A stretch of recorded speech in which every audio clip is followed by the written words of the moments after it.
Out of the past, phantoms of a world gone by speak again their immortal tale. A Passion in the Desert.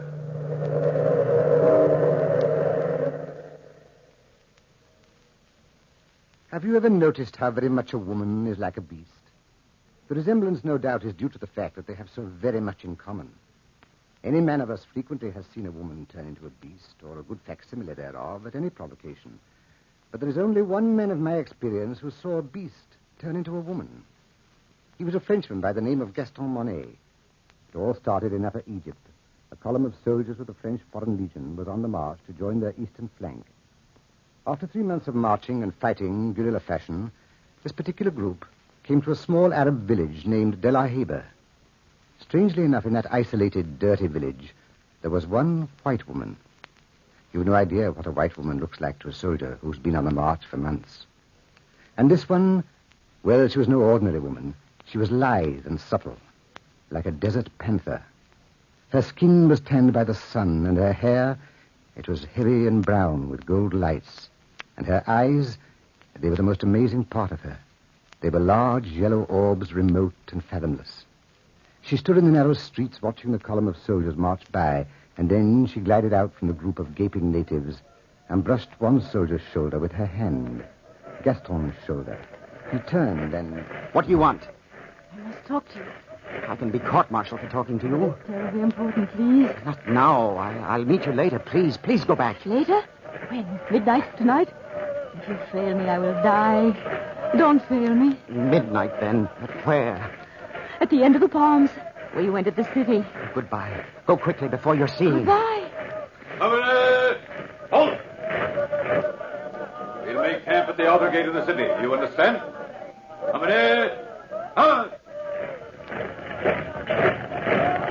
Michel, wasn't she a beauty?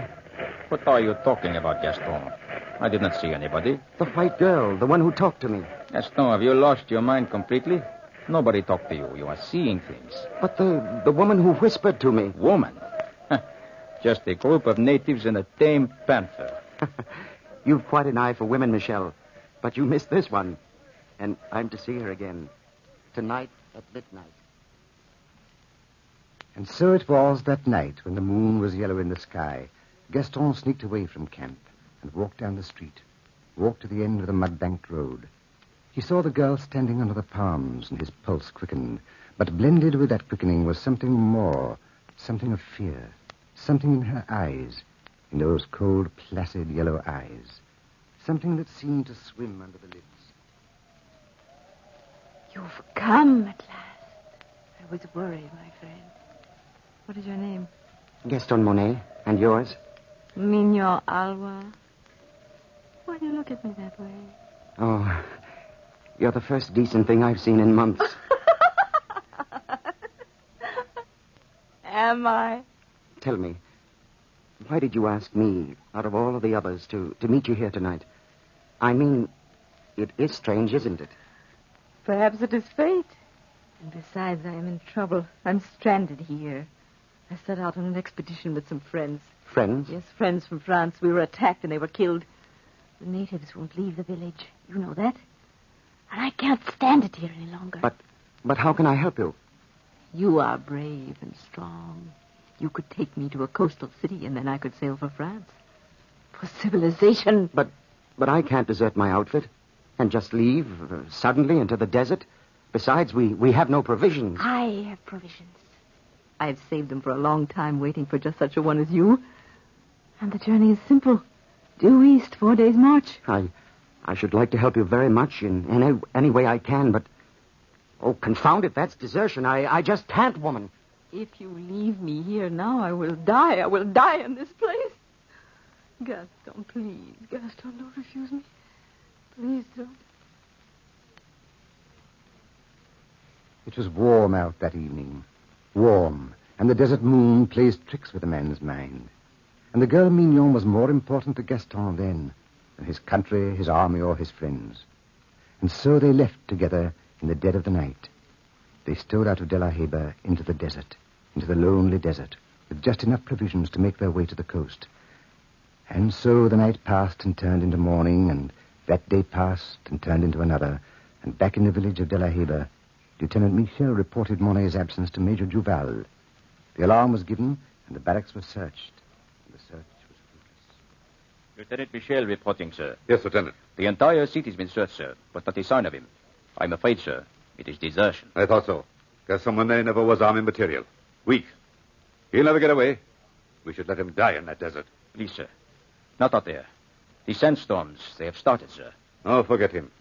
Blast these young men who join the foreign service and expect it to be a picnic. What do they think war is? I quite agree, sir. They desert, and then they expect me to send out a searching party to look for them. Well, they're right. I'll have to. You, Michel. Choose 4 men, get your provisions from headquarters, and start toward the coast. Try to head him off. You can reach the coast before he does. Where will we rejoin you, sir? Orders will be waiting for you on the coast. That's all, Lieutenant Michel. Thank you, sir. And so the search party started under the leadership of Lieutenant Michel. But Gaston Monet and Mignon were miles ahead of them. Camping for the night under the yellow moon, completely unaware that they were being followed, Gaston looked at the girl and breathed in the magic air of the desert. I dreamt of people like you, Mignon. And in my arms, they came from nowhere. Just as you came from nowhere. Are you trying to pry into my secrets again? No, I was just looking at you. You're so incredibly lovely. Oh, I'm glad. Mignon, we're about 3 days' march from the sea. We're only 2 days away from another native village. I could get work there, and we could get married. Married? Nonsense. And settle down. We'd be there 5 years or so, and then we'd return to France. The army would have forgotten about me by then, and I'd get a good job. I'd make you proud of me. Being buried out here for another 5 years. Honestly, Gaston. But you wouldn't be buried. You'd be with me. Just the 2 of us together. I'm frightfully in love with you. If you loved me, you wouldn't treat me the way you do. If I loved you, I probably wouldn't. But you chose me out of all the others. Yes, I chose you. And now, if you don't mind, let's get some sleep. We're going to be on the march tomorrow morning early. Sleep and march. Sleep and march. 3 more days, and then give myself up to the authorities. You'll probably spend a few days in the guardhouse. Nothing more for this little adventure. Stop dramatizing yourself. The army calls it desertion, Mignon.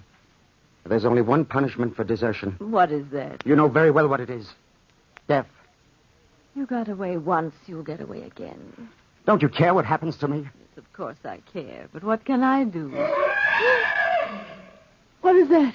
Oh, a desert lion. Don't worry. He won't come near us, not while the fire is going. Fortunately, a beast is afraid of fire, but a woman loves it.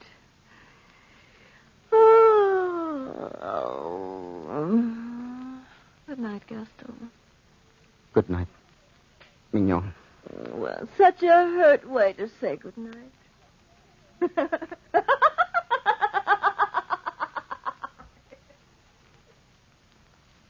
And so they slept by the fire, and the fire played tricks with the shadows on the sand as they slept.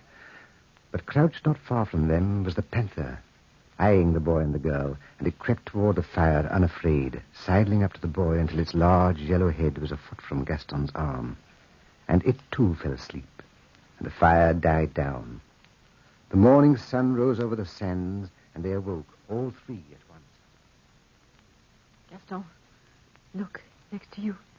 Where's my rifle? I've got it. Oh! Don't make any fast move, whatever you do, Mignon. Any sudden action will frighten the animal, and she'll spring on us. We just can't sit here and wait. Move your left arm very slowly toward the rifle. Very slowly. And try to hand it to me. All right. I wonder why she stands there looking at me like that. I wonder. She's coming closer. Sidling up to you like a great tabby. Here, I got the gun. I'll push it toward you. We can't shoot at this close range. She would never give me time to take aim. Look at her. Sitting right next to you. Yes. Why, she licked my arm. I believe she wants to make friends. What are you going to do? Pat her. I believe she'd allow me to. Oh. There. There you are. Oh, watch out. You're a beautiful creature, aren't you? Beautiful lady. She's purring. Just like a great house cat. Yes. Yes, she likes it. I believe we've got a pet, Mignon. Pet, indeed. She'll purr at you now and turn on you at the first opportunity. Yes. Women and beasts are very much alike. They make friends of you and then they turn on you, don't they? You are not being funny, Gaston. I suppose you know that. Look. She's allowing me to play with her ears. What are we going to do with her? Nothing. Not now, at any rate. Just be careful not to frighten her. As soon as she goes any distance from us, I'll be able to take some kind of aim and shoot her. Yes, I suppose you're right. Look at her, Mignon. Do you notice anything? Nothing except she's a lovely specimen. Lovely, yes. Lovely. And she looks like you. Like me? That's sheer nonsense. Why, It's true. Look at her eyes. Yellow like yours.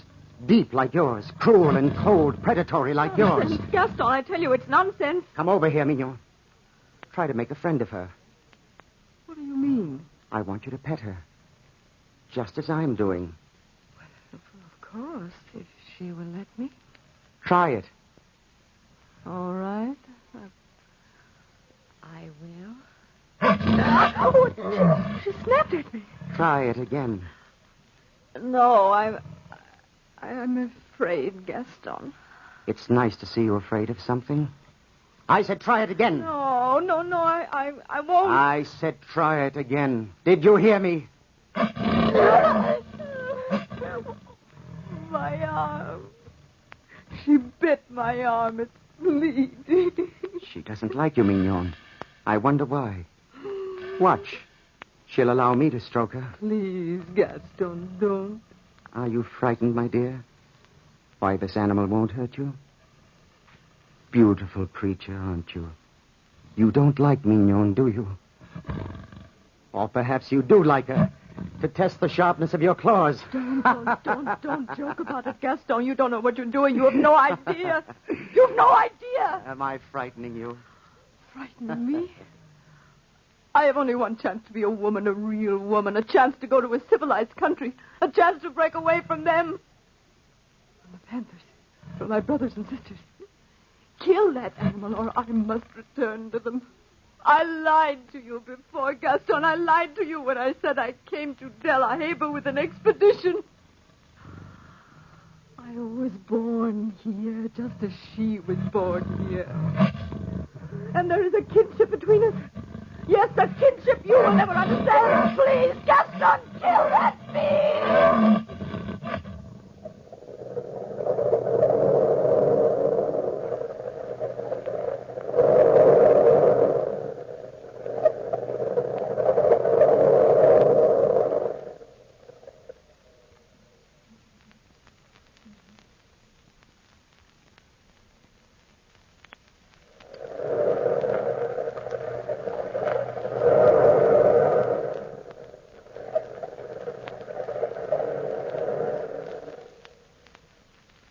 There in the blazing sun, Mignon begged Gaston to kill the panther. But Gaston insisted that all three travel toward the coast together. Why, he never knew. It was as if some power stronger than himself forced him on. The beautifully sleek creature followed behind Gaston and the girl, at times coming up to rub her fine, sleek body against his leg and growled, baring her fangs at the girl. When night began to creep over the sands like some monstrous dark hand, they stopped, not far from an oasis. We'll make camp here, Mignon. Yes, here in the desert. I'm so tired, Gaston. Are you? Poor little girl. How about you, beautiful lady? You'd better spread out the blankets and the food. I'll get some water. Oh, don't leave me alone with her, please, Gaston. She won't hurt you if you leave her alone. Oh, you don't know what you're saying. I'll be back directly. The water's only some half-mile away. Call for help if you need any. Gaston, please, Gaston. What are you afraid of? I said I'd be right back, and the animal might follow me. But she's not following you. She's staying Sit still. here. She won't hurt you. You've got the gun just in case. Gaston, please. Don't tease me. You don't know what you're doing. I like to see you frightened, Mignon. You who are so sure of yourself. I'll be back directly. Nice little lady.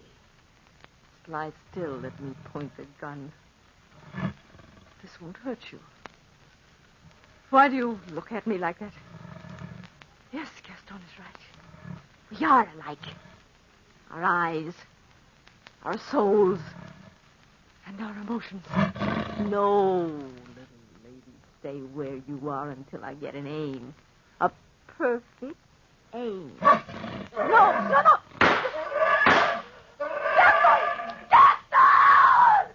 Gaston!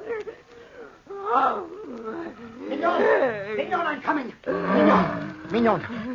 Back, lady. Back. Leave her alone, lady. I said leave Mignon alone. That's a good girl. There, beautiful lady. Oh, Gaston. Mignon. Don't let me die here. You were a fool, Mignon, a fool. She wouldn't have hurt you if you hadn't tried to shoot her. I was frightened of her.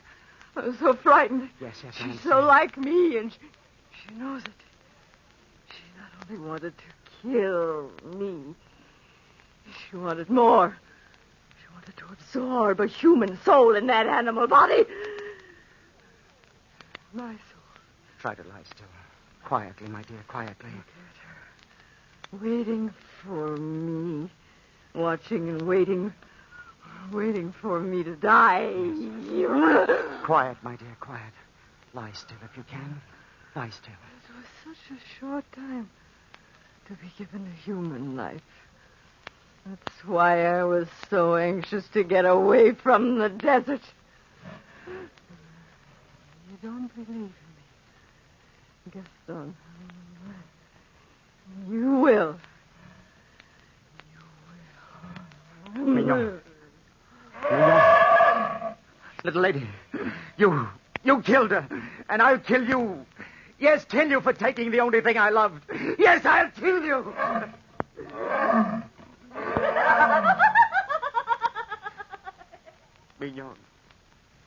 Mignon, where are you? But you're dead. You're dead, aren't you? But I heard you laugh. Or was it the panther? Mignon, your laugh came from the throat of the panther. Can it be the blending of two souls? The soul of a woman and a beast? If I kill the panther, then I kill you. For you live in her, little lady. And you are Mignon. Mignon, come over here. Come over here, my darling. Yes, Mignon. Now I never have to return to the coast. I'll return to the little native village, and you'll be my pet. You'll never leave me now, will you? Will you, Mignon? My beautiful creature. You're wounded, aren't you? A bullet through your shoulder. Will you let me fix it? There. Lie still, Mignon. It won't hurt you much. It's just a flesh wound in your shoulder. There. Take out my pocket knife and a little water. No, beautiful lady, it won't hurt. It won't hurt at all. Just another minute and there you are. It's a nice, clean wound. How does that feel, beautiful lady? How does that feel? And now, this shell of a woman which was once the soul of Mignon must be buried. A decent burial. Here in the burning sands. And so it was. The panther lay lazily in the sun, while Gaston dug a sandy grave for the body that had been Mignon, and placed her in it. The sun slowly set in the orange desert, and the panther waited sleepily for him. And not many miles back, the search party plodded on in the cool winds over the great rises of sand mountains. Lieutenant Michel and Trooper Jacques walked ahead. Come along, men. I know you are tired, but we will soon catch up with him. How do you know, Lieutenant Michel? He might be going 10 different directions. If we miss him out here, we will catch him on the coast. Jacques, there is only one route to the coast, and that is due east. And that is the way he will go. Don't you think he knows we're searching for him, sir? He left in too much of a hurry. He probably did not think about anything. Yeah. I always thought Gaston liked the army. Jacques, you can never tell what a man is thinking. I always say, cherchez la femme, Lieutenant. You cannot very well chercher la femme when there is not a woman within 30 to 40 miles of De La Heba. You don't know Gaston Monet, sir. Stop talking nonsense. You sound like you know more than you're saying, Lieutenant. Maybe I do, and maybe I don't. Tell me, Jacques, you made a complete search of Delaware. Was there any record of a white woman living there? No, sir. Nobody ever seen a white woman in Delaware. Well, was anybody else reported missing from the village? No, nobody. Just a pet panther that one of the natives owned. A pet panther? I wonder. I really wonder. And well he could wonder. For miles ahead of him, tracking off to another native village, Gaston Monet and the sleek panther trekked through the sand, retracing their steps to a halfway mark, heading away from the coast, away from a world of civilization. And the fourth day of the journey was almost at an end, and provisions were scarce. Mignon.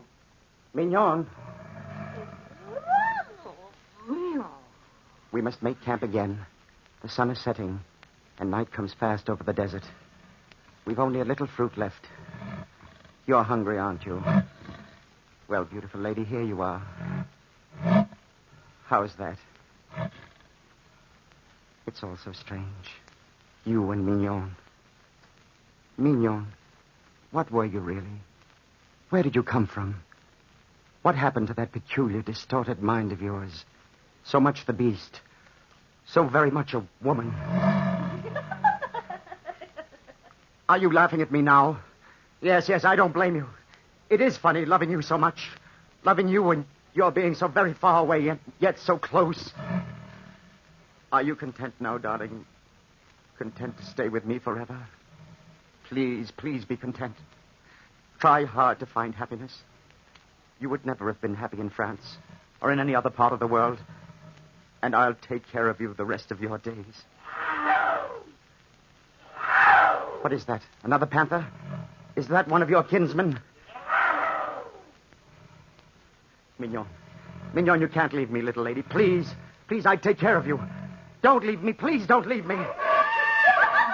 I'll kill you if you leave me. You can't leave me. No, no. Come here. I'll hold you here, and you'll never get away. You won't leave me. Mignon. Mignon, don't pull away like that. Oh! Your teeth are sharp. Don't. Where's my knife? Where is it? Oh, here it is. No, I told you I'd kill you if you tried, and I will. There. The knife. There. And there. Darling Mignon, this is your release. Yes, your release. Please come back to me. Please come back to me. Don't leave me alone in the desert. Mignon. You'll never go back to your panther friend. Never, darling. Never.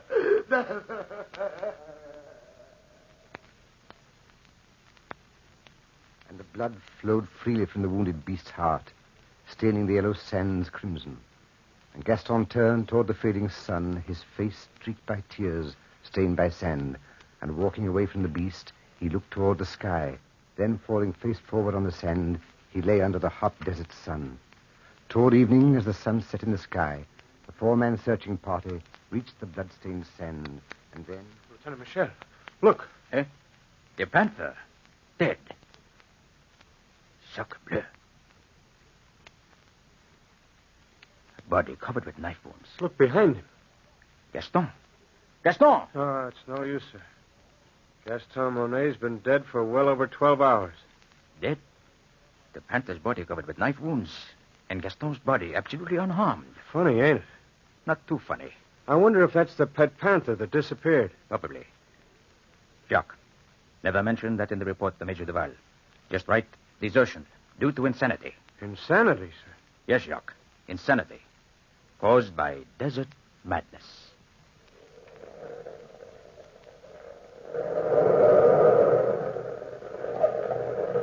From the time-worn pages of the past, we have brought again the immortal tale, A Passion in the Desert. Bellkeeper, hold the bell.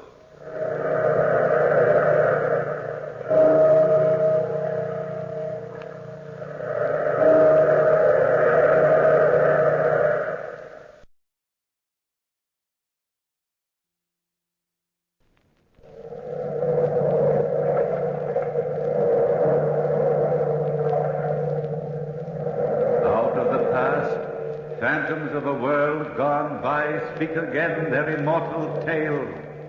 What was it?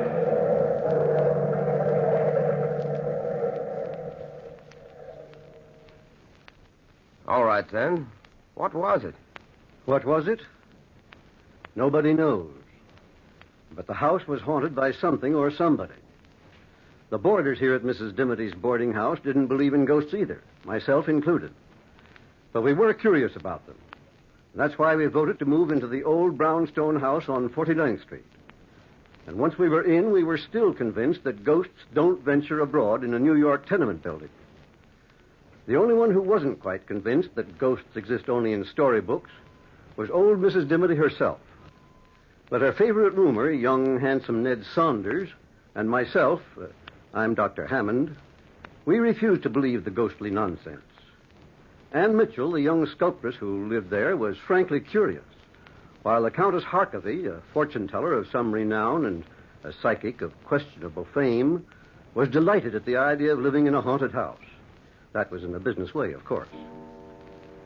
It was around 11 o'clock at night when the boarders, who were then assembled in that dark, dreary living room, first heard what some claimed was a ghostly presence.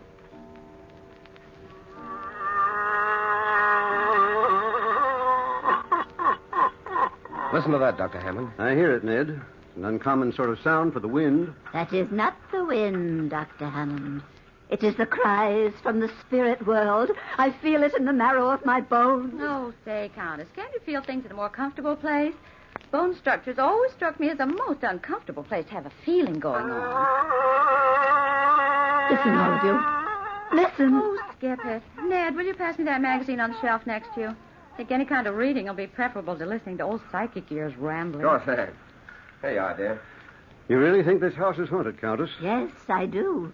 It would be a fortunate thing for your business if the United States of America could be made ghost-conscious. Dr. Hammond, you'll live to regret that remark. The Countess will take you seriously. I am serious. And talking of taking things seriously, when are you going to start taking me seriously, Anne? When you start to make a living, Ned. Oh, someday I hope I won't have to try and sell my sculptures. All art is conceived out of the fires of struggle. Well, I'm tired of struggling. Oh, if I could just create something out of the ordinary for an art exhibit, I could make a couple of $100. I've been working 3 months for an idea, and I haven't done a thing. My poor dear Anne, as long as you doubt the extraordinary, how can you create it? She's got you there, Anne. Yes, she has, Dr. Hammond. Well, what would you suggest as a good subject for Anne to sculpt, Countess? Well, a denizen of the other world, perhaps? Oh, sure. That's rather a hot place for a girl to venture in order to sculpt the devil, isn't it? Don't speak so lightly of his satanic highness. No one knows where the devil's hand may be next. How about sculpting me, Anne? I'm an extraordinary young man. That you are, darling. Extraordinarily broke, at any rate. Oh, the woes of the world revolve on that ugly stuff called money. People take money much too seriously, Ned. Well, frankly, Dr. Hammond, if I had some of it, I wouldn't take it at all seriously. I'd scatter it around the world like a veritable windmill. Oh, frivolity. That's your trouble, my dear friends. Frivolity. You feed on it. Here in this very house is a poor, earthbound spirit, and yet you ignore it. Come, Countess, you don't expect us to take it seriously? I expect nothing. What do you expect us to do? Call the spirit in and ask him to sit for me? Possibly, Anne. Possibly. Come, Countess, you're joking. I have never been more serious in my life. I think we ought to hold a seance and command the spirits to enter the room. That would be interesting, at least scientifically so. Oh, nonsense, Doctor. Besides, Mrs. Dimity would never stand for it. Ever since she moved us into this house, she's been scared stiff of the very idea of spirits. Have you seen the amulet she's been wearing? Yes. She carries it around like a sword. Why don't we ask her? Oh, we were just talking about you, Mrs. Dimity. Oh, dear. I tell you, I just can't stand being alone in my room. I just know something was in there with me, Anne. I just know it. The spirits probably have been attracted to you, Mrs. Dimity. I've always felt you're strongly psychic. Oh, don't say it, Countess. Don't even think about it. It was all a mistake, moving into this house. All a mistake. I've just never been as nervous. Dr. Hammond, feel my pulse. Feel it. It's practically non-pulsed, so to speak. Well, I wouldn't take it seriously, Mrs. Dimity. We all know there are no such things as spirits. You see, we've been talking about the ghost for so long that at times we half believe, but that's purely imagination. It wasn't imagination at all, Dr. Hammond. You know very well there are only 5 of us living here. You four were downstairs, and I was alone upstairs, and...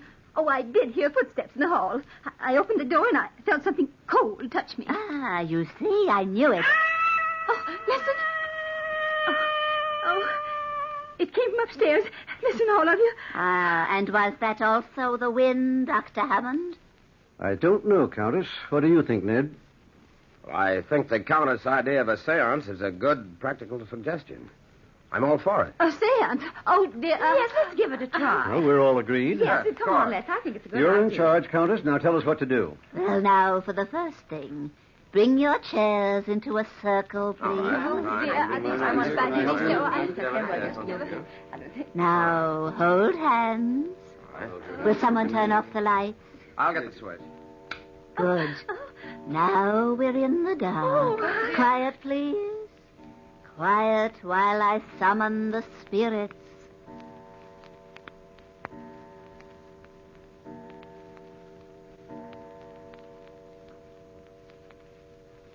It is midnight, O spirits, midnight. Enter the portals of our room and speak to us. Speak to us. We are gathered to commune with you who have passed on. Withhold not your secrets. Speak. Speak. It is I, Countess Harkavy, asking you to descend to this mortal plane. Answer me. Answer me. If my Uncle Ezekiel's in the room and wants to talk to me, I'd talk to him, Countess. Yes, Mrs. Dimity. Ned, stop squeezing my hand. I'm not squeezing your hand, Anne. Or whatever you're doing, stop I'm doing not it. doing anything. Ouch, doggone it. What's the matter with you, Anne? You're so coy, pinching me now. I'm not pinching you. My hands are in my lap. Well, who's ever sitting next to me? Stop it. Dr. Hammond. I'm sitting across from you, Anne. Mrs. Dimity. Oh, dear. I wouldn't have the courage to squeeze anybody's hand at this point. Ouch. Well, whoever it is. Turn on the light, somebody. Turn on the light. No. Somebody's got hold of my No, hand. don't turn on the lights. The spirits have entered the room and are attracted to you, Anne. To you. Oh, please turn on the lights, please. I'll do it, Anne. I'll do it. Oh, let go. Oh, there. Who?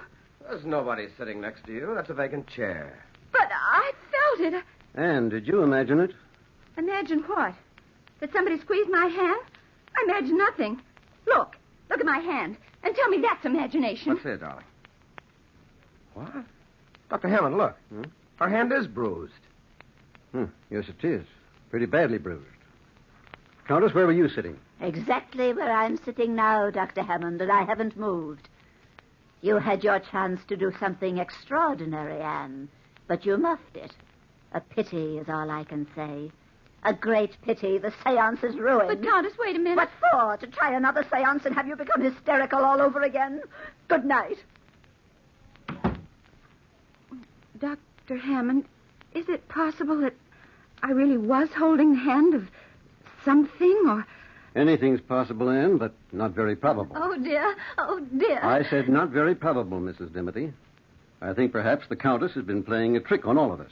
It's a cute trick, Doctor. A pretty difficult one. If she wasn't playing a trick, she shouldn't have been so upset when you turned on the lights, Ned. Oh, Doctor, I think you've got a point there. Nothing like a good dash of logic to take the cold chills out of my spine. Well, how could the Countess do it, Doctor? Well, Mrs. Dimity, psychic phenomena is the Countess's business.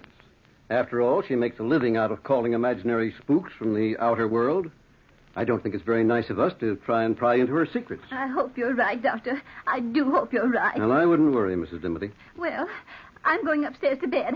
I've had enough spooks to last me for years. Oh, wait for me, Mrs. Dimity. I'll go up with you. Good night, Ned. Good night, Anne. Good night, Dr. Hammond. See you in the morning. Good night, my dear. And don't worry about the spooks. They're purely harmless make-believe. Oh, dear. I'll never sleep a wink, Anne. Well, Doctor, what's the tongue-in-the-cheek look? Oh. Ned, I'm afraid we've had our first touch of real psychic phenomena tonight. But you just said I didn't want to frighten the women. And you believe this house is haunted? Haunted? Well, I don't like the phrase, but in essence, that's the idea. I was wondering if you'd be interested in trying an experiment with me tonight. Certainly, Doctor, anything. Well, suppose you and I spend the next few nights down here. We'll turn off the lights and wait. Just wait. Perhaps we can invite some trouble. We waited that night through without sleeping, but nothing extraordinary happened, except for the fact that Mrs. Dimity's rocking chair kept rocking all night long, creaking and squeaking as it moved. But the wind could have been responsible for that. The next night and the next and the one after that, we kept our nightly vigil, creeping up to our rooms like thieves just before daylight broke, so that nobody would suspect our secret experiment. On the 5th night of our wait, we heard the rocking chair creaking, creaking, creaking. Doctor. Yes, Ned? That rocking chair couldn't be moved by wind tonight. There isn't a breath of air stirring. I noticed that, Ned. I wonder... Listen. Yes, the creaking stopped. Same as usual. I'll try to get some sleep. I can't. I'm as nervous as a cat over this whole thing. Yes, I'm jittery, too. Ouch, let me... What's the matter, Ned? I don't know. Somebody's attacked me. Help me, Doctor. Help me. It's got its arms around my throat. There, I feel it. We'll find out who this ghost is in a short time. There, I've got his arms, Ned. My throat. Let go of my throat. There. It's first. Can you hang on to him alone, Doctor? I think so, but he's as strong as an ox. No, you don't. Listen to him, will you, Doctor? His voice certainly doesn't sound human. Turn on the lights, Ned, while I hang on to him. We'll find out who this practical prankster is. I'm afraid to let him go, Doctor. I can handle him, Ned. You turn on the lights. Hurry, Ned, hurry. All right, of course. There you are. No, wait. Doctor, where is he? He's right in front. I've got him by the arms. I'm hanging on to it. Now, this is amazing. Amazing, Doctor. Well, we can't see it. It's invisible. Help me, Ned. He's trying to escape. Help! If I could only see him. There we are. I've got it. I've got it. But what is it, Doctor? What is this thing?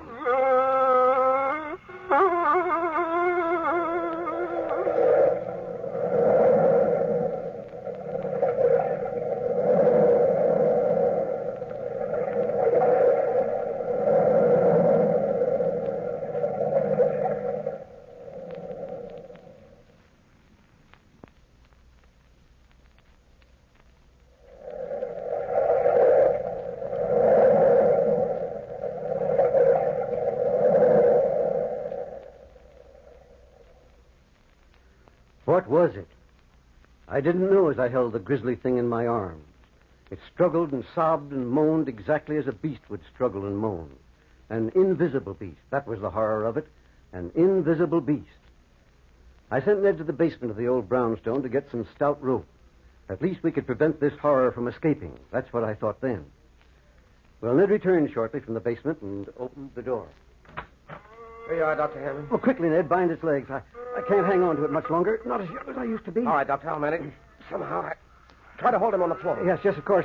There you are, Ned. Now, quickly. Its feet are still for the minute. There. I got the rope about them. Look. Huh? A perfect loop around nothing but empty air. Hold him, and I'll bind the rope around him. Oh, quickly, Ned. There we are. That covers his feet. Now I'll bring it up here and around his legs. Here, give me the rope, and I'll bind his hands. All right. We're getting him bound up like an Egyptian mummy. There, that does it. What a relief to be able to let that awful thing go. All right, I'll take the rope now, Doctor, and bind it to this chair. He won't get away now, I'll guarantee that. It isn't very large, is it? No, about the size of a small boy. Yeah, but what is it? Have you ever encountered anything like this before? Well, frankly, Ned, never. Look at my hands, bitten and bruised. I wonder if I'll ever be able to move them again. What are we going to do with the darn thing now? I don't think that's our responsibility, Ned.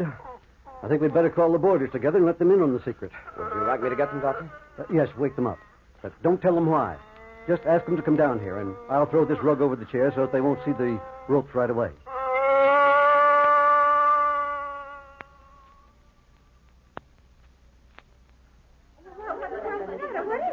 Don't ask so many questions, everybody. Dr. Hammond will explain everything. Oh, good evening, Dr. Hammond. Have you possibly discovered that psychic phenomena does exist? Come in, Countess. Come in, everybody. Don't be afraid, Mrs. Dimity. What's that? I'll explain it in a minute.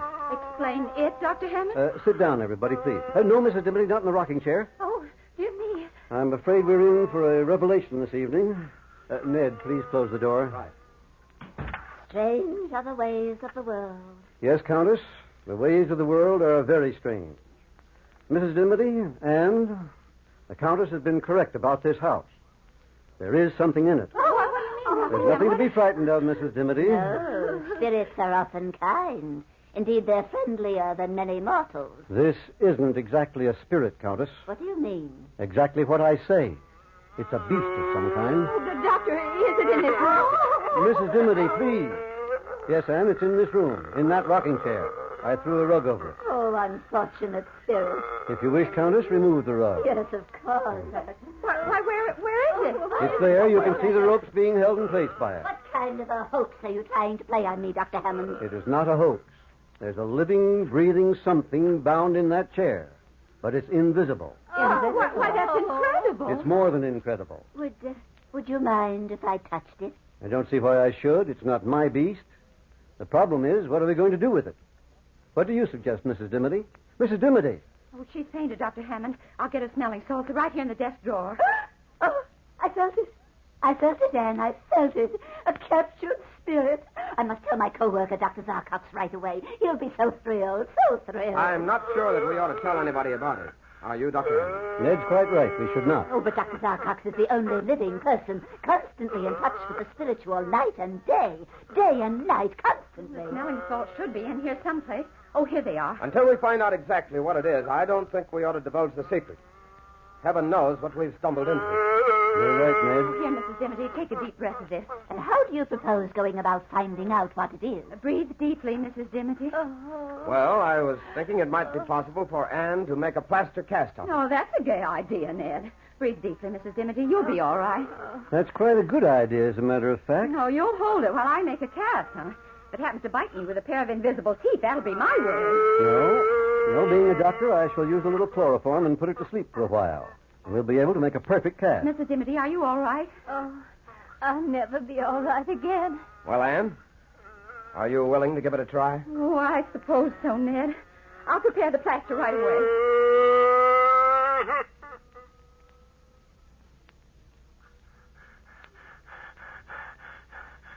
There we are, Anne. The chloroform has worked perfectly. Whatever it is, it's asleep. Before you start with the plaster, I should like to listen to his heart with a stethoscope. Certainly, Doctor. Normal. A little faster than is normal for a human being, but maybe we're not dealing with a human being. Yes, Doctor, that's very possible. Ned, would you hand me that container near you? Certainly, Anne. Here you are. Thanks, Ned. Well, Dr. Hammond, are you ready? Yes, Anne, whenever you are. We might as well start. 2:00. We ought to be through by 7. And so Anne started to work to cover that invisible form with moist plaster. We watched her spellbound. The hideousness of the rough object which soon met our eyes was appalling. Anne's hands shook perceptibly as she forced herself to complete what she had started. Minutes changed into hours. The mold was completed, and we had a rough idea of this figure. Then Anne allowed the mold to dry. By morning, we had a rough facsimile of the invisible beast. How can I describe what it looked like, when it looked like nothing so much as a demon out of hell itself? Yes, shaped like a man with long, sinewy arms, but it was small, only 4 feet or so high. Its muscular development was amazing, and the face looked like a cannibal's, a demon.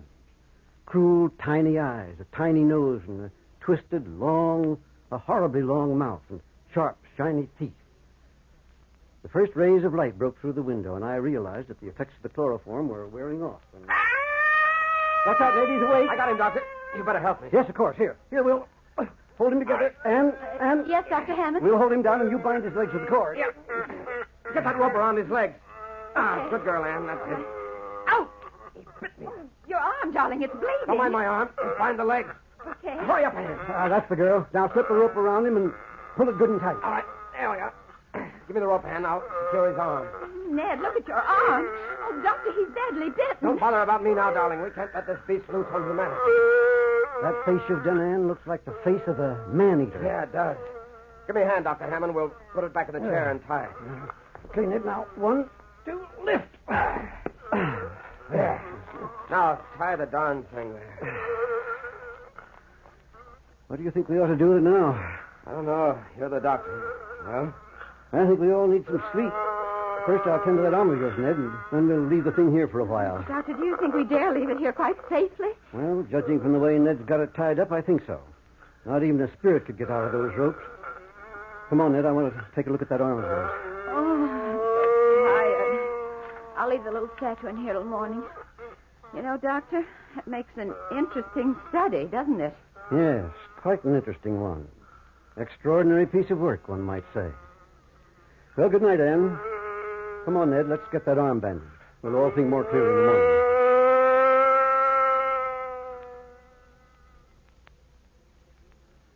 We thought we could think more clearly after some sleep. And so the days went by. Ned and Anne and I stayed with that invisible beast constantly. I took test after test. Its heart condition, its breathing, every test I took baffled me completely. For this invisible beast reacted to every test exactly as a reptile would react. Or, to be more specific, a python, a type of snake which swallows an animal or a man whole and then digests it. As the days passed, we realized that since this was living matter, it must eat.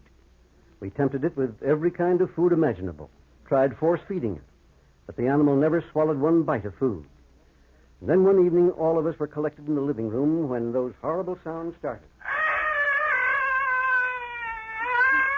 Oh, I tell you, Ned, it's hungry. Anne, darling, we've tried feeding. But you've got to get it out of this house. I can't take it any longer. Capturing a spirit will evoke the anger of the gods. My advice to you is to let it go. That's not very good advice, Countess. Whatever this is, it would be fairly dangerous loose. Oh, isn't there anything we can feed it? It must be suffering horribly, Doctor. No food or water for 2 weeks. Yes, Anne, there is something we can feed it, but unfortunately or fortunately, we can't. What are you talking about, Doctor? Human flesh, Ned. This creature is a man-eater, an invisible man-eater. There's only one thing for us to do. Call the police and the medical society and turn it over to them. There's nothing more we can do. Oh, you'll regret this, Doctor. You'll regret it. You can't evoke the anger of the spirit world without payment in full. Anne, will you make the call? Certainly, Doctor. I'll go with you, darling. Don't tell them anything about it. Just ask them to come over here immediately.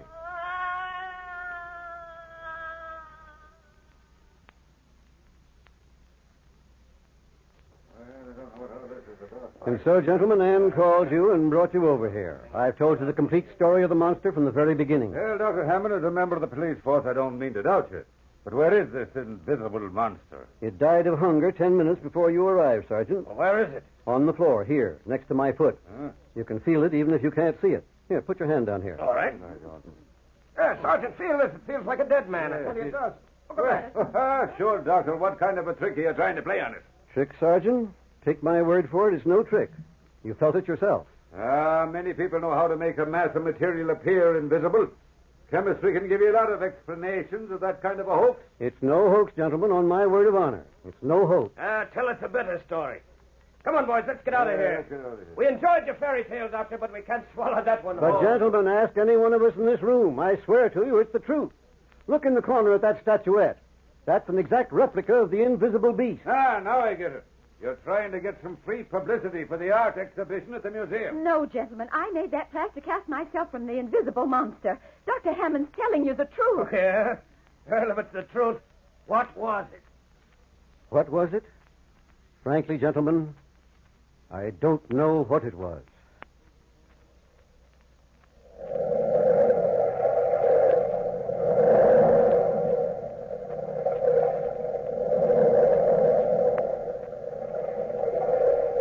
From the time-worn pages of the past, you have heard, what was it?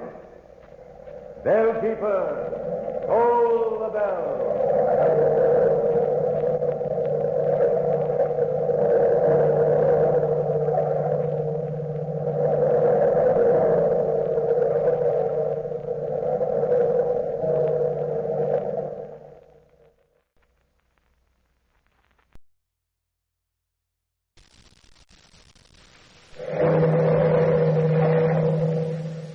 Listen to the waves. Listen to the bell.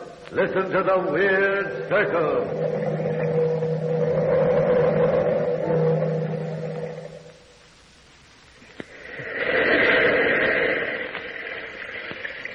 The Weird Circle.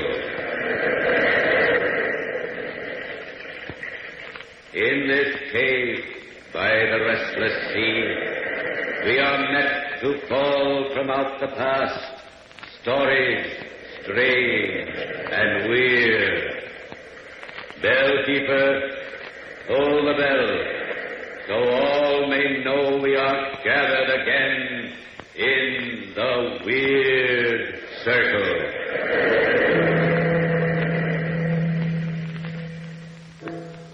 The Trial for Murder. That's the title of tonight's Weird Circle story, brought to you by Ogden's. From the pen of the noted author, Charles Dickens, The Trial for Murder provides excellent story material for a smooth radio adaptation. Speaking of smoothness and adaptability, you'll find Ogden's Fine Cut a smooth tobacco. And if you look for a product that's completely adaptable to the smoker's taste, well, it's simple to make smoking satisfaction come true with Ogden's. Yes, on all counts, Ogden's provides genuine smoking enjoyment. You'll find Ogden's easy to roll, delightful to smoke. Yes, easy to roll, delightful to smoke. And now the Ogden's Playhouse presents The Trial for Murder by Charles Dickens.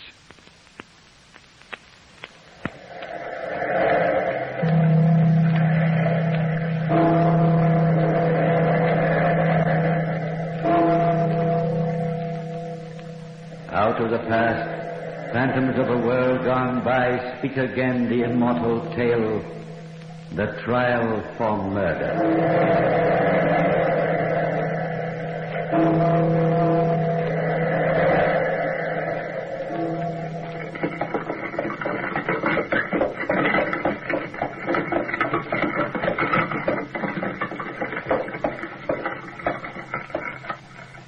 Here we are, Mr. Trelawney. Newtown Jail. Gloomy old place it is, sir. Watch your step getting out. Thank you, Derek. I can find you a place up at one of those garret windows if you like. Then you can see the hanging. No, Derek. I didn't come down here to watch the hanging of Peter Cook.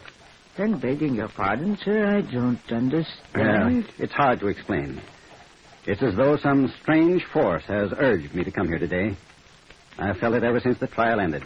Well, sir, I, for one, never did believe all that rubbish they were whispering about you during the trial. Supernatural powers. Mr. Trelawney can read the witnesses' minds. Why, there never was a more practical man than you, sir. As foreman of the jury, I tried my best to be fair, Derek. But I can't think back on the trial without a shudder. It was a nightmare, an ugly dream. Oh, look, sir. Yeah? The flag is up. Your Peter Cook is dead. Yes. Ah. And suddenly a great weight seems lifted from my soul. Strange. Why, I feel happy for the first time since it all began. Robert Blackwell has just come out of the prison gate, sir. I think he's coming over here. Even a great lawyer like Blackwell couldn't stop you from hanging Peter Cook. Oh, this is a fortunate meeting. I've long wanted to talk to you. It's Mr. Trelawney, isn't it? Yes, Mr. Blackwell, I'm at your service. Even though you'll never persuade me Peter Cook wasn't guilty of murder. He was, sir. He was. Confessed at the last minute. Oh. I was completely taken in by a scoundrel. Disagreeable business, the whole thing. Well, would you care to join me for a stroll? I'd be delighted, Mr. Blackwell. That will be all, Derek. I'll be home for dinner. Yes, sir. I suppose there are many questions in your mind. Mr. Trelawney, from the moment you appeared in the jury box and my client leaped to his feet screaming that you must be challenged, I felt you were the key to the whole mysterious business. I was, through no fault of my own. In a way, I was a puppet moved about by forces that can't be explained in any logical way. I've long wanted to tell the whole story. Just what I was hoping for, my friend. I've long wanted to hear it. Well, I warn you, Mr. Blackwell, you won't believe me. You'll laugh at me, call me crazy. Not at all, Mr. Trelawney. Now, here's a quiet little park. Let's rest on this bench while we chat. All right, sir. As I was saying, Mr. Trelawney, I have every reason to believe you implicitly. Well, then you have more faith in me than I had in myself.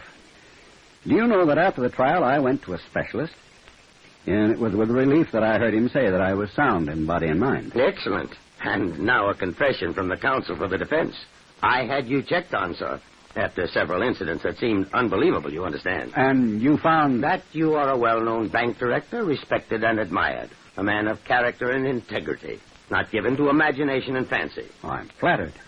But was that sufficient proof? Perhaps not. However, on 4 different occasions during the trial, I was startled by a sense of someone standing at my elbow. A weird sensation, a sort of chilly presence that made the hair stiffen at the back of my neck. You may recall that during my summation, I lost my place and glanced quickly in back of me. You certainly looked startled. There was no one there, of course. Ah, but there was. It was John Talbot. John Talbot? The dead man? The man murdered by Peter Cook. I saw him frequently during the trial. But, my good man, such things don't happen. I told you you'd call me crazy, but it was as much a fact as 2 and 2 make 4. And at least, Mr. Blackwell, you've given me a motive for telling my strange story.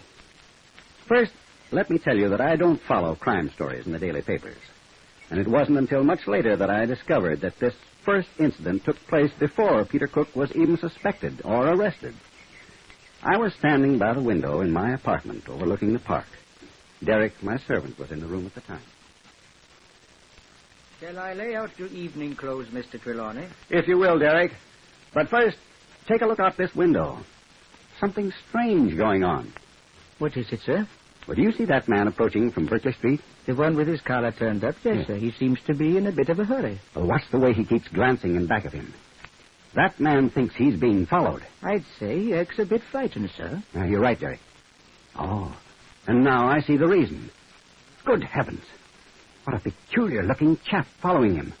Huh. No wonder he wants to get away from him. Where, sir? Stand over here. You can see him now, Derek.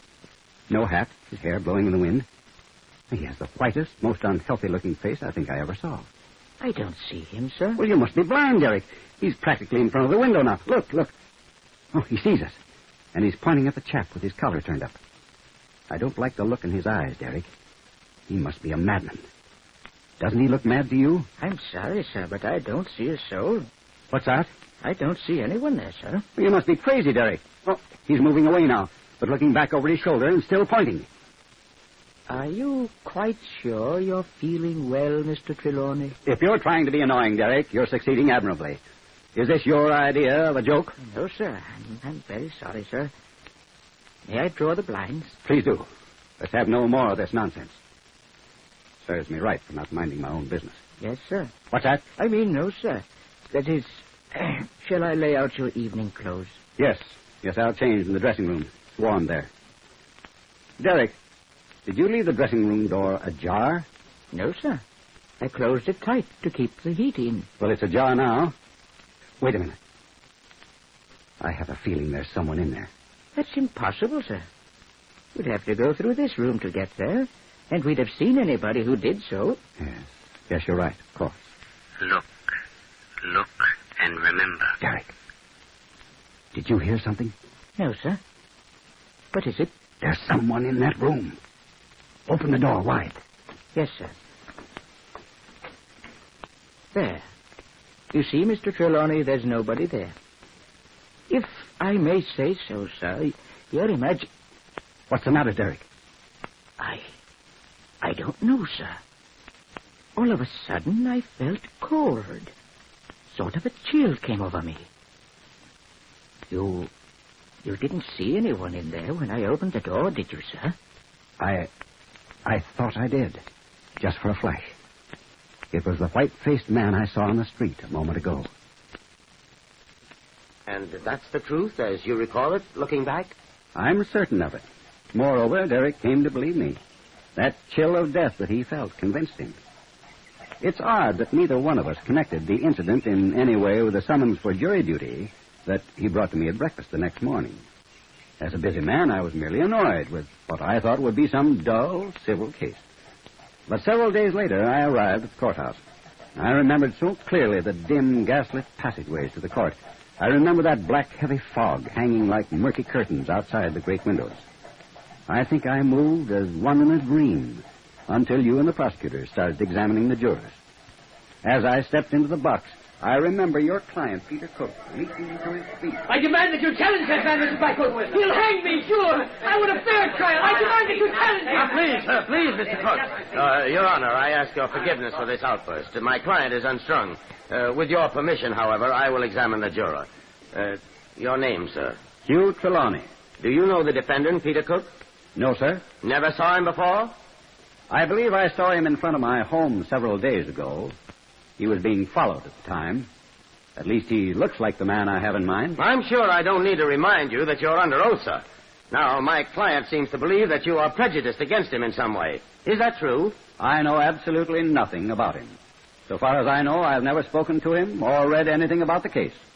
I have no personal interest in the matter whatsoever. Your Honor, my client, Peter Cook, seems to have been a bit hasty in his remarks. I feel he's made a mistake. I withdraw my challenge. And this incident, which you'll recall, Mr. Blackwell, was the first inkling I had of any connection between the scene in front of my home and the trial. Naturally, at that point, I felt attention had been centered on me unfairly. It wasn't until the prosecution had started its case that I discovered the further link. The prosecutor was speaking at the time, I recall. The state submits this locket as Exhibit A. I shall ask each juror to examine it carefully. There are several interesting points about it. First, it contains a picture of the deceased John Talbot, who the prosecution will seek to prove was foully murdered by the defendant, Peter Cook. Now, secondly, I'll ask you to notice that the case is bent, as though it was stepped on and crushed during a struggle. Now, later, we will bring witnesses to prove that this locket was found in the effects of Peter Cook, carefully hidden from the sight of man. Now, Mr. Foreman, will you take a moment to look at this locket and then pass it on to the next juror? Yes, sir. Thank you. The picture has been identified as that of John Talbot. Naturally, he was younger when the... I say, is there anything the matter, sir? Why, this picture gave me quite a start. It looks very much like the man I saw following the defendant on the street in front of my house the other day. May I request that the juror confine himself to the examination of the prosecution's evidence? His remarks are irrelevant. The more so since John Talbot died some 3 weeks ago. I beg the court's pardon. I was younger then, and my face was not then drained of blood. But quick, a glass of water, someone. The foreman is fainted. No. I'm all right now. Oh. It was just for a moment. Let me have the locket again. Take the picture out. Remove my picture from the locket. Just a moment, Mr. Foreman. What are you doing? Stop that at once. You're destroying the evidence. I'm sorry, sir, but there's something on the back of this that I must see. There. Do you see what it is? No, Mr. Foreman, I do not. It's blood, sir. Dried human blood.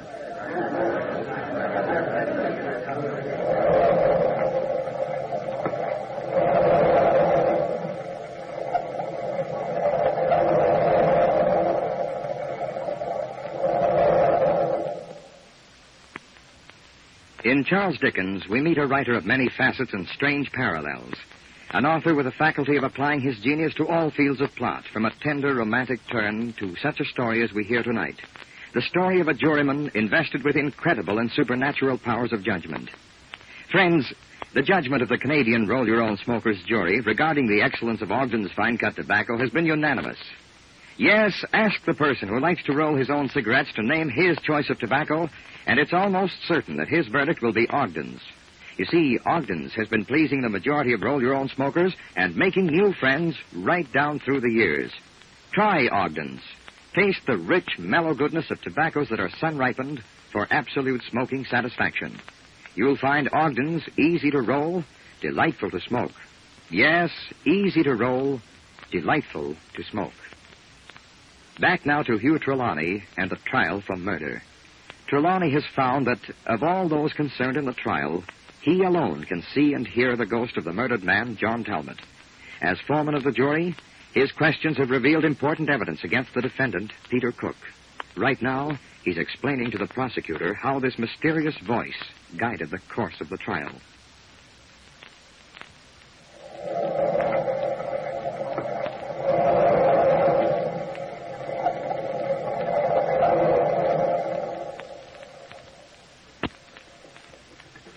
And so you see, Mr. Blackwell, how the rumors of my so-called supernatural power started. How I was drawn into the horrible affair almost against my will.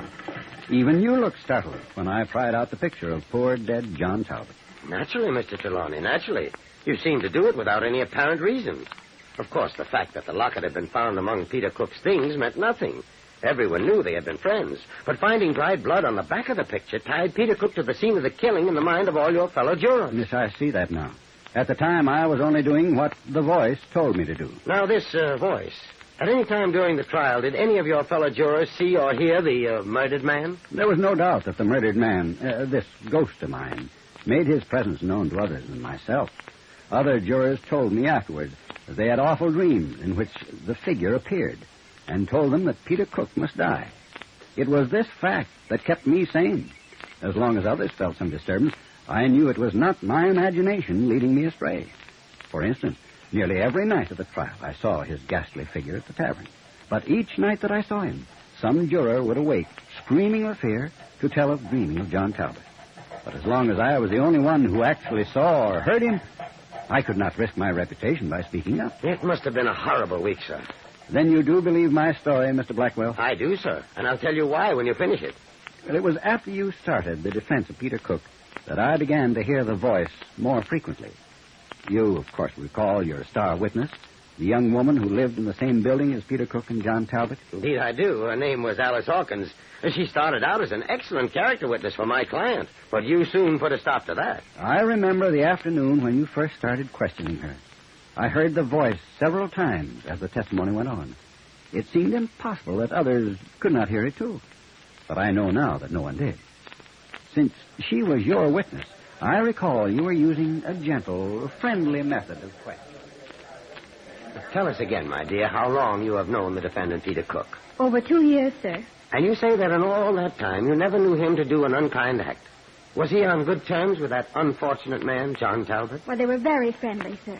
Of course, they had little arguments, but it was all very friendly. But you never saw an open act of hostility. Is that correct? He tried to kill me on Easter Sunday. What was that? Did someone... May I ask the jury to pay more strict attention, please? It suddenly seems very cold in here, Your Honor. Quiet, please.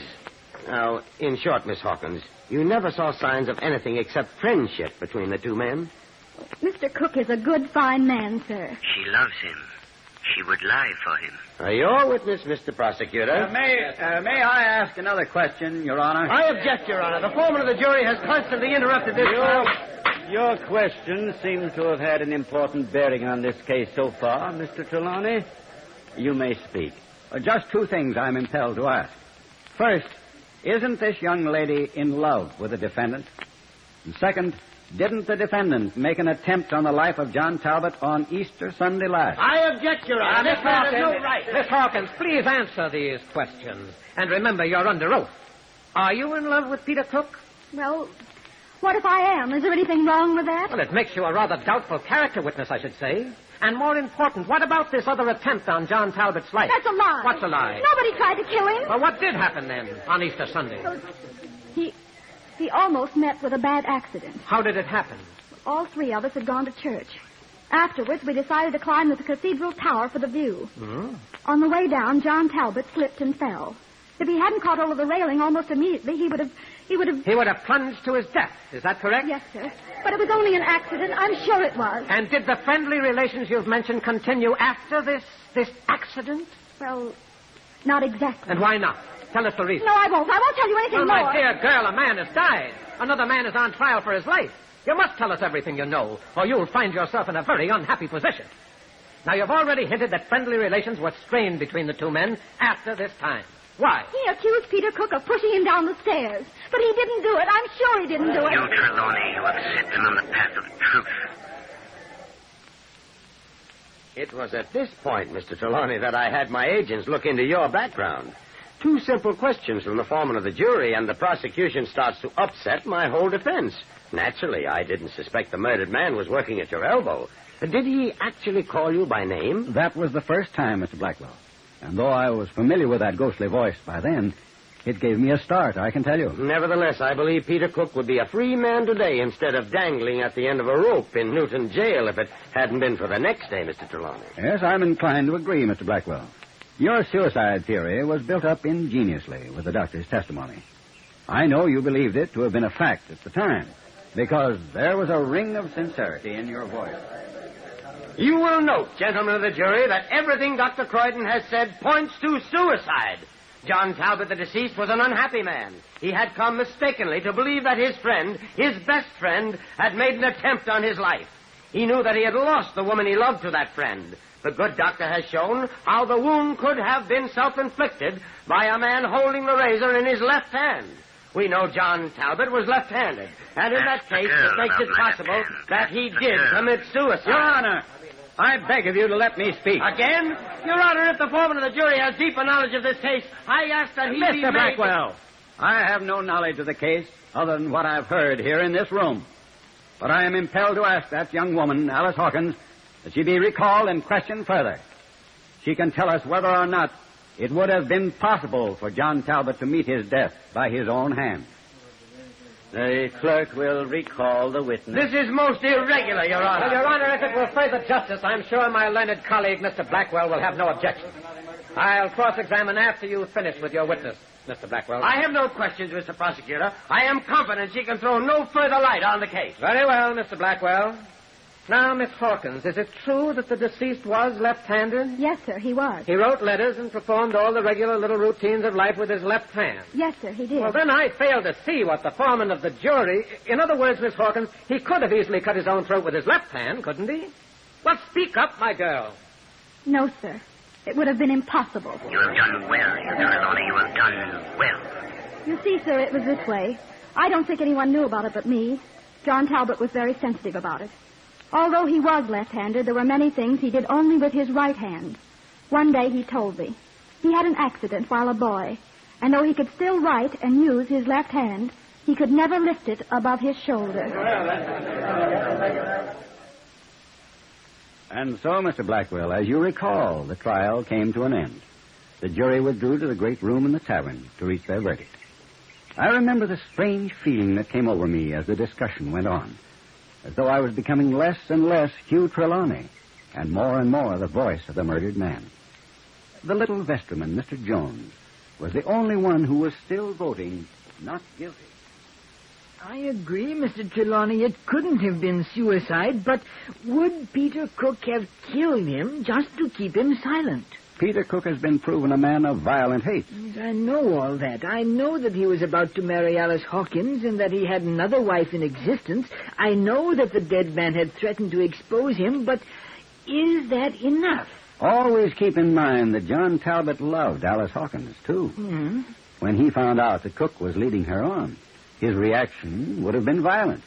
His threat to expose Peter Cook would have caused strong hate between them. I still don't see the picture.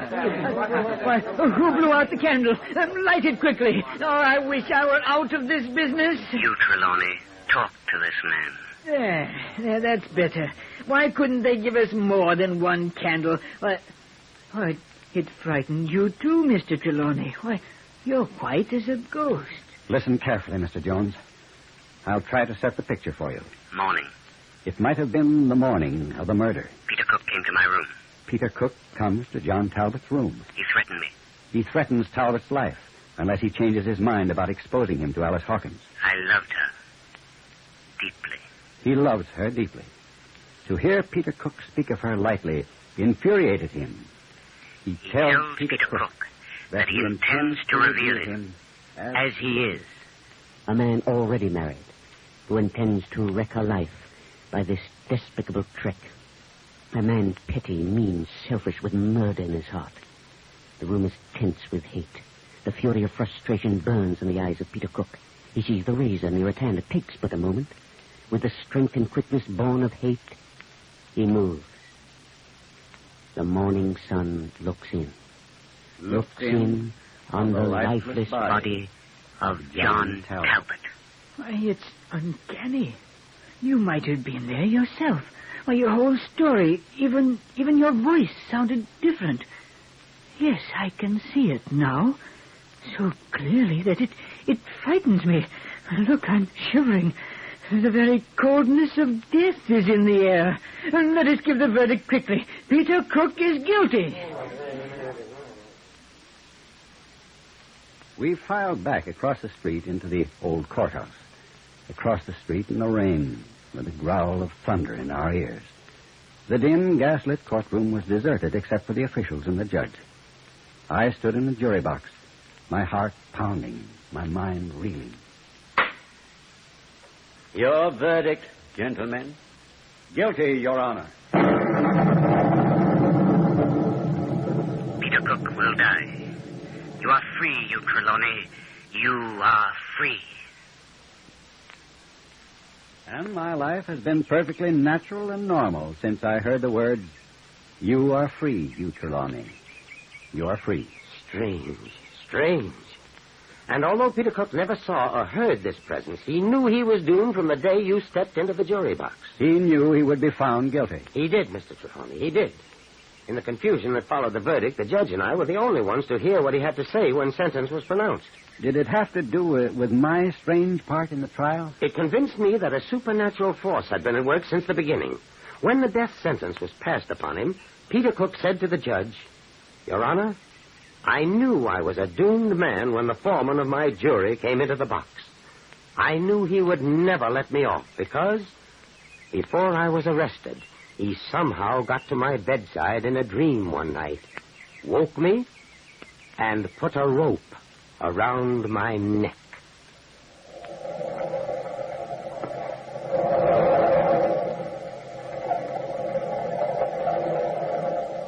From the time-worn pages of the past, we have brought you the story, The Trial for Murder. Bellkeeper, toll the bell.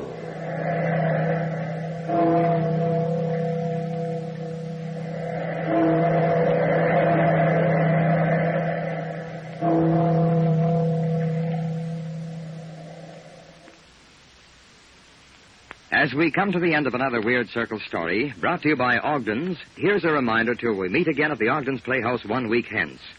There's a full week ahead during which smoking enjoyment will make your working and leisure hours brighter. If you roll your own cigarettes, make sure of getting the most out of your smoking by turning to Ogden's. Yes, follow the rule of the smoker who knows a good thing. Make your choice Ogden's Fine Cut Tobacco.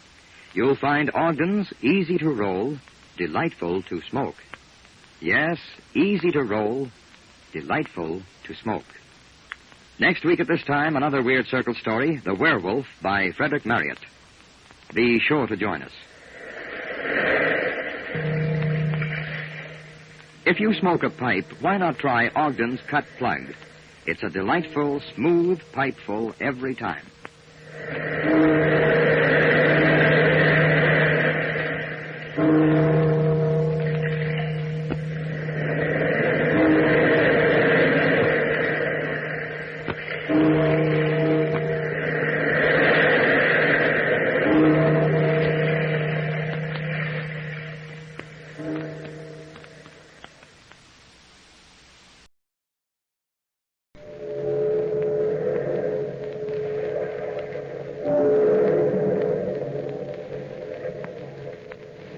Out of the past, phantoms of a world gone by speak again their immortal tale, the Vendetta.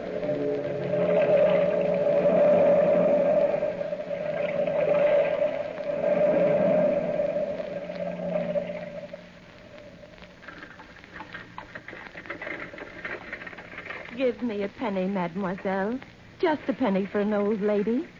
I'll tell you a story if you'll give me a penny, monsieur. Sorry, Gypsy, not today. How about you, madame? Me? How about a penny for my story? Well, Just a penny for a story you won't forget. I never could resist a story. It's a deal. You tell the story and I'll give you the penny. Well, we'd better sit down on the front steps of the museum here. Now, the story starts in an attic of an old pension. The story is of two lovers who were sitting together in an old attic in a two-gabled building where the wind softly shook the old shutters as it blew by. The girl was beautiful, and those two were in love, and she was telling him the story of the vendetta. Jenny, my darling, tell me about the vendetta. It was so long ago, Louis, but I'll never forget the fires and the flames. Sometimes at night I still think of myself as that little girl in Corsica, sitting with her mother in the living room. I can still see our sworn enemies, the Porter family, breaking in, pouring kerosene on our rugs and see the fire start. Those fires which were meant as our funeral pyre. I can still hear my mother scream before she died. Somehow, my father saved my life and told me to hide in the wastelands and wait for him. And then there was more fire, more flames, and the vendetta was settled. The Porter family was dead. And then we came to Paris, to the pension next door.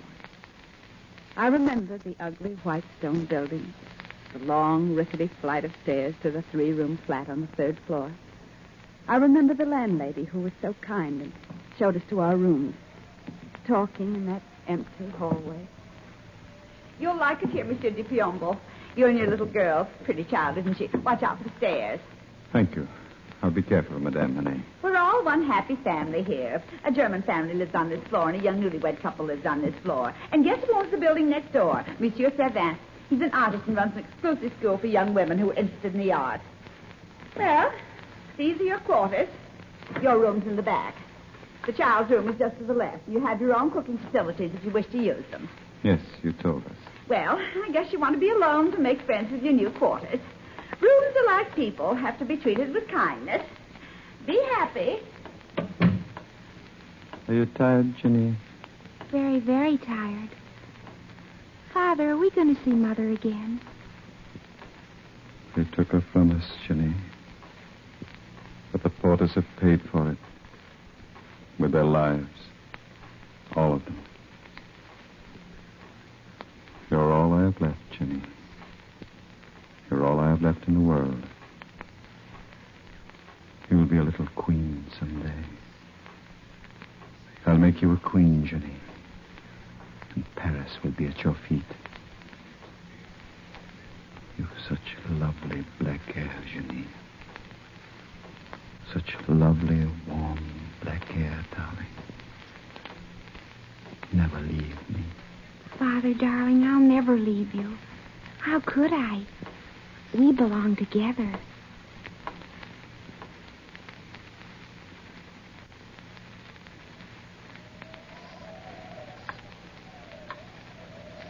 And so you and your father lived in the pension? And you were happy, Jenny? Oh, so happy, Louis. You've no idea. Well, when I was 20 years old, I started to paint. Our landlady showed my painting to Monsieur Savin, and Monsieur granted me a scholarship in his school. My easel was in the corner of the studio, and when I climbed on a chair, I could peer through the skylight into Monsieur Savin's attic across the way in the other gable. The attic always fascinated me. It was dark and lonely, and struck a responsive chord somewhere inside me. And then last week, I saw you there, darling. And I knew you were wounded. I started to paint you. I stood on the chair looking at you. Laurie was singing behind me, and Amelia was talking too much. The little chime clock on the wall chattered, too.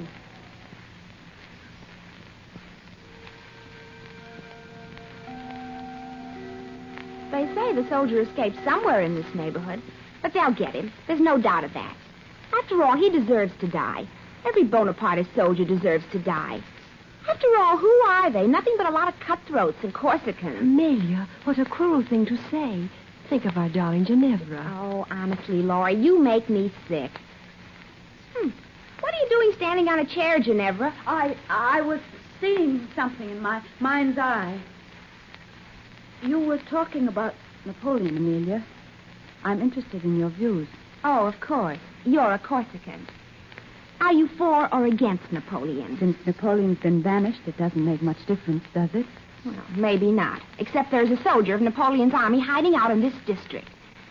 The police might be interested in you, Ginevra, if you're a sympathizer. If somebody were to tell them about you. Amelia, stop it. Let's see what you're painting, Ginevra. Oh, no, Laura, please. Darling, it's a lovely piece of work. Who is he? Who is who? This man Ginevra's painting. A man? Well, we didn't know. Mademoiselle, would you please return to your easels? No artist ever gave anything to art who supplied the world with gossip. We were just admiring the Corsican's work, Monsieur Sauvin. She's painting a portrait of a young man. Well, Mademoiselle Amelia, I'm sure if you worked as diligently as Mademoiselle Ginevra, somebody would admire your work. It is 4 o'clock, ladies. Time for you to go home. I'm only half finished, monsieur. 4 o'clock, Mademoiselle Laurie. Your family will worry. Naturally, Laurie. Come along and stop being super conscientious. Good night, Ginevra. Wait for me. I'll be right along. Mademoiselle Ginevra. Oh, yes, monsieur. Would you mind staying after class? Of course not, monsieur. Good night, Monsieur Savant. Good night, Monsieur Good night, Mademoiselle. You'll find Mademoiselle Ginevra very interesting to talk to, Monsieur Sauvin. Especially if you ask her why she stands on a chair looking in an attic window. Good night, Monsieur Sauvin. Good night, Mademoiselle Amelia. I'm sorry, monsieur. I caused you so much trouble. That is a fine painting, Ginevra. How long have you known the soldier has been hiding in my attic? Just today. How much has Mademoiselle Amelia seen of him? Just this painting. Monsieur, please take me to him. Nobody knows he's up there but me. He's wounded and he looks so lonely. Your father would never forgive me if I do. And I'd never forgive you if you don't. Please, monsieur. Nobody will ever know, I swear it. Please, Monsieur Savant. Please.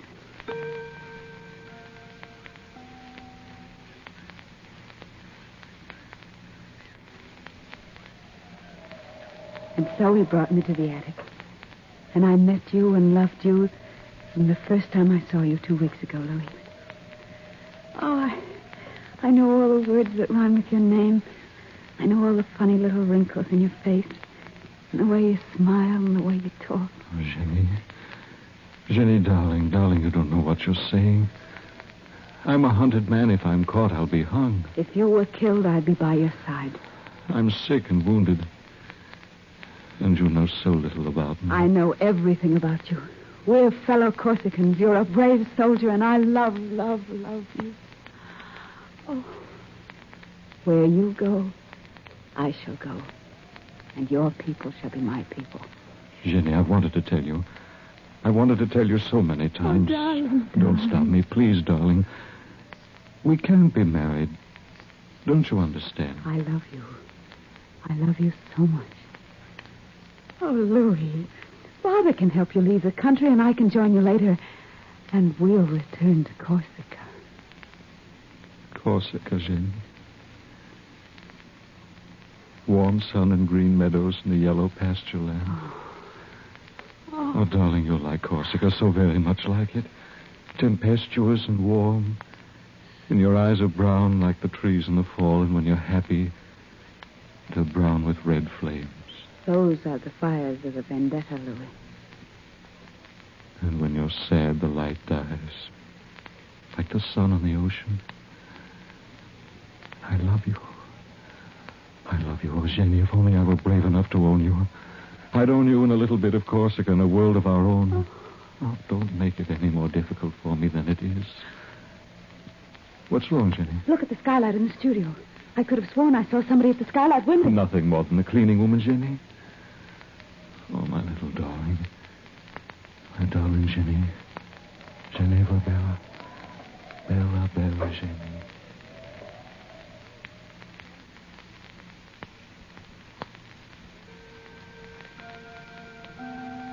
What are you doing standing on the chair looking out the skylight window, Amelia? Oh. What are you looking at? You know very well what I'm looking at, Laurie.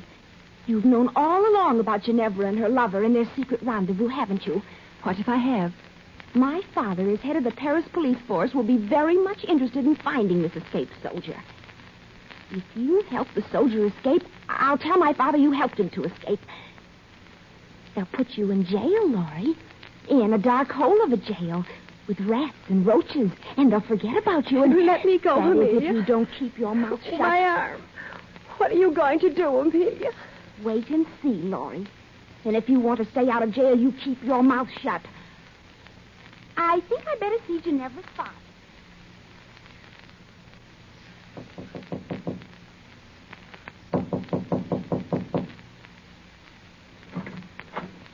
Monsieur de Piombo? Yes? I'm Amelia Farrar, a schoolmate of your daughter's. Oh, please come in, mademoiselle. My daughter is late from school, but I'm sure she'll be home soon. Well, I didn't come here to talk to your daughter, monsieur. I came to talk to you. A sort of ugly thing happened at our school lately, and, well, it's sort of difficult to explain, but, well, Monsieur Sauvin has been allowing an escaped soldier to hide in his attic. Not Sauvin. The rascal. How could he? Well, every day, Ginevra and this soldier see each other, and I hear they intend to marry. It's the scandal of the school, monsieur, and, well, if he's arrested, Ginevra will be in trouble, and... Are you positive of this, mademoiselle? Oh, yes, and I'm worried for her. You see, my father is head of the Paris police, and I found out this escaped soldier is a fellow Corsican of yours, and, well, you probably know him. He's parading under the name of Louis D'Angelo, but in reality his name is Luigi Porta, youngest son of the Porta family, and the only survivor of a tragic fire which occurred in Corsica 15 years ago. Luigi Porta. I'm sure Ginevra can take care of herself. Well, shall I report him to the police? No, maybe it won't be necessary for 24 hours. No, I think I'll wait. Good day, Monsieur Di Piombo.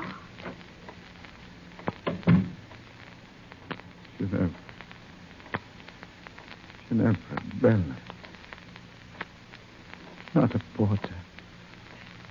Oh, no, Ginevra mia. Not marrying Luigi Porter. Not my own daughter.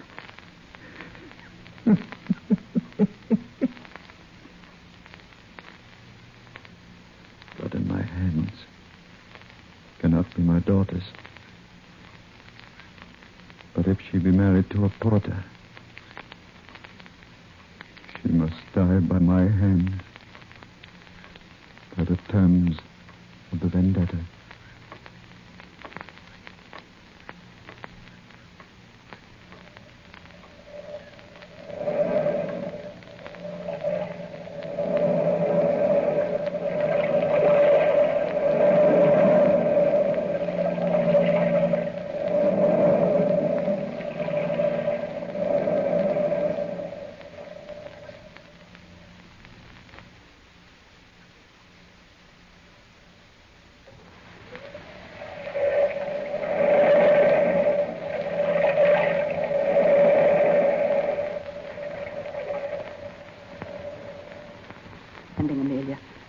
What were you doing in my father's apartment?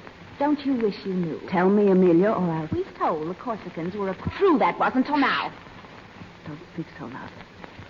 What do you know about it? What do you know? Everything. I know that you're Corsican sick and peasant blood you have. Oh, you'll be sorry, Ginevra. Very sorry for this. Amelia. Stop following me. I must know the truth. Did you tell my father about... Meeting a lover in secret? Yes. It's time somebody stopped you. Who did you say this secret lover of mine was? I didn't know you knew. I thought you at least had lost. Did you tell my father? Well, I told your father. Goodbye, little princess. For someone I'm doing out here. Oh, mademoiselle. Oh, pauvre petite. Mademoiselle, don't cry. If somebody hurt our feelings, you'll... Madame, would you do me a favor? Go upstairs to my father and take me out on an errand. Please, Madame. Poor child, are you in trouble? Please, for the love of heaven, go upstairs and tell my father you sent me out. And make the lie good. Make him believe it. You must make him believe it, Madame. Please, go upstairs now. Go upstairs right this minute. Mind, Monsieur de Piombo, if Ginevra went on this little errand for me. Just a few blocks away to the butcher, and I've hurt my foot. Naturally, your foot. Stubbed the toe. For a stubbed toe, you walk very well. Thank you, monsieur. Very well indeed. I think I'd better go downstairs. Don't. Please don't. I'd much rather you wait up here, Madame Monet, so that I may see this parcel Ginevra is to bring you. But monsieur... I said we'll wait up here, Madame. 6 o'clock. We'll wait till 7, Madame. Till 7. She's not here by then. You and I will find her ourselves. I had to warn you, Louis. You're in such danger. Don't you understand? Father will kill you. It's the vendetta return. Jenny, oh, Jenny. Luigi or Louis, it makes no difference to me. Love knows no names. And I love you, Luigi Porter, with my whole heart. But if we're married, you'll become a porter. And by the terms of the vendetta, as long as the Piomba lives, all porters must die. If you become my wife, you must die as well as I. Without you, Louis, I wouldn't be alive. My life, my love. We'll take our chance.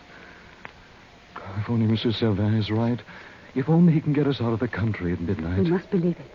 Darling, as soon as the priest arrives and we're married, I'll return home and wait. I'll wait until midnight. Be careful, darling. Be careful. Nothing can go wrong, Luigi. The carriage will be waiting, and Servin has our passports already. How can you get out of the house without your father suspecting? I'll find a way somehow. Oh, Monsieur Servin, you frightened me. I'm sorry, my dear, but the priest is waiting for you. Darling Ginevra, take my arm, my sweet. Oh. Lead the way, Monsieur Servin.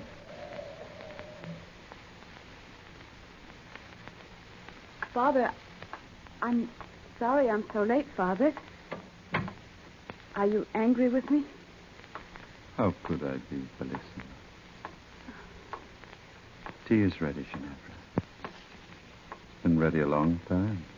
Waiting for you. I'm so sorry. Shall I warm the water? It's not necessary. Come, Carissima. Sit by the window with me.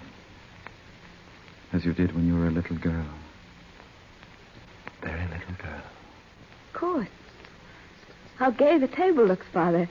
Almost as if we were celebrating something. Candlesticks, the best tea plate. Sit down, darling. Here, next to me. And the very best teapot. And the old Corsican knife. It's a lovely knife. I've always loved it. What are we going to carve with it? You've no cake. Your tea, Ginevra. Thank you.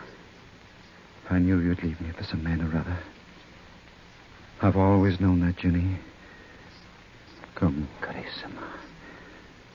Sit close to me. As you did when you were a little girl. But, Father... You're still my little girl. Father, You draw away from me. Are you afraid of me? No, Father. No, darling. No. My little princess. My beautiful Ginevra. Carissima. With your heavy, long black hair. Such heavy, warm black hair. Or the hair is dark. Or the hair is thick and fragrant. Or the hair is beautiful. But yours, Jenny. Yours is Corsica. Corsica. Don't look at me, Ginevra. Cara. Look straight ahead out the window. Yes, Father. What do you see out there? Trees and grass. And people laughing, happy people. A boy and a girl and a baby. And an old man. A lonely old man, Cara. There's no old man out there, Father. Father, what are you reaching for?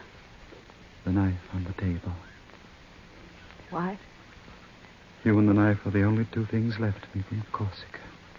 No, don't turn around. Keep looking out the window, Ginevra. Keep telling me what you see, my darling Carissima. Why, Father? Are the boy and the girl happy? Father! Are they, Ginevra? Are they happy, darling? Father! Father! I'll hold you in my arms, my darling, and the pain will go away. Father! I waited for you for 2 long hours. I stood by the window watching and waiting. I saw Savant leave and return with the priest. Oh, cara, Jenny. Then you came home. Not my Carissima. Not my darling. Oh, Father, the pain. The pain now. You came back to me. The wife of Luigi Porter. Your mother's murderer. You were Piombo to become a porter. The pain, Father. The pain. Goodbye, Ginevra. Your hair. Your warm black hair. The knife. There. thawed out so slowly. And my life for your life. The life of a Piombo for the life of a porter. Carissimo. Cara mia. Cara mia. You'll not be alone. Not alone in death.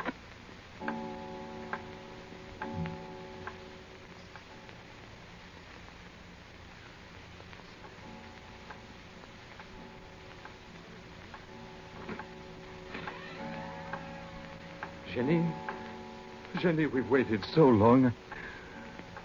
Jenny, my darling, what's happened to...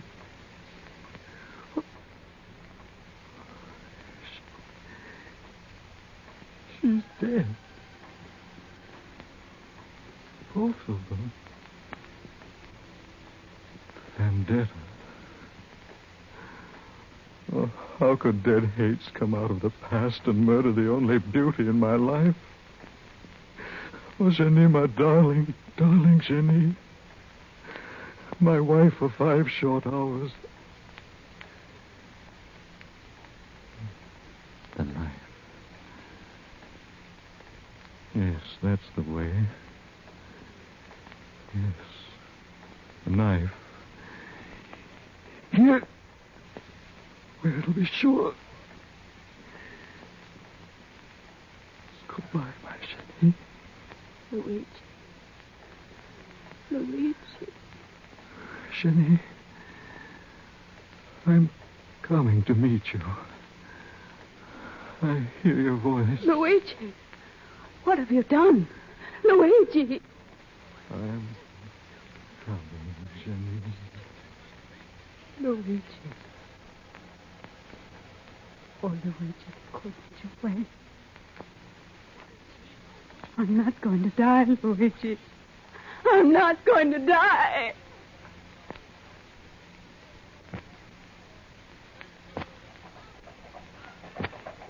Jenny didn't die.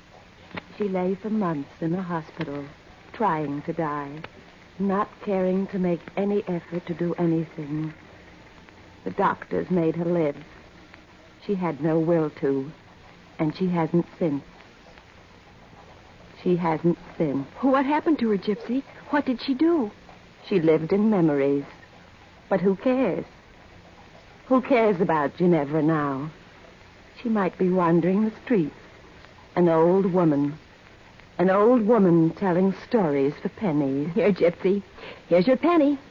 Thank you, madame. Thank you. A story? A story for a penny? Just a penny, please. Just a penny.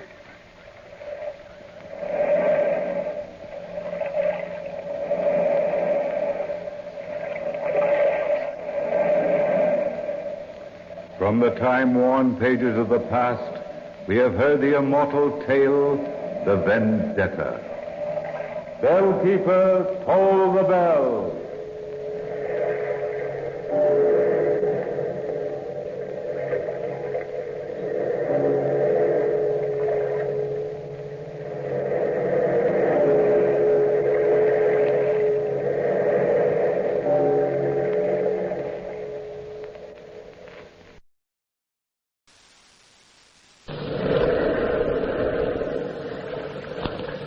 The Weird Circle.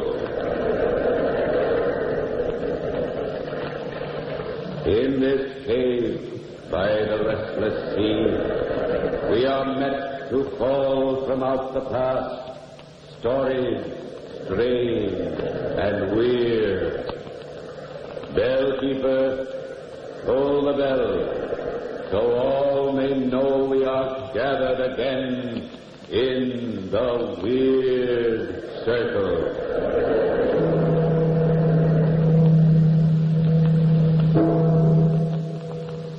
Welcome to the Ogden's Playhouse for another Weird Circle story. Tonight we are to hear a classic mystery tale from the pen of Elizabeth Gaskell. This is an unusual story in every sense of the word, just as Ogden's Fine Cut is an unusual tobacco on every count. Ask the smoker who rolls his own cigarettes with Ogden's. There's an unusually fine taste and aroma to Ogden's. Try Ogden's and sample its goodness for yourself. You'll find Ogden's easy to roll, delightful to smoke. Yes, easy to roll, delightful to smoke. And now tonight's Weird Circle story, The Old Nurse's Tale, by Elizabeth Gaskell.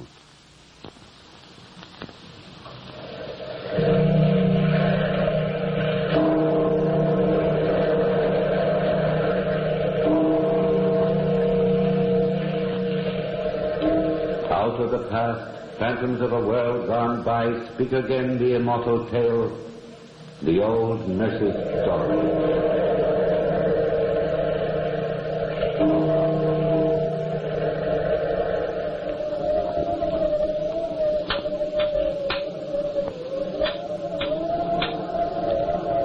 Hear that? That tapping on the window pane?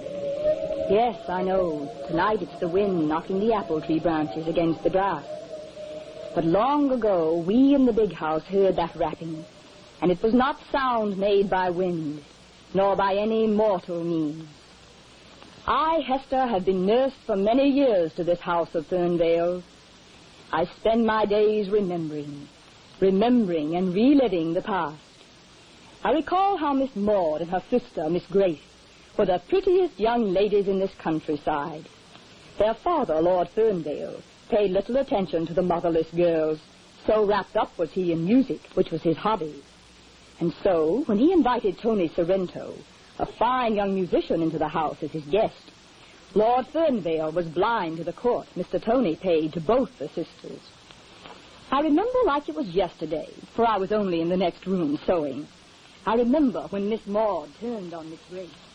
Look here, Grace. Somebody's got to wake you up. You're acting awfully silly with Tony. You're positively moon-eyed. Oh, am I? Anyway, I don't giggle at the least thing Tony says the way you do. Grace. Oh, Maud, let's not quarrel. I've wanted to tell you something for a long time, but I've been afraid you'd laugh. Promise me you won't laugh. I couldn't laugh looking at your serious face. What is it, little sister? I'm just terribly in love, Maudie. And Father's going to have a fit, but I can't help it. I'm just awfully in love with Tony. Oh, Grace, this will never do. Tony's no good. Don't say that. Don't say it. And if there's anything you know, don't tell me because it's too late. Grace! Oh, Father, where are you? Please don't tell him anything, Maud, please. Girls, where are you? Here, Father, in the library. I wonder you wouldn't answer before I yelled my lungs out. Maybe you two are ashamed to face me. Oh, I know what's been going on around here. Nothing. Nothing's been going on, We Father. don't even know what you're talking about. Oh, don't you? Well, the whole town knows. But neither of you seem to care if our name is subject for the back fence gossips. Get to the point, Father. What have you heard? It's public knowledge that my guest, Tony Sorrento, has been courting both my girls, setting two sisters against each other. And you silly, stupid girls without pride or dignity, permit this trifling nobody, this musical dandy to make sport of you. Don't talk that way about Tony. He hasn't been courting both of us. I suppose, Grace, you think you're his heart's desire. Father, don't be cruel. But Grace, Father's right. Tony has been making love to both of us. Don't tell me. I won't listen. I don't believe it. You've got to believe it, you little fool. Anyway, I've sent Tony packing, bag and baggage. You'll never see him again. You what? Where is he? Where did he go? You've got to tell me. I've got to go to him. Grace, use your hair. Oh, listen to me, both of you. Tony and I were married yesterday. Married? That cheap fortune hunter married to my daughter? I'll not have him joined to our family. But, Father, I'm his wife and your daughter.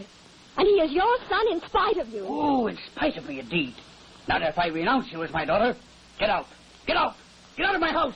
And don't ever come back. If death had taken Miss Grace away, we in the house couldn't have mourned her more sincerely. Soon Miss Maud married, and we believed it was to get away from the gloomy place and from her father, rather than for love. Lord Thornvale's temper turned more hard and bitter after that, lashing out at nothing at all. And then, one winter evening, after Miss Grace had been gone about 6 years, I was at the big house visiting in the kitchen when my husband rushed in, telling us Miss Grace had come back, and was at that moment standing at the front door. With her was a pretty little girl. We tiptoed, for we were only human, you understand. We tiptoed to the hall door to listen. But Lord Thornvale's voice would have reached us anywhere. We heard Miss Grace say, Father, I've come back. Let's both of us forget our grievances. You must be mistaken, young lady. I am not your father. I have one daughter living. Her name is Maud. Another daughter, Grace, died 6 years ago. But I didn't die, Father. I am Grace. And this is Angelita, your granddaughter. Mommy, I'm cold. We'll be warmed up in a moment, dear. I have no granddaughter, and only one daughter alive who married suitably and well. You've come to the wrong house, young woman.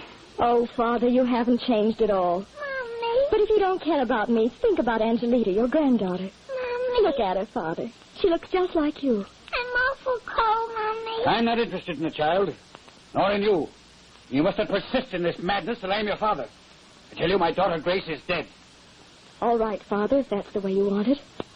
But don't forget, I'm your daughter. And I, too, can be hard and revengeful and mean. And I swear to you, I'll hurt you some way. Somehow. I won't rest until I make you suffer. I'll make you suffer. You'd better hurry to the village. You may be in time to catch the late train. Good night. We all stood like stones, so frozen we were by what we'd heard. It was a cruel night for a woman and a child to be walking to the village, for there was a bitter wind rising, and snow was beginning to fall. My husband wanted to sneak out the back way and find Miss Grace and the little one, and hide them in this cottage here. But the master must have guessed our intentions, for he called us in and gave us all tasks to do, just to keep us busy and thwart our plans. When we'd finished, we thought Miss Grace and her child had surely reached the train by that time. But in the morning, as I walked across the back hillside pasture where the sheep graze, Timothy, the shepherd, called. Hester! Hester! Come here! Quick! What in goodness name is it, Tim? Here! Look behind the pine tree. Against the rocks. Oh, merciful heaven. It's Miss Grace and the little one, frozen like statues. I heard about them coming to the big house. They must have got off the road and got lost in the blinding snow last night. Oh, Timothy, it's awful to see them sitting there. I can just imagine how Miss Grace and the little one groped their way up the hillside and thought they'd take shelter behind the pine tree against the rock. Oh, the poor lost things. Mind you, Hester, how the big rock is just like a stone chair for her and the little one. Well, maybe their souls have peace and rest now. I wonder after all that's happened and the way they died, I wonder if their souls will ever find rest. We never knew how the master felt about the tragedy, but it was plain to all he was a softer man after that. Though, whether it was the death of Grace and the child, or good news that came within the week, or both together that changed him, it's hard to say. For Maud gave the house of Fernvale an heir, the Master Robert. Lord Fernvale was fairly bursting with happiness and pride. He couldn't do enough for the boy. Lady Maud often brought Master Robert to visit at the house, and we all agreed he was an uncommonly fine, bright boy. We'd nearly forgotten the tragedies of the past, but we were soon to be reminded of them with awful clearness. When Master Robert was going on 6 years old, Lord Fernvale sent word to my cottage for me to come to the house and see him. Esther, my daughter Maud and her son Robert are coming to stay several months this winter with me. Her husband has business in the Far East. I would like you to act as nurse to the boy. Oh, sir, I'd be very pleased. Master Robert's such a sweet child. Robert's the only heir to carry on our family name. I want you to take very good care of him. Oh, indeed. I shall care for Master Robert like he was my own son. Esther, I'm an old man. I want peace now. I want Maud to be happy here. She's never been told about the death of Grace and the child, Angelita. We Fernvales are not very forgiving. I can't say how Maud would react if she knew the circumstances under which her sister and niece died, but what's past is past, and I can't change it now, Hester.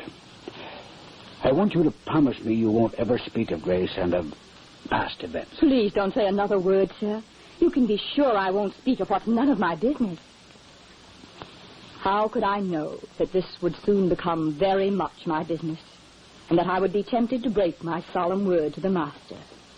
Indeed, we were all so happy the first few days Lady Maud and young Robert were with us, that it hardly seemed possible our household had ever been anything but happy.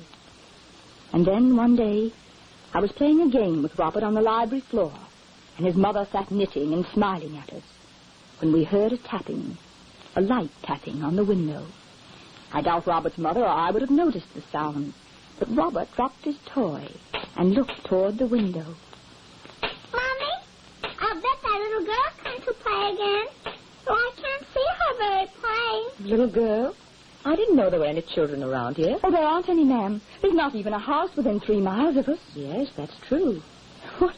What little girl would be walking 3 miles in the snow just to see you, Robert? I don't know her name yet, but I see her most every day.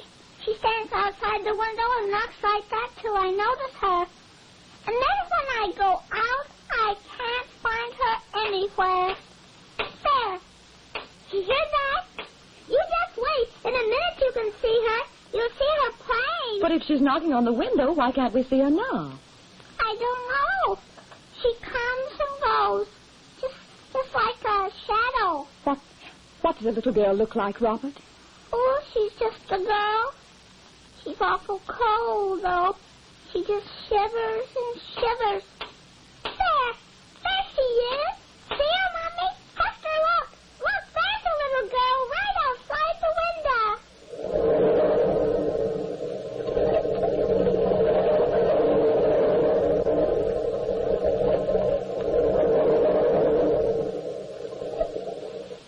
Well, friends, as Elizabeth Gaskell's absorbing story unfolds, we shall see that young Master Robert seems headed for an undeserved fate because of his grandfather's unreasoning cruelty. We shall see, too, that the appearance of the little girl at the window is only the beginning of a chain of events of startling nature. But now, let's talk of the chain of events that lead to complete smoking satisfaction if you roll your own cigarettes. The first step is a visit to your tobacconist and the purchase of the handy green package labeled Ogden's Fine Cut. From there, the process is a smooth series of adventures in smoking enjoyment for the roll-your-own cigarette smoker. Just try the rich goodness of Ogden's. It's roll-your-own smoking satisfaction at its best. See how uniformly Ogden's rolls into a cigarette of fine consistency, a superior smoke every time. The popularity of Ogden's has been attained with good reason, for Ogden's is your guarantee of consistent, high quality. Try Ogden's. You'll find Ogden's easy to roll, delightful to smoke. Yes, easy to roll, delightful to smoke. And now back to our story. Grace Fernvale enraged her father by an unsuitable marriage. When she returns with her 5-year-old daughter, Angelita, Lord Fernvale insists Grace is dead and refuses to let them enter. Grace screams that somehow she will make her father suffer. The following morning, the bodies of Grace and the child are found in the back pasture, frozen like statues. Lord Fernvale's other daughter, Maud, has married, and her small son, Robert, is loved by his grandfather. Robert tells of the shadowy figure of a little girl he sees outside the window, who beckons him to come to her. Maud, Robert, and his nurse hear the tapping on the window, but only Robert can see the little girl.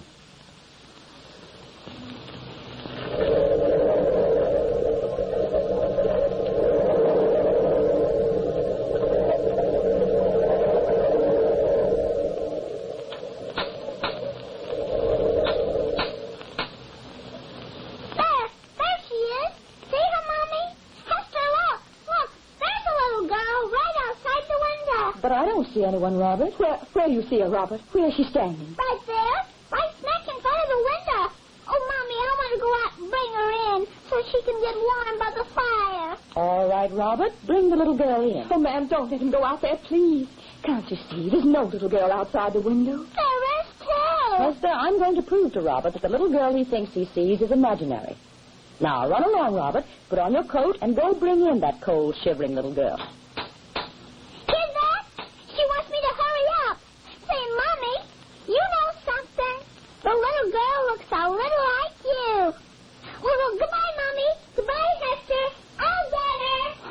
Saints preserve us, ma'am. Now I'm sure of what I'm sure of. What are you sure of, Hester? Oh, I can't tell you, ma'am. That's what I thought. Hester, the people around this countryside believe there's a ghost up every chimney. I was half frightened out of my life by the ghost stories I heard when I was a child. Now, I don't want Robert to believe those old superstitions. But how do you account for the knocking, those taps? I can't account for them right at this moment, but if I took the trouble to investigate, I'm sure I'd find some logical, reasonable explanation. Well, if you'll excuse me, ma'am, I want to run out and see that Robert's all right. Wait a minute, Hester. I'll go with you. We'll all three of us look for that little girl.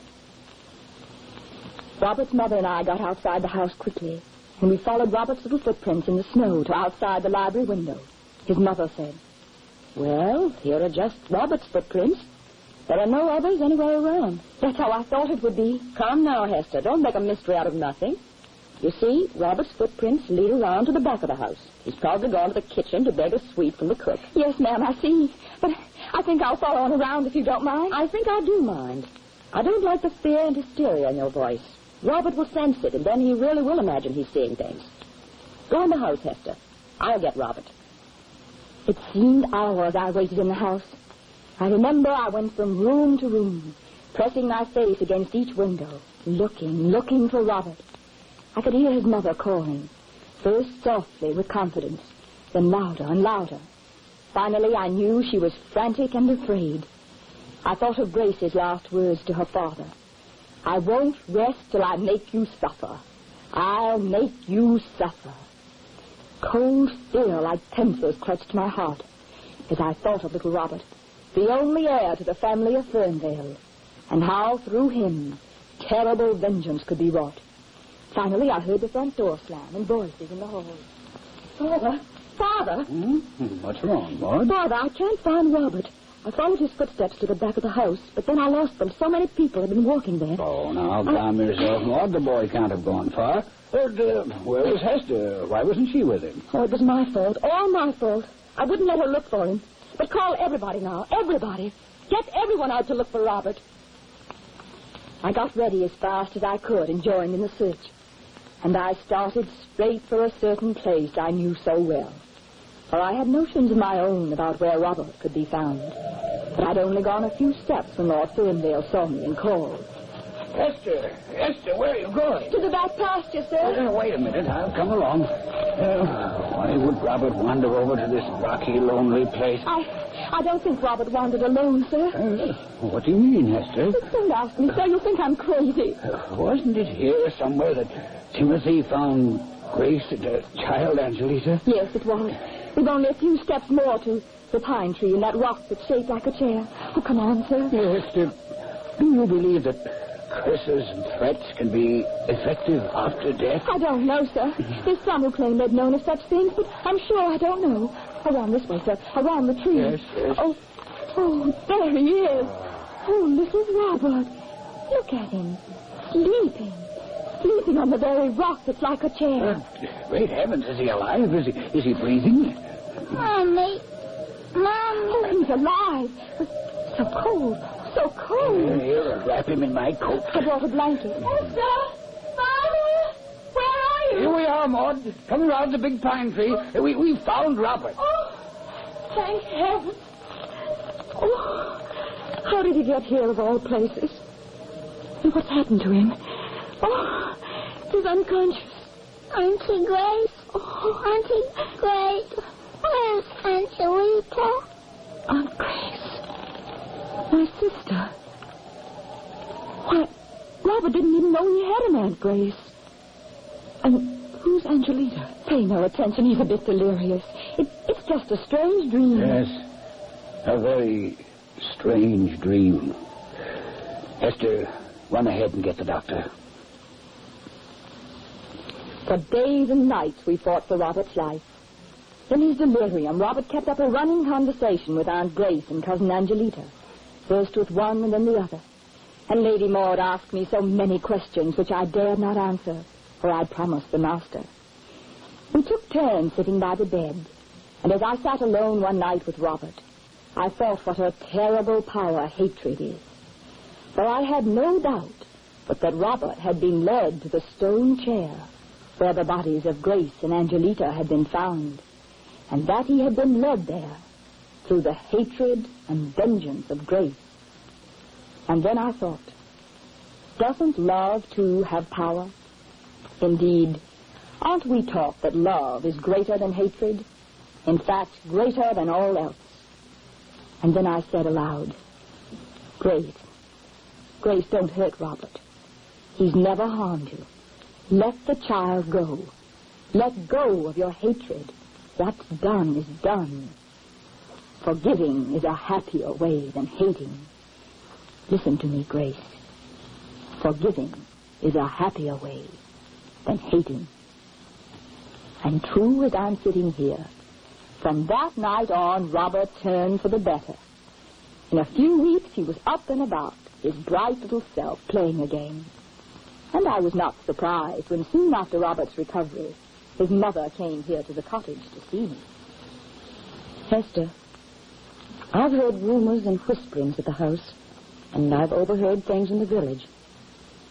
I know something about my sister Grace has been kept from me. I want you to tell me what it is. I thought you'd asked me that before long, but I promised your father never to speak of it. What's past is past. Why not let it be? Because I think I have a right to know. Strange things have happened, and I won't understand them. Now, why not ask my father to release you from the promise of keeping silent? Will you give me your word to hold no grudges?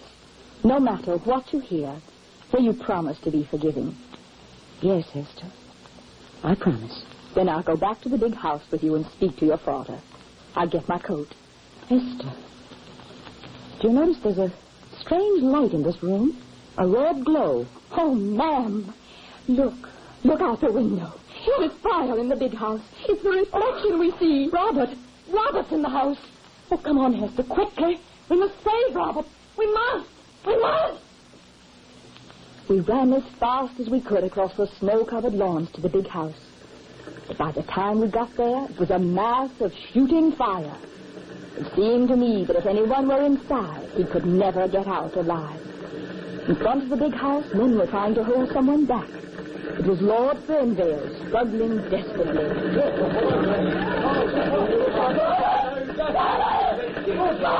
Let me go, you fools! Let me go! Hold on now, sir. It's hopeless, sir. There's Robert's inside. I've got to go. Let me go. Robert, it's no use. Nobody can stop me. Let go of me, you fools! Oh, heaven help him. There he goes.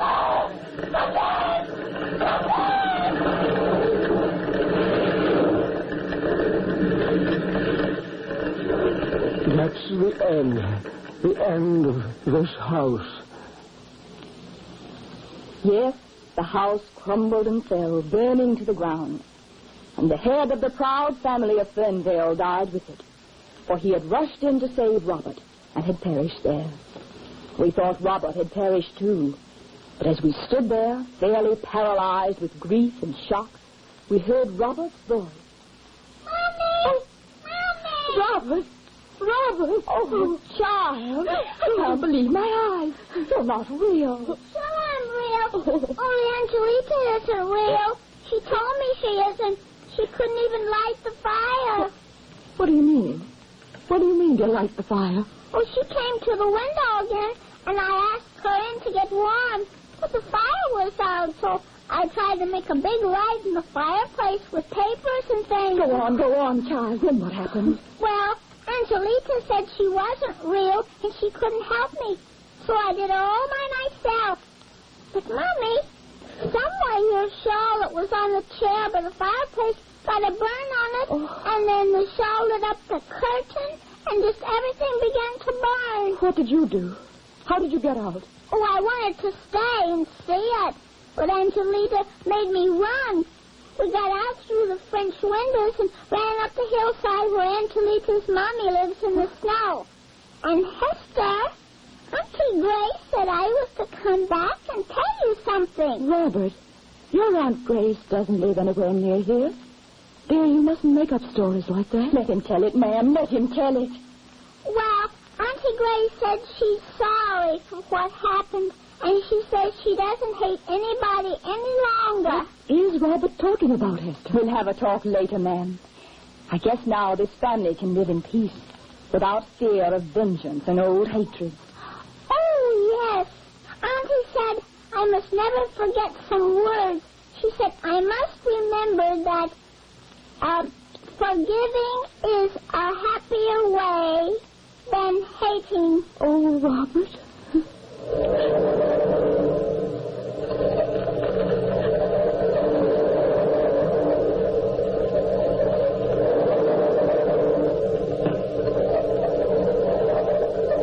From the time-worn pages of the past, we have brought to you the old nurse's story. Bellkeeper, hold the bell.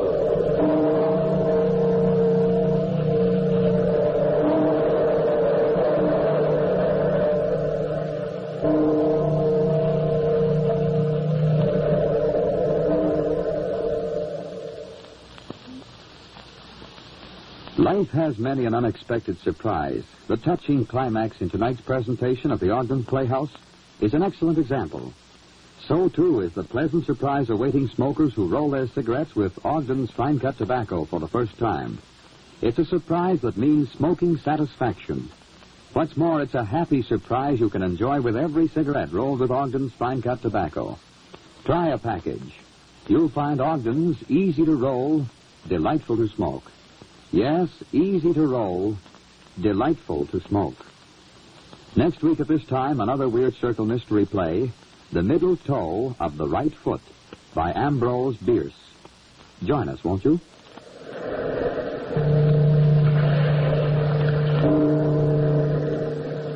If you smoke a pipe, try Ogden's Cut Plug. It's a cool, fragrant smoke. It's a delight in a pipe.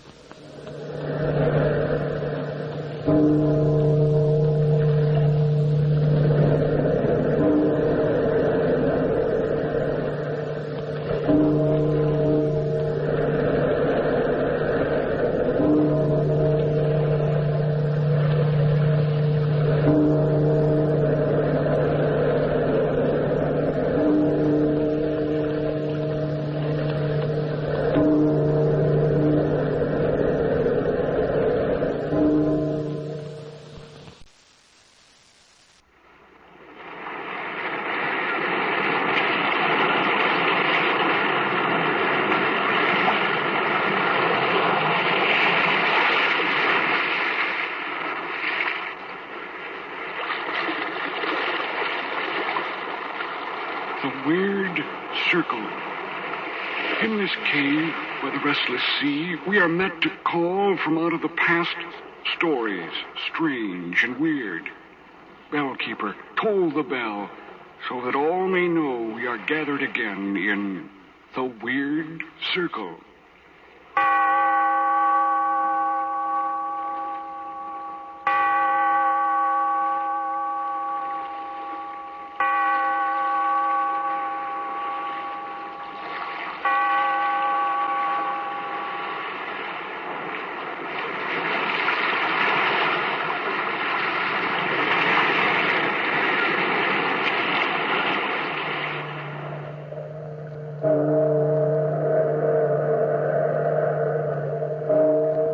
Out of the past, phantoms of a world gone by, speak again the immortal tale, the Great Plague.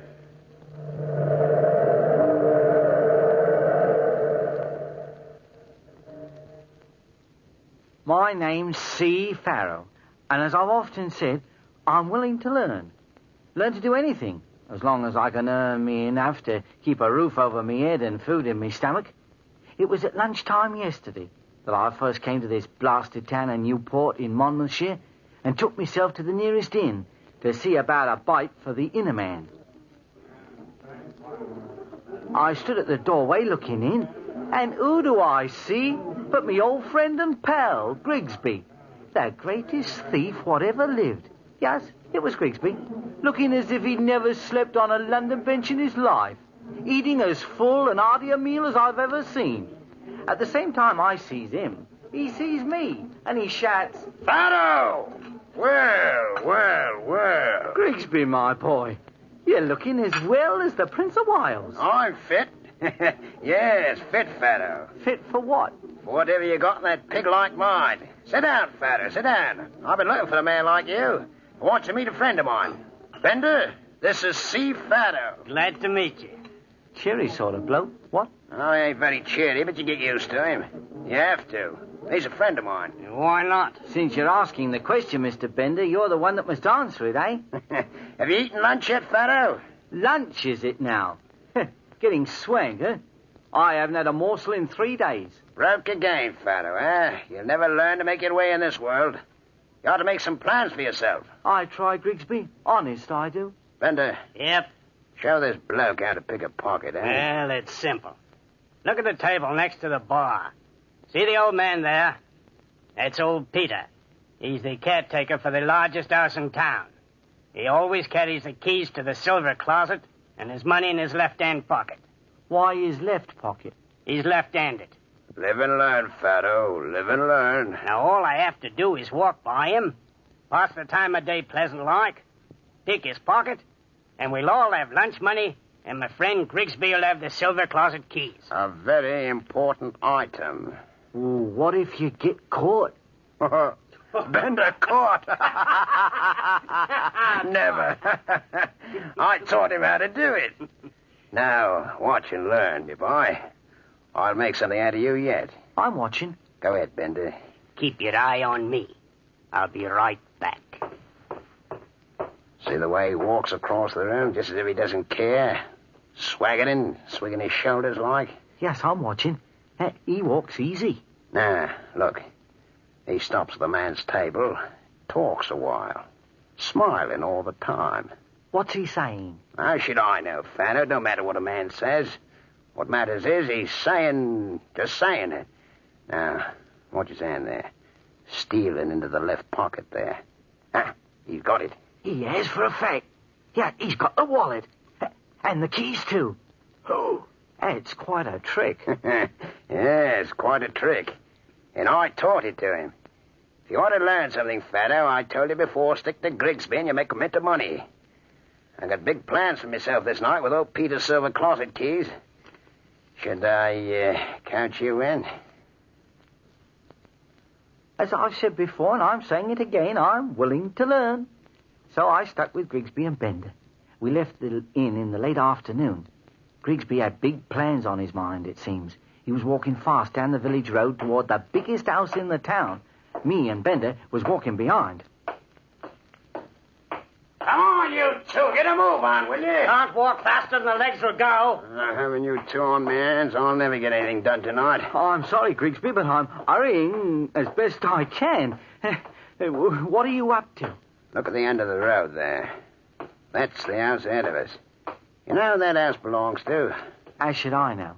It belongs to the richest family in the old county. The family's out of town, I hear. That's right, Bender. Family's out of town.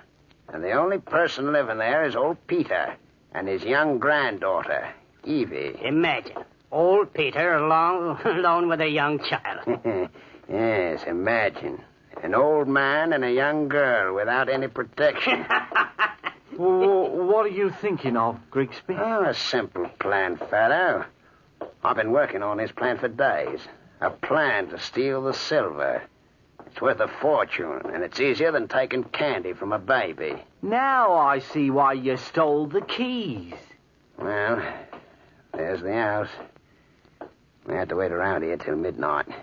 When midnight comes, I'll knock on the door, and old Peter will open it. And then Bender here clubs him over the head. And I goes in, gets the silver and the money, and we leave town. What about the child? That's where you come into the plan, Fatto. You're a little fellow. Good at crawling through windows. What do I do when I get through the window? Find the child and get her out of the way before she starts to shriek and holler. I ain't no child murderer, Grigsby. I ain't. I gotta teach you the hard way, Fatto, or you never learn at all. But Don't butt me, Fatto, or I'll cut your throat for you. I'll cut his throat for him. You heard him, Fatto. Bender's good at cutting throats. I taught him. But I got a wife and kid of me own. I can't go fighting little children. Use the knife, Bender. Good idea. No, wait a minute. Don't be hasty. I never was a man not to change my mind. Change his mind. So you'll change your mind, eh? I thought you'd come to my way of looking at it. Yeah, look over there. Playing in the yard. It's the little girl herself, all alone. Now, if you're smart, Father, you'll take a word of advice. I don't think I need no advice right now. You might need it this evening when we start to work. Now, talk to the little girl for a while. Find out what room she lives in. And you might even ask what kind of silver the family's hoarding. Oh, she's a pretty little thing. Look at her, playing by herself, nice as you please. Like a regular little lady. It's easier to kill a child than a grown-up. They die easy, fast. Go on, Bender, don't joke with the bloke. He's getting pale. Go on, Pharaoh. Are you going to talk to her, or do I have to convince you with me knife? I'll talk to her. We'll just sit over on the side of the road and watch you. I don't need no watching. We'll watch anyway. Just walk right up to her and speak. Hello, little girl. Who are you? Who am I? Why, I'm a friend of yours. Do you know my grandfather, old Peter? No, not personally, but I've heard of him. Do you know my name? Now, what is your name? Evie. I live in that house over there. It's a right nice house, Evie. Which room is your room? Don't you know? Should I? Of course, everybody knows Evie's room. Grandfather says it's 'cause it's a special safe room just for me. Guardian angels watch over me all the time. Of course. Where is your room? On the second floor in the back of the building right over the kitchen entrance. There's a special porch off my room. A porch? Yes. Now I've told you about me. What about you? What's your name? My name's C. Farrow. C. Farrow? That's a funny name. Where do you live? Any place I can find for me to live. On the grass or in a haystack, in an alley, in a doorway of a shop. Is there a second floor for you to sleep on in all these places? I suppose so, Evie. I like you. Wish I could stay with you longer, but I can't. Well, where are you going? Home. My grandfather told me to come in promptly at 5 or I'll catch cold. He worries about me awful. He always does. Goodbye, Steve Farrow. Goodbye, Evie. Bye. Bye. Bye. Goodbye. Bye. Goodbye, Evie. Goodbye. Ah, pretty little girl she is. Nice work, Pharaoh. Quite nice work. If I say so myself, I couldn't have done a better job. One would almost think the little girl liked you. One would, eh? Well, maybe she did. Don't make no difference now. We'll just take a look around the grounds and then wait. Bender, wait till midnight. Stick around, fella. You're going to learn something tonight. Till midnight. Might even get a few hours sleep. Grigsby led the way, and as I said, I'm willing to learn. As we walked around the ground, I kept looking at the second floor, and my heart sunk. Child killing. It just ain't in my line. For an hour or so, Grigsby studied the land, and then he led us to a little grove on one side of the field, where we sat down to wait. Bender, the big fella, fell asleep. Grigsby kept one eye on me and one eye on the house, and all of a sudden, I realized it was starting to rain. But, rain or no rain, we just waited and waited until the church clock struck 12.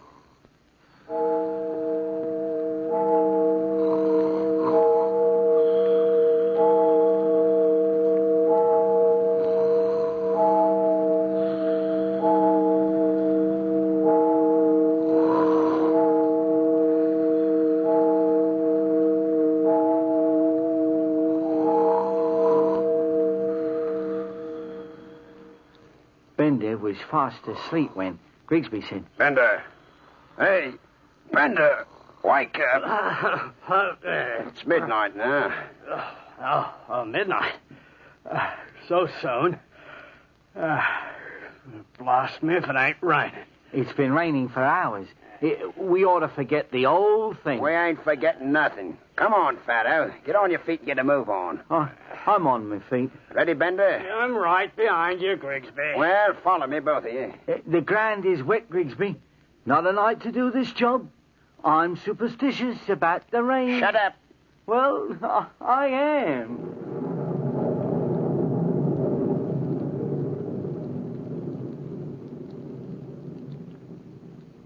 Well, gentlemen, there's the house right ahead of us. Imagine everyone's sound asleep. Fatto. Yes, Grigsby? We'll walk you to the back of the house and give you a boost up over the ledge of the kitchen porch. Yes, Grigsby. Go on, get it moving. I'm moving. Shh, both of you. There's the porch. You think you can climb it, Fatto? I don't know. Honest, I don't. You better now. Climb up on that ledge and stay there until you hear me pound on the front door. Then what? When I pound on that door, climb in that open window and take care of that kid. She won't feel nothing. Just one quick jab in the heart and she's dead. Here, Fatto. Just as a special favor to you, I'll lend you my own knife. Well, go on, take it. Yes, all right, I will.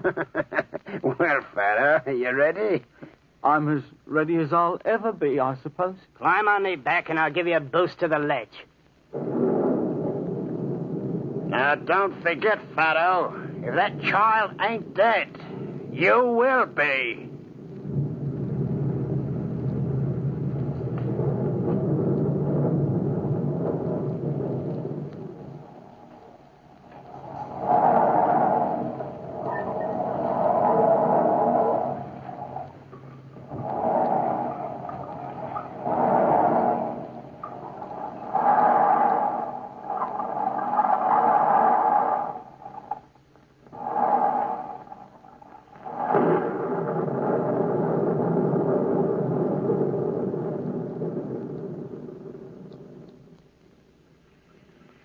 Bender kneeled down, and Grigsby helped me stand on the big man's back.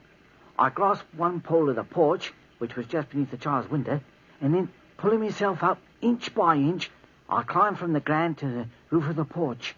The pole was wet and slippery, and my fingers were cut by splinters when I reached the porch. Panting and breathless, I just crouches there, waiting. I see Grigsby and Bender walk slowly around to the front of the house. Then I noticed the window, right in front of me eyes, with little white curtains blowing back and forth, and it brings a tear to my eye. Then I notice a little white bed inside the room, but the room's too dark and I can't see the child nowhere. It seems to me the whole world's quiet and my breathing's as loud as an elephant's. When I hears... Open up, old man! Open up! I'm telling you to open up the door! Wake up, old Peter, wake up! Hey, you old Peter, wake up before I pound the door down. Are you dead? Well, open up. He sleeps like a log. He's playing the fox, I'll guarantee, pretending to be asleep. Wait a minute. If you don't wake up, I'll smash the door. Gentlemen. Where is he, Grigsby? Up there in that window, right over your head. Oh, there you are, you dimwit. Come on down and open up this here door. Gentlemen, why do you come to wake up honest people at this hour of the night? Stop playing the game, old Peter. Your time has come. If you don't open up this door right away. My time? You mean to kill me? If you don't open up the door. Gentlemen, I'm afraid you're too late. A crueler fate than murder has taken the breath from my body. What are you talking about? You'll see. I'll open up the door, but you'll wish to heaven you'd never visited this house. I'll be right down. What's he talking about, Grigsby? I'm not quite sure, Bender. Not quite sure. I wonder how that fool Fatto's done. Oh, he's done his job. Find out Fatto. I wonder how long he'll keep us waiting in this rain here. If he don't answer soon, we'll break in the window on the side of the house. Oh, here he is. Come in. Come into the light where I can see you. Oh, woe unto you, gentlemen, for trespassing this house tonight. What are you talking about anyway? Look at my face, gentlemen. The black rings under my eyes, and the black splotches on my arms. Do you have any idea what that is? Black rings. Black splotches. Blimey, Grigsby. It's the plague. The Black Plague. Yes, the Black Plague. That's what it is. This afternoon, late this afternoon, my little granddaughter came in from play. Within 4 hours, she was dead. Evie dead? Come in, gentlemen. Look. There she lies on the stairs. Grigsby, look. Look well, gentlemen, because within the half hour I should be lying by her side. Oh, the pain. Oh, the pain. It's the plague, Grigsby. I've seen them before. Run, gentlemen. Run to the tanning factory and breathe in the healing fumes of the tannery. The smell of the tan bark and the leather have curative powers. It's too late for me. But if you wish to spare yourself the horrible suffering of the plague, go. Go at once to the tannery and stay there as long as you can. Oh, the pain. My flesh. The pain. Oh, the pain. Help me, gentlemen. Help me. The pain. Don't touch me, Peter. Come on, Bender. The tanner's factory. As fast as we can run. As fast as we can run. Where's Sparrow? Where's Sparrow? I'm right behind you, Bender. I've heard. It's the Black Plague, and nothing can save us. Nothing but the air of the tannery. Let's get there. Hurry. Hurry.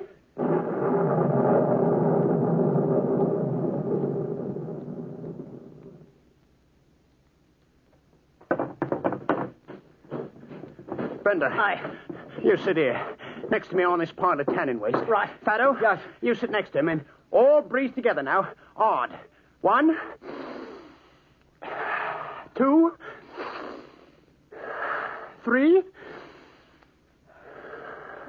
Are you sure the fumes from this tanning vat are good for the Black Plague? I've heard nothing can cure you once you've touched someone who's had it. Oh, I never touched Al Peter. Did you, Bender? Never once. Not even tapped him lightly on the shoulder. But I touched the child. You? Yes, and right after that, I touched Bender. Remember Bender? Then I must have it, too. Look at me, Grigsby. How do I look? Not so well, as a fact. I don't feel well either. Not well at all. Your face does look sort of, wouldn't you say, bloated, Grigsby? I've got it. I've got the plague. That's what I've got. If Farrell must have it, too. But nobody touched me. Nobody. Nobody, Bender. I'm still all right. You won't be for long, Grigsby. What are you talking about? I'm going to die. But you ain't going to live. You got us into this. I'll rub my hands on your face. That's what I'll do. Rub my hands on your face. No, you don't, you. Give me that knife, Farrell. Here you are, Grigsby. Don't give it to him, Farrell. I got it now. And if you come near me, Bender, you know what'll happen to you. What's the difference now? The plague or the knife makes no difference to me either way. Stay away from me. I won't stay away from you, Grigsby. My hands are covered with a disease, and it'll soon be on your face. You pig, you dog. I'll teach you. You'll teach me what? The knife. The knife. Don't you?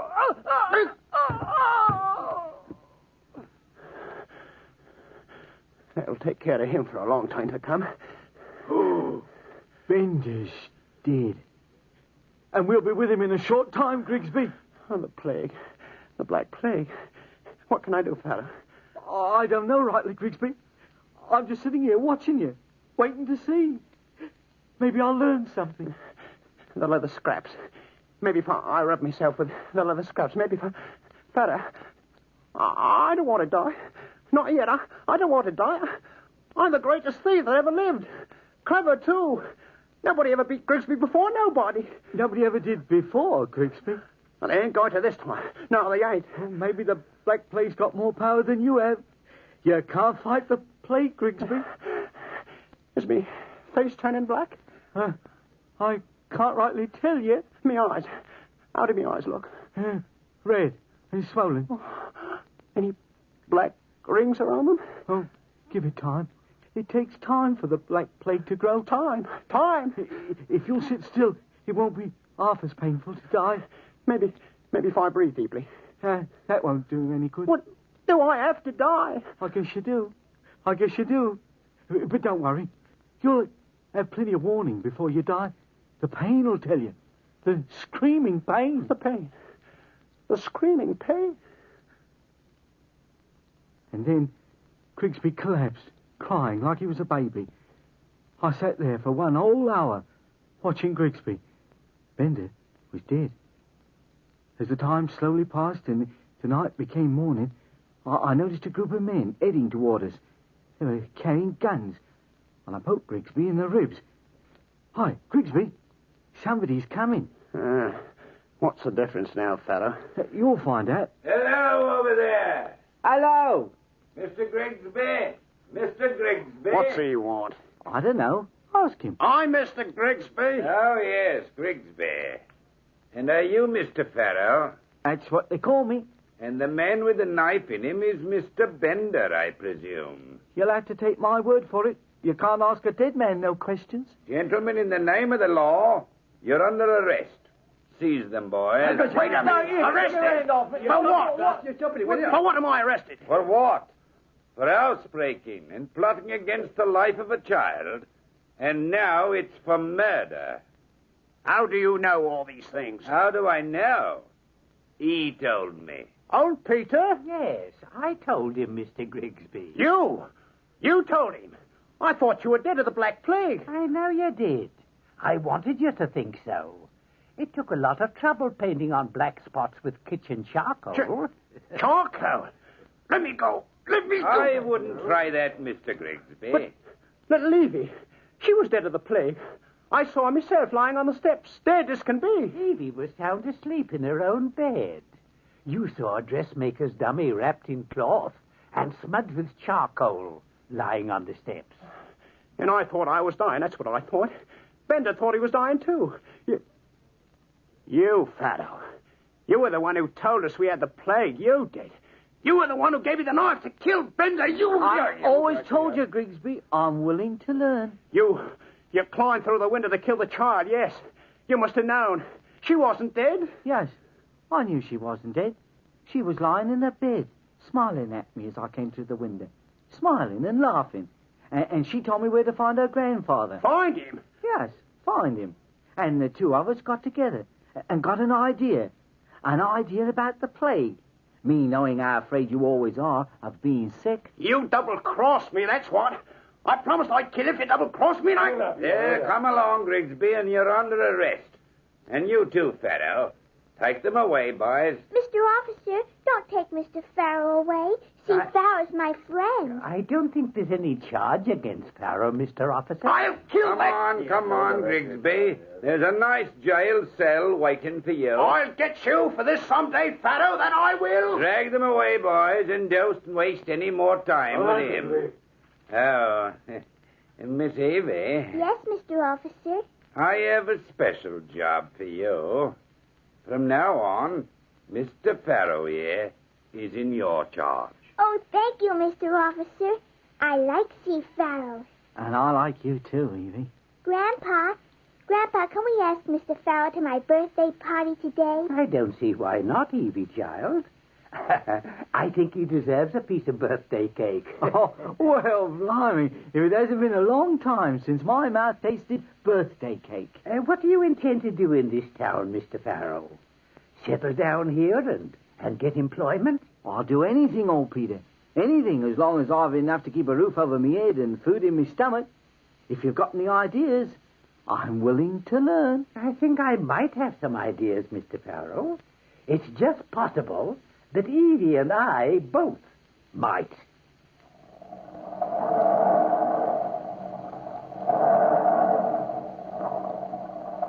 From the time-worn pages of the past, we have brought to you the immortal tale, The Great Plague. Bellkeeper, toll the bell.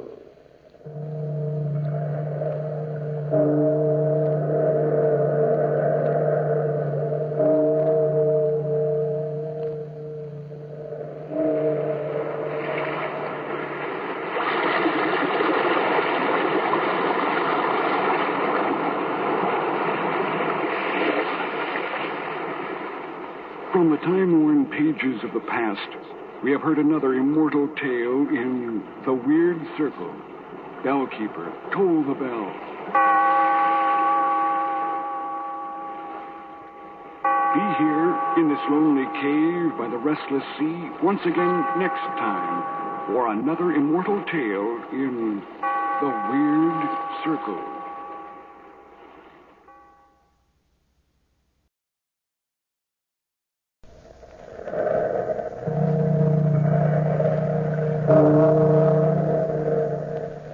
Out of the past, phantoms of a world gone by, speak again the immortal tale, Expectations of an Heir.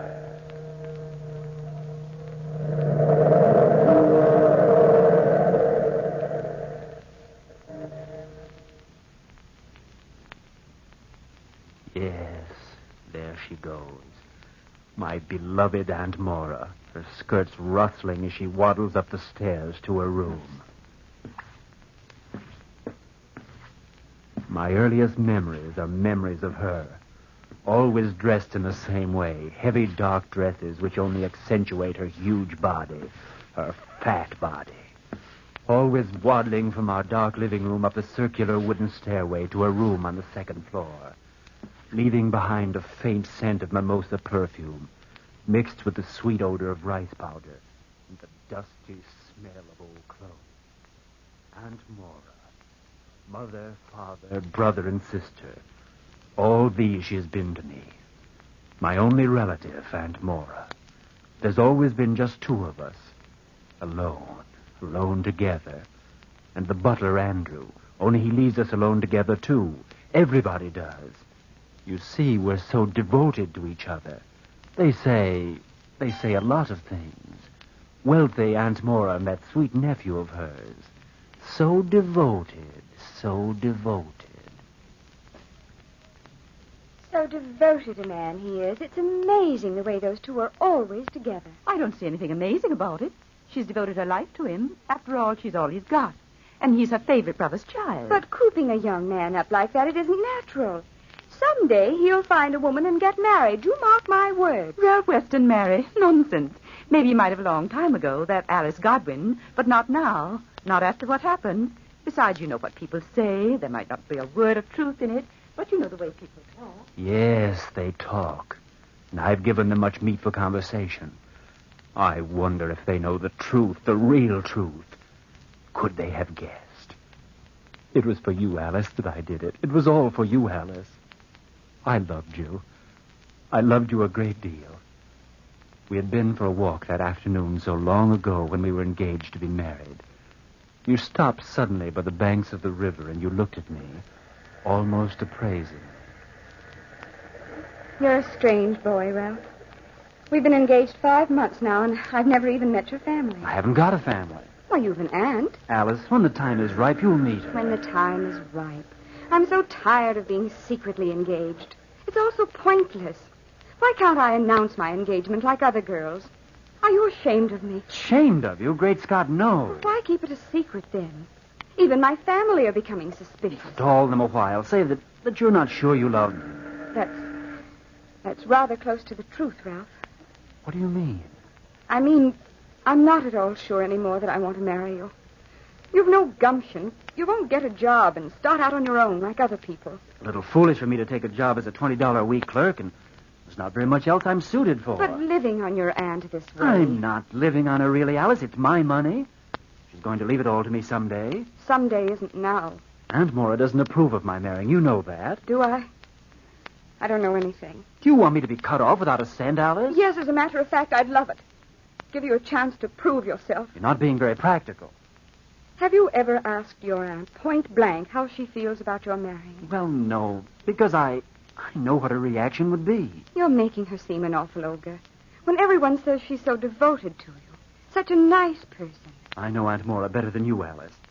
You'll have to let me do things in my own way. Aunt Mora's got a bad heart, and any kind of a shock would prove fatal to her. But why should your engagement prove a shock? Oh, Ralph, we've had this argument so many times. I'm sorry, darling, but unless you feel free to marry me now... Alice, give me a little time. I wish I didn't love you. Alice, I'll tell Aunt Mora tonight. Oh, I'm sure she'll understand, Ralph. I'm positive she will. That is, if she's as devoted as people say. Devoted. Devoted. I went home. Tried to plan how best to break the news. After dinner, Aunt Mora and I were in the living room. The air was heavy with the rich, fat odors of mimosa perfume and rice powder. We sat in silence facing each other. Then she glanced at the clock on the wall and started toward the dark hallway. She was just about to walk up the stairs to her room when... Good night, Ralphie. Don't forget to lock the windows. You forgot last night. Auntie? Yes, Ralph? I've got to talk to you. I was wondering if... If what? I can't talk to you this way in the dark hallway with you peering down at me. What I have to say is rather confidential.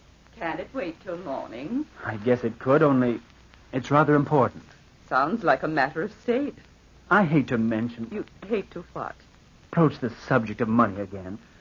Heaven knows you've been generous enough. Gambling debts again, Ralph? Well, that isn't all. Another woman? Don't say another woman in that tone, Andy. It's not fair. Do come in the living room and sit down. All right. Straighten your coat, Ralph. Your clothes always look like you've slept in them. Stop picking on me. I'm not picking on you, dear. Now, here we are in the living room. What did you want to say? Mind if I light a candle? Or is that a waste of candle wax? Ralph, I've never minded how much candle wax you use. I've never said anything about it now, have I? You looked it. I think you interpret my looks to mean something they don't mean. You interpret so much into everything. If you're going to dissect me, we'll get nowhere. What did you drag me down here for? I want to get married. Who is my future niece-to-be? Alice Godwin. Alice Godwin. I used to know her mother. If she's anything like her mother, she's a sweet girl. She's a lovely girl, and she loves me. I didn't even know you knew her. Don't know everything about me. I never supposed I did. Well? Well? Congratulations. What are we going to live on? I mean, money, Aunt Maura. I had supposed that the miracle of love had worked a miracle in your ambitions. I see I'm wrong. I offered to help you get a job 2 years ago. There was one that paid a good salary. You know I'm not well. At least not well enough to take a job. My lungs. Nonsense. Your lungs. The doctor examined you last month and said you were in the best of health. The doctor. I know how I feel. Oh, Aunt Maura, you're going to leave me your money. Why don't you give me enough to live on now? Because you're not capable of handling your own finances, Ralph, dear. Be sensible. Sensible? Yes. All you have to do is take a look at the record of the way you've handled money in the past. Ridiculous gambling debts. I was young. You said 6 months ago you were young. And now I'm to believe that you've grown up. But... And the women. You've spent a fortune on women. It's natural for a young man about town to... waste hard-earned money? No, my dear. If you find a job and prove to me that you've changed, I might reconsider. But as it is, you'll not have a cent from me until the day I die. Auntie... Ralph, you're closer to me than any child of my own could be. I'm only doing it for your own good. Dear, you know as well as I do. I'm devoted to you. Devoted.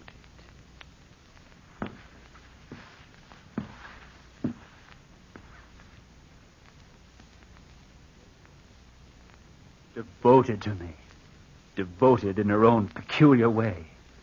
She climbed up the stairs to her room and left me alone in the sitting room with my thoughts. And my thoughts weren't pretty ones, not where she was concerned. She was determined to hang on to her money until she died. Death. Yes, perhaps her sudden death would be the answer. She'd lived her life. Obviously, what good was a rich, fat old woman? Death would put a stop to all this bickering over my extravagances. Then I could marry. The scent of mimosa perfume was heavy in the air, and the sweet odor of rice powder burned my nostrils, almost as if she were there. But she was upstairs, and I was alone. Alone with my thoughts of her death. But how? That was the problem. Accidental death, immediate, painless. The stairs. A bad fall from the stairs, a broken step, the second to the top. That was it. The shock of the fall was certain to bring on another heart attack. I knew I had the right idea, the second step. I had no sooner thought of it than I started to work, to the kitchen for a chisel, a bit of wax. I had hoped Andrews, the butler, was in bed. But as I opened the door to the kitchen... Mr. Ralph, sir, are you still up? Why, yes, Andrews. Is there something I can do for you, sir? No, I just thought I'd rummage about the ice chest and get myself something to eat. I wasn't eavesdropping, Mr. Ralph, but I happened to hear you tell your auntie you were engaged. My congratulations, Mr. Ralph. Thank you, Andrews. Are you sure there's nothing I can get you? Positive. I I like to rummage an ice chest by myself. You're positive, sir? Yes, positive. Go up to bed, Andrews. If you won't be needing me, sir, I don't suppose you would mind if I took the rest of the evening off? No, Andrews, I don't mind at all. You don't have to come in till morning if you wish. Well, I was going to be a wee bit late, sir. That is, if you don't mind. I don't mind. If your auntie asks for me, you'll tell her a likely story, won't you? My aunt is sound asleep, Andrews, and she won't be needing you. Thank you, sir. Thank you so much. Well, good night to you, sir. Good night, Andrews. That was good luck. First part was good luck, Andrews taking the night off. I knew I wouldn't be disturbed. I went to the tool drawer beneath the sink, opened it, took out the chisel, the hammer, and the floor wax, carefully wrapped them in a towel. Grandfather's clock in the hall was chiming. Aunt Mora always fell asleep within 10 minutes after retiring. She was proud of that fact, talked about it a great deal. She usually went to bed at 9, but here it was 10 o'clock. I crept from the kitchen, then shut the door carefully behind me. Then I crept slowly, carefully up the stairs, one at a time, very slowly, very carefully, until I reached the second from the top of that long wooden stairway. I sat down on the steps, carefully removed the small nails which held the rug in place. Carefully, soundlessly, one by one, I removed the nails for her coffin. Perhaps I ought to save them. The thought amused me. I was so careful I had time to be amused, and anxious, too. Then, when the last nail was out, I pulled up the carpet and waxed the stair underneath, waxed it well, very well, until the carpet slid at the merest touch. Then, as I started to hammer just one nail to hold the carpet temporarily... Ralph? Ralph? Yes, Andy. I thought I heard you out there. What are you doing on that stairway? Stairway? Why, nothing, Aunt Moore. I was just coming up to bed. Ralph, would you do something for me? I don't feel so well, darling. Your heart again, Aunt Mora? Yes, I'm afraid so. Would you get me my pills and a glass of water? Of course, Andy. I'd do anything for you. Anything. You're so devoted, aren't you, dear? So devoted.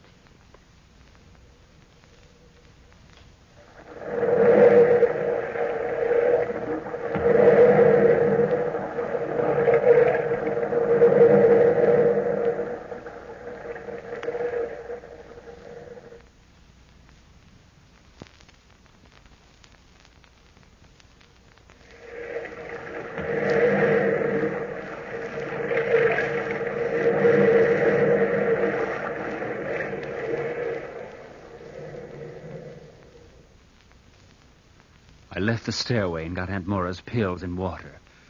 Had she seen me fix the stair? Had she guessed? Nobody knew what went on in that mind of hers. It was almost midnight as I entered her room. I opened the door and walked to her bedside. Thanks, Ralph. That's all right. Anything else you want before I go to bed? Nothing. These attacks don't mean a thing. Funny I couldn't sleep tonight. Haven't you been asleep at all? I must have dozed, but I kept dreaming. Very uncomfortable. Dreaming of what? I can't remember, except that it was unpleasant. You ate a large dinner tonight. You always have nightmares when you overeat. You know that. Yes, of course. Only it was so strange. What's so strange? To dream that you were trying to murder me. Yes, that is strange. Good night, Ralph. Good night, Aunt Mora. I hope you don't have any more unpleasant dreams. I hope not. I don't like unpleasantness of any kind. My heart won't stand it.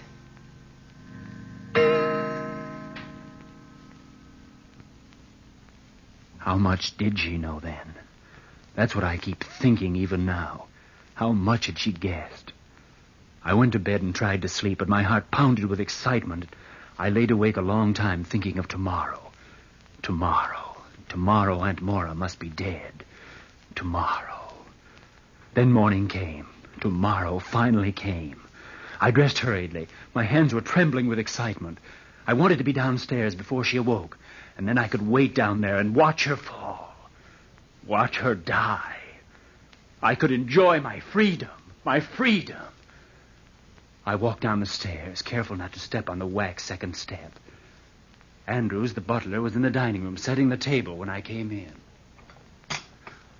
Good morning, Mr. Rath. Oh, good morning, Andrews. Where's the morning paper? Oh, sorry, sir. I'll get it for you. Will you have your eggs 3 or 4 minutes this morning? It doesn't matter. By the way, sir, I didn't know you were interested in carpentry work, sir. Who's interested in carpentry work? You were working with a hammer and a chisel last night. I only mentioned it because... Because of what? Because you've disarranged the carpentry drawer with all those old nails you threw in there. Nails? I haven't been near the drawer. You must have, sir. The drawer was in perfect order last night before I went out. Was it? And we haven't had a carpet nail in the house for months. That is until this morning. There's quite a little stack of them now. Oh, I'll get you your paper now, sir. And my eggs? Certainly, sir. I'll get it, Andrews. Yes, sir. Confounded, nothing but peddlers at this hour of the morning. Coming! Hello, Ralph. Alice. Alice, what are you doing here? I had to see you, darling. Well, come in. Thank you. Have you had breakfast yet? Yes, I have. Will you have a cup of coffee with me? Well, if you want me to, of course You're as nervous as a cat, Alice. What in the world is the matter with you? I haven't slept all night. Sit down here. Thank you. I'm sorry to interrupt you in the middle of your breakfast. Here are your eggs, sir. Miss Gardner would like a cup of coffee, Andrews. Would you like some eggs, dear? No, thanks, Andrews. Yes, ma'am. Well, darling, what is it you wanted to tell me? Did you tell your Aunt Maura? About our engagement? Is that what you came here for? Yes. Did you tell her? Yes. Well, what did she say? Nothing. She went directly to bed. She didn't feel well. Then she doesn't approve. Evidently not. I'm glad, Ralph. Glad? That's a strange thing to say. All night last night, I couldn't sleep. I wanted to come over and give you this. That's why I came this morning. Take your ring, Ralph. You're joking. No, I'm quite serious. I've known for a long time. This is all a mistake. Alice, darling, Your coffee, miss. Thank you. That'll be all, Andrews. Yes, sir. Why have you changed your mind, Alice? I suppose you are entitled to an explanation. I certainly think I am. Well, mostly it's because I suddenly realized I don't love you. I must have known that all along. Love can only stand so much of being hurt. I hurt you? Without knowing it. Yes, you did. Oh, how can I explain to you? You don't need to. Not if you don't want to. Oh, Ralph, I suddenly realized I was waiting for somebody that didn't exist. I was waiting for a you that never lived. And the you that does exist doesn't think enough of me to fight for me. Knowing that, Ralph, I can't go on. Please, take this. All right. But you'll change your mind someday, Alice. You'll come back to me. Maybe. But I doubt it. No, don't see me at the door. I can go myself. Goodbye, Ralph. Andrews! Andrews! Yes, sir? Where's the morning paper? The young lady's left, sir. If she isn't here, it's normal to presume that she's left. Yes, sir. I'll get your paper for you, sir. And then you can take the day off, Andrews. Oh, thank you, sir, but your aunt has asked me to go on an errand for her. Well, then do your errand and then take the day off. Aren't you interested in the errand, sir? You usually take such interest in these things. Aren't you forgetting yourself a little, Andrews? I don't think so, sir. I don't think so at all. I mean, after finding all those carpet nails in the carpentry box. What are you hinting at? Your aunt has asked me to go to her lawyer this morning and ask him to drop over. Why? I don't know, sir. It's unfortunate about lawyers. They can never come right over, no matter how badly one needs them. Can't they? Oh, sir. It'll take at least 3 hours. Andrews. We'll be back at noon, sir. Andrews. At noon, sir. at noon, and he knew. But the man was a fool. If Aunt Mora were to die accidentally, I could manage him. In a short time, I could replace the carpet nails, scrape the wax off, and no one would take his word, a butler's word, against mine. I left the dining room and walked up the stairs. Carefully up the stairs. Careful of the second stair to Aunt Mora's room. I stood outside the door for a moment, and then I knocked on the door. Come in, Ralph. Good morning, Auntie. Good morning, Ralph. Would you take my tray? Certainly, darling. Aren't you feeling well this morning? Not very well, Ralph. It's my heart. Started acting up last night. Here, let me take your tray. Then you can stretch out. Thank you, dear. Ralph. Oh, Auntie. My heart. Oh, I think you'd better go for the doctor. Aunt Mora. Ralph, please. Get the doctor. The doctor. Of course, Aunt Mora. I'll go right away. I'll be right back, Auntie. I'll be right back with the doctor. Ralph, be careful of the stairs. Ralph, be careful of the stairs. Oh!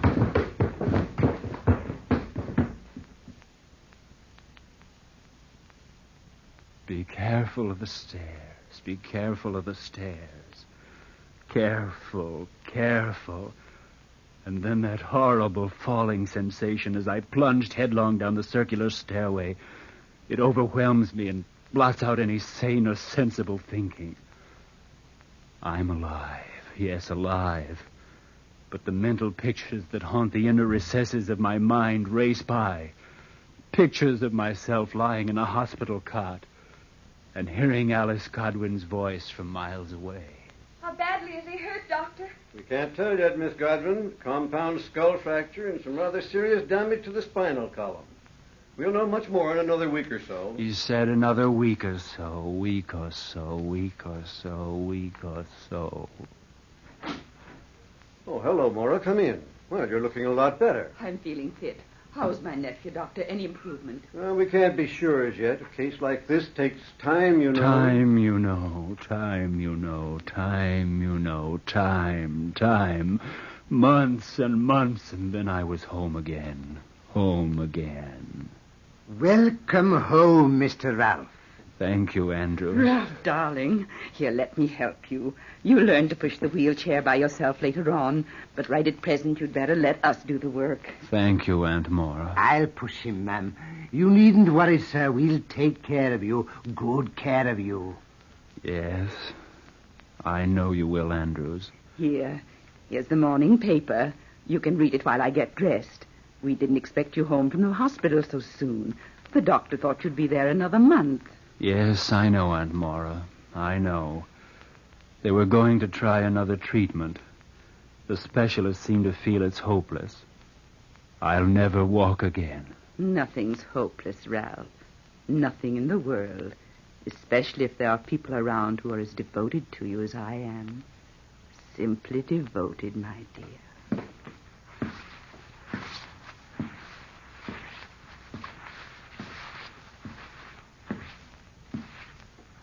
Yes, there she goes. My beloved Aunt Mora. My beloved Aunt Mora. Her skirts rustling as she waddles upstairs to her room.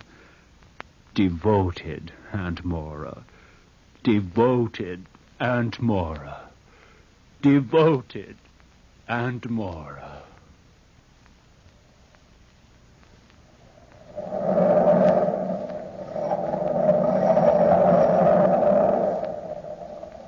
From the time-worn pages of the past, we have brought to you the story, Expectations of an Heir. Bellkeeper, toll the bell.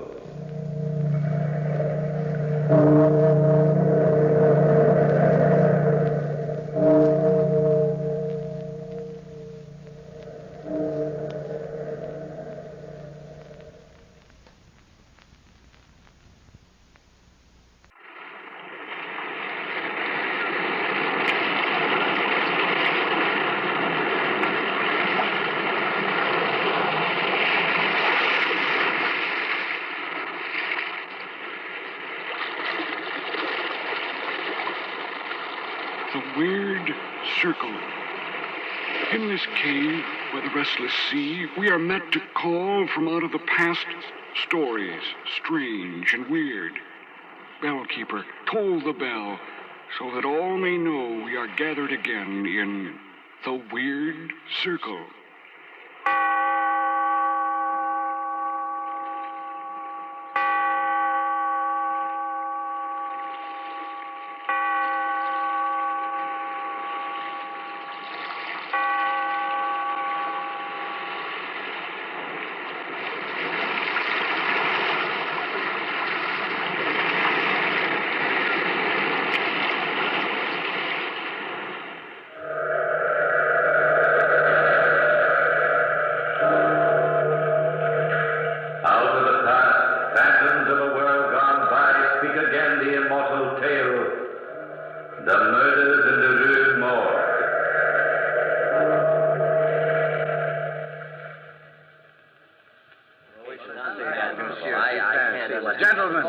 Gentlemen, please, may I have your attention? Very well.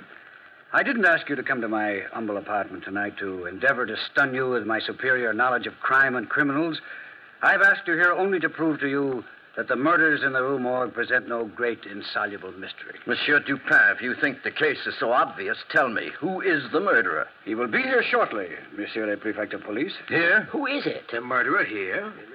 Gentlemen, I give you my word as a man of honor that he will be here in my apartment at precisely 10 o'clock this evening. How can you be so sure? I have asked him to come. It is exactly 9 o'clock now, gentlemen.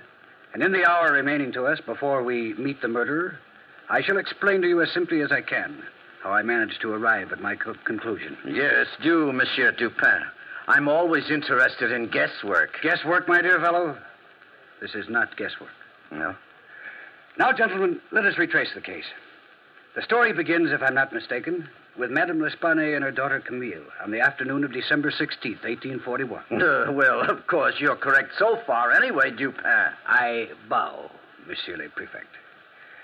Madame L'Espanaye and her daughter Camille entered the Bank of France at precisely 2:45 in the afternoon to transact important business. Ah, Madame L'Espanaye, I've been waiting for you. So good of you, Monsieur Le Bon. Have you met my daughter, Camille? I don't think I've had the pleasure. How do you do, mademoiselle? How do you do, Monsieur Le Bon? Are you quite sure, Madame L'Espanaye, that you wish to withdraw all this money at this time? Quite positive. But 4,000 francs is a great deal to keep about one's household, madame. I'm quite aware of the danger involved, Monsieur Le Bon. But if the bank keeps this withdrawal quiet, nobody else need know that I have a sum of money in the house. Well, things do get about, madame. There's no use inviting unnecessary danger. The danger is my problem, Monsieur Le Bon. I think we'd better let the matter drop at that. Have you any protection against possible thievery at home, madame? Ah, no, monsieur, but Mama and I have protection enough. We bolt and lock our doors. It's absolutely impossible for anybody to enter the house unless he should break the door down. But does any male protector live in the house? My husband died many years ago. Madame misunderstands me. I'm only asking these questions for your own good. 2 unprotected women living alone in a large house can invite trouble. That is our problem. If Madame insists. And I do insist. Very well, Madame. I have the money here. I myself will see you both home to ensure safe delivery. But let me warn you now. The minute you arrive in your home on the Rue Morgue, the Bank of France resigns all future responsibility. We understand, Monsieur Le Bon. We understand perfectly. Interesting that as well. Yes, I mean, he must do something. So, gentlemen, the first step in this little tragedy was completed. Madame L'Espanaye and her daughter insisted on taking the money home from the bank. Monsieur Le Bon drove them in his carriage to their house, the large, bleak house, number 12, Rue Morgue. When they arrived there, Monsieur Le Bon looked about for the gendarme who was in charge of that particular block.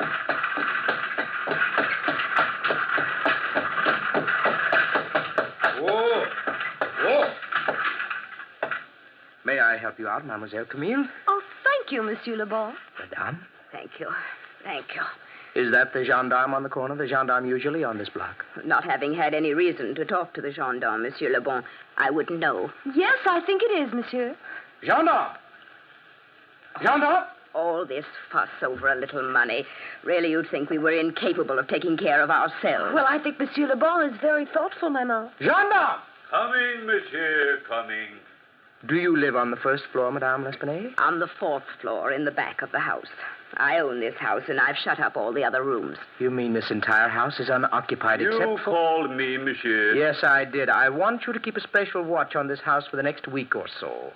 Madame L'Espanaye and her daughter will have a considerable amount of money in the house. I will watch the house like a watchdog. You would be better off if you did it like a man. Then you'd use your head instead of your feet. Monsieur! What is your name, gendarme? Gendarme Isidore Musée. Very well. Gendarme Isidore Musée. I leave these ladies in your care. You needn't worry about a thing, mademoiselle. And madame. I'm sure we won't. That is, as long as you don't spread the news around the neighborhood that we've got 4,000 francs hidden here in the house. Who, me, madame? I am the law, and your secret is safe with me. Come along, Maman. I'm getting hungry. Yes, dear. Thank you so much for all you've done, Monsieur Le Bon. It is nothing, mademoiselle, nothing at all. Just a courtesy extended by the Bank of France. I'll keep good watch, be assured of that. I'll keep very good watch. Gentlemen, let us proceed to the next event. Gendarme Isidore Musée kept a very good watch on number 12 Rue Morgue. At 11 o'clock the evening of the tragedy, he strolled into the shop 2 doors away from number 12 to buy a pouch of tobacco and to chat with his very good friend Pierre Moreau, a tiny man known as the neighborhood gossip. Good evening, friend Isidore. Good evening. Evening. I've been waiting for you. Yes, I've been waiting for you. You usually drop in at 9 o'clock. And I said to myself, as I sat here waiting for you, I said, where's my good friend Isidore? It's been a busy evening this evening. That's what I said to myself. If Isidore doesn't drop in to buy his usual box of tobacco, he's busy. There must be big news abroad, but then how could there be big news abroad on this block? That's what I said. You were wrong, Pierre. Very wrong. Wrong, eh? There is big news. Thievery? No. Murder? No.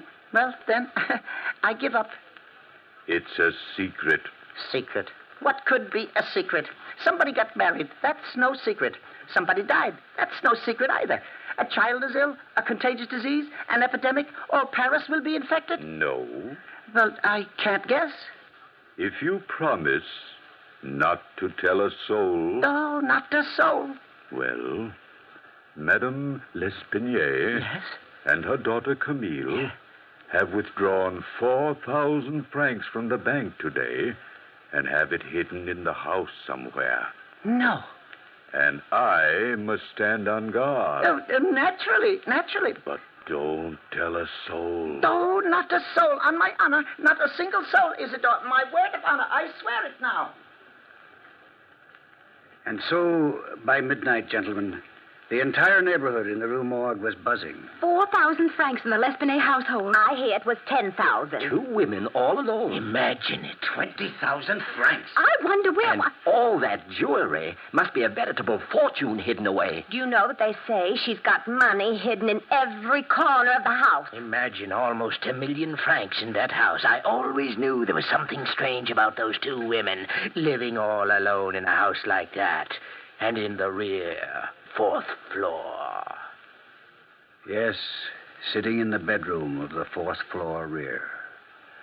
But while the neighborhood was busy gossiping and chattering, Mademoiselle Camille and her mother were completely unaware of the commotion they had caused. It was almost 3 a.m. Camille had just finished undressing, and her mother was sitting in front of the mirror, brushing her hair, so that they didn't notice the window opening in back of them.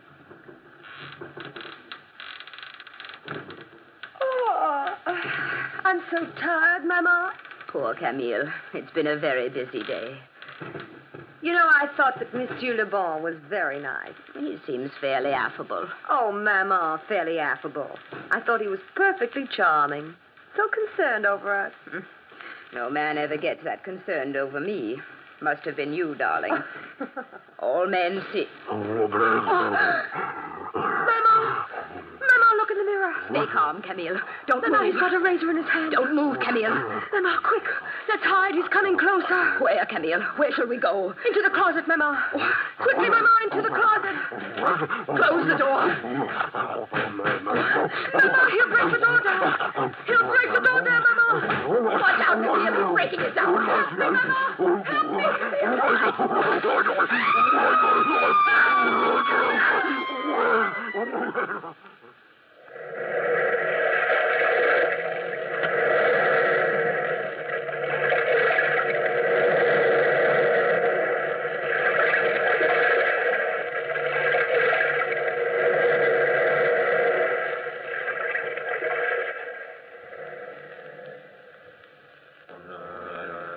How terrible. Terrible. How awful.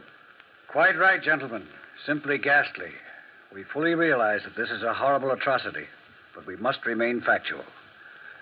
While all this was going on the fourth floor of number 12 Rue Morgue, the gendarme Isidore Musée, the little tobacconist Pierre Moreau, Monsieur Le Bon, who, strangely enough, was in the neighborhood at that very moment, and a passerby, a sailor, all four were attracted by the screams of the two women and immediately tried to break into number 12 Rue Morgue. Now stand back, everybody, while I break the door down. Stand back. This is the gendarme's job. Break it down, Isidore. Break it down. Up. Follow me, everybody. Up these stairs to the fourth floor. Down right behind you, Isidore. Right behind you. On the next flight. Keep going. Wait a minute. Wait. Listen to that.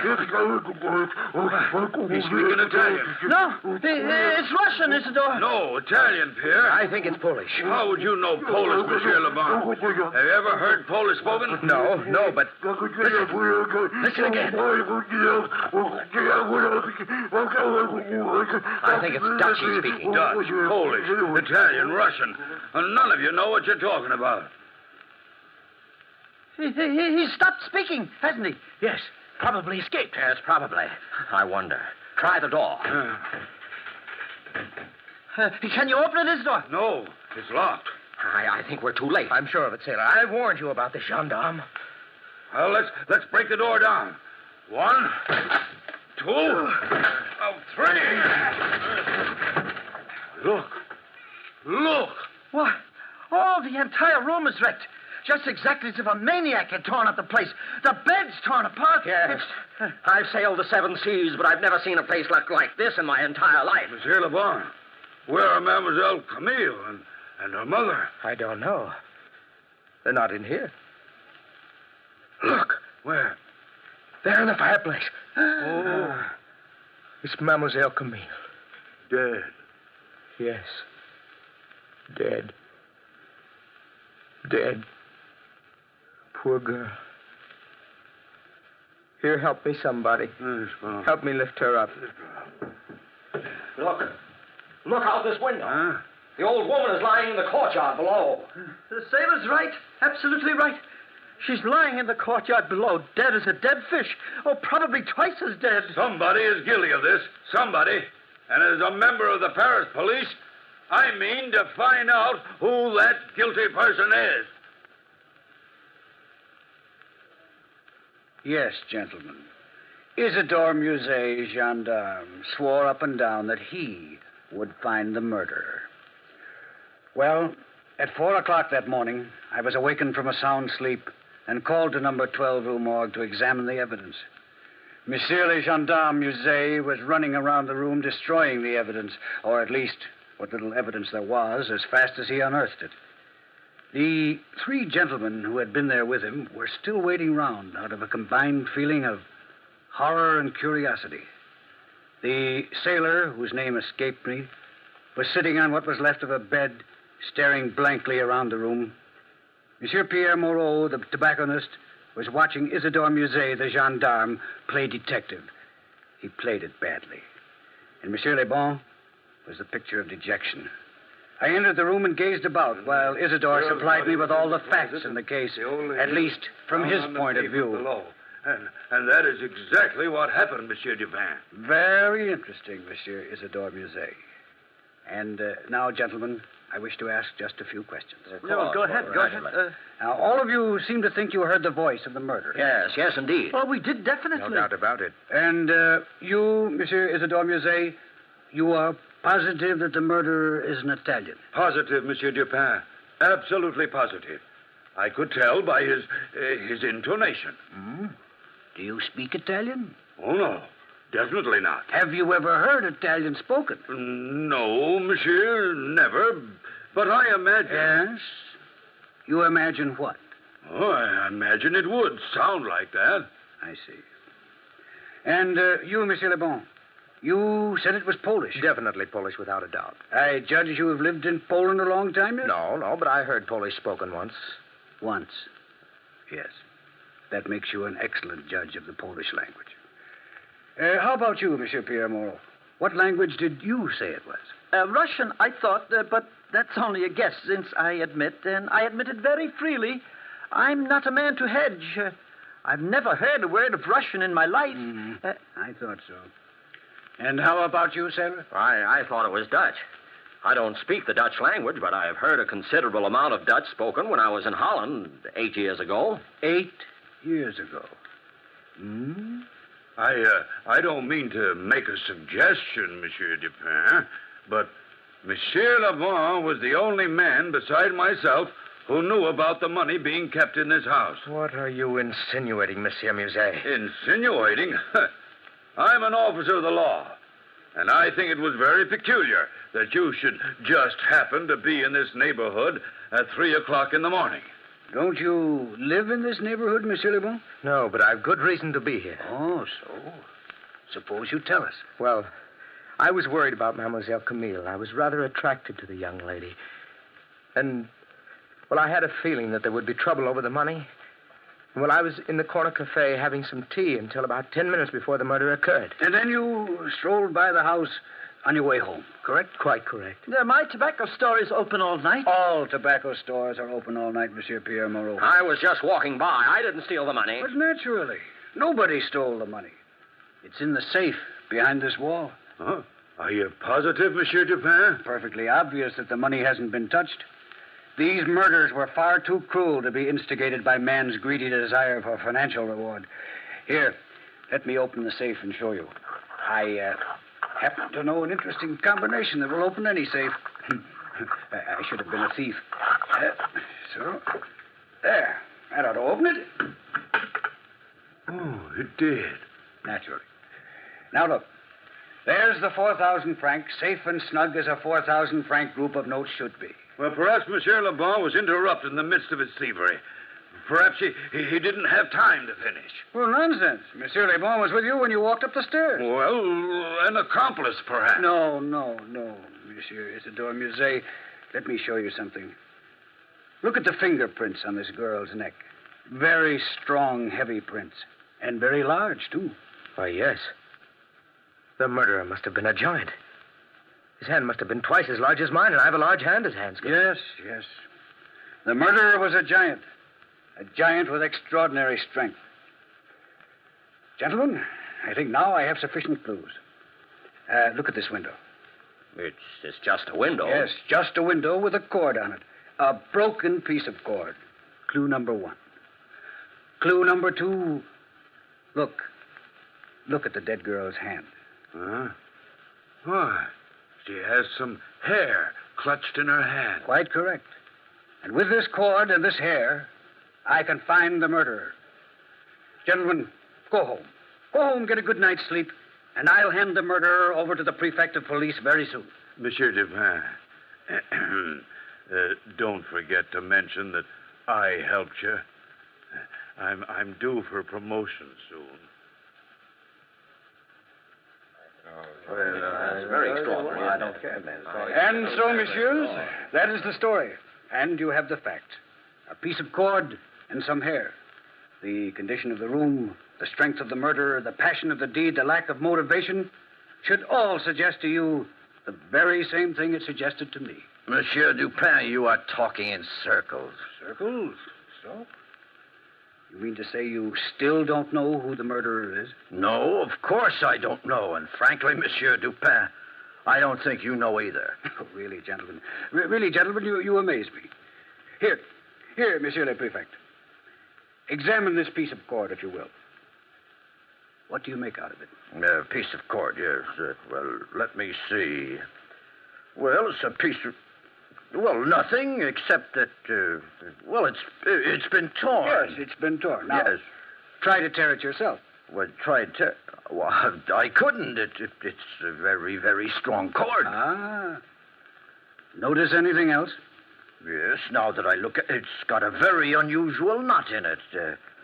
But what does an unusual knot prove? You will see what I mean presently. It's the first stroke of 10 o'clock. Any minute now, gentlemen, the murderer will enter this room. May I please ask you to extinguish all the candles in the room, all except one.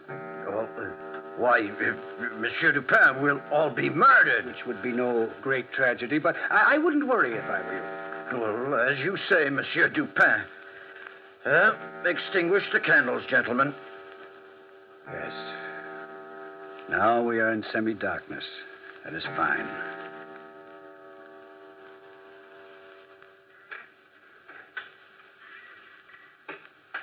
Listen, gentlemen. The downstairs door to my pension has opened and closed. The murderer is now downstairs. He is walking up the stairs. Now listen. Yes, listen. For the love of heaven. Quiet. He is coming closer. Gentlemen, are you ready to grab him when he enters? Yes, Monsieur Dupin. That is good. He is standing outside my door now, Monsieur le Prefect. Ready, gentlemen? Yes. Come in. Grab him. Let me go! Let me go! Let me go! So it is you, sailor. Help the sailor to sit down. It was a trap, huh? Yeah, but this sailor doesn't look strong enough to commit these murders. Let me go! Let me go! Let me go, I say! Please don't struggle. You see, sailor, Monsieur le Prefect cannot arrest you for the murder because, although you are responsible for the crimes, you are not guilty. I'm not guilty. I'm not. I couldn't help it. Of course you couldn't. Gentlemen, it must be obvious to you now that no man murdered these two women. The only creature able to do it would be a Bornese orangutan. Orangutan? I matched these hairs I found in the dead woman's hand, and of course they belong to just such a creature. An orangutan. Yes, Monsieur Dupin is right. But tell me, how is this sailor involved? I owned the animal. Dupin put an ad in the paper saying my orangutan was captured. Well, that's why I'm here, to claim it. But didn't you realize that Monsieur Dupin knew that the murder was an orangutan? No, I didn't think anyone could solve the murders. But I did know that whoever put the ad in the paper knew that I was the owner of the animal and that he was keeping what he thought was a perfectly innocent animal. You see, I addressed my ad personally to this sailor. This piece of cord told me a sailor owned it. There was a sailor's knot in the cord, and the knot was peculiar to those tied on Maltese vessels. Therefore, when I put the ad in the paper, I asked the sailor from the Maltese vessel, I checked on the name of the vessel from the sailing data in the paper, to come and get the beast. Well, naturally, I came to pick him up. Ah, now I see. One question I must ask, sailor. How did the orangutan get hold of a razor, and how did he manage to escape? I had the animal locked in my quarters. I captured him in Malta and brought him to this country to sell to the zoo. They're very smart, you know. Well, last night when I entered my room, he was trying to shave with my razor. When I tried to chain him up, he escaped. He ran out into the streets, saw the light in number 12, Rue Morgue, climbed up the lightning rod to the ladies' apartments. Well, you know the rest. Indeed we do. Well, gentlemen, if you have any other problems you wish settled, call on me. Just call on Monsieur Auguste Dupin. Incidentally, if you'd like to see the orangutan, you'll find it safely locked up in the zoo.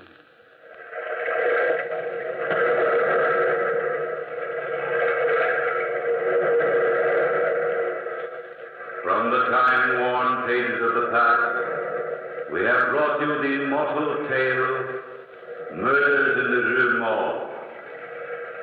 Bellkeeper, toll the bell.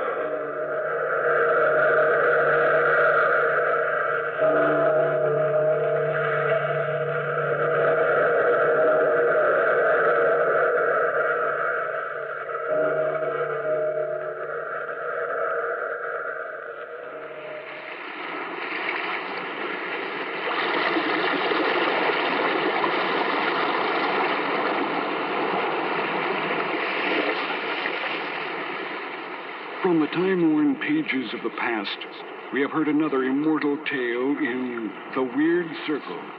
Bellkeeper, toll the bell.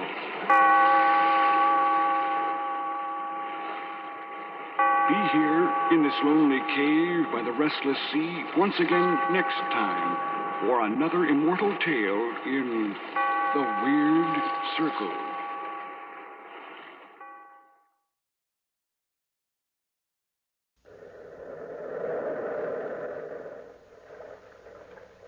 The Weird Circle.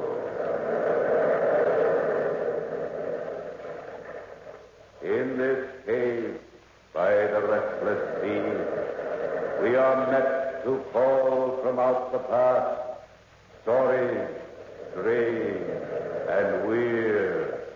Phantoms of a world gone by speak again the immortal tale, Jane Eyre.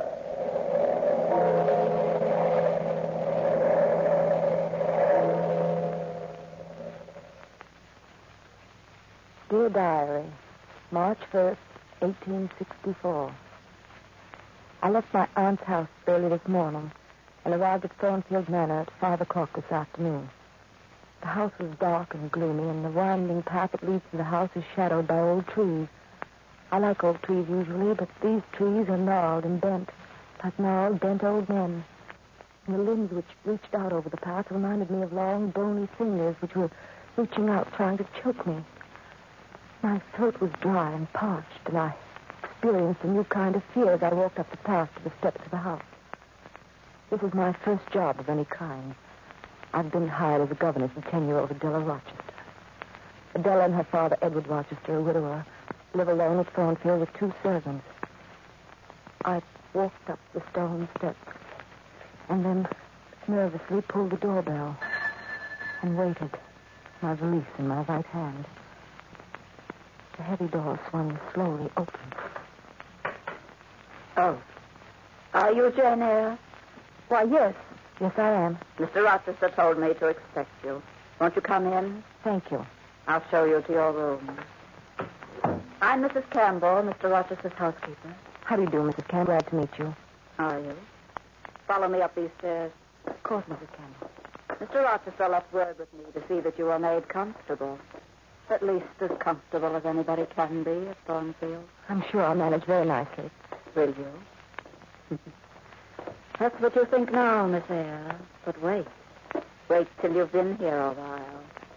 We've had many governesses before you, but they never stay. No, never. Well, why not? Why not? You'll see. This is your room, right at the head of the stairs. Make yourself at home, my dear. Oh, and one thing. Dinner is served at 6. Never later. Please be prompt. Dear Diary, September 1st, 1864. This is my 6th month in service. Looking back, I have no regrets. I spent many evenings talking to Edward Rochester. Unforgettably pleasant evenings. Happy evenings listening to the soft, pleasant murmur of his voice. But there's a shadow of some strange, remote misery that seemed to cling to the house. A shadow of something that I can't fathom. I never ask. I don't dare intrude my curiosity, idle curiosity, into a family secret.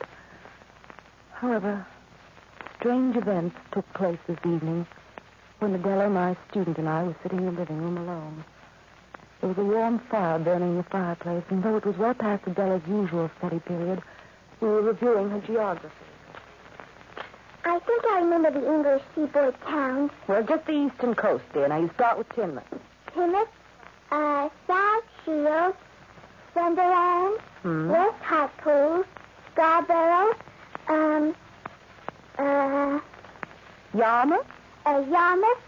I never can remember Yarmouth. Oh, Adela, shame on you. Now think of all the people who live in Yarmouth whose feelings would be hurt. Would they? Well, they most certainly would. Just 'cause I forgot her?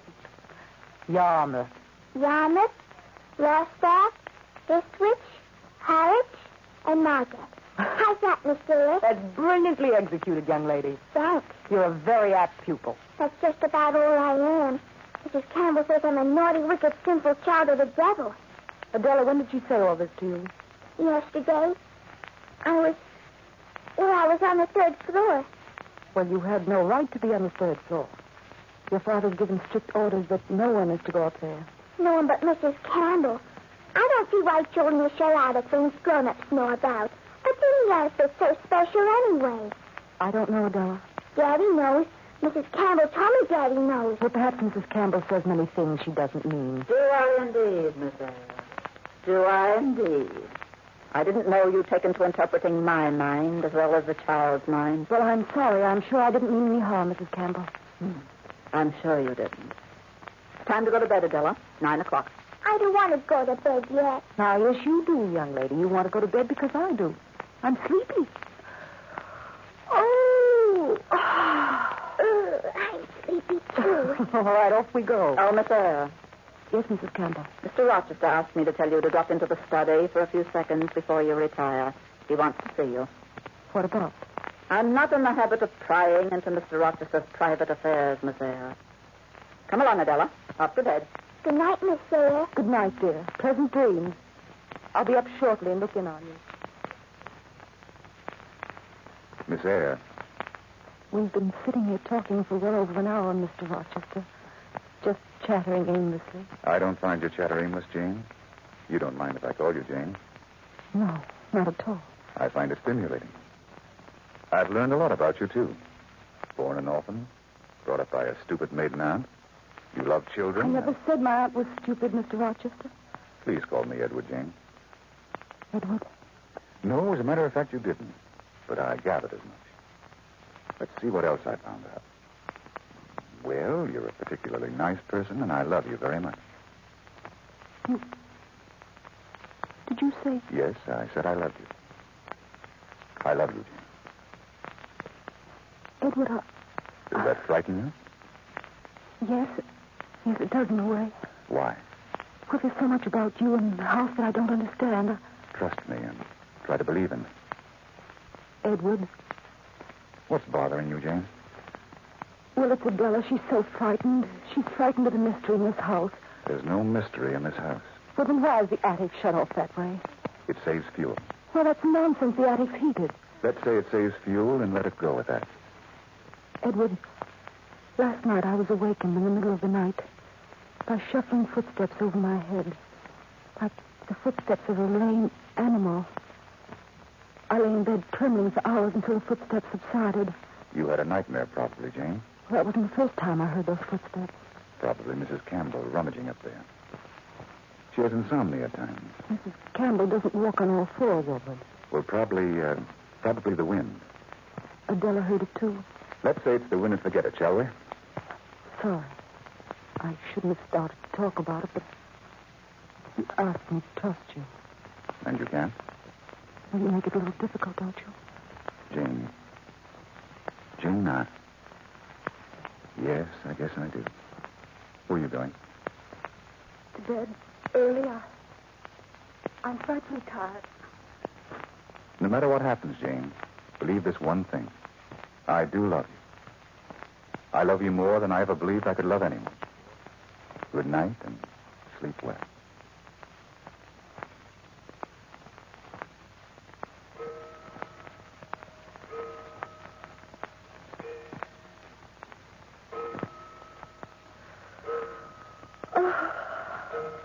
Oh, I'm so sleepy. I'm so very sleepy. Oh, I wonder if he meant what he said. Now, why would he say he loved me if he... What's the secret in this house? What's that? Oh, I wonder if it'll start again. Oh, no, it probably was the wind. My imagination runs wild at night. No wind ever moaned like that. Not even a leaf on the tree outside my window stirs. Now, how can I even think it's the wind? Oh, Edward. Edward, what are you keeping from me? Oh. There it is again. Just listen to it walking up and down and scratching the floor. Like an animal of some kind. A caged beast. Just listen to it. Oh, what could that be? It's not the wind. It's not my imagination. I'm awake. And yet No, that thing's got to stop. It's got to stop. No! He's there! Yes, Adela, wait till I open the door. Adela. Listen to that. I'm scared. Of course you are, Adela, child. Of course you are. You heard every night. What is it up there, Miss Here? What makes that awful sound? What is it? I don't know, Adela. Poor child. Nothing at all, darling. You see, it's stopped now. I'm scared. I'm awful scared. Well, it's all over now, darling. Now come along. I'll take you back to bed.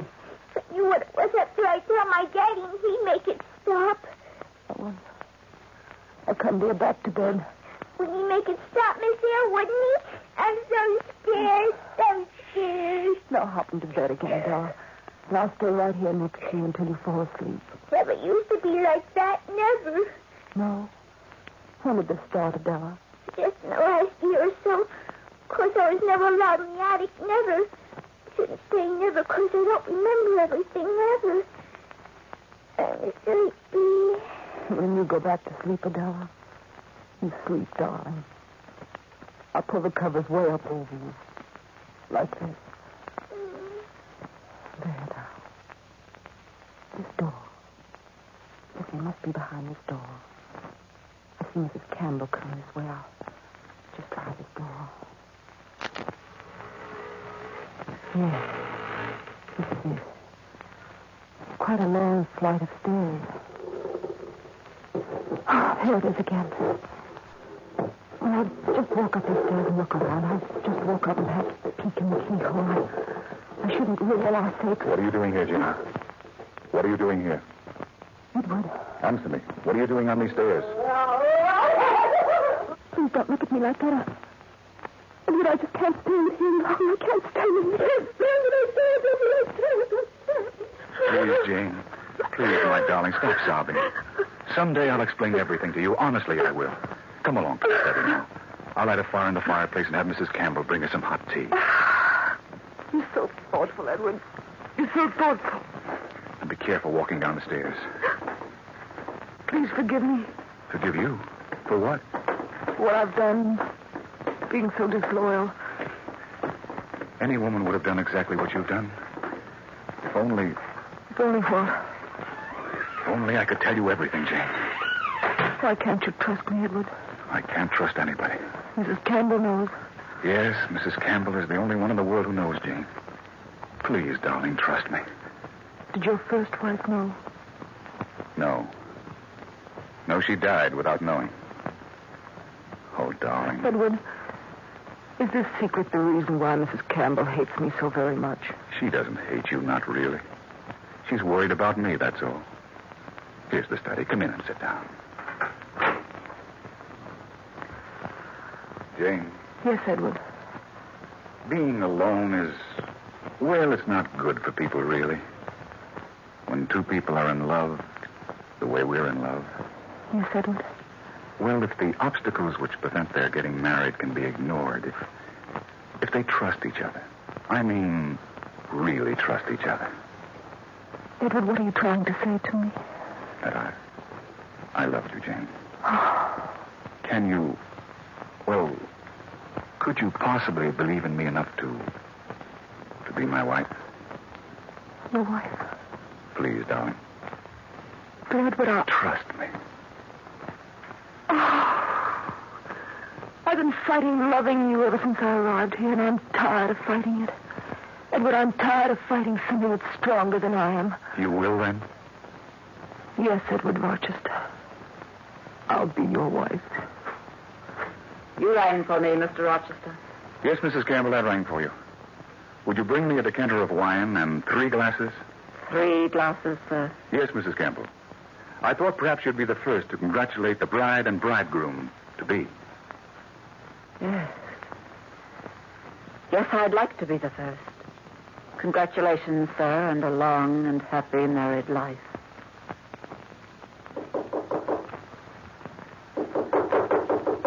Come in. Good morning, Miss Eyre. Do you mind if I come in for a while? No, please do. I was just brushing my hair, Miss Campbell. Do you seriously intend to go through with this marriage, Miss Eyre? Why, yes, Mrs. Campbell. Oh, you fool, you idiot. Really, Mrs. Campbell. Take my advice and pack your clothes as fast as you can pack them and leave this house. I don't understand. Naturally, you don't understand. There are a lot of things you don't understand, Miss Eyre. I know there are. But I trust Mr. Rochester. Do you? Do you indeed? Yes, I do. And I don't like your attitude toward me at all. You don't? You don't like my attitude, eh? You've no idea what you're getting into. I came into this room with only one idea to warn you. And you, like a silly, sniveling schoolgirl instead of a grown woman, you don't like my attitude. Mrs. Campbell, if you admit that I'm a grown woman, then perhaps I'm old enough to make up my own mind. Perhaps you are. Frankly, I don't care what happens to you. A pretty face like yours has no meaning for me, even if it has trapped Edward Rochester. Trapped him? Yes, trapped him. But I do care what happens to him. And I warn you right now, I'll do everything within my power to see that your marriage does not go through. There's nothing that you can do, Mrs. Campbell. Nothing. Isn't there? Well, a certain Mr. Mason could do a lot. You won't be married for 4 days. And I can do a lot in 4 days. September 5th, 1864. Tears. My tears splotched the page as I write to you, dear diary. Today was my wedding day. Guests arrived as planned at 5 o'clock this afternoon. The minister waited at a hasty doodle over here in the parlor as Edward and I walked hand in hand toward him. Then the wedding ceremony started.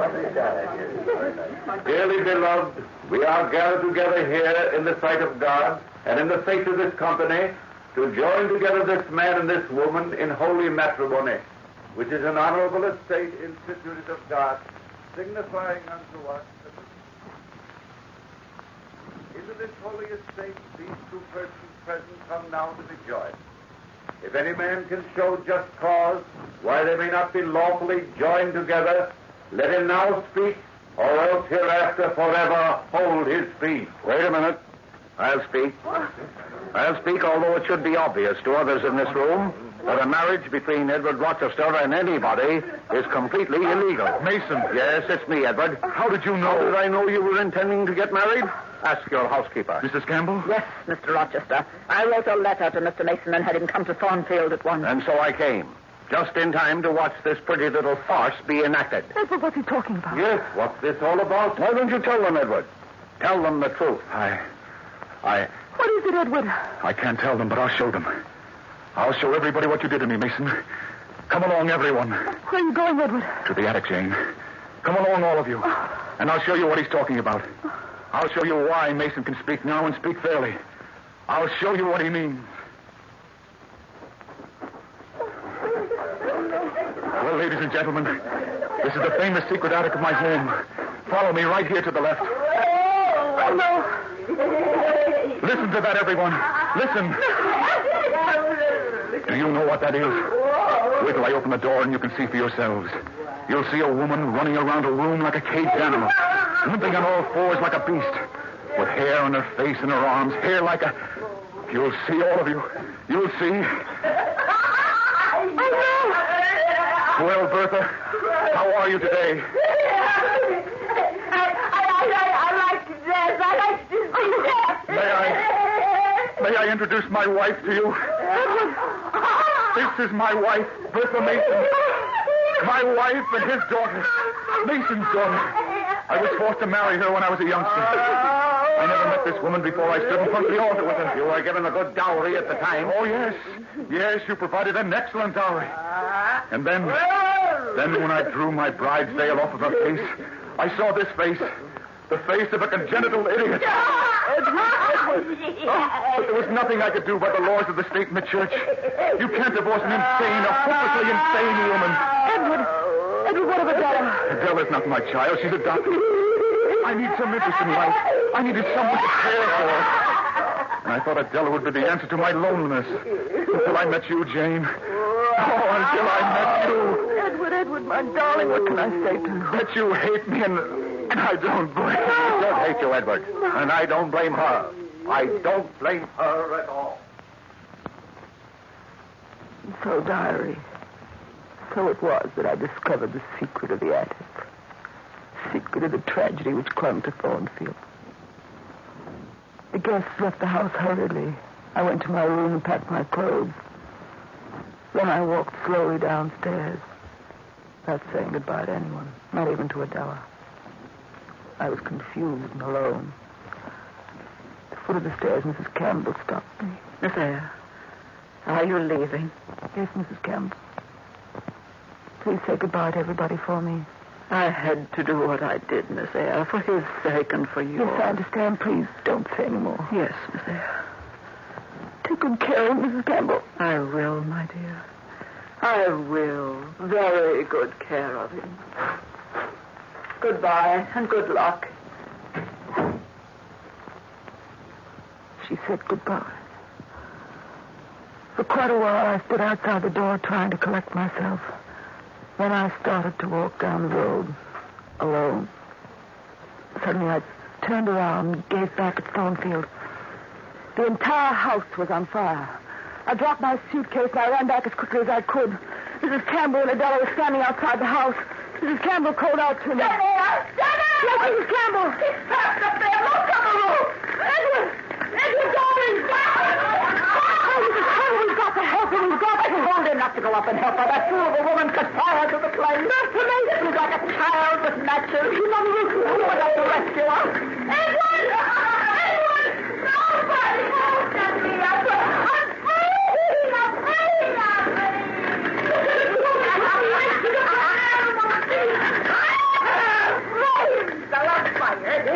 love it. Wait to get to the roof. I like it. Fire. Look at the nice fire I made. Real nice. But don't jump, please.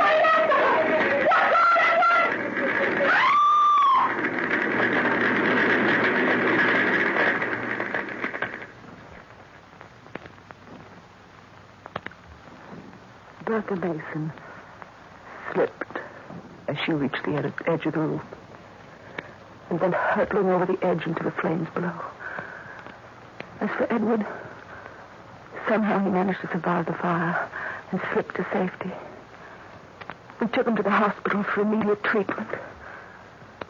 Now, as I sit by his bedside, writing to dear diary, gazing at the beloved features I know so well, I conclude the diary of Jane Eyre.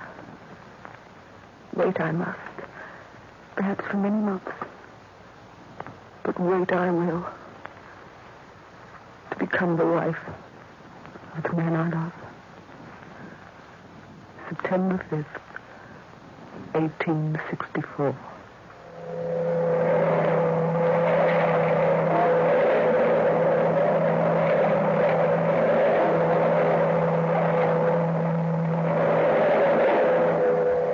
From the time-worn pages of the past, we have brought you the tale, Jane Eyre. Bellkeeper, toll the bell.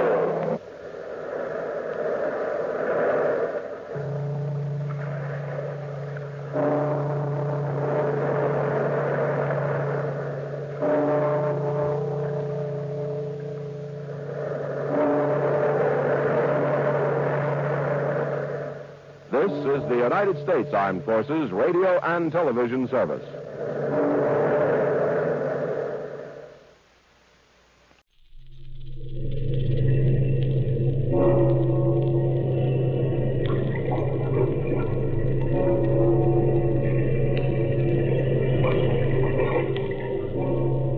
the past, phantoms of a world gone by speak again the immortal tale, The Wooden Ghost.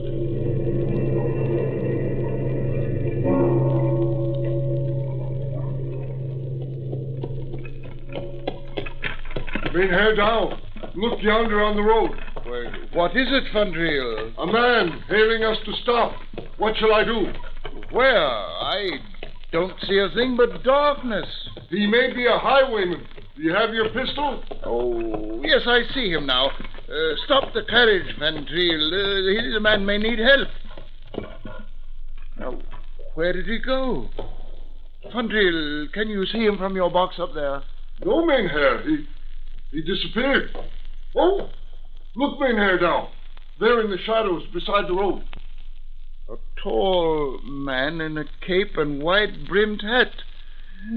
Fandriel, drive on. Coachman, hold the reins. Mynheer Dow, what shall I do? He's coming toward the carriage, Fandriel. Wait.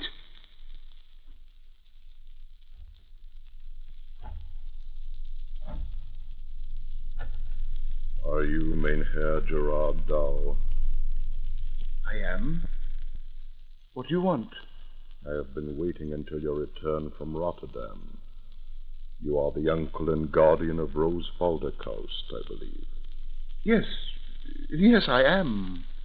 Tonight, by the clock of the Stadthurst, I will call at your studio in Leiden to see you on an urgent matter. Yes, but what urgent matter is it, Mynheer? I will tell you of it then. Here is my card. Expect me at 7. Good evening to you. Good evening. Mynheer Dow, what kind of a man is he? I could not see his face. Nor could I, Fandriel. It was as if he had no face. Oh, the saints protect us. Drive away from here as fast as you can. Get up there. Get up.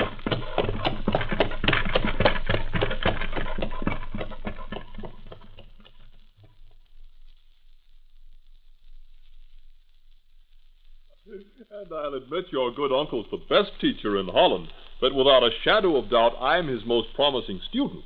But I can't understand how you, Rose Felderkoust, can expect anybody to paint a portrait of a man without a face. But, Godfrey, I told you I've never seen his face. Well, then when did you first meet him?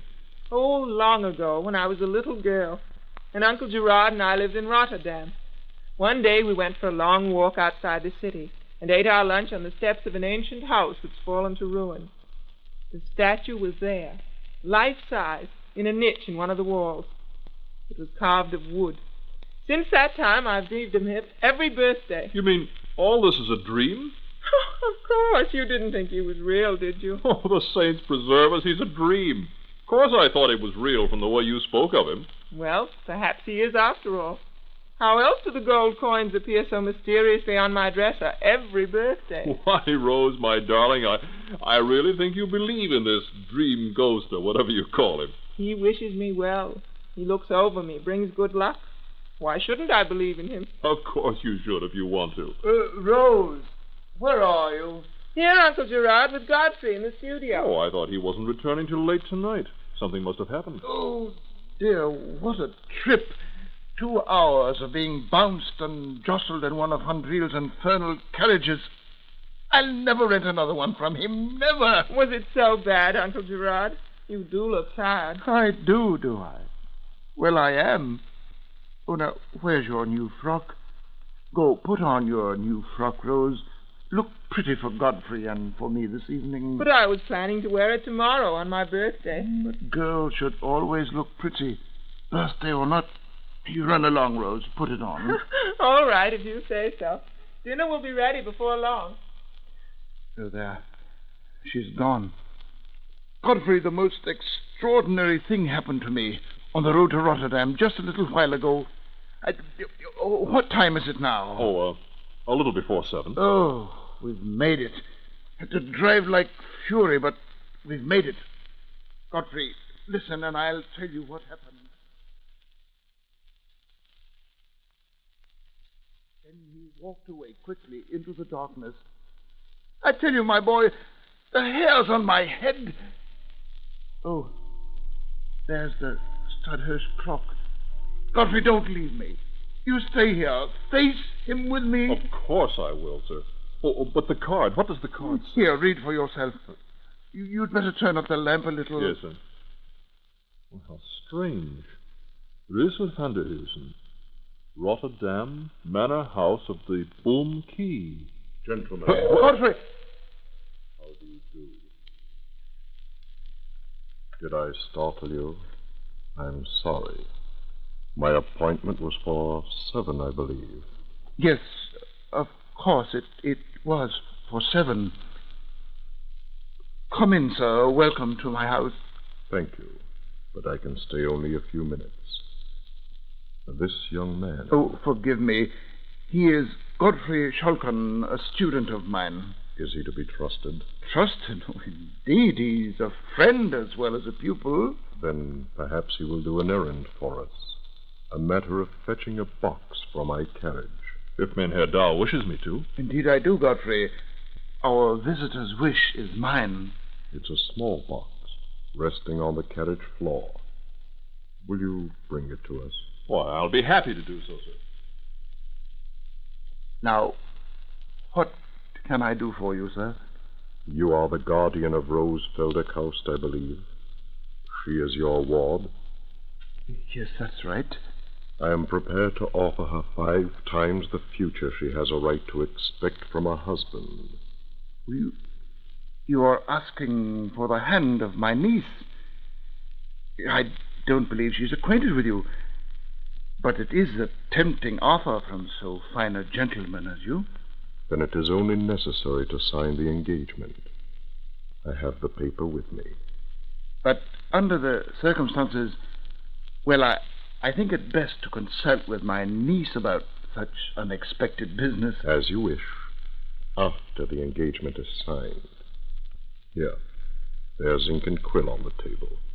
But let me call my niece. You are not content? Another day, sir, when I know my ward's inclination. Time is too precious, not another hour. But I do not know if... Write your name to the engagement.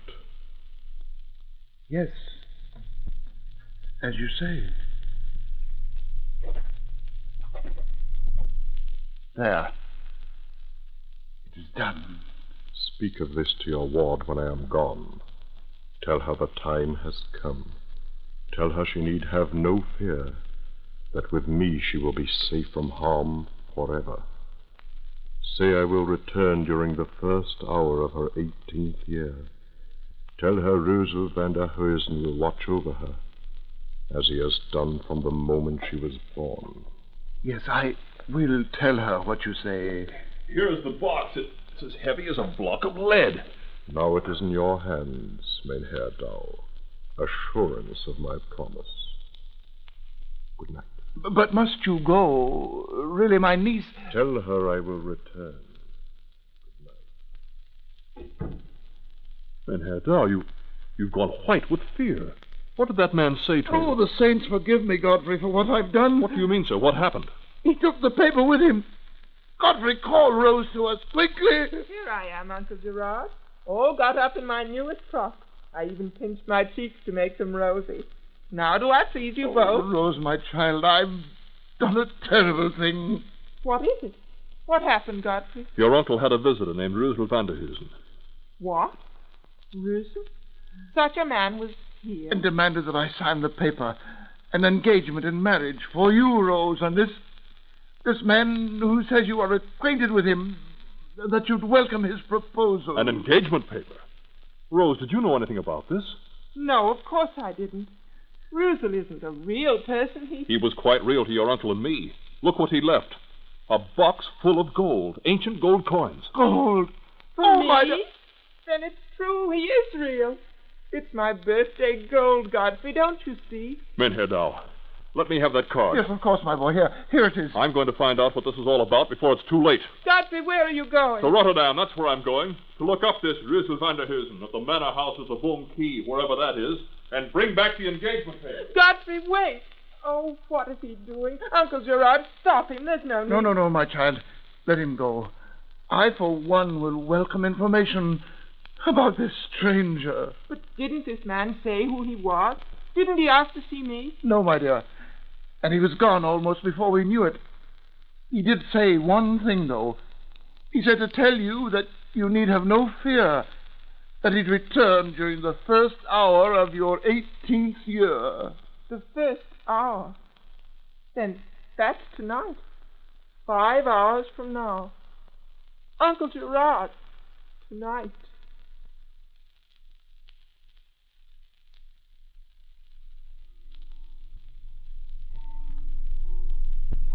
Rose house. Oh, who is that in the garden? It is I. Come to you as I said I would. You are Wilson. Of course. Don't you recognize me? Yes.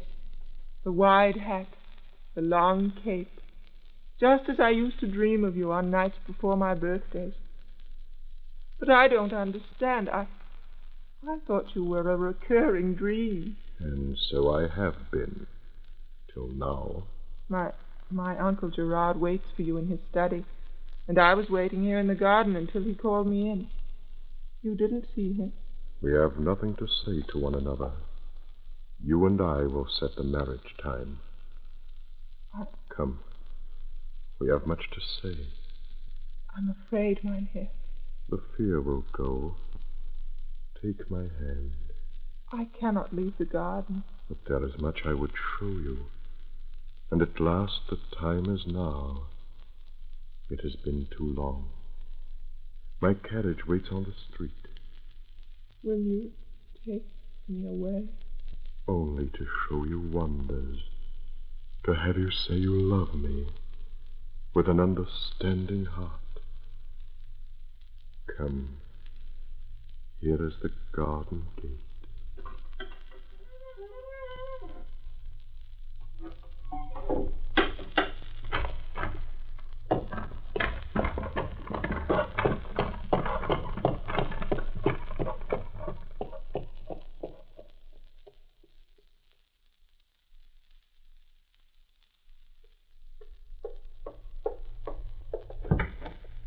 Mynheer Dow, where are you? Oh, Godfrey. Oh, it's you. Oh, thank heaven you've come. The saints preserve us, my boy. We are dealing with a demon, my boy. Rose, where is she? Gone into the night with that demon stranger. But where? Why didn't you stop them? Oh, I'm an old man. I cannot stand this harrowing business. He returned a short while ago, just after midnight, and then I thought I took precaution. Rose was in the garden, and I waited here for his knock on the door. But he didn't come, and when I chanced to look out, he was helping Rose into a carriage. And in a moment they were gone. Which road did they take? Toward Rotterdam.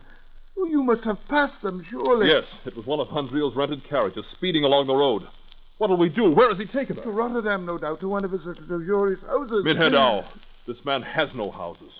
In Rotterdam, there is no such place as the Boom Key. What do you... Why, there must be... It doesn't exist, I tell you. But what I did find out is enough to make your heart stand still. What, my boy? What did you find out? The manorial records do list the Van der Heusens, giving their residence as the manor house of the Boom Key. But Reuzel van der Heusen has been dead for 3 centuries, and the line ended when he died. Mynheer Dow, Rose is engaged in marriage to a dead man.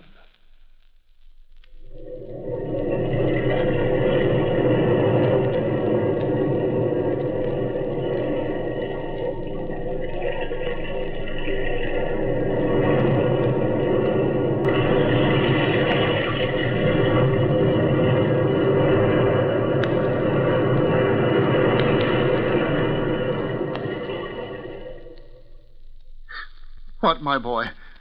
What did you find out? The manorial records do list the Van der Heusens, giving their residence as the manor house of the Boom Key. But Reuzel van der Heusen has been dead for 3 centuries, and the line ended when he died. Mynheer Dow, Rose is engaged in marriage to a dead man.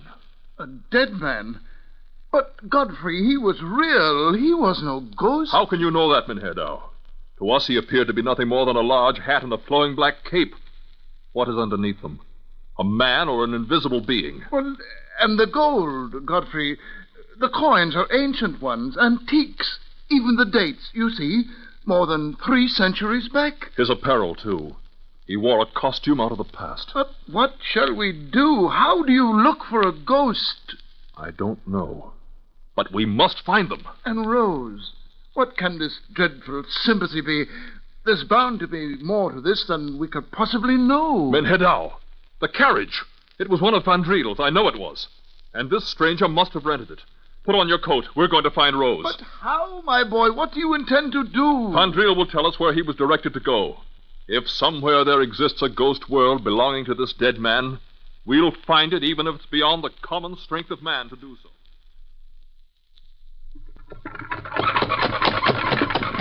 Vandriel, drive as fast as the darkness will allow you. Are you sure you can find the place? I think I can. It was some miles this side of Rotterdam, by a little road that ran next to a canal. And, Vandriel, did they just disembark in this deserted place on the road? That's right. He said drive until I saw 2 men standing to one side of the highway. But, Vandriel, when did this stranger hire your carriage? Well, a little before midnight. I heard a loud knock on my door, and when I opened it, there he stood. What did he say? Said he wanted to hire a carriage and offered me a whole sack of gold. Naturally, I couldn't refuse that, even if it were a funny time of night. He said he'd meet me in front of your house, Menhedao. And you waited there? Until he came out of your garden gate with your niece. So, he told you then to drive toward Rotterdam until you saw these men waiting on the side of the road. What were they like? I really couldn't say, sir. I mean, it was very dark. I could only catch a glimpse now and then of their clothes. Looked very old-fashioned, they did, though. I think one was a footman and the other a coachman. Yeah. I saw a very ancient and dilapidated-looking buggy standing on the narrow road that branched off from the highway. But they took this second carriage to where? Oh, don't see, it is hopeless, my boy. How can we ever trace them? Did he mention where he was going, Vandriel? No, he didn't say a word. But this road, what road is it? Do you know where it goes? Well, if I remember rightly, it runs a few miles over the moors to an old house that's fallen to ruin. It's far off the beaten track, and nobody ever goes there. Then that must There's a name for it. An ancient manor house it is. Called the Boom Key, I think. The Boom Key. Godfrey, it's the very same. The Boom Key. So that's where it is. Menhedao, the Lady of Good Luck, rides with us this night. Vandriel, take the road to the ruin. To the Boom Key.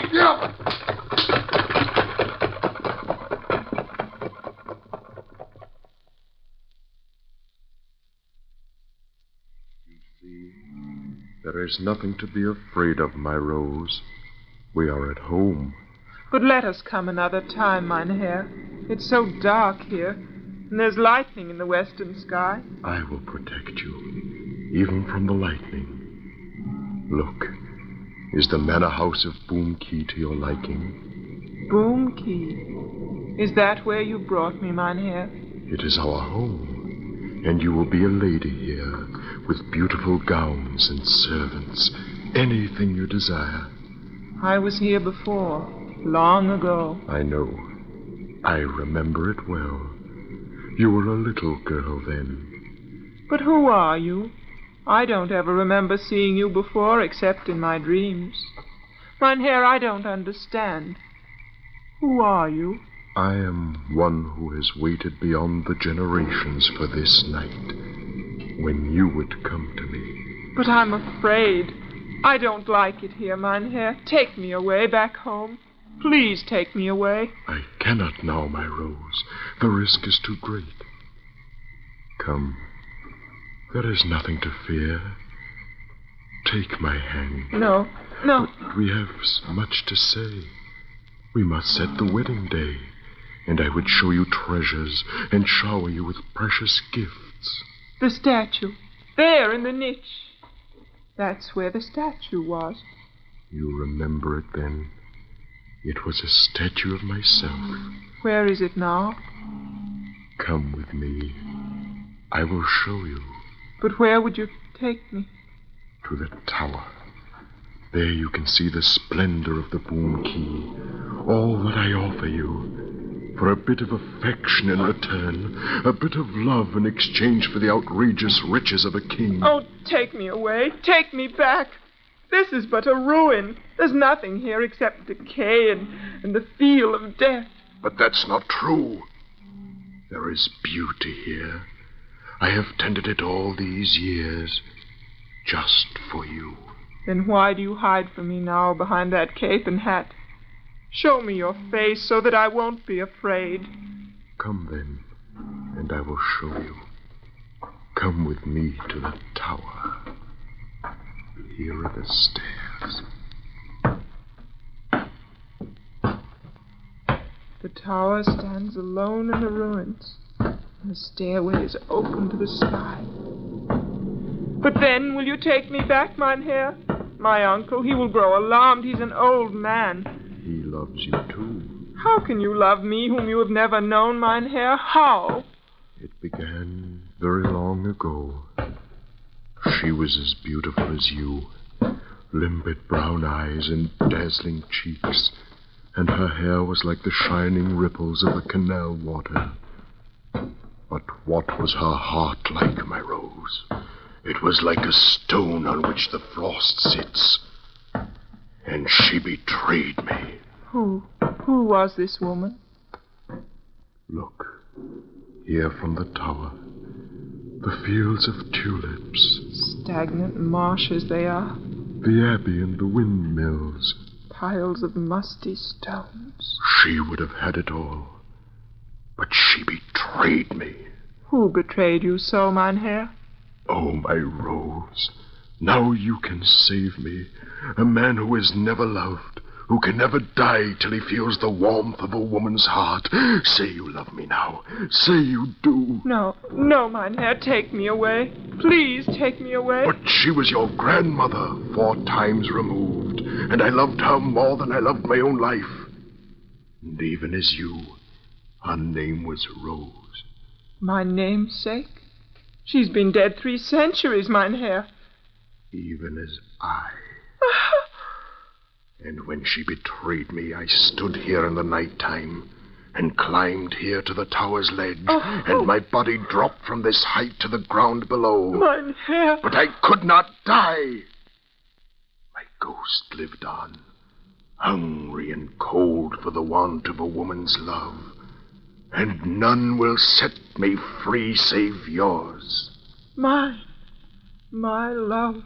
Because you are the first girl child of your line, since she betrayed me. And I have waited and tended the Boom Key, and longed for the time when 3 words from your lips would unbind me from the earth. You are a ghost. You are a dead man. Don't turn away from me. Look. Look at my face. No. The statue. The wooden statue. It is the only physical being I know. Stand back from me. Is it such a frightful thing? Rose, say the words that'll send me on my way. Is your heart so empty of a gift of kindness, even as hers? Godfrey! Below in the cellars of Boom Key are coffers of precious gold, and I offer it all to you for 3 small words. Help me! Rose! Look! There she is in the tower! They have come to take you away. Godfrey! The stairway to the tower! You see? It's open to the sky! I have waited 3 centuries for this night and for you. They shall not take you back. What will you do? Mynheer, come back!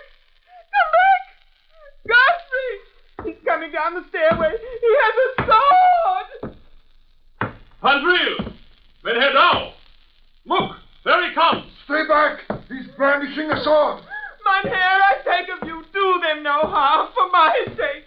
I will say anything you wish, for my heart cries with pity. Is not compassion enough? Then I do love you with grief, mein Herr, and I would have you free. Do you hear me? Do you hear me, mein Herr? I love you with sorrow because you are lost, and I would have you free.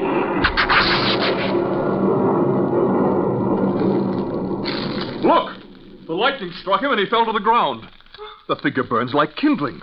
Oh, what a terrible thing to see. Look, how straight it lies. Like a statue of wood. Rose. Rose, oh, my darling, are you all right? Godfrey, I was so frightened, so afraid. But now it's all right. You're safe. And the ghost is destroyed. Look where it burns. He was a ghost in a wooden statue. A phantom caught between two worlds and belonging to neither. Come, my child. Let us leave this dreadful place. It's like a tomb here. Now he is dead, Uncle Gerard. When I said the words, did you see? The lightning set him free. Yes, my darling. We saw. And above all, he wanted me to say I loved him. He gave me the riches of a king, Godfrey, just to say I loved him.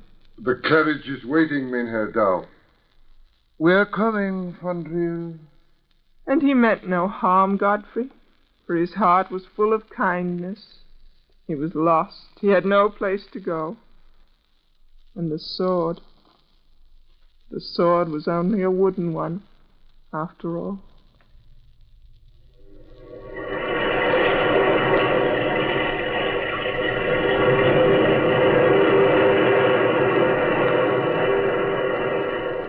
From the time-worn pages of the past, we have brought you the story, The Wooden Ghost. Bellkeeper, toll the bell.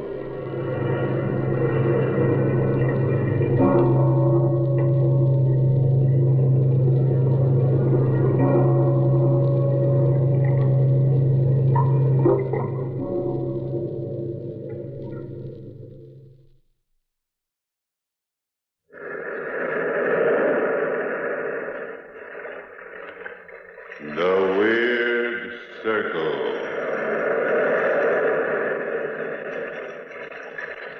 In this cave by the restless sea, we are met to call from out the past stories strange and weird. Phantoms of a world gone by speak again the immortal tale. Narrative of Arthur Gordon Pym.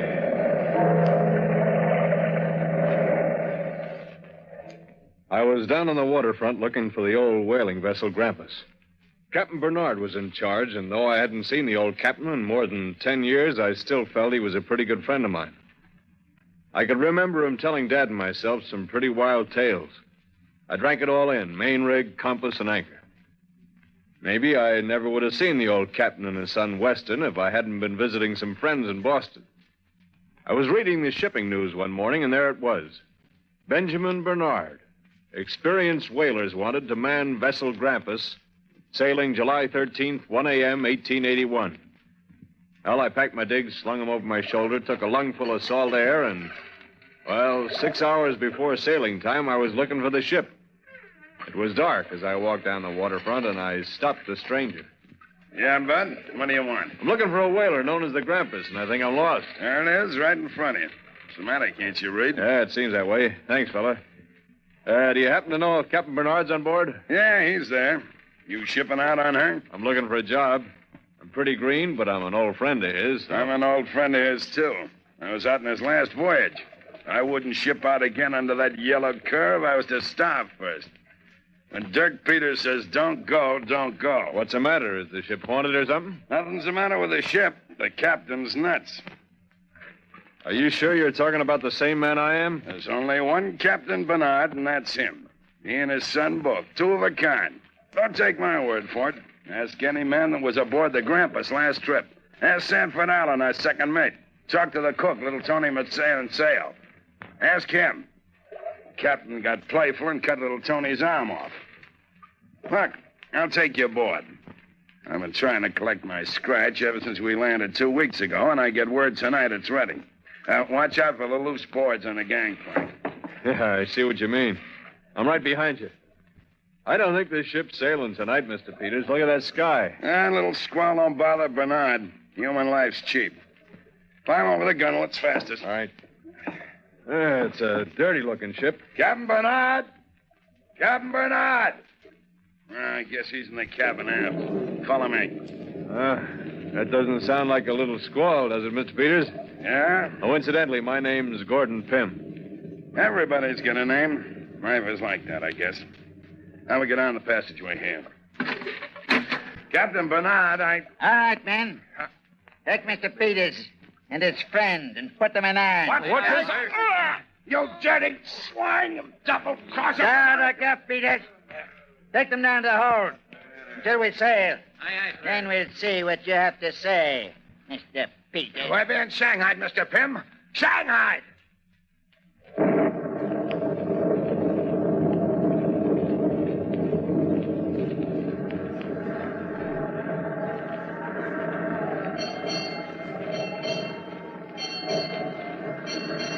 In the morning. Been aboard 3 hours, Mr. Pym. Your friend, the captain, ought to come below any minute with a pep talk, now that we're too far at sea to swim back. Wait a minute. Allen. Sanford Allen. Is that you in the corner? Yeah. Kind of cozy, ain't it? All of us together here like this, huh? What'd they do, slug you too? Yeah, with the old payroll gag. Come up and get your pay. And they slug you. Guess who else is here? Tony? Yeah. Tony, how's it going, Tony? I stick the knife in his belly someday. That's what the Tony Manseo do someday. Stick to the knife. Yeah, you better not stick in a knife or you get swinging the head on the gallows. They call that mutiny, Tony. Oh, meet Mr. Allen, Tony. This is Pym, Gordon Pym. Hiya, Pym. Hello. How long are we out for, do you know, Allen? Sure. 6 months. You listen to Tony, Peters. Listen to Tony. We stick together this time, you know? He cut off my arm. Someday I cut off his head. Shut up. It's a lot of gab. That's life, I guess. The captain says for you to go on deck. Well, if it ain't the kid. What you doing aboard ship, Weston? Playing sailor? Mr. Peters, I didn't know that... I'm sorry that... Sorry. He's sorry. You didn't know that we was going to get shanghaied when you come down and tell us the payroll's made out. You lying, sniveling yellow pig. Well, honestly, Forget it. You're in the same boat. Oh, here's a friend of yours, Weston. At least, that's what he says. Friend of mine? I have no friends. No friends at all. Watch out, Mr. Manseo. Don't touch me. Tony, not touch you. I don't want to get my hands dirty. We don't want no dirt in our food, huh, Tony? I can't help what Father does. I never wanted to be a sailor anyway. You know that, Mr. Peters. You know that. I hate the sea. Hate the doggone thing. I'll leave the kid alone. Come on, Allen, before the captain begins to howl like a bull. Hello, Weston. You don't remember me, do you? No, I don't. The name's Gordon Pym. I used to live next door to you in Nantucket 10 years ago. You remember? Gordon. How did you get here? I came aboard looking for a job, and I got one, but not the kind I'm looking for. Oh, I hadn't any idea, Gordon. Gordon, wait till you see Father. Wait. He's so changed. All of us are so changed. You'll see.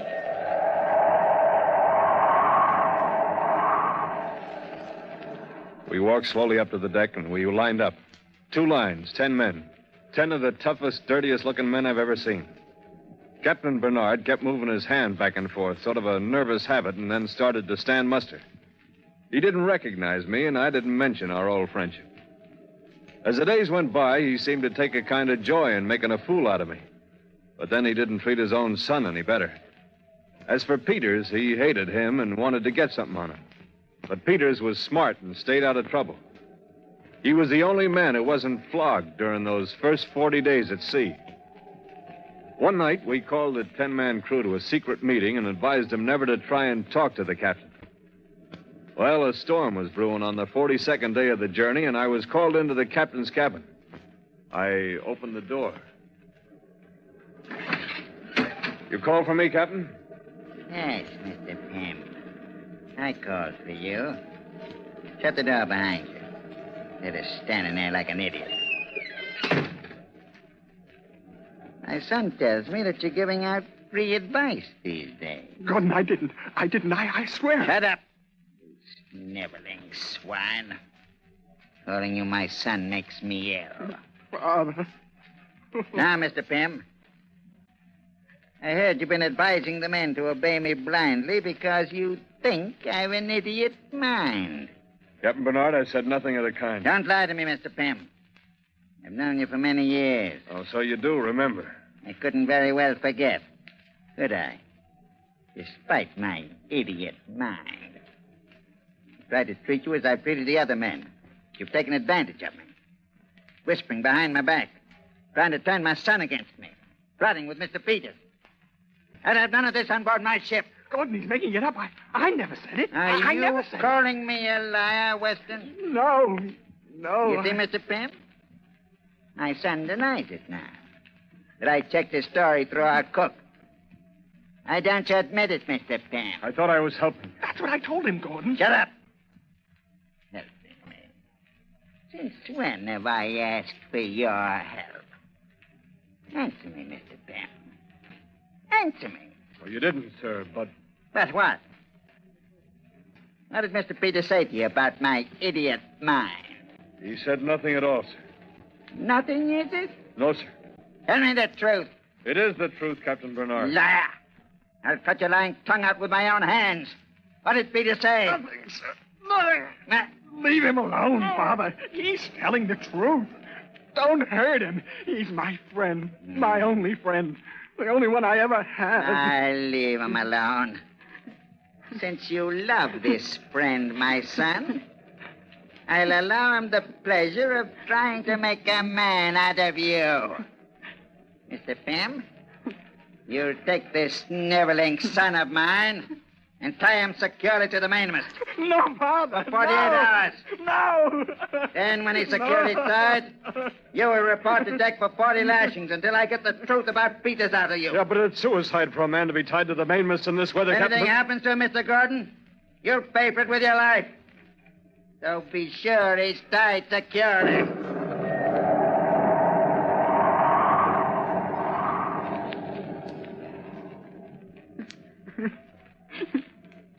Those were the captain's orders, and we obeyed them. The wind was screaming through the sails like an insane witch on a broomstick, but Weston and I climbed to the cross trees of the mainmast. It was a tough climb, and I think he knew then it was the end for him, but he was afraid to disobey.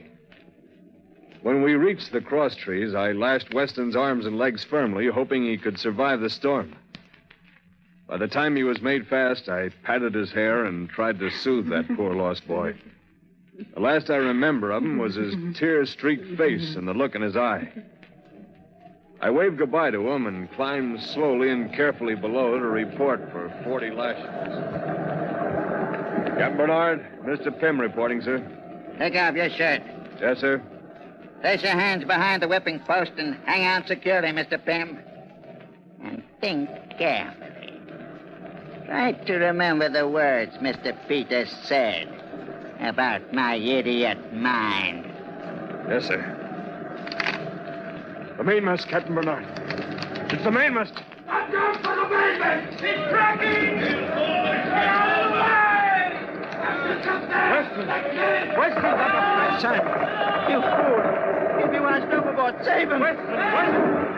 What's overboard? My son. That's your son, Captain Bernard, and you've killed him. You dare say that to me? You murderer. Yes, I warned you of this, but you wouldn't listen. I'll say it. I'll say you're insane. Peters! Throw this man in irons! Are you talking to me, Captain Bernard? Throw this man in! Take your hand! Help me, Peters! This man isn't going to captain the ship any longer. Listen to me, Mr. Pym! Do you realize that? Do you want to swing on the gallows still, Mr. Peters? I can't hear you, Captain Bernard. Ain't that a shame? I just can't hear you at all.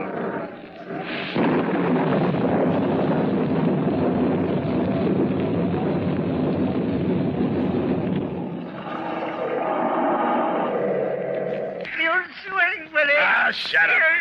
Here. I'll tie this gag around your mouth. That'll keep you quiet. Crew's coming topside. The storm's let up for a little while, and the course is set. Do they know, Gordon? I thought we'd tell them when they got here. We gotta work fast. This calm ain't gonna last, and we won't be able to steer no course at all with the mainmast gone. What's this special meeting about? Look, Alan. Look at the captain. Peter. Look at him. Did you? Yes, Mr. Allen, it's a mutiny. Are you with me? I cut his head off, no? Shut up, Tony. I ain't getting mixed up in no mutiny. Is this your idea, Gordon? Yeah, it's my idea, all of it. If any man swings around here, it'll be me, so listen to me. You should have asked us, Gordon. We don't like getting dragged into something like this. Now listen to me, man. Nobody will swing for this if you use your heads. Nobody has to know this is mutiny. Sure, he's right. We'll kill the captain. Tony Mansell cut his head off. And then we say he chooses to die, no? No, Tony. We can make this look like a shipwreck. The captain gets put in a lifeboat and set adrift. No, Tony, cut his head off. Shut up, Tony. Go on, Gordon. And we all know the captain's nuts. In 2 or 3 days alone on the ocean, he'll be a babbling idiot. Idiots don't talk sense even if they're found. And even if he is found, he'll look like a shipwreck victim. What about the boat? We're going to scuttle her. Get off in lifeboats when we're near land. Within 2 days, we'll be 10 miles off Cape True. We can row to safety, and it'll be up to you men to keep quiet. Now, are you with me, men? We're with you. We're with you. All right, let's go. And work fast, you monkeys, because we're in for a whale of a blow tonight.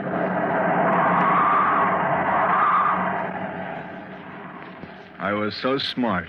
Smarter than anybody. You could see it then.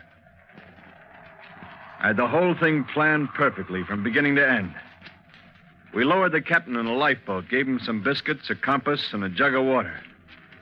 But I didn't figure on the storm that was to come. But the storm broke soon after in all its mad, screaming fury. We couldn't control the Grampus. She was like a wounded animal, and I thought for a minute she'd sink by herself that night. There were 8 men left then, being the kid and the captain was gone. We had to lash ourselves to the deck to keep from being swept overboard. But during the night, 4 of the men were lost. It seemed to me that the ocean was fighting back the mutiny. Water poured into the ship. The entire belly of the ship was waterlogged, and only the top deck was riding above the ocean. There were 3 lifeboats on the Grampus before the storm, but we lost them during the night.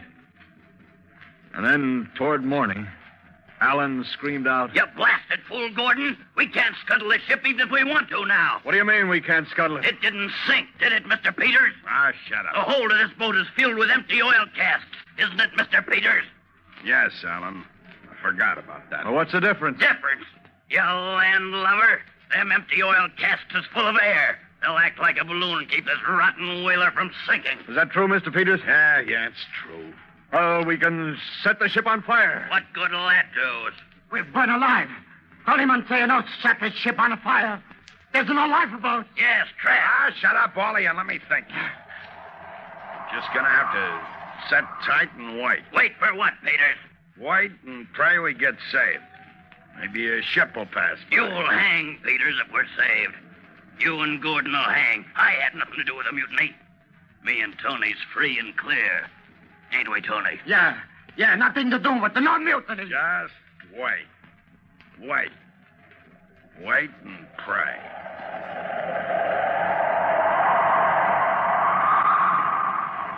We did wait and pray. Waited for 13 horrible days without food or water. 13 days. And then one morning, Alan began to complain as usual. So thirsty. So thirsty. How many of us are left, Gordon? It's not light yet, Peters. I don't know. How do you feel, Gordon? I'm not sure. Take it easy, kid. The sun will come up shortly. Alan. Yeah? Where's little Tony? Tony. He isn't around. Listen to me, both of you. There's just 3 of us left.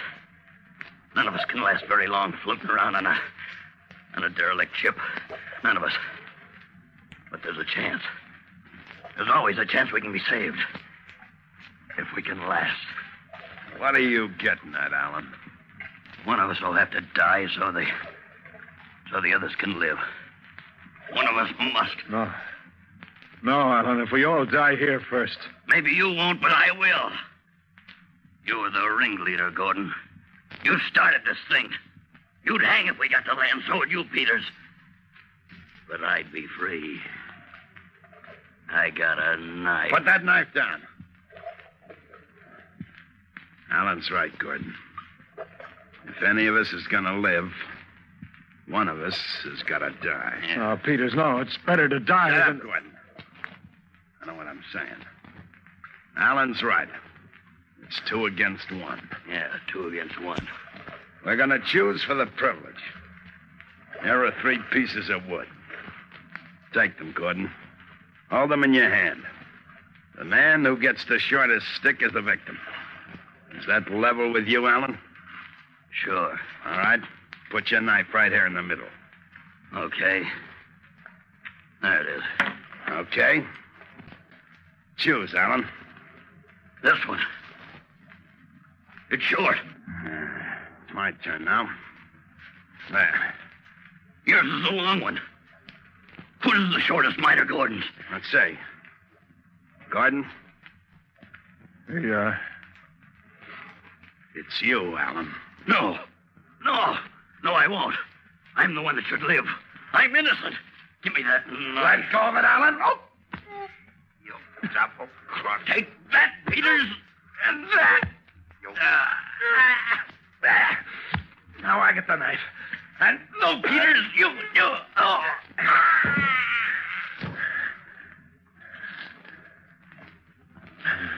Dead, Peters? Yeah. Peters. What's the matter with you? You all right? I'll be all right. Hound. Always double-cross. Alan wounded you badly, Peters.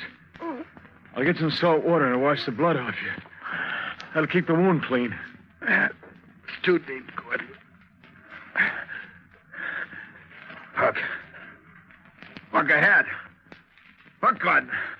I see the outline of land ahead. Land! It's just a mirage, Peters. You think it's land? No. Look. Look straight ahead. You're right. Land. Land ahead. We'll be saved, Peters. Peters. Peters!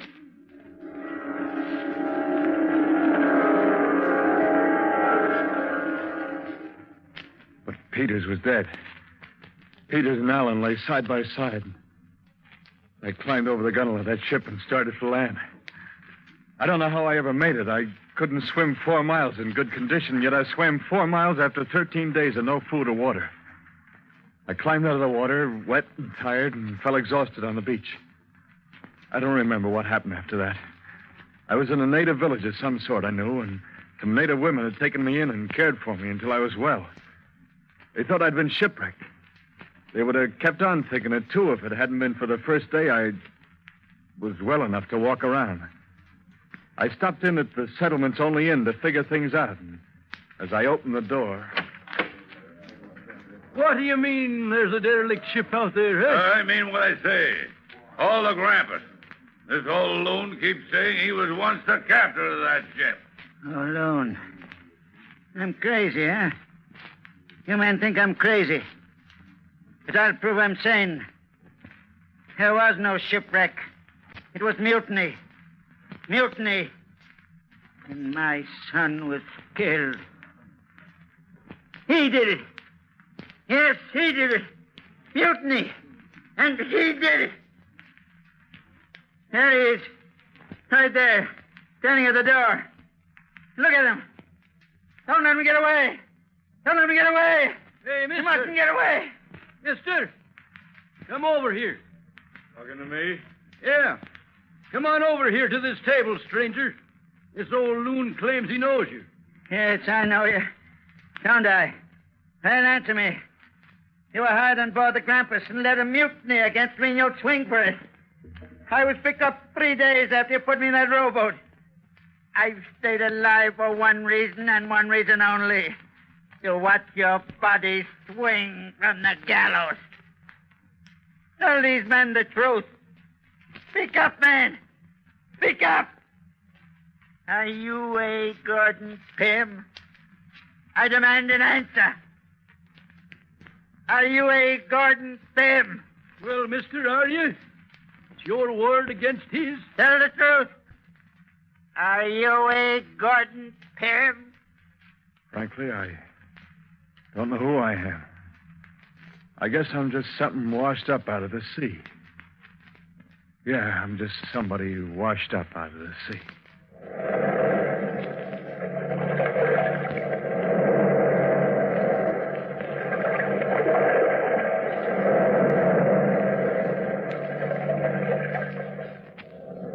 From the time-worn pages of the past, we have heard narrative of Arthur Gordon Pym. Bellkeeper, toll the bell.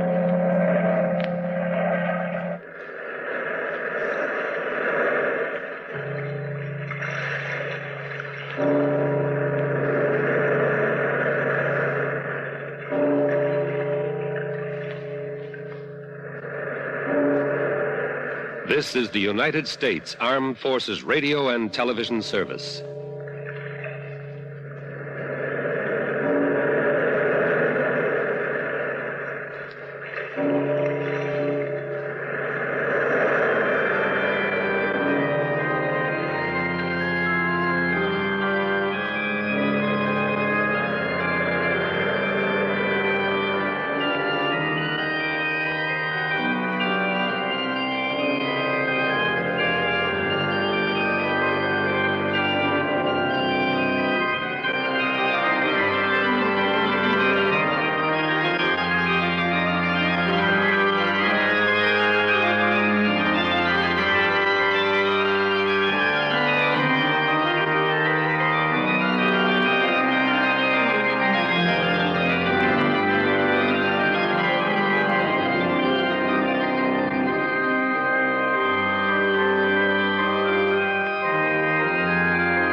The weird circle. In this cave by the restless sea, we are met to call from out of the past stories, strange and weird. Bellkeeper, toll the bell, so that all may know we are gathered again in the weird circle.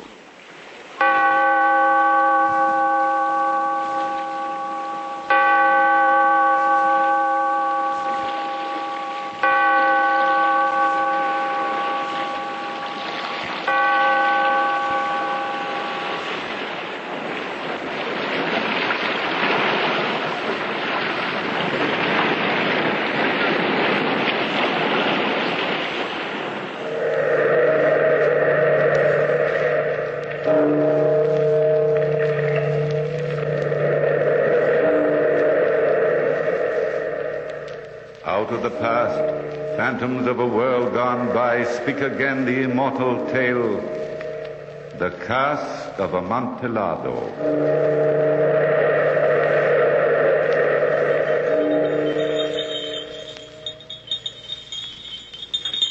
Bells, jesters' bells. For 40 years I've lived with the sound of those bells. Fools' bells, jesters' bells. They call me rich old Angelo Montresor. Envy me my palazzo and my well-stocked wine cellars, my vast estates and honored reputation. Little do they know that all I possess is dust and ashes, for I am a man who longs for death.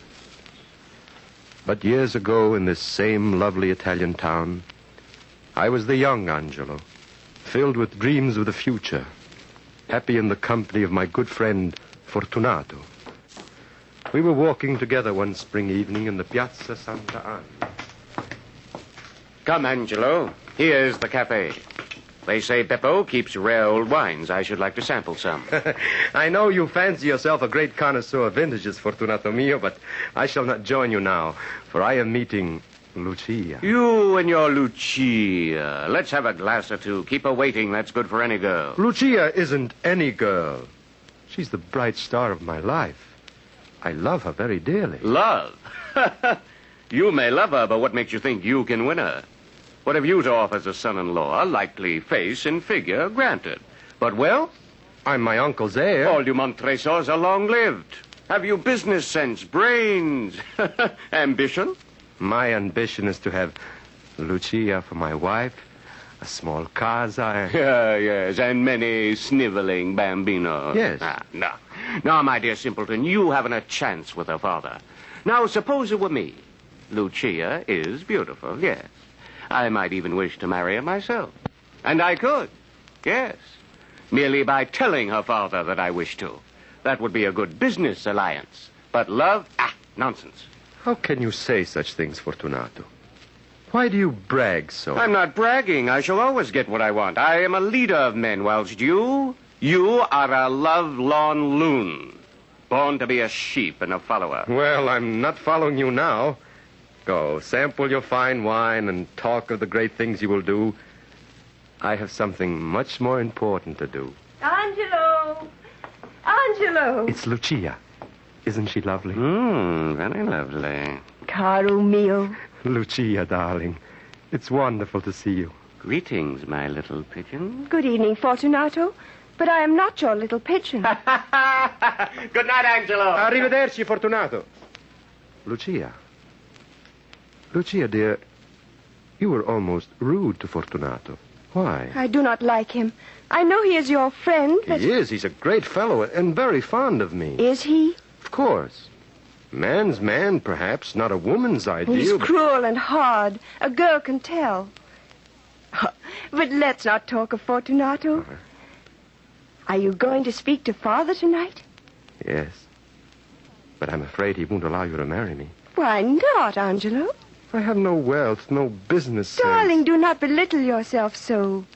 You are all the world to me. Lucia, is this miracle true? You do really love me? With all my heart. Now and forever. Be brave, Angelo. Speak to my father. He will not deny me happiness. To my great joy, her father gave us his blessing. Lucia was to be my own dear wife. I was walking on air, humbly, deeply grateful. Just before our wedding was to take place, all our friends were invited to Lucia's home to celebrate. It was a happy evening of song, wine, and congratulations. Fortunato, most of all, seemed elated at my good fortune, and he and I were the last to take our leave. We walked along through the dark, empty streets, talking of the party and plans for my coming wedding. We reached his door. See here, boy, I do not like your going home alone. Huh? It's the blackest kind of night. I think I should go along with you. You mean you walk me to my door and then I escort you to yours and so back and forth till dawn, huh? But these streets are not safe so late at night. Oh, nonsense. I have my lantern. Well, don't say I didn't warn you. No, I'm not afraid. Buonanotte, my friend. Till tomorrow, Angelo.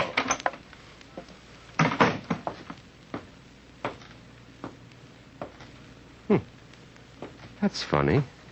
Fortunato's worrying over me. It is pretty dark. What's that? I keep imagining I hear things. Someone is following me. Who's there? That's him. Grab him. What do you want? Oh, you fool, Rufio. Don't let this lantern shine in your face like that. Smash it. Help! Help! I've got his hands. Get that sack over his head. Keep him quiet, Rufio. But don't kill him. They don't pay for corpses. Just a gentle tap. As limp as a rag in my arms. Now, take his feet and hurry.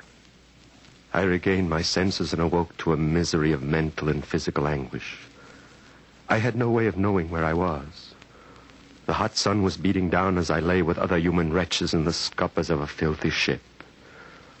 Running through my aching head was the name Rufio, and the picture of that scarred, cruel face glaring in the last glow of my lantern. I had been sold into slavery. I, Angelo Montresor, lashed and beaten on endless marches over burning sands, and on into the barren mountains, where in our misery and pain we were put to hard labor in the stone quarries. I'll not forget those endless years. The ache in my heart for my beloved Lucia, my longing for my native land, and above all, the haunting hate I bore for the man Rufio. I swore I'd find him, if not on this earth, then in an even worse hell than the one to which he had condemned me. And then one day, a miracle happened. I escaped. Starving and nearly dead from exhaustion, I reached a small seacoast village. There I begged crusts. Yes, begged in the streets for soldi to buy my passage on some vessel bound for Italy. See here, my son. Look up here. Allah, Allah! Arms! Arms for the love of... Let me look at you. Benedetto Cielo. My language. My native tongue. As I thought. Your skin is dark enough and you're filthy as any beggar. But those eyes of yours tell me that once you had another god than Allah. Come, man, speak. Are you not a countryman of mine? Si, signore. And I hope to return to my homeland as I hope for heaven. You are not fleeing justice. I'm seeking justice for the foulest treachery. Well, let that wait. You can tell me your story later. My ship is about to weigh anchor. And if you'd like to come along... Like to?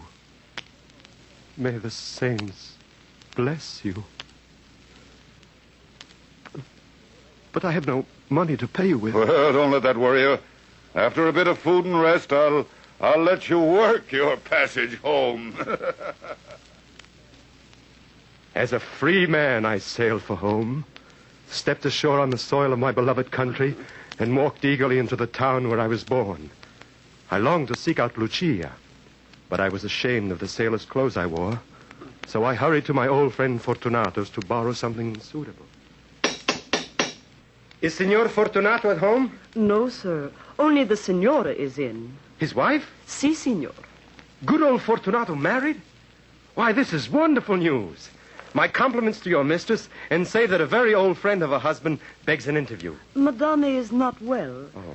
But I shall ask if she will see you. Come in, Signora. Thank you. I shall wait here. Signora! I heard every word, Anna. Leave us. Quickly. Angelo. Angelo. Lucia. Angelo, my love. Oh, is it really you? Let me touch you. Let me look at your dear face. Oh, my Lucia.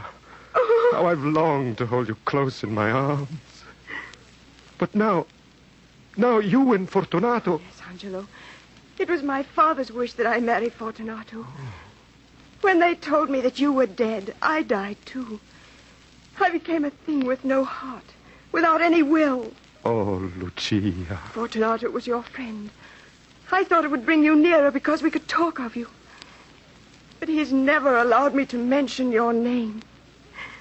Oh, Angelo, he is so cruel. Fortunato? Cruel to you? Oh, my darling. What shall we do? I love you so. And I have loved only you. And always shall. But, Angelo, there's something I must beg of you. Implore you to do. Lucia, beloved, what is it? When Fortunato comes, if he seems rude to me, say nothing. Do nothing. It would only make him more cruel. Oh, there he is. He must not know that I have told you. Act, Angelo. Act for my sake. We must seem carefree and gay. Carefree and gay. Fortunato, come in here. A miracle has happened. Why, hurry, see. Here is a long-lost friend. What are you babbling about? Who is this? Dio Possenti, Angelo. But you were killed. No, old friend, not killed. Oh, well, heaven be praised. We mourned you all these years. What happened? Where have you been? Well, that night I left you at your house, I was followed and set upon by 2 ruffians. Santa Maria. And to think I let you go home alone. Oh, I blame myself. Have you any suspicion as to... Suspicion? Yes. Absolutely none. Through all the years of torture, I try to think, who did this to me? What hidden enemy? Or perhaps, Angelo, a false friend. Be still, Lucia. This is man's talk. You will serve us best by getting a bottle of my favorite Lacrima Christi from the cellars. This should be a celebration. Si, Fortunato. Though I do not know one bottle from another. She has a fear my wine cellars hates to go down there. Ah, what an escape you had, Angelo. From matrimony, I mean. Were you surprised to learn I had wed your Lucia? Why, I thought you scoffed at love. So I do. Marriage of convenience, uniting of 2 fortunes. Lucia's a very lucky woman. I'm a rich man. Yeah, yes. Lucia is very lucky. Here she comes. We'll see if we're lucky. Well, sweet pigeon, what have you brought us to drink? Ah, sapristi, I thought so. You've as much knowledge of wine as a donkey. Vino Rosso. Fortunato! Why, there's wine all over Lucia's dress. And it may make her more cheerful, even if it is only on the outside. Lucia, are you all right? Pay no attention to her clutching at her heart, Angelo. That's a gesture she's fond of. But she's not well. Lucia's always ailing, aren't you, my sweet? Shall I get another bottle? No, I'll fetch the wine myself. But wait. Perhaps I shouldn't leave you 2 childhood sweethearts alone together. In those rags, Angelo, you are no romantic hero. And as for Lucia... Lucia, what is he doing to you? Oh, my darling, I can't believe it. Fortunato, once so good a companion, a gentle friend. My dearest, in those lost happy hours so long ago, I warned you that Fortunato was cruel and hard, not to be trusted. And I believed you wrong. Oh, my Lucia, come away with me. We'll seek a new life together. Oh, no, Angelo. I am Fortunato's wife. What of our love? Our love that has sustained us during all these years. That love will never die, my darling. But there can be no happiness for us on this earth. Our love can be a love fulfilled only after death. Oh, Angelo. Angelo.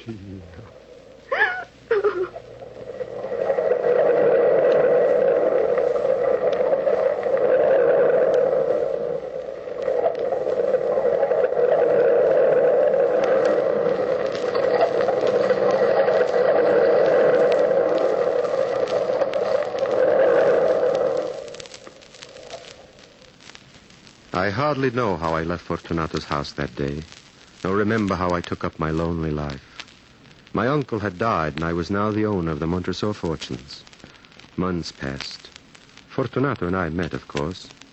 I was unable to understand his treatment of Lucia, but I didn't blame him for my tragedy. He had thought me dead. Seeking forgetfulness, I often wandered to the waterfront. The wretched hovels were usually silent and dark. But one night I saw a glimmer of light and heard angry voices. I was about to pass by when I heard a familiar voice. I paid you to kill him, Rufio, you dog, and in order to gain more money, you sold him into slavery. How dare you? Signor Fortunato, that meant death, a slow death. Well, he didn't die.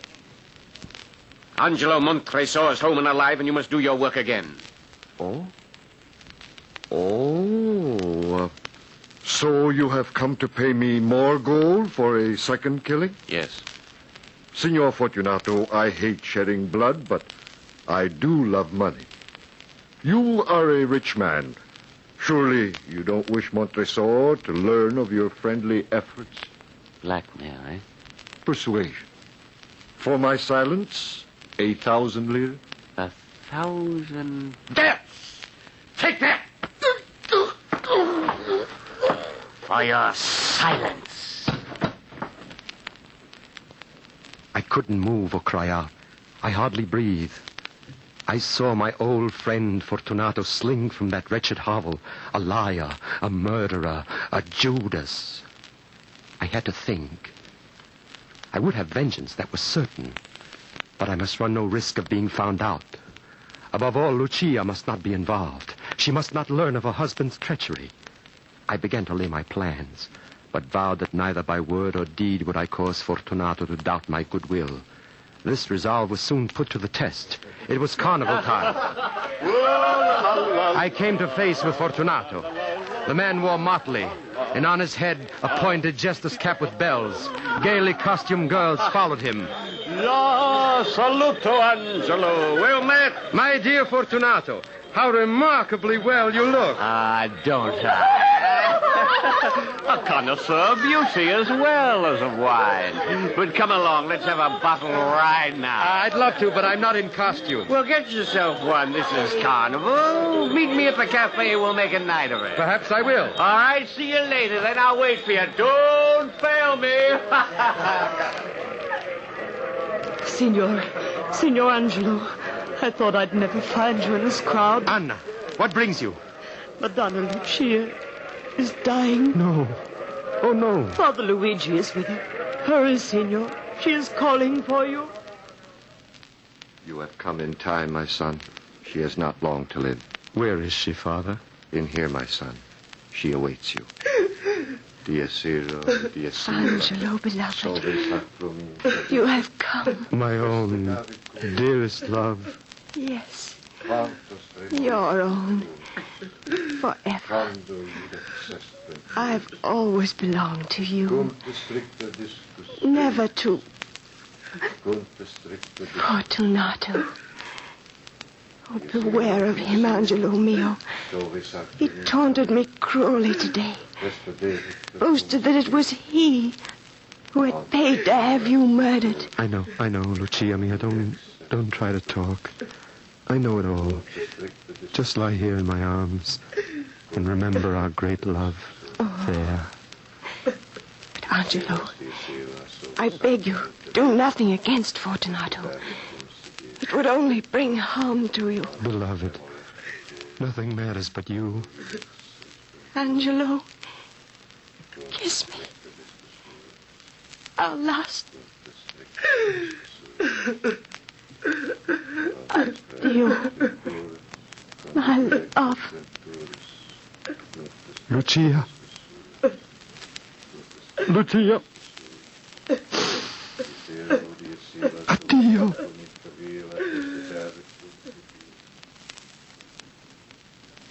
Lucia died in my arms, and my heart died with her. But my mind was keen. At last I was determined that the plan I had made would be carried out.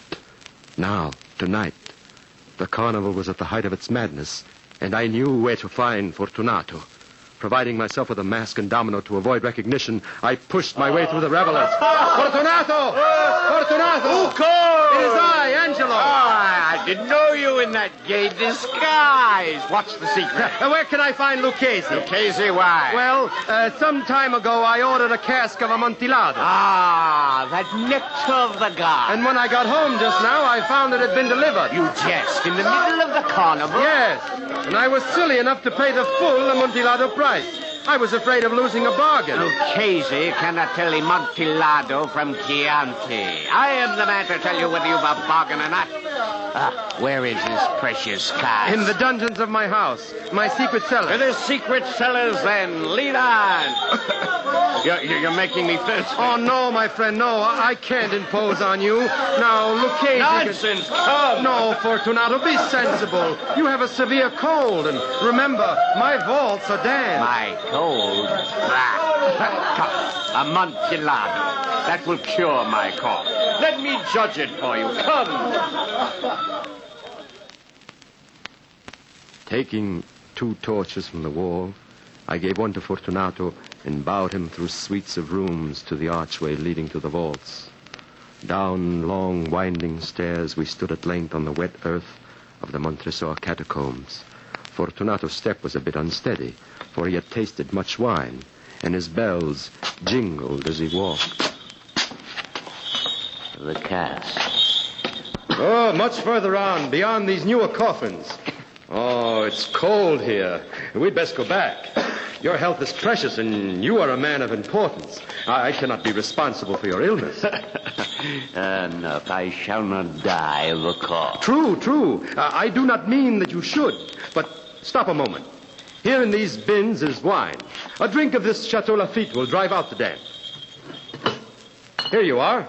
Break off the neck and warm yourself. Perbacco. A cheerful spot for a drink with all these coffins and bones, eh? I drink to the buried that repose around us. And I drink with you to your long life. These vaults of yours are enormous. Yes. We're below the riverbed now. Beyond these casks and coffins are the inmost recesses of the catacomb. I can wait no longer. Where is this Amontillado? In there. Through that grill door, an iron door. Looks like a dungeon. So it is. It's the dungeon where the old Montresors kept their precious captives, and where now I keep my most precious vintages. I can hardly see my torch burn so dimly. Oh, that's just because the air is foul in here. But look, there's the great cask. I'll hold your torch. There. Here's a flagon. Go in and sample it to your heart's content. At last, the Amontillado. I have not tasted it in years.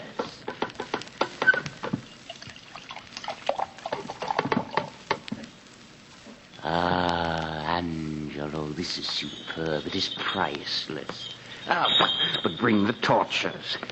Where are you? Here. Outside the door. Angelo, what are you doing? A very good joke indeed. An excellent jest. We will have a good laugh about it back at the cafe. Now, let me out. It's damp in here. It's very damp. Feel the niter on the walls. Open that door. I wish to return to the carnival. The carnival is ended for you. Besides, you promised to give me your opinion of my Amontillado. Just the wine. Let me out of here.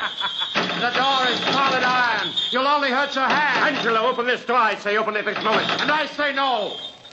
This is my moment. My time of revenge. Revenge? For the love of heaven, Montresor, don't leave me here. Mercy. Had you mercy when you stabbed Rufio? Montresor, the damp, the dark, have pity. Had you pity when you paid to have me murdered? Angelo, save me. Don't leave me here. Pity for Lucia's sake. Silence. Don't mention her sainted name. But I'll die like Yes, Fortunato, you'll die. And none but the rats will ever find you here. I leave you with the bones of my ancestors. Angelo! Come back! Don't leave me! Angelo!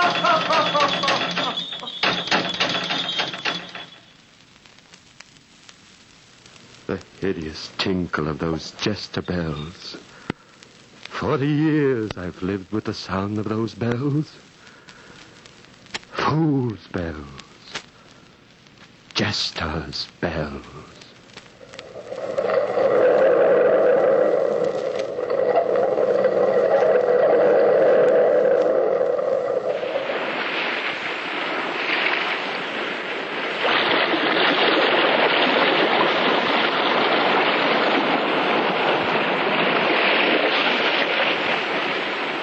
From the time-worn pages of the past, we have heard another immortal tale in The Weird Circle. Bellkeeper, toll the bell.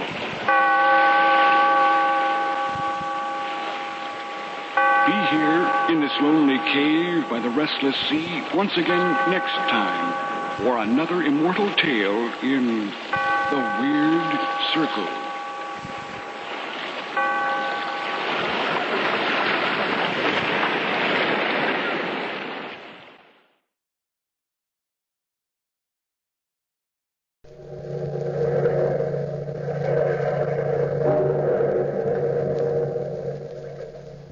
Out of the past, phantoms of a world gone by, speak again the immortal tale, declared insane.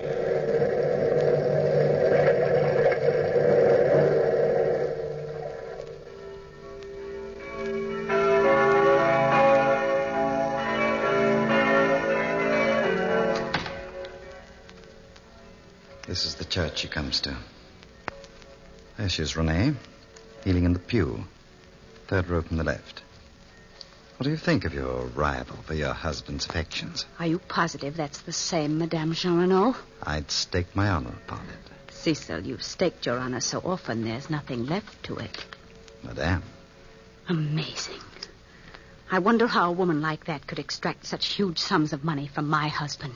She might have certain charms you don't understand. But she's fat and pockmarked. True, Renee. But powerful enough to make you and your children penniless within 10 years. How can we break her hold on Pierre? I've tried. Pierre won't listen to me, either as his brother or his lawyer. So there's only one thing left. What's that? Simply that you ask for a commission for lunacy against him. Imply that he's insane and have him locked away. But Pierre is With as your sane political as... prestige at Louis XV's court, I'm sure we can convince a young, ambitious judge to the contrary. Pierre's many eccentricities can bear fruit. His monomania on Chinese customs could easily be misinterpreted. Do you understand? But, Cecil, Now listen to me. Tomorrow morning, I want you to pay an unexpected visit on your husband. Drive out to that country hovel and... Is your master in, Roger? Madame la Marquise, we weren't expecting you. Do come in. Monsieur is in the study. If you follow me, he'd be pleased to see you, madame. It's been such a long time. Thank you, Roger. Monsieur, Madame la Marquise? Renee. I'm sorry to disturb you, Pierre, but you know what the court says. This separation of ours does not do my reputation any good. Your reputation? Naturally. What are you doing dressed up in that silly outfit? I am writing a history of China, Renee. One can't understand the Chinese mind without trying to feel the tempo of their mode of life. Oh, that's neither here nor there. I've been hearing about the way you're handling the children. The children are well and healthy. I don't feel comfortable about them out here. So I'd like to change nurses. The woman you have now is too old for the job. I've brought an Englishwoman out here with me today. Her name is Maggie Campbell. I think you'll find Maggie a gem in many ways. Your absent-mindedness endangers our children's very existence. What are you hinting at? Hinting? You know very well what I mean. That woman, Madame Jean Renaud. She's no concern of yours. My son's future inheritance, however, is my concern. I can't prevent you from throwing it away on a swine-headed woman. Oh, Renee, but really? Really what? Who is this Jean Renaud? What power has she got over you? Why do you insist on living in the country and giving her the major part of your income? That's one question you'll never have answered. You wouldn't understand. That's why I've hired Maggie Campbell to act as nursemaid. The children are never to be in that woman's company. And Miss Campbell will follow those instructions to the letter.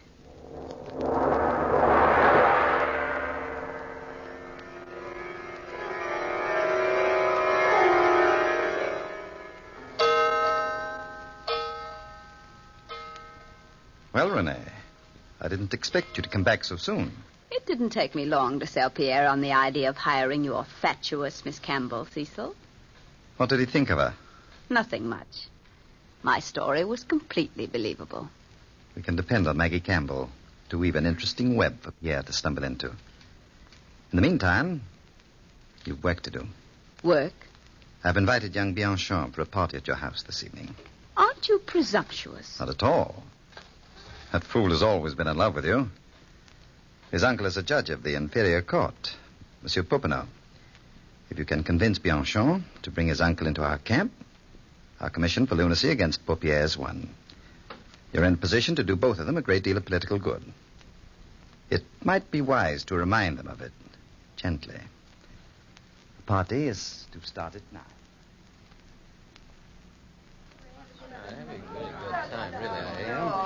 Bianchon, I'm so glad you could come to my little party. Oh, you're playing with my heart, madame. Ah. If only I were a free woman. Free to play with a man's heart. Oh. But my husband being ill... Oh, Pierre's ill? Didn't you know? No. Oh, I'm sorry to hear it. It's a mental condition. I thought you knew. Oh. Is there anything that I can do? I'm afraid there's nothing anyone can do.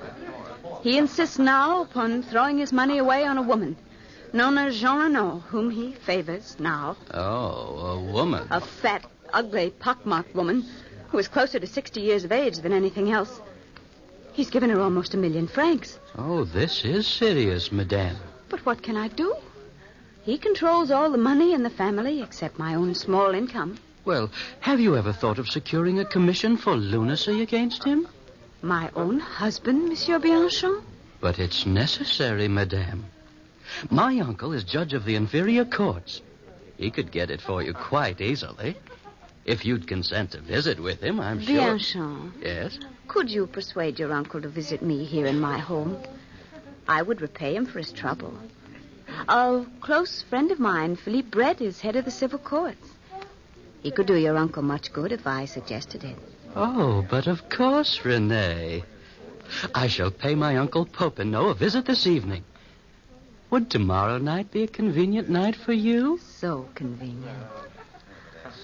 And if Monsieur Popinot is interested in verifying my case, he might ask Maggie Campbell, my children's nurse, about Pierre's strange actions.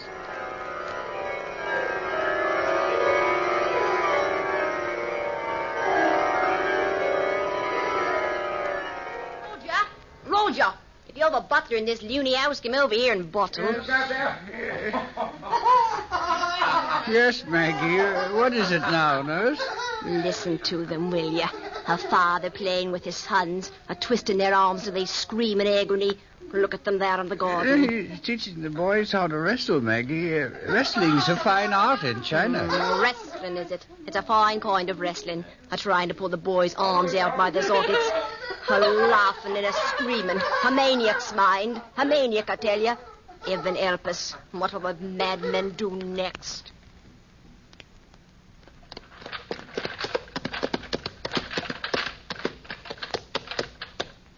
Thank you, driver. Uncle Popinot? Uncle Popinot? Well, if it isn't my nephew. Well, Bianchon, come in. Oh, how can you live in this rat trap? And if this is a rat trap, Bianchon, then you should throw your old uncle a piece of cheese.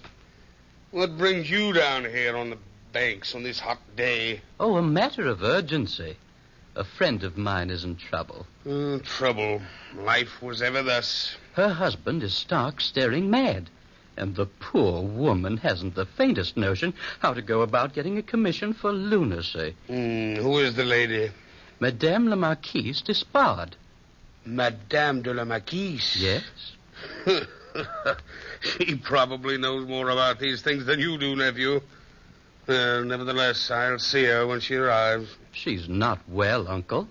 You can't expect her to visit you in a place like this. Besides, she's a close friend of Philippe Brett, and he's the head of the civil courts and can do you a lot of good. That crook? Oh, Popinot. Madame la Marquise had the kindness to invite us to dinner at her house tomorrow night. Bianchon, I'm surprised at you. You know very well that I'll be the examining judge on the case, and our courts forbid a judge to dine in a petitioner's home. It's against the law. Oh, yes, I'd forgotten. After dinner, then, Uncle? Well, she can see me here. In all fairness to her, she's ill, Uncle. Drop in at her house. Was it a request or a demand from Bianchon? Both, I imagine, Uncle. Even a judge is afraid not to grant her demands. A woman like that is a powerful factor at court. Then you will drop in and see her? Yes, tomorrow afternoon at 3. But warn her not to serve any food or drink to me at all. Oh, yes, Uncle. She will be well warned.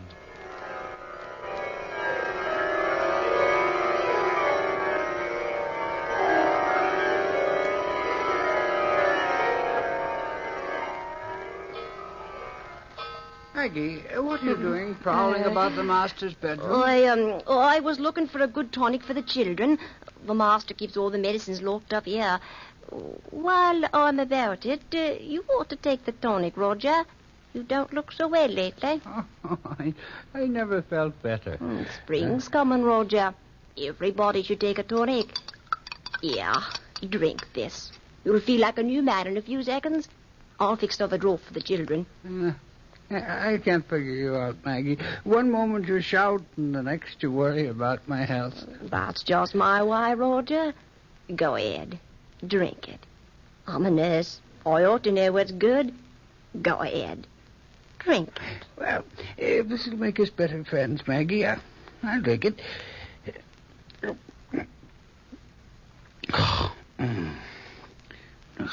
Tastes like poison. Roger.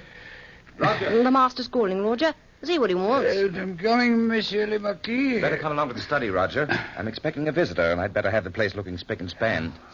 Visitor, monsieur? Madame Jean Renaud will be here soon. Then the business between Madame and I will be over, finally. I'm glad. Monsieur, look at the study. More Chinese books than all of China. I need them. What's the matter, Roger? I feel so ill, Monsieur le Marquis. In heaven's name, Here, I better don't sit down know. over here, Roger. Help. Roger. Maggie. What's the matter, monsieur? Roger, old fellow. Roger. He's dead. Dead.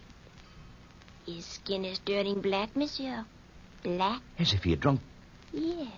Just as if he drunk a strong draught of Chinese poison. How do you know the effect? I'm a nurse, sir. Now your madness is no longer innocent. You're a murderer, too.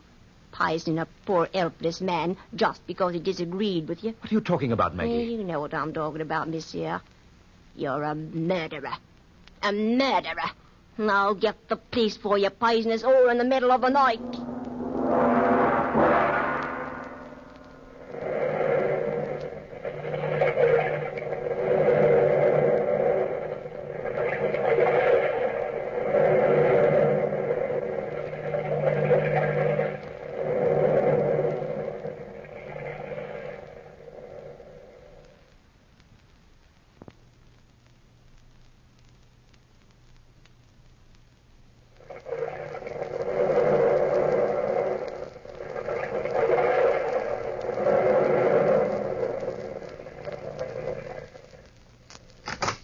Madame la Marquise, may I present my uncle, Judge of the Inferior Courts, Monsieur Popinot. Good afternoon, monsieur. How do you do? This is my brother-in-law, the Chevalier d'Espargne. Say so. How do you do? How do you do? Won't you be seated, Monsieur Popinot? My uncle will do everything in his power to help you, Renee. I'm sure he will, Bianchon. Tell me, madame, when you and the Marquis separated originally, how much money were you allowed? Just my original income of 26,000 francs a year. You say that the Marquis had given a certain Madame Jean Renaud considerable sums of money? Almost 1 million francs. Was there any reason for him to give her money? None. None but an imaginary one dictated to him by his twisted mind. Does Madame Jean Renaud live well? Live well? In a mansion? I'm a poor man myself, madame. How much does Madame Jean Renaud spend on her house? Oh, the stables alone cost 16,000 francs. Judges are apt to be incredulous. If the stables alone cost 16,000, then how much for the entire establishment? Between 50 and 60,000 francs. So much? You don't say. Now, how much do you spend for this lovely place? About the same, 50 or 60,000. Renee! Huh? Oh. I thought you said your income was only 26,000 francs. You must be badly in debt, obviously. But, monsieur... If you're in debt, the court might not feel justified in allowing you to handle your husband's money. They might think you have a different motive for trying to secure control of your husband's money. Not that I have. A selfish one. Do you serve, madame?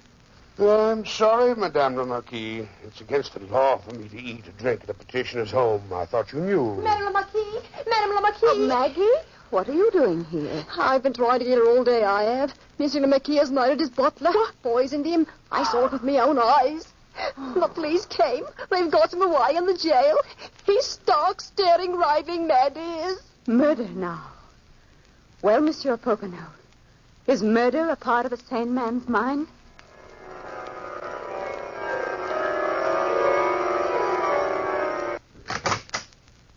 such a place for a judge to live.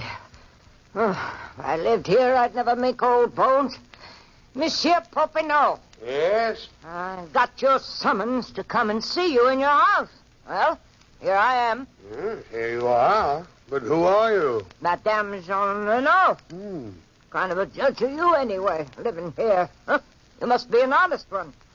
Well, what do you want to see me about? I've learned that you've been receiving extraordinary amounts of money from Monsieur le Marquis d'Espard. Well, as a matter of fact, I have. What seducer's art have you been using on Monsieur le Marquis? Oh, seducer's art? Look at me, monsieur. Fat, ugly, hideous. What kind of a vamp would I make? Well, that's a question I can't answer. But you will have to. Monsieur, I'm sorry, but I am under oath. I can never divulge the reason that monsieur gives me the money. Madame, if you have any pity for your benefactor, you'll tell me. A commission for lunacy has been taken out against him. Huh? And you're named as having some strange power over him. Power which is supposed to have driven him mad. Oh, great heavens. I am as good as Monsieur le Marquis and warned him. He's a saint, that man. A saint, monsieur. Yes, but he isn't at home. He's at jail. Madame Jean Renaud.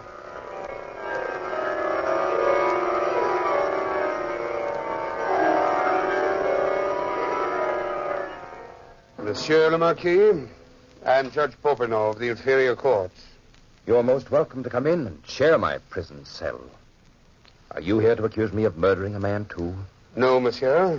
But your wife has taken out a commission for lunacy against you. Monsieur, you're joking. I wish I were. Your passion for Chinese customs has led them to believe you live in a dream world. I was commissioned to write a book about China by the most respectable firm in all Paris. Have you a contract from them? In my desk drawer at home. Are there any duplicate copies in case your copy is stolen? Certainly. Here's the address of the firm. They have the duplicate. The second count is, of course, there's murder. You were accused of murdering your butler just to try out a potency of a new Chinese drug you've discovered. I've never toyed with Chinese drugs or poisons. How about this business of giving all your money to Madame Jean Renaud? Monsieur, I never thought I'd tell anyone that secret. Your life depends on it. Madame Jean Renaud is the descendant of the Jean Renaud family who owned a large estate in Saxony in the 13th century. My ancestors murdered her ancestors and stole that property. What has that to do with you? The entire Despard fortune was founded on that property. I'm trying to pay back a debt. The amount of money which should have been paid to the Jean Renaud when the property was taken over. You're too conscientious, Monsieur le Marquis. I don't want my children to be ashamed of their family as I'm ashamed of mine. They'll always be proud of the Despard name. I don't think we'll have any trouble clearing you of this charge. Tell me this. Is there any place in France where the black Chinese poison can be ordered? One place might have it. It's a small pharmacy called Lincoln. Don't usually carry that particular mixing drug in our pharmacy, Monsieur Popinot. It's too dangerous. But I did have a special order for it from a Cockney woman named Maggie Campbell just the other day. She had a note authorizing her to buy it. Who was the note from? From the head of the medical research department, through the Chevalier Despard. Thank you very much.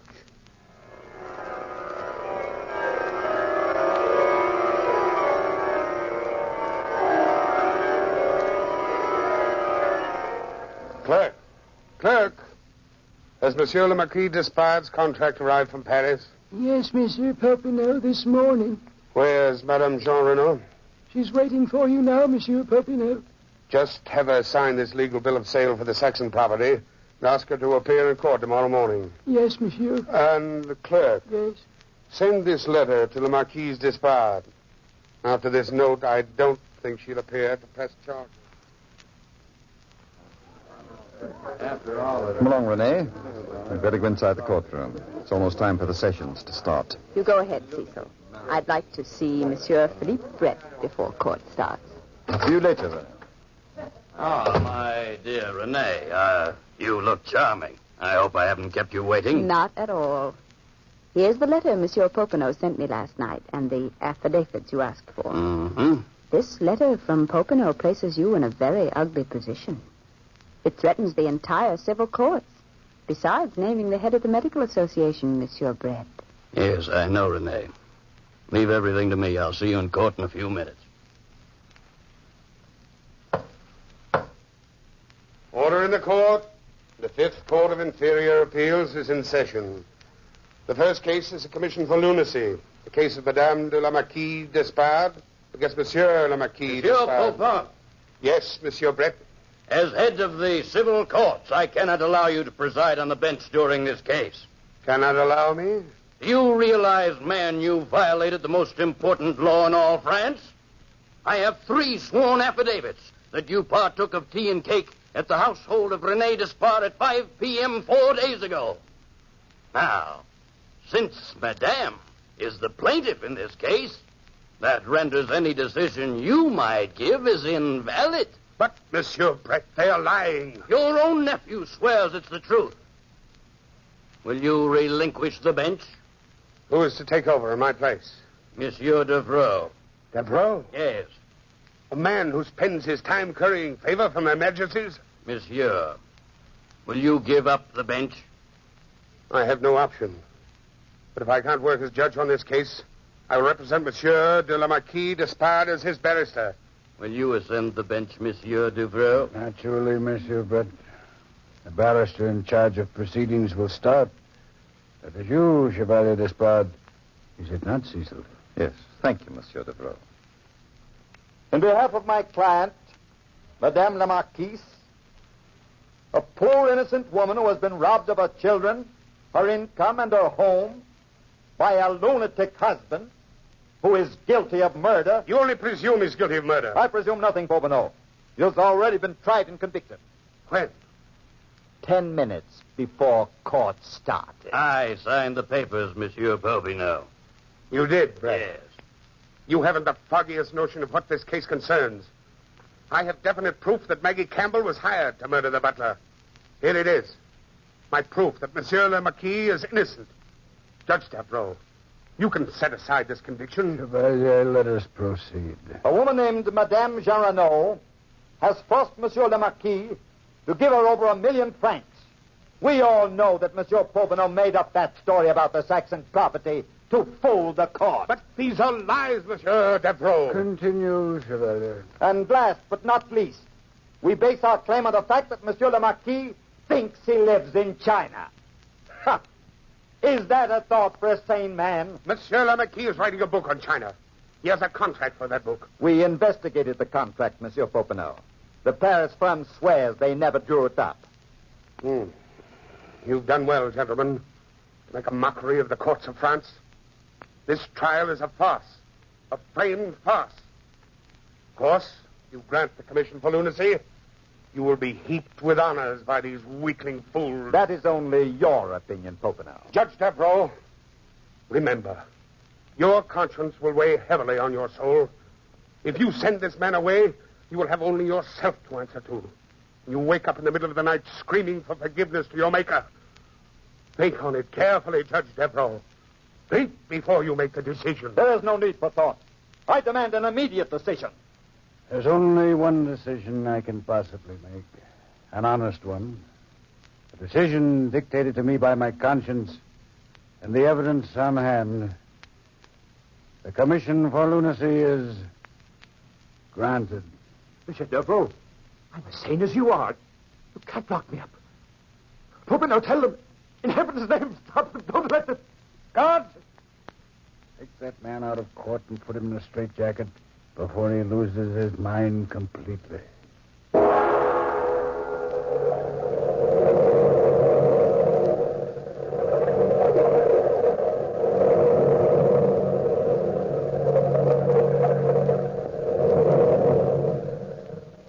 From the time-worn pages of the past, we have heard the story declared insane.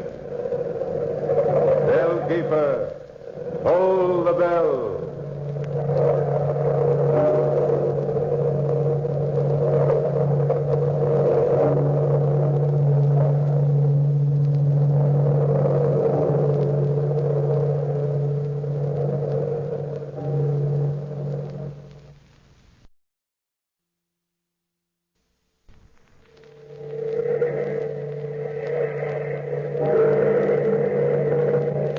Out of the past, phantoms of a world gone by speak again their immortal tale. The Knightsbridge Mystery.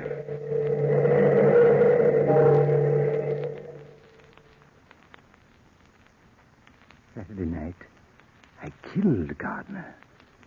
That's the incredible part. I killed him. It is sitting here next to me now. Sitting in his usual chair by the fireplace here at the old Knightsbridge Inn, acting as if nothing unusual had happened. How can a man be dead and alive at the same time?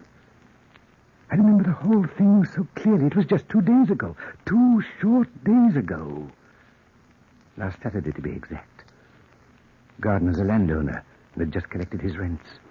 The banks were closed, so he hid the money in his room here, and his room is next to mine. And it was all so easy. It was raining that day. Yes, it was raining hard enough to drown out the screams of a man being murdered. Gardner, Professor Nelson, and myself were sitting around the fire, just as we're sitting now. And I needed money. Needed it desperately. Not for myself, I don't count anymore, but for my son, my boy Jack. He's 21, and a man needs money to keep his son in college. I'd done everything I could think of to raise that money. I'd even worn various disguises, wigs and makeup, and sat on the steps of the bank in London to beg for farthings. Imagine it. Me, Captain Cowan, being a beggar on the streets. And Gardner was rich, fat, rich, and alone. Nobody would miss him. That is, nobody but his fat, sleek cat. And I had my son, my boy, Jack. I remember everything that happened that Saturday night. The 3 of us, Gardner, Professor Nelson, and myself, were sitting around the fireplace, and it was raining. Nasty night, isn't it, Mr. Gardner? Yes, quite nasty, Professor Nelson. You know, I don't see why you scientists don't do something about the weather. Well, many men have thought about that very thing. Thinking. Oh, they ought to take action. Thought is idle. Action brings results. Oh, think me if I haven't coined an epigram. Yes. They were talking about the weather, and I was thinking about killing Gardner. He had to die. That was obvious. And soon, too. But how? And who would be the scapegoat to hang for the deed? Somebody would have to be. Somebody. But who? I couldn't have managed to go downtown in this rain even if the banks had been open today, blast it. Oh, it's confounded uncomfortable keeping large sums of money about you because of a conspiracy between the weather and the Bank of England. Well, surely the money is safe enough here, Mr. Gardner. One would think so, but you never can tell. Nothing makes a man more jumpy than keeping a large sum of money in his top bureau drawer. Of course, there's always the danger of robbery. Robbery, yes. Or murder. Murder, Captain Cowan? No. Nobody in the Gardner family has died for generations. We Gardners just don't die. Rather set against that sort of thing. You've made up your mind to it, eh, Gardner? Quite, Professor. That should have been my first hint. He himself definitely said he couldn't die. Yes, he said it then, but I thought he was joking. Nobody ever knew whether he was joking or not. He had a dry, soft way of joking, but I didn't realize that then. I just sat there when the door opened and the chambermaid came in to tidy up. I was hoping that everybody would remain quiet so I could think the whole thing out. But she came toward us and...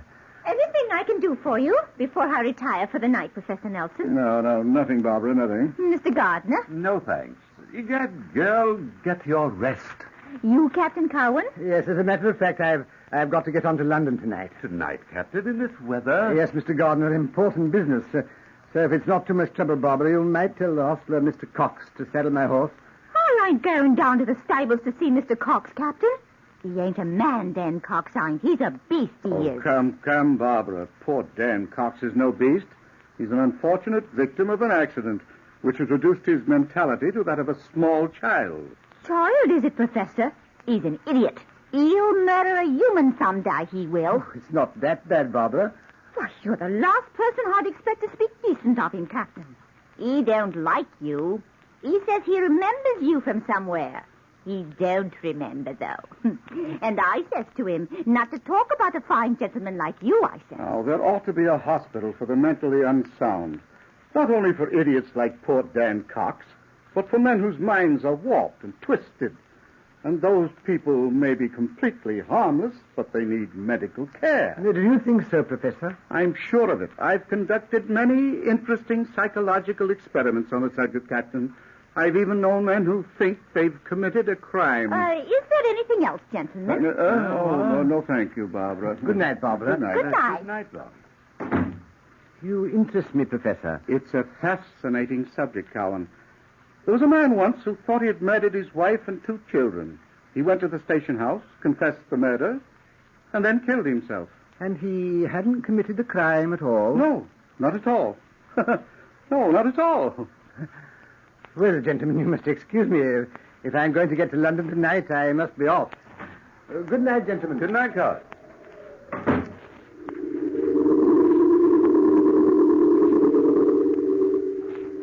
I shut the door behind me, very casually, just as if I really were going to London. I walked to the stable through the heavy rain. You see how clever I was? And they thought I was going to London, and they didn't even suspect that Gardner was going to die. The dark, rainy night was perfect for the murder, and Daniel Cox appeared to me to be a likely victim for the law. He was an idiot, a poor fool who would be completely helpless in my hands, and the townspeople would obviously believe anything against Dan Cox. I knocked on the stable door. Dan Cox! Dan Cox! Hello, Dan. I came down to visit you. Did you? Mind if I come in? In here with me in the horses? Cox, you like me, don't you? I like everybody. Everybody I like. Me and the horses. I saw you once. Somewhere. But where, Captain? Where? You're imagining things, Cox. I've been looking at you, Captain Cowan, trying to remember. I've never seen you before I came to this inn, Cox. Didn't you now? Didn't you? I wonder whether... I didn't come here, Cox, to argue. I came down here as a friend to ask a favor. Favor, Captain? You like this one, Cox. Barbara sent me down here to ask you to do her a favor. Barbara did? Barbara? Pretty Barbara. Yes, she is, Cox. And she likes you. She told me that she wouldn't trade all the fine gentlemen at the inn for you. For me? Nobody likes me. Why, you misjudge yourself, Dan Cox. She asked me to get her a lock of your hair and a piece of your coat as a going-away gift. Is Barbara going away? Yes, day after tomorrow. She's leaving the inn for good. A lock of my hair and a piece of my coat. I know. Women are funny. Hard to tell what they're thinking. Well, will you give it to me? Are you lying, are you? Here, take my pocket knife. Here, you can snip it off yourself. Thank you, Captain. Thank you. Here's your claws in the air. Nobody ever liked me before. Just my horses. Thank you, Cox. Why do you look at me like that, Captain? I was thinking what a lucky man you are, Cox. Oh, will you bridle my horse before you turn in for the night? I'll be leaving for London shortly. Yes, I'll bridle Queenie right away.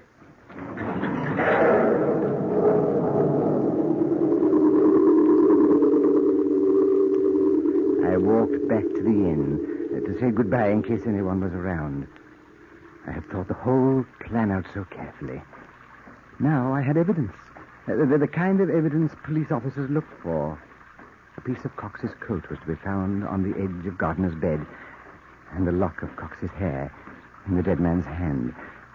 That's circumstantial evidence. The plan was working perfectly. I walked briskly to the door, opened it, and Professor Nelson was sitting by the fire looking into the flames. When I walked in, he started suddenly. Haven't you left for London yet, Captain Cowan? Not yet, Professor. Where's Mr. Gardner? Oh, he took his cat with him and went up to bed. He was tired. Won't you join me by the fire? Some other time, Professor.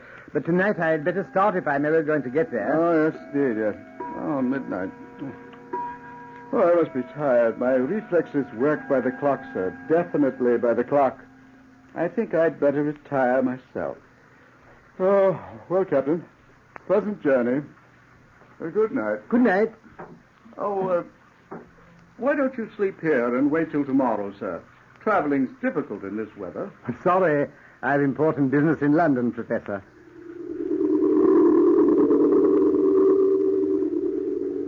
I stood in the living room, watching the old scholar slowly climb the stairs. He walked slowly, refusing to be hurried. And then I heard his door open and close. And I knew he was in his room. Then I waited for a short time and started to creep up the stairs to my room. I had to prepare my makeup for the change from the genius Cowan to the idiot Cox. Gardner had to die.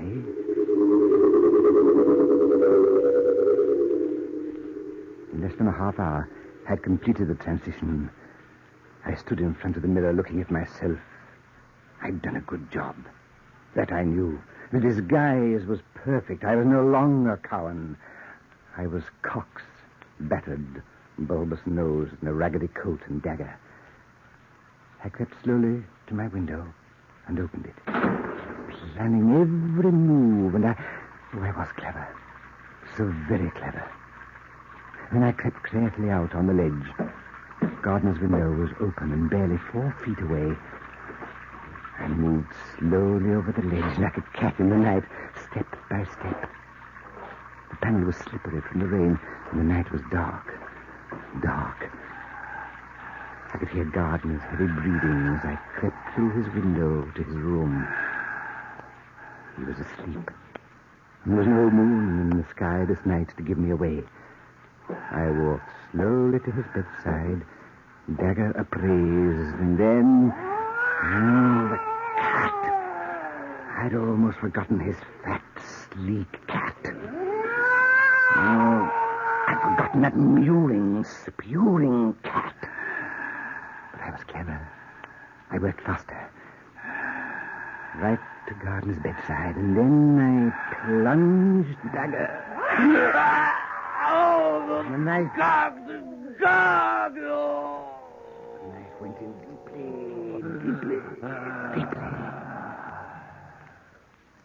And I remember his last breath. It was like the sound of a dying fire or the moaning of the wind, the futile gasping. And then he was dead. Dead. You see, I did kill him. I remember every single detail, and I was so clever. So very clever. I remember my cleverness. I killed him. And yet he's alive. Gardner's alive. Sitting here, next to me.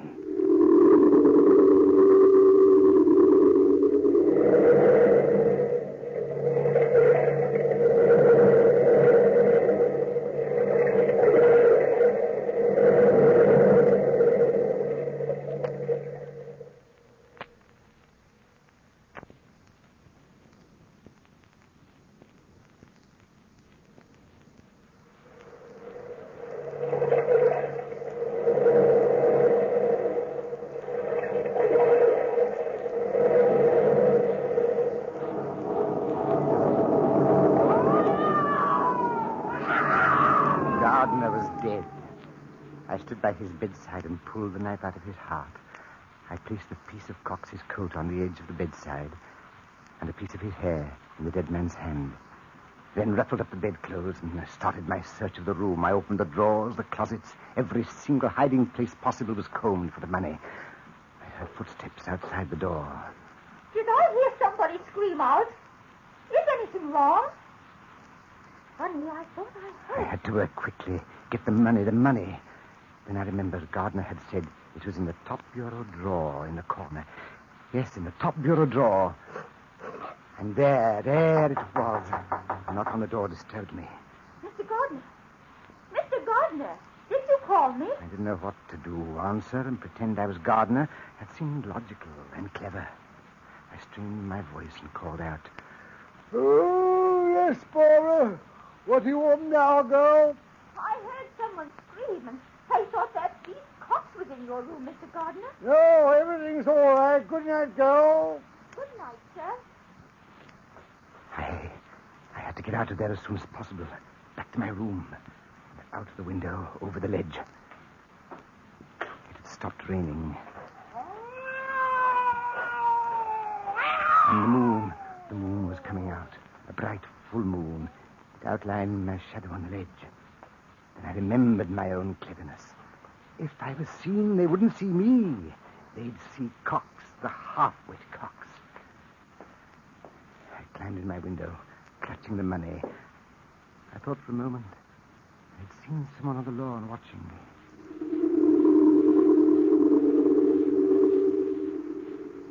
Once in my room, I removed my makeup and prepared to leave. With one clean stroke, the murdering Cox had disappeared. I was Cowan again. I opened the door to the hall. Crept down the hall to the stairs. I noticed a candle burning in the parlor. The chambermaid was standing there in a pool of light, talking to Nelson. That was a hitch in my plans. Professor, I tell you, I heard someone scream out. If you're half the man you claim to be, Professor, you'd go down to that stable and find out what Dan Cox is up to. It ain't no good, I'll tell you that. Go back to bed, Barbara. Whatever Cox is up to, it can't be very dangerous. Go to bed, my dear. Good night. Good night, sir. Nelson started up the stairs. I had to hide, but where? The stairway was dark. I pressed myself against the wall into the shadows. Nelson came closer and closer. He was close enough to touch me. I could only pray he wouldn't look my way when he turned on the landing. There's somebody up here. That silly woman is getting me all aflutter. Then he continued on upstairs. The girl stood in the middle of the parlor, and I was trapped. My heart beat wildly. I crept on down the stairs to listen. Who is it? Who is it? Barbara. Pretty, pretty Barbara. You understand me, you do. You can help me. What are you doing at the inn, Dan Cox? Go on, get back to the stable. You like me, don't you? No. I had to see somebody that likes me. Yes, I had to, cause I... Get away from me. Get away from me, Cox. I ain't going to hurt you. Not hurt pretty Barbara. Let go of my arm. Let go, Cox. Barbara, pretty Barbara. I ain't two people, am I? I ain't two people. Beast, you right. I saw myself standing on the ledge tonight, and I know myself by my nose and my hand. Let me go, It was Cox. me, standing on the ledge, looking down at me, standing on the grass near the end. Two people. They both can't be me. I'm not one. I'm two, yes. And it don't make sense. Let me go. Cox, let me... Take your hands off my throat. Pretty Barbara, pretty.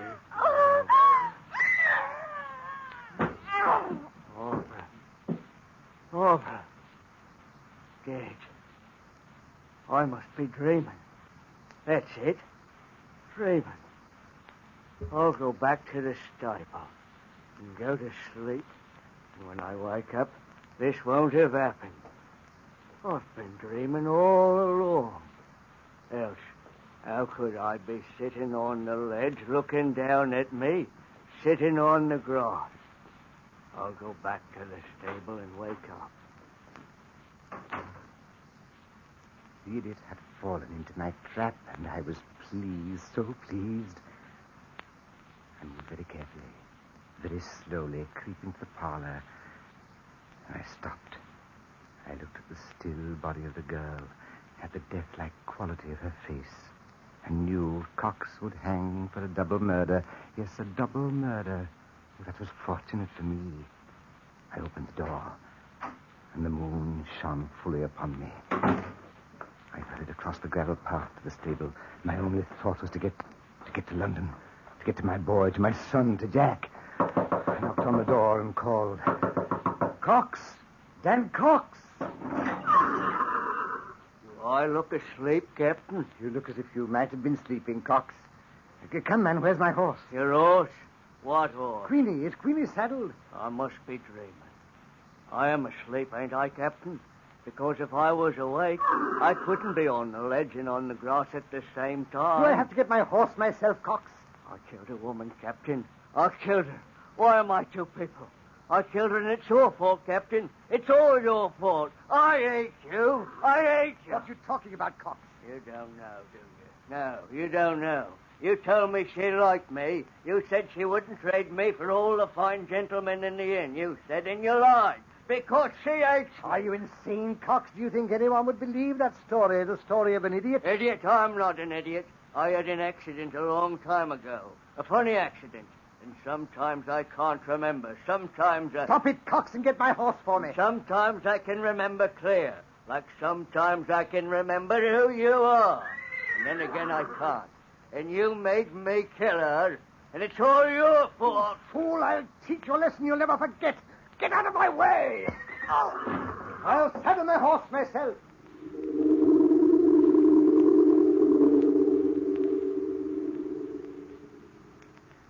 I rode off, leaving Cox sobbing like a baby in the corner. I went to London to my son. I paid his bills, gave him his allowance for the year, and hid the rest of the money on my person.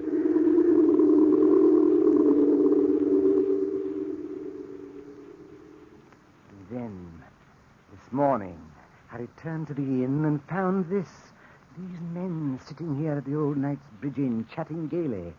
Barbara was serving them tea as if nothing had happened. Nelson and Gardner asked me to join them by the fire.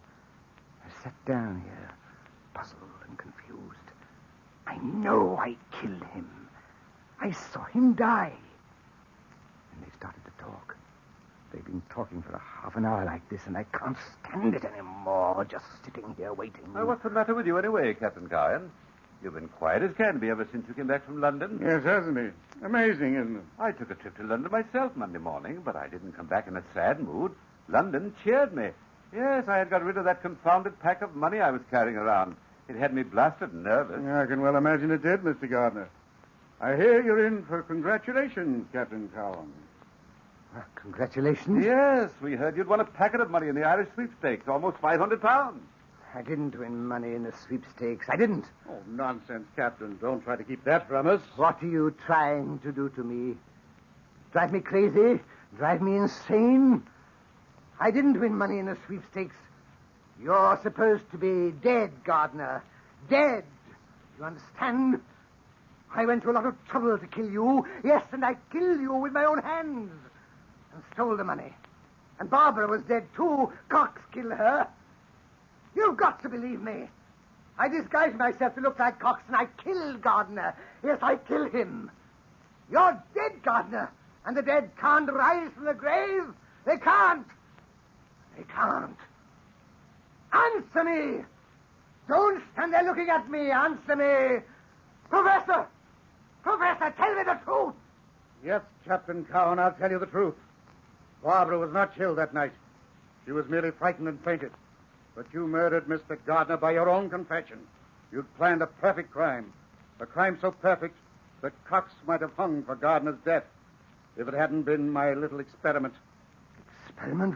What experiment? A psychological experiment, Captain. You see, I looked up your record and found out that you were an old vaudeville actor and specialized in character parts. That's where Cox remembered you from. You were on the stage the day he had his accident. So I played your own trick back on you. The only way we could get you to admit your crime was to bring Gardner back to life. This gentleman is not Mr. Gardner. He's just an actor, cleverer at makeup than you ever were. No, Captain Cowan, I wouldn't try to escape. Your confession has been taken down, and the inn is surrounded by the police.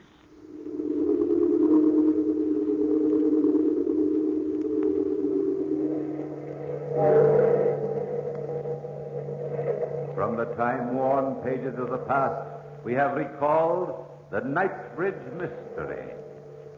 Bellkeeper, toll the bell.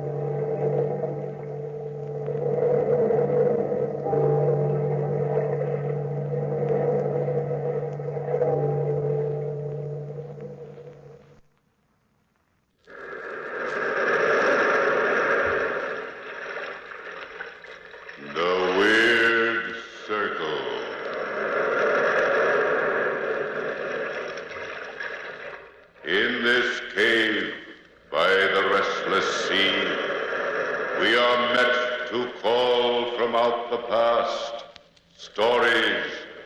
strange and weird. Phantoms of a world gone by speak again the immortal tale, The Hand.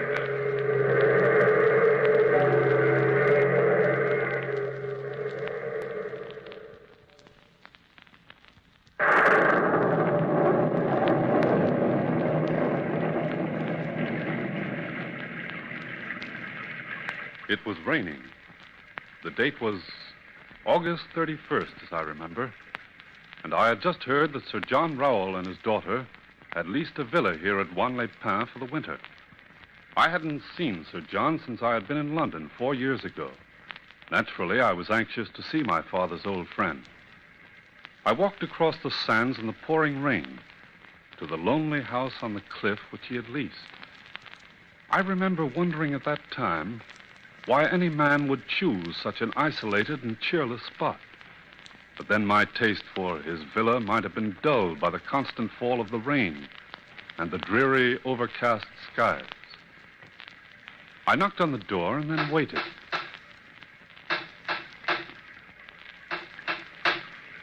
It seems I waited some time before his Arabian servant... Yes? Is Sir John Rowell in? Who is calling, please? Mr. Lansing from London. Mr. Dennis Lansing II. Come in, please. Oh, thank you. I don't see why you have to rent this place for the entire year, Father. It's depressing. Please to be seated, sir. I announce you. Thank you. Well, perhaps I have reasons of my own, Phyllis. Oh, I don't doubt it. But there would have been a million places in England which would have served your purpose just as well, I'm sure. Mr. Dennis Lansing II to see you, Sir John. Dennis Lansing? Show him right in, Kiara. Show him right in. Another one of your headhunting friends, Dad. You'll see, Phyllis, you'll see. Sir John. Well, come in, my boy. Come in. Let's have a look at you. Well, you've grown up since I last saw you. Oh, the inevitable result of years, sir. Well, I'd like you to meet my daughter, Lady Phyllis. Oh, how do you do? Hello. Well, do I look like a headhunter? Not in the least. Phyllis, stop flirting with the young man. Go upstairs and change for dinner. Even in this villa, you can't expect to come to the table in that dress. Oh, Father, really, the first time I've had a chance to be amused, I'm sent out of the room. We'll have plenty of chance to talk to Dennis later on. Oh, you'll stay to dinner, won't you, sir? I'd be delighted. I'll see you then, Mr. Lansing. Yes, indeed. Well, what are you doing in this part of France? Is your father with you? Well, the family's in England. I'm vacationing here for 2 weeks in a pension near the casino. Pension? Why don't you stay with us? Well, really, Sir John, I wouldn't think of... Why wouldn't you? I insist on it. Yes, I insist on it. Kiara. Yes, sir. Yes, I'd like you to pick up Mr. Lansing's luggage after dinner. Yes, sir. And at whose pension are you staying? Madame Corvay's. Madame Corvay's, oh. And, Kiara. Yes, sir. Prepare the left wing for Mr. Lansing tonight. He'll be staying with us. Yes, sir. We'll do it, sir. Well, how's the hunting going, Sir John? Famously. Phyllis and I just came back from India, as a matter of fact. Tell me, Dennis, have you ever seen any of my trophies? Oh, no, I haven't, sir, but I've heard my father talk about them. Well, you've a great treat in store for you. I fixed up the back room in this villa as a trophy closet. Would you like to see it? Yes, as a matter of fact, I would very much. Well, come along, then. We'll have just time enough before dinner.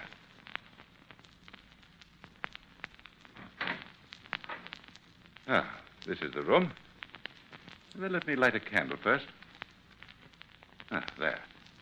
That'll do it. Yes, you have quite a collection here. Nice-looking lion's head in the corner, eh? Oh, that's a beauty. Yes, I got that elk in the north last winter. What a tremendous spread of antlers. Yes.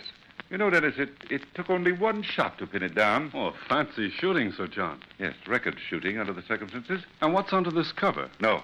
Don't look there, Dennis. Oh, what? What in heaven's name? Why, it's a human hand. I haven't restricted my zeal for hunting to the animal kingdom, as you no doubt realize. Yes, so I see. Oh, it's horrible looking. You should have seen the man it belonged to. Well, I didn't mean to pry, sir. I realize that, Dennis, but no harm's done. You would have seen it sooner or later. It belonged to an enemy of mine, a man I met on one of my many travels. But how did you get the hand, sir? Are you sure you're interested, Dennis? Well, yes. That is, if you feel like telling me about it. I don't mind. His name is Magord, the head of a fanatical cult. My wife met him on one of our journeys. He fascinated her. He talked her into killing herself in order to destroy her earthly body and liberate her soul. My father once told me something of all this. Yes. It was quite a scandal in London at the time. She wrapped herself in old oil rags. He gave her the flame in order to set those rags on fire. Oh. I hadn't realized that she died, suffering horribly, while he chanted black magic over her burning flesh. My daughter Phyllis was only 10 then. Well, didn't they jail this man, Magord? They couldn't find him. He left the country. But I found him. I hunted the 4 corners of the earth for him. Just as I've hunted for wild beasts. And when you found him? I staked him to the wet earth and cut off his hand. And left him there? Yes. To die. But why have you got the hand chained to the wall? You probably won't believe me. But that hand is alive. Oh, nonsense, Sir Nonsense? John. It's not nonsense at all, Dennis. My life is safe only as long as that chain holds that hand. But how can a severed part of a body retain life? I wish I knew. The dinner bell. Well, we'd better hurry down. Kiora hates to be kept waiting. He's quite a cook, you know. Doesn't want his food spoiled. Look, Sir John. The hand. I could have sworn it moved. Yes, it does. Frequently. Come along. And, oh, Dennis, don't say anything about the hand to Phyllis. She hates the thought of it. You have my word, sir. I won't mention the hand at all.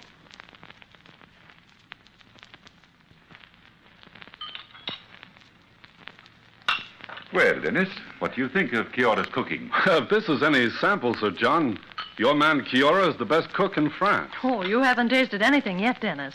Wait till Kiora makes one of his famous curry dishes. He's quite an expert on curry. Do you like curry? Well, at times I do. It's a little peppery for my taste. Oh, don't say that to Father. It's sacrilegious. I beg your pardon. Letter came just now, Sir John, for you, on the door.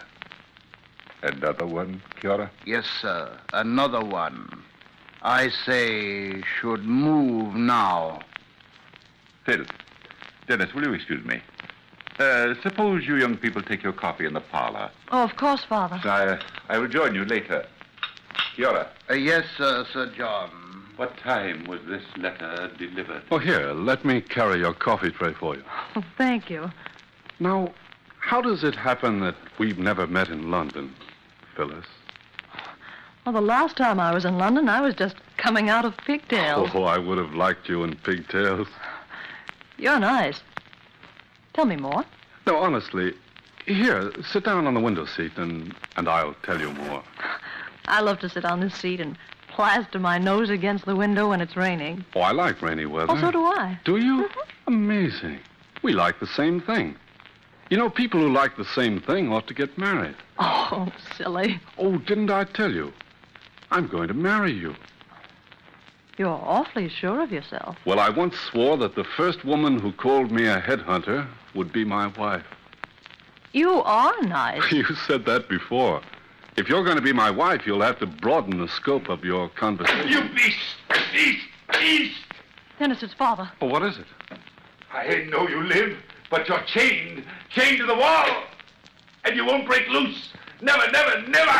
You won't break loose, you My Gord's hand, that dreadful hand. No. Quickly, Dennis, to the trophy room back here. Well, what's happening? You'll see. This way to the left. I'm right behind you, dear. Oh, Father, stop it, darling. You'll only make yourself ill.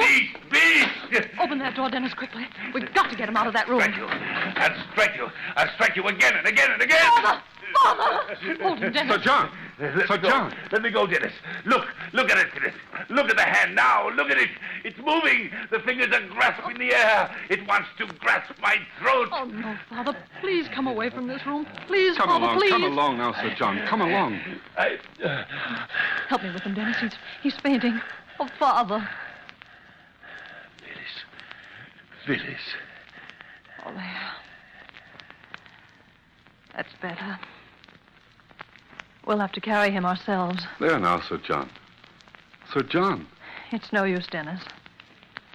Every time Father goes into the trophy room, this happens. Every time he sees that hand, he has an actual physical fight with it. A fight with the hand? I've wanted him to get rid of that thing millions of times. He makes himself ill over it. It'll destroy him this way. Here, let me carry him to the living room. Can you manage? Yes, I can manage. I think we ought to call a doctor for him, Phyllis. He's in a self-hypnotized coma. Dr. Flaubert.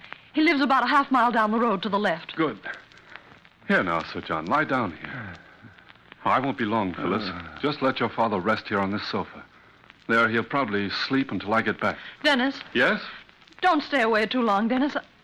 I'm frightened of being alone in this house. Which way do I turn to go to the doctor's? Well, after you leave this house, turn to the left and walk straight down the road. Oh, about a quarter of a mile. It's not far. Oh, hurry, Dennis, please. I will. I'll be back shortly. Phyllis. The hand. Oh, please, Father, you mustn't think about it. The chain on the hand is unlocked. Unlocked? Oh, what's the difference? A hand can't run away, Father. Please, Phyllis, please. Lock the chain. Lock it. Go now. And lock it. All right, if you want me to, of course. Will you be all right alone here? Yes. Yes, quite all right. Oh, if only you hadn't sent Kiora into town. I'm so hot. Hot. No. No! Phyllis, help me! Help me! It's the hand! The hand! Coming for me! Crawling on the wall like a scorpion! Closer! Closer! Nearer! Nearer! It's coming for me! Now!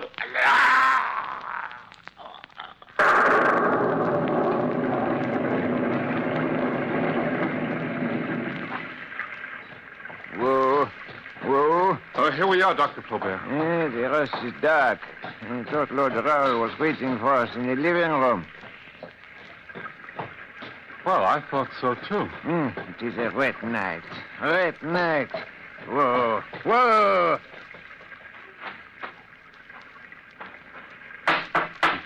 This way, Doctor. Come along. You know, that's funny. There's no light. I left a light on in the parlor. Yeah. Perhaps Lord Raoul turned it off so he could sleep. Well, perhaps. Yes, perhaps. They do not answer, no? No, they don't. Who is it? Who's out there? Phyllis! It's Dennis and Dr. Flaubert. Let us in. Oh, Dennis! Oh, Dennis. Dennis' father's dead. He's been murdered. Murdered? Dr. Flaubert, my father's been choked to death by the hand. Where is he, my dear? On the sofa in the living room. Come along, Doctor. You can take a look at him. I'll light a candle. Yeah. I'm frightened. So frightened, Dennis. Father asked me to go to the trophy room to be sure. The hand was locked safely to the wall. As soon as I left him alone, I heard Dad screaming. When I came back, look, that's what I saw. Let me examine him, mademoiselle. Here's a candle, Doctor. Thank you. There. Phyllis, try to control yourself. You're safe now. Father. Phyllis, now stop crying, my dear. It's so incredible, Dennis. A severed part of a human body being able to commit murder. Murder. Did you see the hand?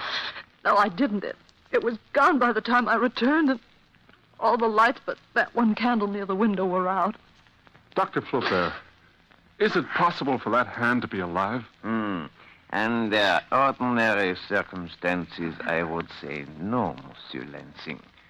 But these are anything but ordinary circumstances. Then you admit it's possible for this hand to have done the murder. I admit nothing, monsieur. Only I must judge from the evidence which confronts me. And no human hand ever performed this matter. Look at the imprints on the neck of Lord Raoul. Skeleton imprints. They're imprints of skeleton fingers. Then the hand is still loose in the house somewhere. Did you see the hand in the trophy room, Phyllis? I never got back there. Oh, Kiora. I have brought your luggage back, Lord Raoul. Yes, Kiora. Lord Raoul is dead. I knew it. I told him not to stay in this house. I could feel the danger around us. Yeah, could you indeed, Kiara? Perhaps you understand more of this than we do. No, it is pity. Lord Raoul was fine hunter.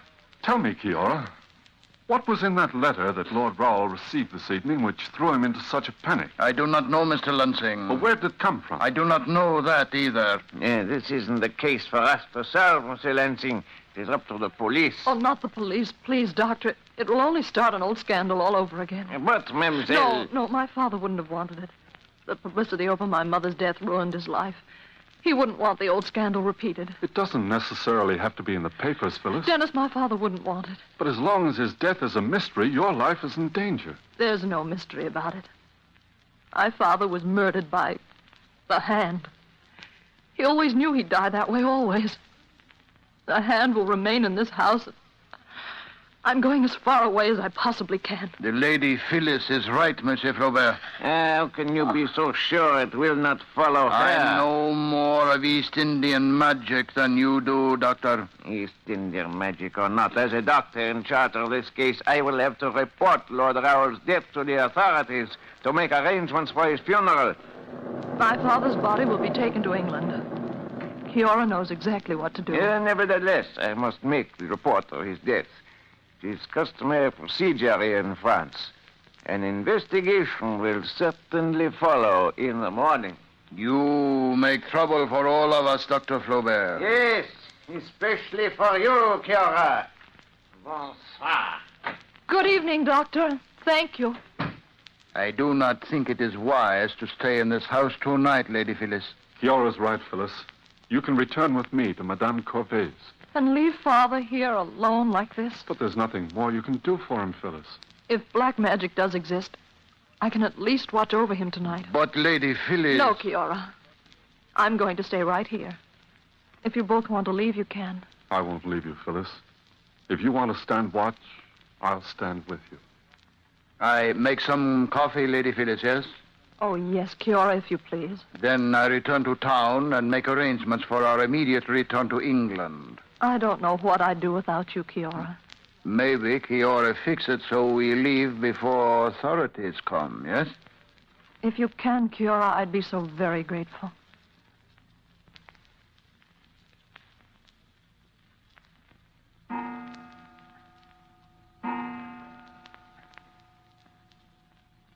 It's so late, Phyllis. Why don't you try and sleep a while, dear? I'll stay awake and watch. Oh, if only I could sleep.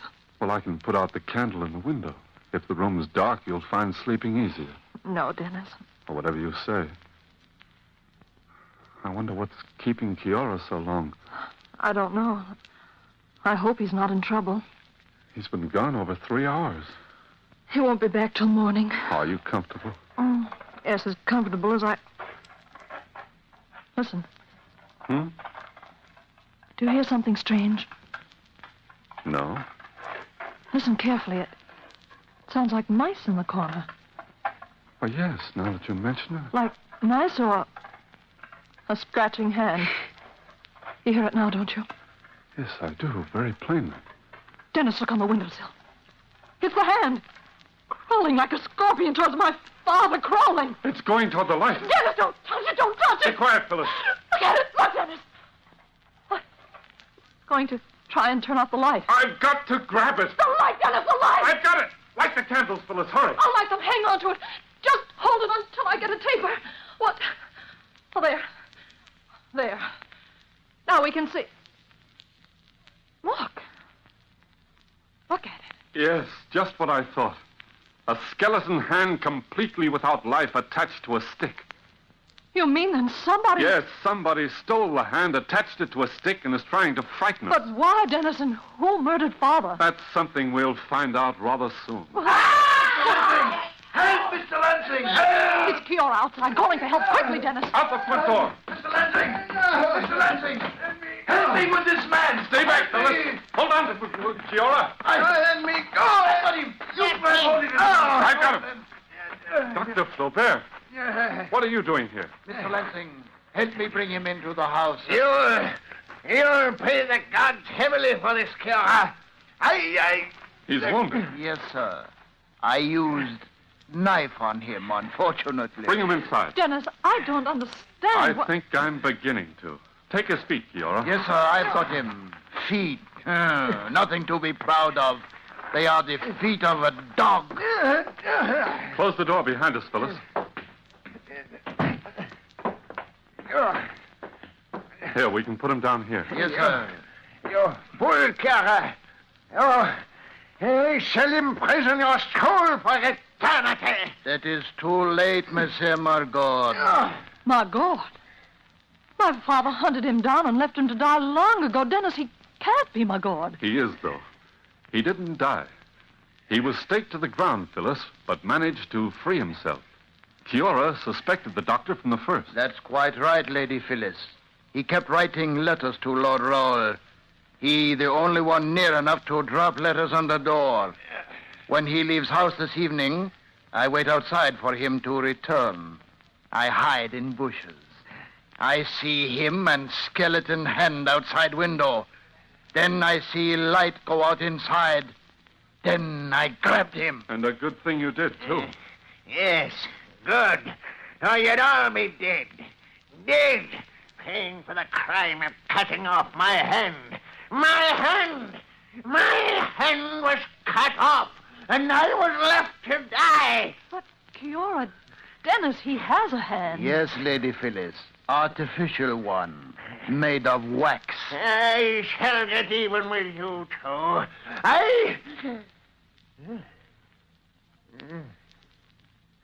Creatures of darkness have come for me.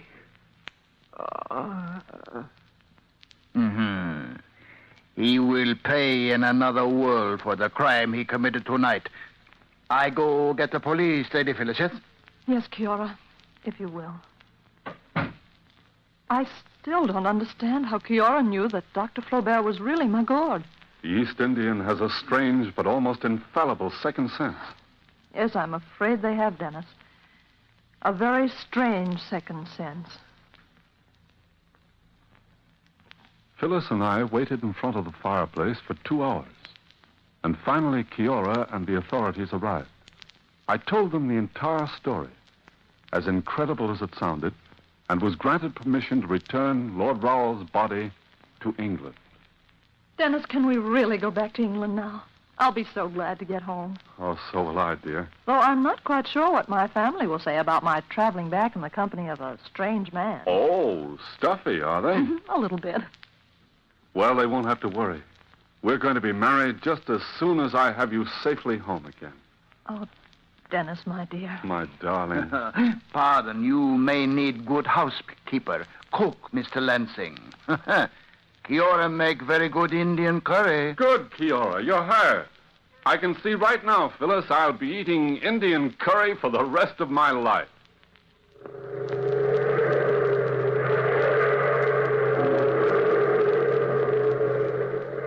From the time-worn pages of the past, we have brought to you the immortal tale, The Hand.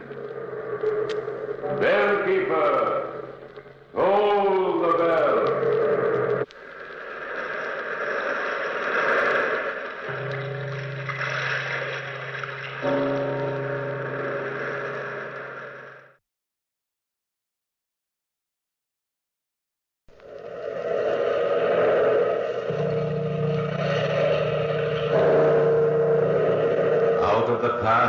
Phantoms of a world gone by speak again their immortal tale, William Wilson.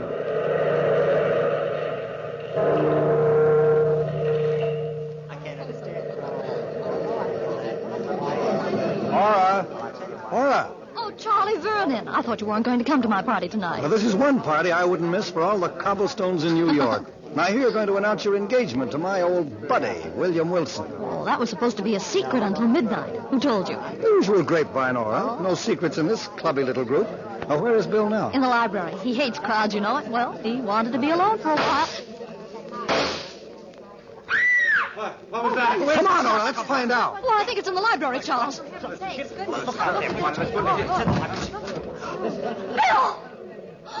Bill, darling.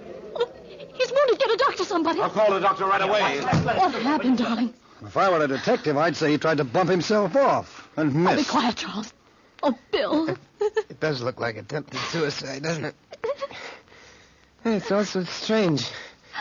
So strange. There's nothing strange about this setup, old boy. Gun in your left hand, a bullet hole in your left side. Pretty neat. Are you enjoying it, Charlie? Well, I can't say that I'm not. I came to suffer through your wedding. Who knows, I might stay and enjoy your funeral. Really, Charles, your sense of humor's out of place. You hate me, Charlie, don't you? A boob like you never could stand a guy with brains. Brains? Those muscles in your head are so twisted they look like handcuffs. Why did you do it, Bill? All right, you've got to believe me. I didn't do it. Oh, who did, Bill, and why? Come on, William Wilson. We want the straight goods for a change. But I didn't. You might die, mister. Put your cards on the table. Cards on the table.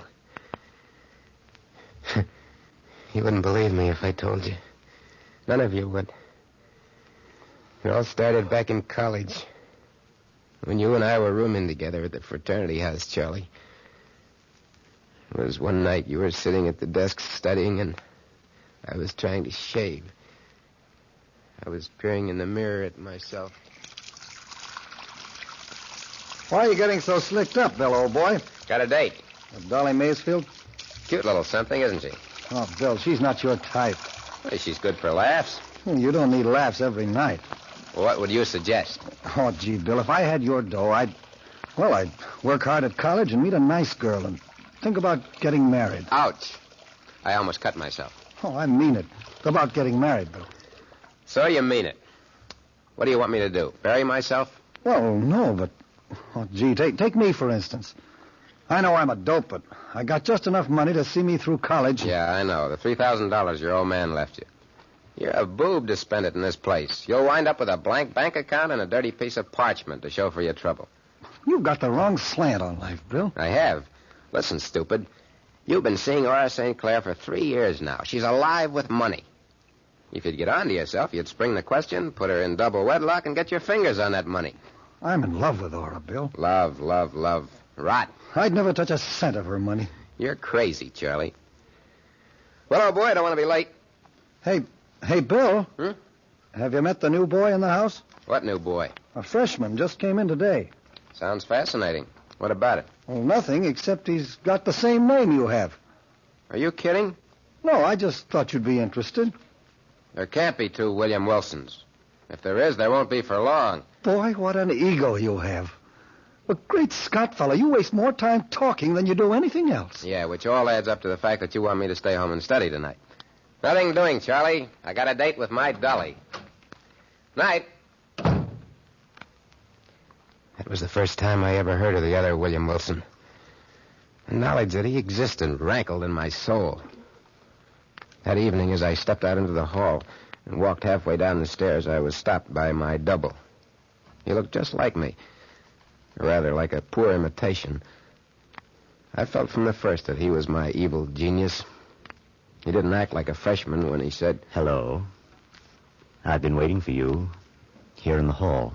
"You've been waiting for me? Who are you?" "I'm your namesake. You can call me Wilson. There's nobody home at the fraternity house except you and me and Charlie. I thought it would be a good chance to get acquainted with you." "I'm sorry, I'm busy today." "Bill." "Where do you get that Bill stuff?" "It might be worthwhile getting acquainted with me." "What do you want, anyway?" "I'll walk you down the stairs." "Don't trouble yourself, Wilson.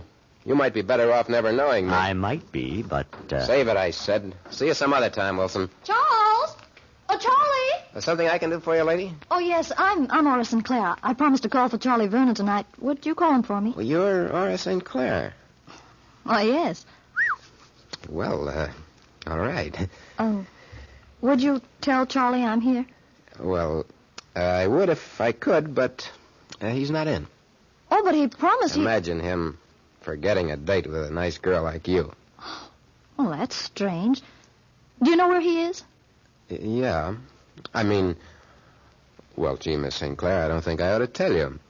Is he out with another girl? Well, now that you've guessed it, I guess I'll have to say yes. I see. I'm sorry. I don't look like that. Suppose I see you home. Oh, that's not necessary. It'd be a pleasure. I'd do anything for Charlie. Come on. Bill. Is that you again, Wilson? Yes, it's me, Bill. Don't you think you ought to stick around here this evening? Don't you think you ought to mind your own business? Maybe you are my business. What? Stop ribbing me, fella. I don't like it. Come on, Miss St. Clair. Think you and I'll have a lot to talk about. This is awfully nice of you. What? I don't even know your name. William Wilson. Don't forget that, my sweet. The one and only William Wilson. That's how I met Aura. We spent the entire evening together, Charlie.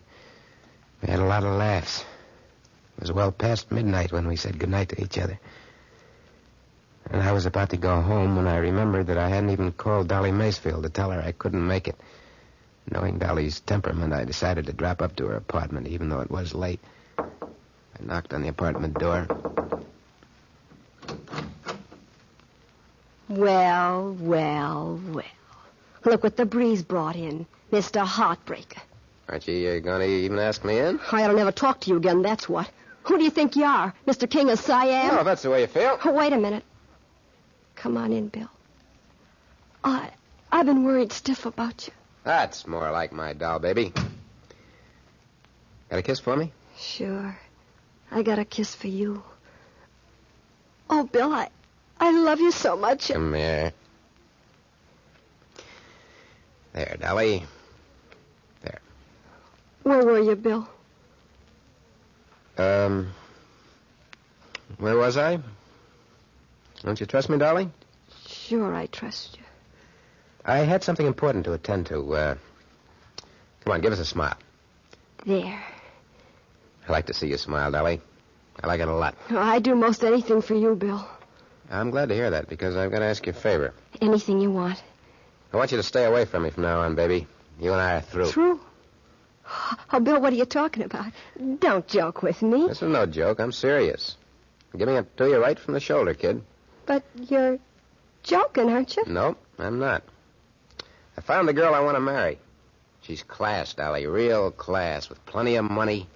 You get me? You'll never marry her, Bill. She'll find out what a cheap four-flusher you are, and then I'll tell her. I'll tell her a lot of things about you. You pretending to have so much money and borrowing from me all the time. Pretending to be such a big shot when you got holes in your shoes. Shooting off your mouth. Shut up. Shut up, Dolly, before I make you shut up. Nobody's going to tell anybody anything. That is, if you're smart. And I think you are. Okay. I know what everybody thinks of me. But I made up my mind to marry Aura, and nobody was going to stop me. I saw Aura every day and every night after that for the next 3 weeks. Things went according to plan. I thought I was rid of Dolly Macefield for good until... Well, you remember that night, Charlie? You and I and Wilson were sitting around the living room of the fraternity house chewing the fat. It was all Wilson's fault. I knew from the first time I saw him he was my evil genius. And you were saying... I just can't understand it, Bill. I've been calling Aura every night, but she won't talk to me.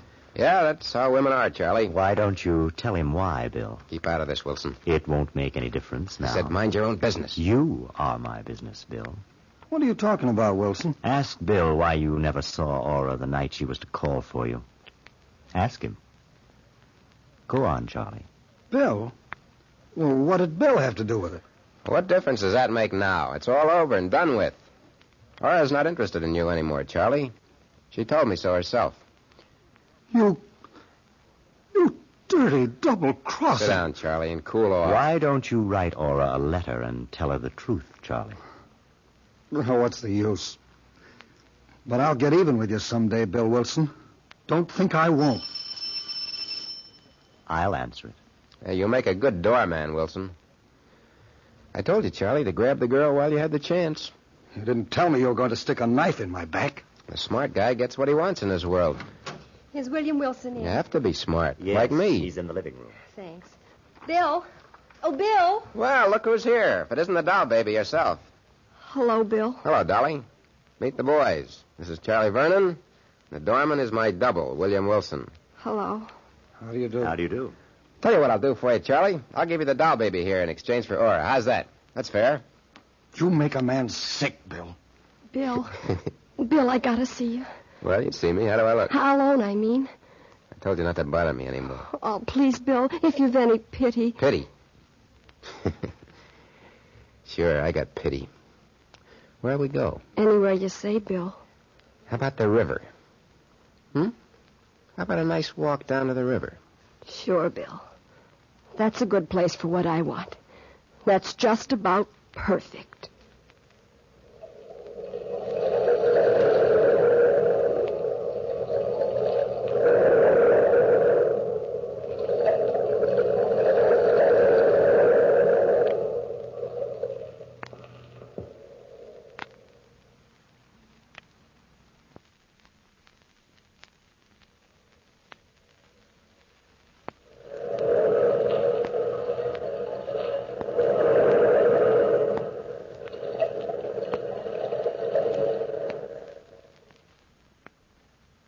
Down to the river, Dolly and I. For a talker, she was silent that night. And I knew she had more up her sleeve than her pretty white arm. We got to the edge of the river. We sat down to watch the boats steam by. Bill, I can't live without you. So what? I'm going to give you one last chance, Bill, to be a decent guy. You're going to give me a chance. What a laugh. Oh, Bill, don't you know what you're doing to yourself? You're trying to marry a girl that ain't for you. You once told me that you and me was cut from the same piece of cloth. Yeah, I once said a lot of things. We are cut from the same piece of cloth. You're a no-good bum, but I love you. Oh, we could help each other. You could go straight and be honest, and I'd work right with you every inch of the way. Nobody else would do that for you, Bill. What do you expect me to do, chuck $20 million into the lake for you? Listen, Dolly, don't try any tricks. Bill, please, please, You don't darling. fit into the picture anymore, don't you get it? Oh, what'll I do? Who cares? Why don't you kill yourself? Make it easier all the way around. You wouldn't care? I'd send you a dozen posies. If I jumped in the river, you wouldn't care? Why should I? Oh, watch me, Bill. I don't think any man's as hard as you pretend to be. So I'm watching. You've held me in your arms. You've kissed me. You've said you loved me. Doesn't that mean anything? It did when I said it, I guess. You can never tell what a guy's going to say. Can you really watch me, Bill? Even though I love you. I can watch anything, baby, when I'm sitting on $20 million. Watch me, Bill. What? Ah, you fool. Jump and get it over with. You can't bluff me. I love you, Bill. Don't forget that. Dolly! Help! Help! I can't swim, Bill! Help me! Well, it was your choice, kid. You picked your grave. Now die in it. Nice work, William Wilson. Nice work. What are you doing here? I tried to follow you. I have a feeling I'm a little late. She wanted to kill herself. I wasn't thinking about Dolly, Bill. I was thinking about you. Don't give me that stuff, Wilson. I don't go for it. I'm always thinking about you, Bill. But you're too smart to allow anybody to help you. And I'm afraid it's too late for you to help yourself. Cut it out, will you? Cut it out. Let me worry about my own soul. If it's damned, then I'll be the one to suffer, not you. Not you. Dolly was dead. Nobody knew about it except Wilson. I knew he wouldn't tell. At least I thought he wouldn't. I don't know why, but I just knew. And there was only one other person in the way of my plans. That was you, Charlie. You were in the way, and I had to get rid of you. It took me some time to plan the right attack. It was right after mid-years, remember? How could I forget? I was alone in the room with you, Charlie. I was toying with a deck of cards. Stop that shuffling, will you, Bill? I gotta shuffle him. Gonna play some two-handed stud with Wilson. I'm nervous enough waiting for the mid-year report. You'll pass. Don't worry. Well, if I don't pass, what happens to me then? I got $1,000 left. Not enough to pay for any full year's course anywhere in the country. What makes you so sure you flunked? You know why. Still thinking of Aura? Sure, I'm still thinking of her. Day and night. Bill, isn't there a decent chord in you somewhere? Why don't you go to Aura and tell her the truth? Why don't you? Hello, Charlie. How are you, Bill? It's about time you got here, Wilson. Sorry, Bill. I hate to keep you waiting. Have a seat. What do you want to play for? Name your own figure. Well, how about a $5 limit? Good enough. Want to sit in on a hand, Charlie? No, thanks. I couldn't. Game of stud would be good for you. Take your mind off your troubles. Well, the stakes are sort of high. Or maybe you'll win some money. Heaven knows you need it. Okay. Well, I might sit in for a while. Cut for deal, Vernon. It might bring you some luck.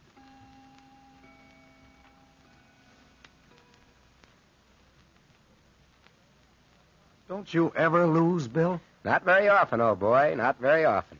Want to bet again? Easy, Charlie. Quit now while you've still got $600 left. Well, I can't quit now. I can't. I tell you, I gotta win. I gotta. Let's double the stakes. Double it, triple it. Any way you want, Charlie, old boy.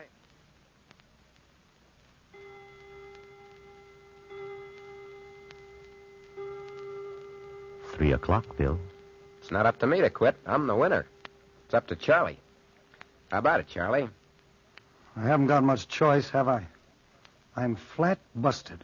Well, that's tough luck, Charlie. That's real tough luck. You've got my girl. You've got my money. You've got everything, haven't you, Bill? Just everything. You shouldn't gamble if you can't afford it. Come on, Charlie. Take out that check for the full amount, $1,108. I haven't got that much money in the world, and you know it. Well, give me $1,000 then. I'll take an option on that empty soul of yours for the rest. What's the matter? You going to welch? I don't welch. Where's the pen? There it is, Charlie. Don't get sore. Give it to me. Take it out nice and clear, huh? That's a boy. Here you are. Thanks, Charlie. Where are you going, Charlie? As far away from here as I can get. I'm going to get a job. A good, honest job. Someday I'll be back. And I won't forget you, Bill. I'll never forget you, no matter how long I live. Someday I'm going to get even. Keep your shirt on, Charlie. If you'll pardon me, good night. Nice work, Bill. Keeping an even score. What are you talking about, Wilson? The 3 aces up your sleeve. And the cards from the bottom of the deck. If you saw me, why didn't you tell him? I don't have to. Other eyes are watching you beside me. Many other eyes. Eyes that keep the records of our lives. So I cheated you, Charlie. You didn't even know it. You left town, and it was clear sailing for me. All the way. Yeah, it was clear sailing. Right to the altar. At least almost to the altar. Except for one thing, which you didn't know, Bill. One little thing. I left the fraternity house that night, but I didn't leave town. I went to Aura's house, and I told her the full story. Charlie, this isn't a new story to me. All along I've known Bill's pretty rotten. But I'm in love with him. I'm horribly in love with him. Do you know what I mean? Yes, I know exactly what you mean. I'm fascinated by him. And yet there's something almost appalling about him. He's crude and earthy and... How can I make you understand? I think I understand, Aura. Sometimes I wish I'd never met him. You'd have been better off. And then again, I'd die without him, Charlie. That's my answer. I'm so sorry, my dear. It's all right, Aura. Someday I'll be back. When you need me. I don't mind being an old shoe for you. I'll be back, and I hope you've gotten over him by then. That was a right touching scene. Yeah. Maybe you still got a chance, Charlie, if that doctor doesn't get here soon. But you still haven't told me who... Bill, what happened tonight? Well, I graduated from college, and you and I became engaged. And you sent out the invitations to this ball tonight, to all my old friends, even to Wilson, the one man I didn't want to see. I was standing in the ballroom a little while ago, watching you, Aura, when Wilson beckoned to me. He was in the doorway of the library. Somehow or other, I felt drawn to it. I had to go there, even though I didn't want to. I walked in, closed the door behind me. Hello, Bill. What do you want? You know what I've come for. Why don't you turn on the lights? Are you afraid of the dark, Bill? What are you talking about, Wilson? The world you'll know will be dark forever. Are you trying to threaten me? I don't think I have to threaten you. You threaten yourself by your mere existence. Who are you, anyway, William Wilson? Don't you know, Bill? Stop looking at me that way. Think back, Bill. Think back a long way. Remember Dolly? I don't want to die, Bill. I just want to threaten you. I don't want to die. I love you. Remember her screams and your laugh? Remember what Charlie said? You'll pay for this someday, Bill. You'll pay for it. I warned you. I've warned you many times. And I never told on you. Do you know why? I don't care why. Think hard, Bill Wilson. Think hard. I'm the only one who knows the truth. I'm the only one who stands between you and success, William Wilson. You carry a gun, don't you, Bill? Don't you? What's the difference if I do? Why don't you kill me? Kill then you? Nobody will know. Hate you. Love you. Hate you. Love you. Hate you. Yes, I will kill you. I will. There can only be one William Wilson.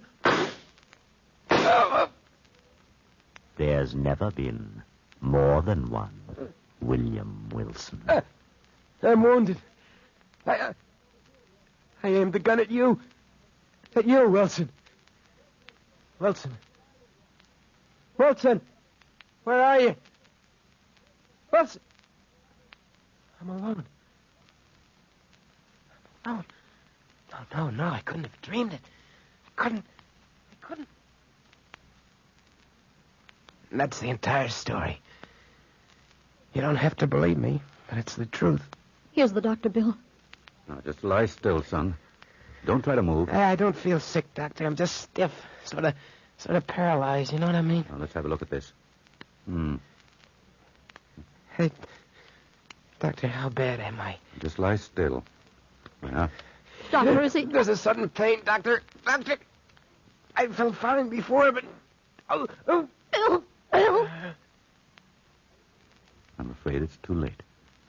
The bullet lodged near his heart, and the exertion of talking was too much for him. If he hadn't talked, Doctor, would he... No, my dear. He must have had a lot on his conscience to have held up this long.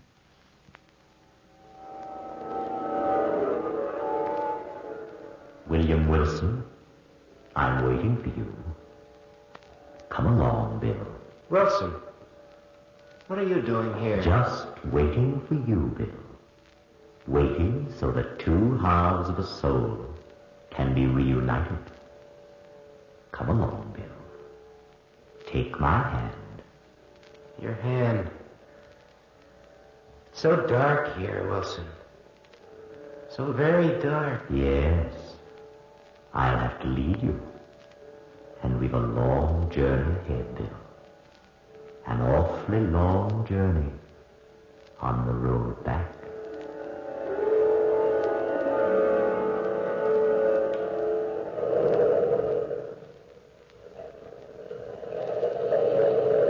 From the time-worn pages of the past, we have brought to you William Wilson.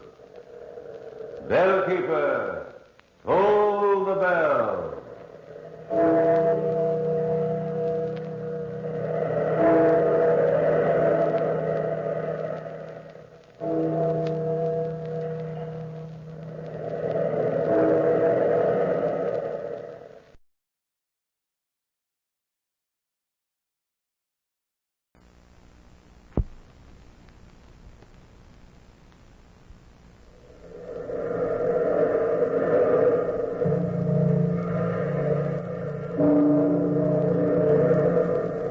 Out of the past, phantoms of a world gone by speak again the immortal tale. Dr. Manette's manuscript.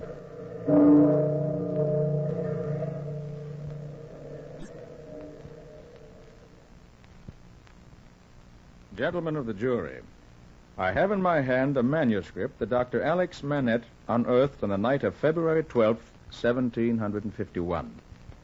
A manuscript that will provide conclusive proof of the guilt of Charles St. Evremond, accusing him of fraud, murder, and conspiracy. A chain of fantastic events lead to Dr. Manette's finding of the manuscript, and I should like to describe these events to you now. I, Philippe Gentil, was with Alex Manette earlier in the evening. I had dropped by his home in hopes of persuading him to join me at a large soiree which was being given that night by one of the most distinguished barons in all Paris. The baron's name is unimportant. Dr. Manette and I were standing at the doorway of his home. It was exactly 6:45. That I remember because the grandfather's clock in the living room was just beginning to chime.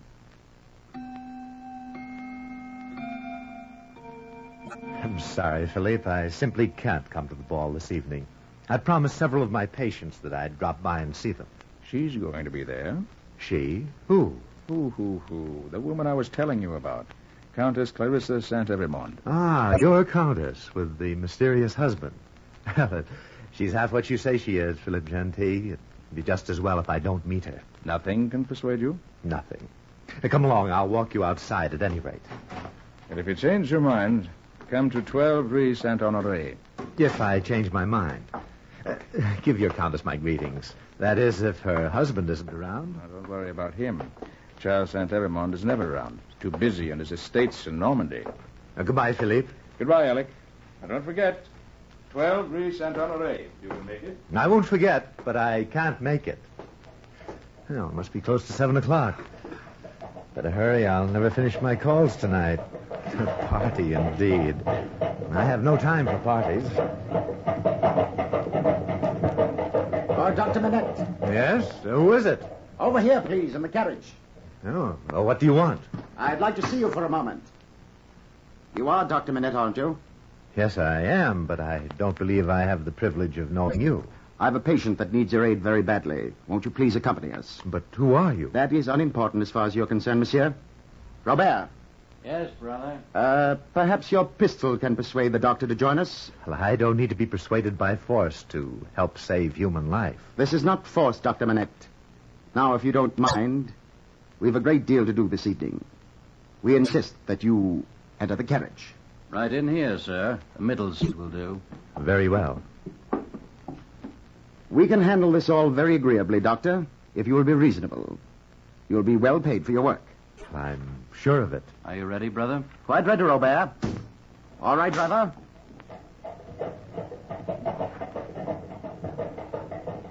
I hate to inconvenience you, Dr. Manette. Believe me. But I'm forced to tie this handkerchief around your eyes. I prefer that you do not know where we're taking you, for reasons which are purely personal. I hope you don't mind. No. Go right ahead. Nothing I can do about it, is there? No. Not very much, Dr. Manette. Just sit quietly and the work will soon be over.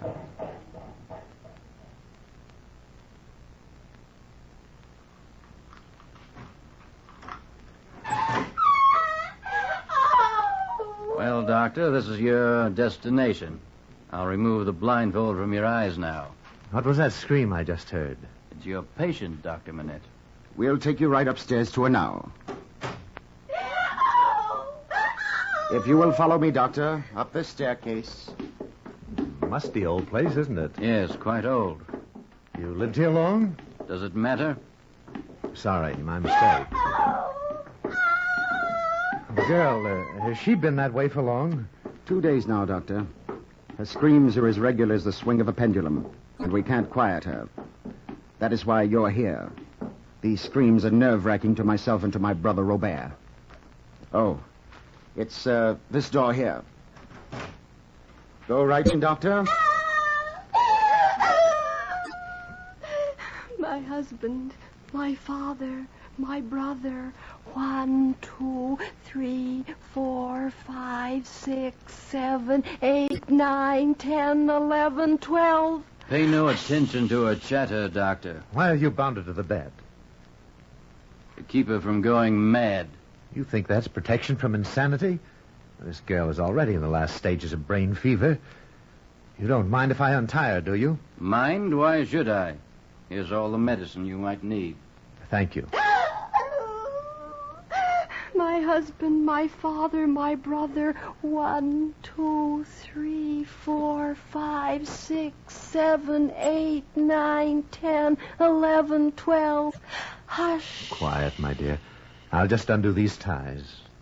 Most we can hope for is to administer a sedative and keep her quiet. Is this fresh water in the container? Quite fresh, Doctor. There's quite a medical collection here. Yes, we have. Quite. My husband, my father, my brother. 1, 2, 3, 4, 5, 6, 7, 8, 9, 10, 11, 12.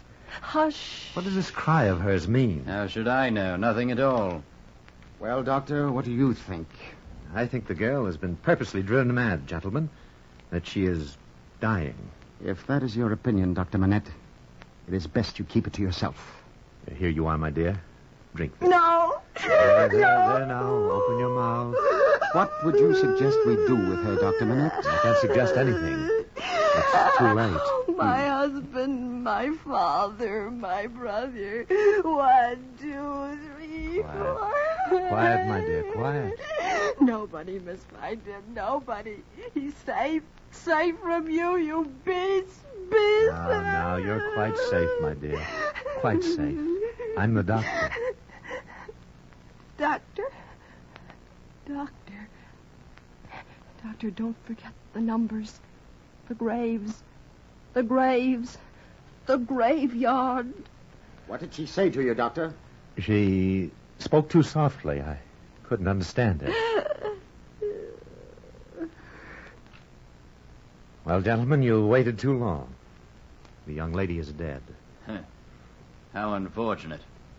Oh, Manette, you remember the doctor's code, do you not? What exactly are you referring to? The sanctity of the deathbed confession. Silence in which it must be held. If you repeat anything you've seen here this evening, we will take legal recourse to prove that you were responsible for the death of this girl. You're not threatening me, are you? Yes, as a matter of fact, I am. Now, Doctor, if you're ready, my brother will blindfold you and return you to the place we originally found you. And before you leave, Doctor... Yes? I promised you'd be well paid. In this little bag are 100 gold pieces. Thank you. But I only did what was humanly possible. Robert, see that the Dr. Manette is returned home safely.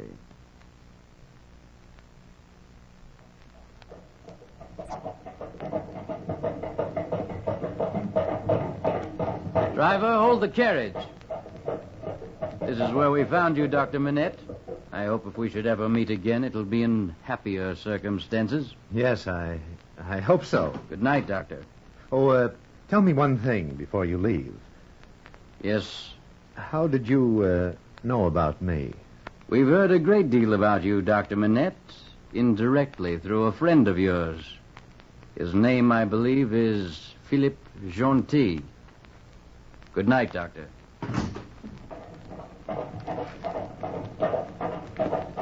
Philippe Gentil. I wonder. What was that address he gave me? 12 Rue Saint-Honoré.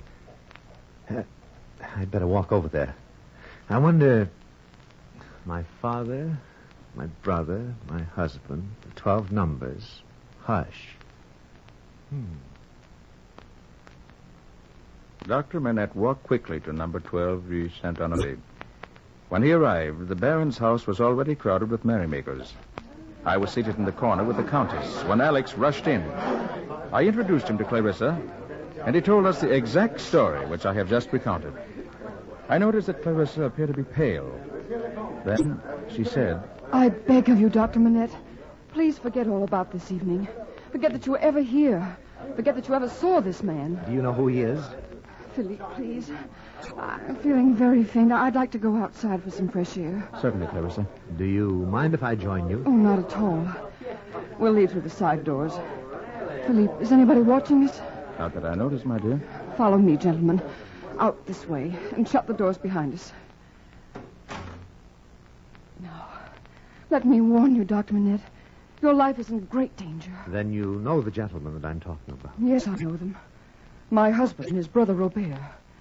You see, Philippe has told me about you, Doctor. And yesterday, because I was feeling ill, I asked my husband to send for you. But he's a fiend, that one. Your husband? But what is he up to? Revenge. On whom? On me. He's always trying to trap me. Charles knows I've nothing but loathing for him. And in that twisted mind of his, he suspects my love for Philippe. So that's why his brother Robert mentioned Philippe's name to me. Yes. And when he threatened to accuse you of murder, it was no idle threat. He said you followed here. He means to trap us all. Oh, but, Countess, I can prove my innocence. You think so, Dr. Manette. But you don't know his power. If he finds out about us, Clarissa. Philippe, it's no use, my dear. He came to Paris to take me back with him tomorrow. I was going to tell you our little dream was over tonight. Only I wanted it to be gay and exciting and say goodbye as if I were leaving on an adventure. My dear Countess, what do you know about the 12 numbers? 12 numbers? Nothing. Absolutely nothing. Have you any idea who the girl was? None. Unless she's a daughter of one of the peasants on the land. It's not unusual for Charles or that pig of a brother of his to amuse themselves at the expense of such unfortunates. Oh, I warn you, Dr. Manette, if you've any respect for your life, go. Go as far from here as you possibly can. And leave you to the mercy of your husband and half of Normandy to that kind of tyranny?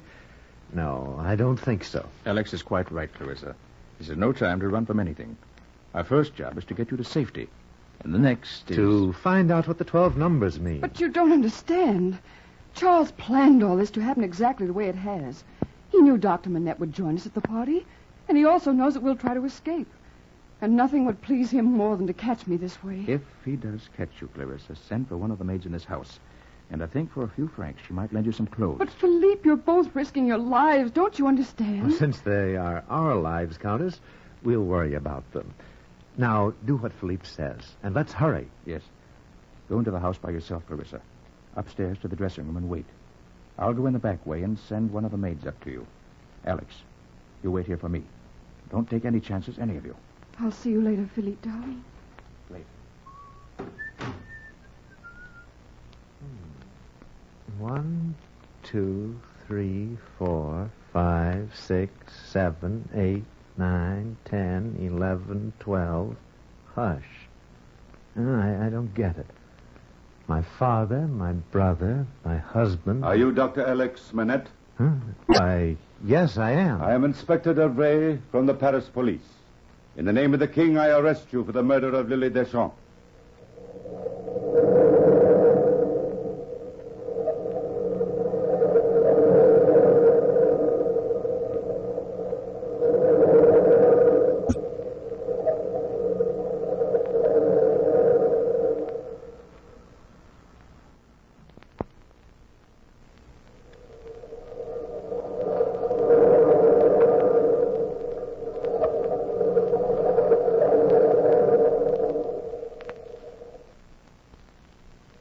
Well, gentlemen, while Alex was waiting for us in the garden, the inspector of the Paris police arrested him for the murder of a girl he didn't even know.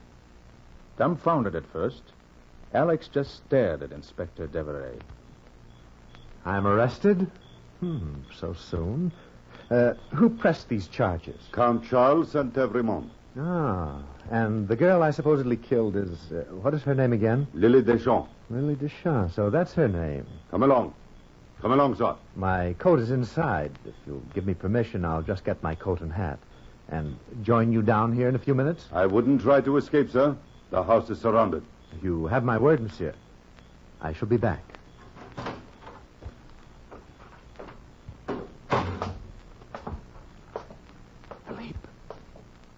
Philippe! Countess Saint-Evremont. Countess! Dr. Manette? Come in here.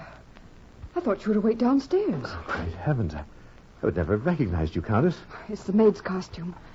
How do I look in peasant dress? Charming, madame, but where's Philippe? Waiting in the garden. I thought he was with you. I've just been arrested. Now, I've only a short time, so listen to me carefully. I must escape, and I've only one chance. You and Philippe must have to work fast to help me. Of course, Doctor, anything. Now, I'll manage to delay the inspector for 15 minutes. In that time, you and Philippe must arrange to follow the inspector's carriage in your own cab. Now, to get to the jail from here, they must travel down the Rue Blanc to a quiet part of the quay near the Seine. I'll be riding with the inspector, a prisoner, in his cab. Do you understand? Yes, so far I do, Doctor. Now, listen carefully. There's a warehouse at the corner where you turn down the quay. Now, you and Philippe instruct your driver to go full speed the other way around it and meet us. Have Philippe bring money and 2 pistols. I'll be ready. You can count on us, Doctor. We shan't fail you.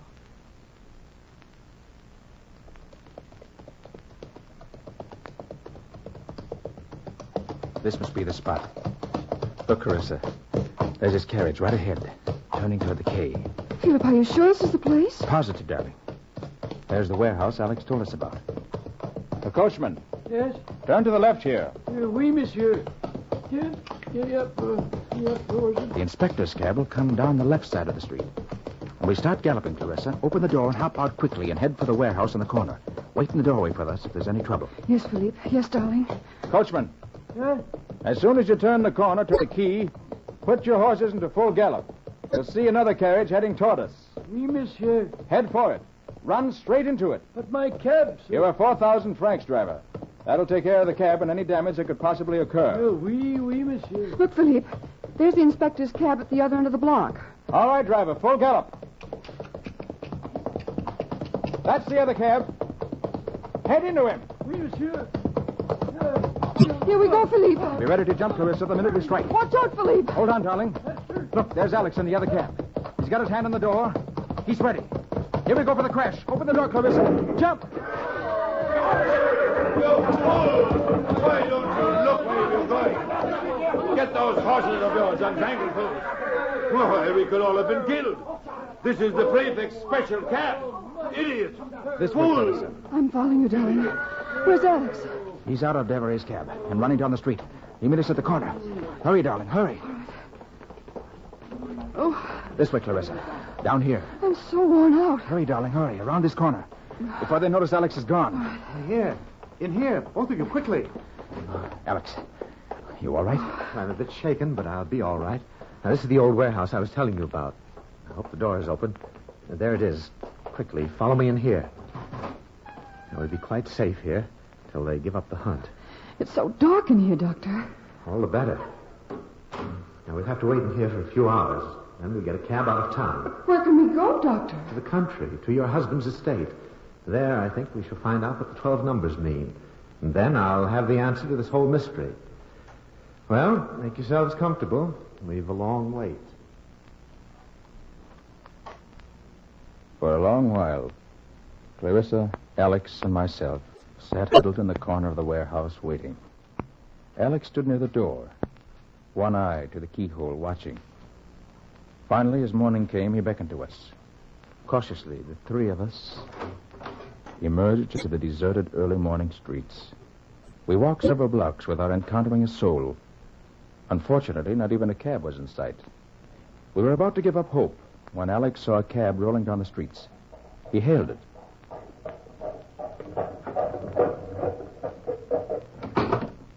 And we got in. Alex took complete charge of the proceedings. Driver, take the river road out of town to the St. Evremond Estates in Normandy. I'm sorry, monsieur, but I can't leave Paris in my cab. The revolver in your back may change your mind. Go on, and quickly. Oui, monsieur. Clarissa, Philippe, sit on the floor of the carriage. Come along, Clarissa. And cover yourselves with this robe. Driver, if you stop to signal anybody even for a second, you'll be killed. Oui, monsieur. I understand. I'm glad you do. And hurry, it's a 2-hour journey. Countess, do you know anyone by the name of Deschamps? Lily Deschamps? Yes, I do. She's a peasant girl who works in the St. Evremond land in Normandy. She lives with her father, her husband, and her brother. My father, my husband, my brother. 1, 2, 3. At least she did live with them. Charles told me yesterday that her father and her husband both died. Probably from overwork. Charles always hated that family. More than any of the others, and worked them twice as hard. Often he'd hitch them to a wagon and force them to do the work of cattle. The right of a landowner. Some of our French laws are a combination of cruelty and stupidity. But what about her brother? I don't know, really. Well, Lily Deschamps is the girl I'm accused of murdering. I don't know why, but that's what we're going to find out as soon as we get there. But how, Alex? Just before the girl died, she mentioned something about a graveyard. Just whispered it. A graveyard. If I can only find out what the numbers mean.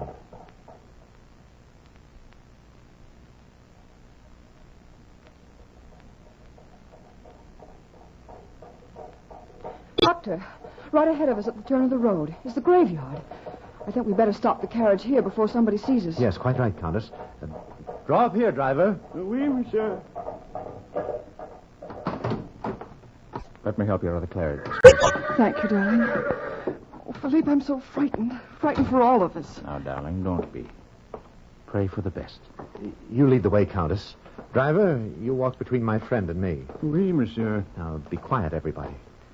Pierre, I tell you I saw a carriage coming down the road. Kneel down, everybody. Quiet. I tell you you're wrong. Come on, let's eat breakfast before the Count gets back, or we won't eat at all. But I think we ought to look again, Pierre. You know what the Count's Charles orders are? No strangers allowed on the line. Well, what he doesn't know won't hurt him. Come on, let's eat. Those are two of the workers. They'll be returning to their homes. The graveyard's right through this hedge. So many headstones. How can we find the one we're looking for? Here's luck, Alex. Here are some marked Deschamps. Yes, Philippe. Look. Here's the grave of Lily's father. Next to it is her husband's grave. And next to that is her brother's. It's empty, Clarissa. I know, but it's a custom here for every peasant to dig his own grave before death and carve his own tombstone. You know, what a pleasant little plan. Then the brother must still be alive somewhere. Yes. Doctor, now that you've found the graves, what do we do? Find something to count on. Now, I wonder where this flagstone path leads to, the one next to the husband's grave. Well, I've never noticed it before. Why, it goes to the old well over there. A flagstone path to the well. How many flagstones? 1, 2, 3, 4, 5, 6, 7, 8, 9, 10, 11, 12. That's it. 12 flagstones to the well. 12. It must be hidden in the well somewhere. I didn't follow you, Alex. Well, it's so simple. The girl and her family evidently found out something about your husband, Countess. They had no way of proving it because they couldn't go into court without the consent of your husband. I'm sorry, Doctor. It still doesn't make any sense. Of course it does. Your husband killed 2 men in trying to extract the information from them. They tortured the girl to death, drove her insane. And they never understood the code that she was giving me. My husband, my father, my brother, 1, 2, 3, the 12 numbers, hush. I wonder what the hush was for. Hush? Well, that's the inscription written on this stone in the old well. Look, it's right here. Hush, ye who enter here, for they are dead. Look, this one stone of the well. Now, let me see. Now, look, Philippe, it's loose. I can move it, I think. Yes, it moves. You fools, I'll have you all flogged for allowing strangers on my property. It's my husband. He discovered us. I think he's too late. Look, there's a roll of parchment here, a manuscript. Clarissa, what are you doing here? Shoot them if you have to, Philippe. But hold them off with your gun until I've read this manuscript. Stay back, my Clarissa. Stand where you are, both of you. Insolent. Drop that gun, you fool. I can have you hanged for this. Stand back. This is the title to the St. Evermond property in Normandy. In the year 1751, all said property reverts from the St. Evermond family to their cousins, the Deschamps family. And the debt of the Deschamps family is paid in full on February 1st, 1751, at exactly 1 o'clock in the afternoon. Did you hear that, Count St. Evermond? Yes, I did. You know what this means? That you will die on the gallows for a triple murder as soon as we can haul you and this documentary proof of ownership into court, which will be right now. So, gentlemen of this court, this document, Dr. Manette's manuscript, is living proof in your hands. The only reason the Deschamps family could not bring the document in themselves was that it did not come due until 11 days ago, February 1st, 1751. Until that date, the Deschamps were sworn vassals of the St. Evermond family, bonded peasants on their own lands, and Charles and his brother Robert were determined to wipe out the entire family. They succeeded in killing the father, the husband, and even the girl. But the brother is still alive. Thank you, Monsieur Gentil. Charles and Robert Saint-Evremond, this court finds you guilty and sentences you to death. The property will revert to young Deschamps as soon as he can be located. Your Honor, you won't have to locate the young man. I am the young Deschamps, alias Philippe Gentil.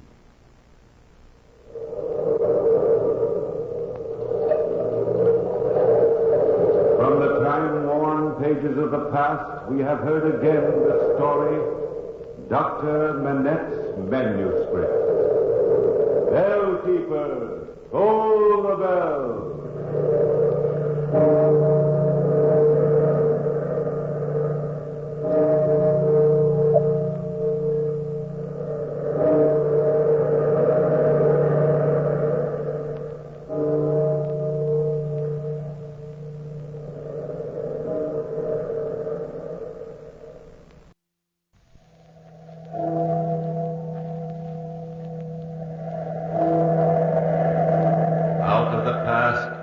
Phantoms of a world gone by speak again their immortal tale.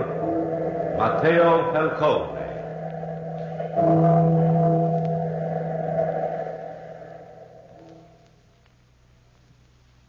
My name is Matteo Falcone. My wife, my son, and myself live on a small farm in the hill country of Corsica. At least we did live there until we were betrayed by our own blood relatives.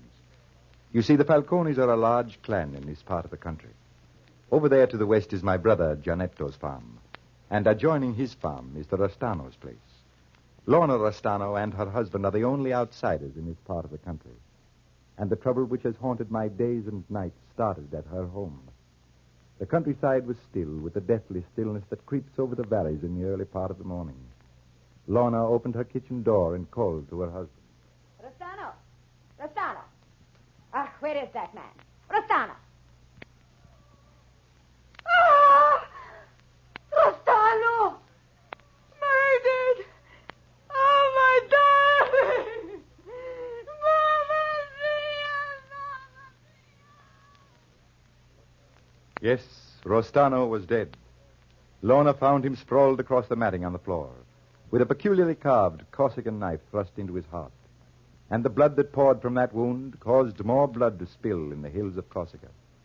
Lorna's cries soon aroused the curiosity of the neighbors, and it was Teodore Gamba, my fifth cousin on my wife's side, who was sheriff in this part of the country, who was called in to investigate Rostano's untimely end. We at home knew nothing of the tragedy that had occurred that morning. My wife, Marie, my son, Fortunato, and myself were seated at the breakfast table, quietly eating. Fortunato was chattering as usual. Is the world round, Father? Of course the world is round, Fortunato. Pass the bread, Matteo. Here you are, Maria. If the world is round, why don't we slide off of it? Matteo, do not encourage him with that nonsense. That is not nonsense, Maria. It is a good question, son. You have not given me a good answer, Father. You see, Matteo, you see. He's insolent. He takes after your brother, Gianetto. Oh, who could that be at this hour of the morning? Can't folks eat their breakfast tea? Stop complaining, Maria. Complaints are lost on the ears of God. Good morning, Cousin Maria. Good morning, Cousin Gamba. What brings you to this part of the country at this hour? I thought a sheriff's duties kept him in town. You thought wrong, Maria.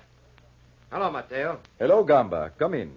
Won't you share a cup of milk with us? I'd be honored, Matteo. Hello, son. Good morning, Cousin Gamba. What new ideas are you hatching in that mind of yours today? Ideas? I've no ideas, Cousin. That son of yours, Matteo, he thinks of one thing and one thing only. Money. A great deal of money. Money is necessary. Fortunato is right, Gamba. But honor comes first, as it does with all the Falcones. How about that, Fortunato? What comes first with you? Money or honor? Your question is foolish, Cousin Gamba. Good answer, son. Good answer. Here is your milk, Gamba. One would think milk was found in the ground the way you pass it around, Matteo. One would think I was a poor provider the way you complain in front of guests, Maria. You are not here on a fool's errand, Gamba. What brings you at this hour of the morning? Fool's errand? Indeed, no. I'm here on a rather sad mission. Your brother Gianetto is wanted for murder. Gianetto? Oh, it's impossible, Gamba. Impossible. Yeah, perhaps. It does seem impossible that Giannetto could be capable of killing anybody. But the authorities believe he killed his neighbor Rostano. And Rostano's wife, Lorna, reported to thee. I do not believe it, Gamba. Believe it or not as you will.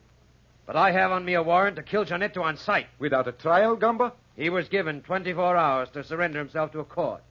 And he's refused. But why? Oh, there is a mistake of some sort. A mistake, eh? No, Matteo, no mistake. Giannetto has escaped into the hills. He's hiding somewhere near here. And that spells guilt to me. Giannetto near here. He'll get us all into trouble. Not necessarily, Cousin Gamba. If you see him, it is your duty to turn him over to the authorities. Duty, Cousin Gamba? I thought the duty of every Falcone lay to his kin, not to the authorities. Fortunato. Some of the old Corsican customs are outmoded, Fortunato. Father, you once told me that honor was something born inside of you, and without honor, a Falcone must die. And so it is, my son. You're a sly one, Fortunato. But you don't fool me. You wear your honor on your sleeve, not in your heart as your father does. Oh, enough of this nonsense, Gamba. As you wish, Matteo. I just dropped in to warn you. All of you. If you should see Giannetto, turn him into the proper authorities. Of course, Cousin Gamba. Good day, cousins. Good day, Cousin Gamba. Thank you for the warning.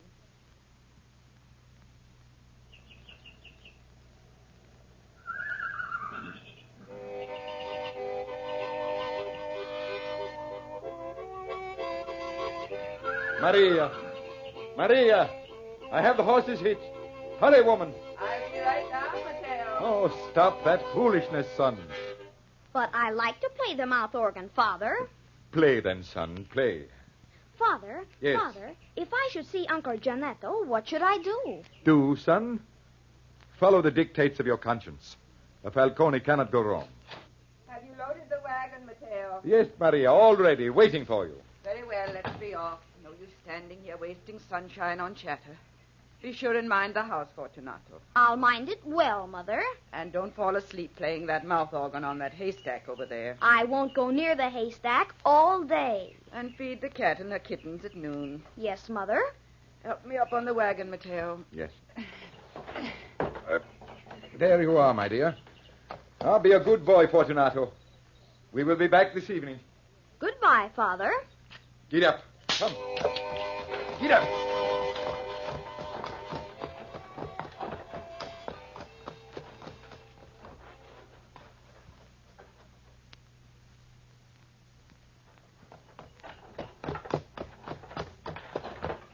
Oh, whoop, oh. Hitch the horse here, Maria. I will, Matteo. Matteo. Huh? Matteo Falcone. Who is it?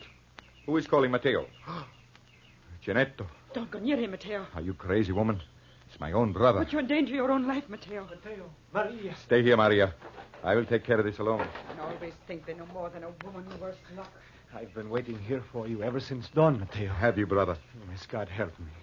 Matteo, you've heard the news by now, huh? The whole countryside has heard. I'm innocent. So help me. There's a plot against me. A plot? But why? By whom? Oh, you ask me who. Gamba, of course. He wants my farm. He wants to be in direct descent to the Falcone lands. And so he planned the scheme so cleverly.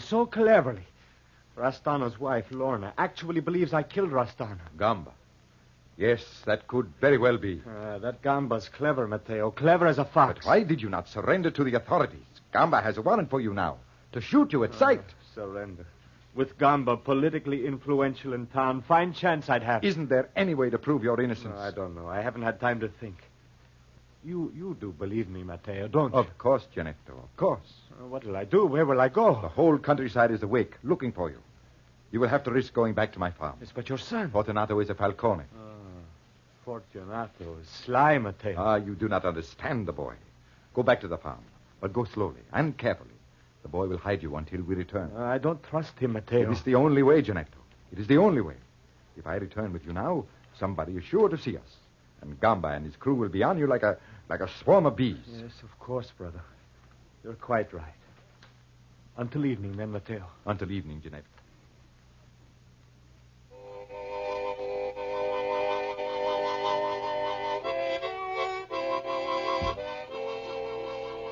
Fortunato. Fortunato. Oh, hello, Uncle Janetto. I've been expecting you. I've been betting with myself about how long it would be before you appeared. Fortunato, hide me quickly before somebody sees me. Hide you? Now, isn't that against the law, Uncle Janetto? You wouldn't want a bambino like me to break the law. Look, Fortunato, your father, he trusts you. He sent me here to see you. Your father trusted you, Uncle, and you became a murderer. You are a disgrace to the name of Falcone. The pot calling the kettle black. Will you hide me, Fortunato? Fortunato, did you hear me? I heard you. I'm thinking it over. Hiding you means I'll run an awful risk, Uncle. I wonder if it's worth it. Worth it. Your own kinsfolk. The neighbors are searching for me. They have been all morning. If your father hears of this, Fortunato... Maybe he'll never hear of it. That is, if you were to make me an offer, a good business deal. A good business deal. I'll offer you 5 francs. 5 francs? You don't value your life very much, Uncle Janetto. 20 francs, Fortunato. That's all I have. Come along, all of you. We will search the place. Fortunato, please, please. The neighbors are coming closer. Please, Fortunato, you can't turn me down now. 20 francs. Not worth it. Look, I have 100 franc note, Fortunato. 100 francs? Yes, that's all I have. Give it to me. Here you are, you... Quietly, Uncle. Over here to the haystack. Haystack? Crawl in quickly. Yes, of course. I'll replace Mrs. Cat and her kitten right on top of you. Hurry. There. Where am I hidden? Am I hidden? Well, Inside of the house. Now for Mrs. Cat. There you are. Right on top of him like a good cat. There. It looks as if it were never disturbed. Are you comfortable, Uncle Janetto? Perfectly. Come, look. Look at these footprints. The footprints of a man with a spiked boot. You're right. And only one man in this park wears a spiked boot. He's right. Follow me, neighbors. We'll find the boy Fortunato and get the truth out of him. I'd better lie down next to Mr. Cat. Uncle Janetto? I'll look more comfortable that way. Shall I play a little music to entertain you? Fortunato!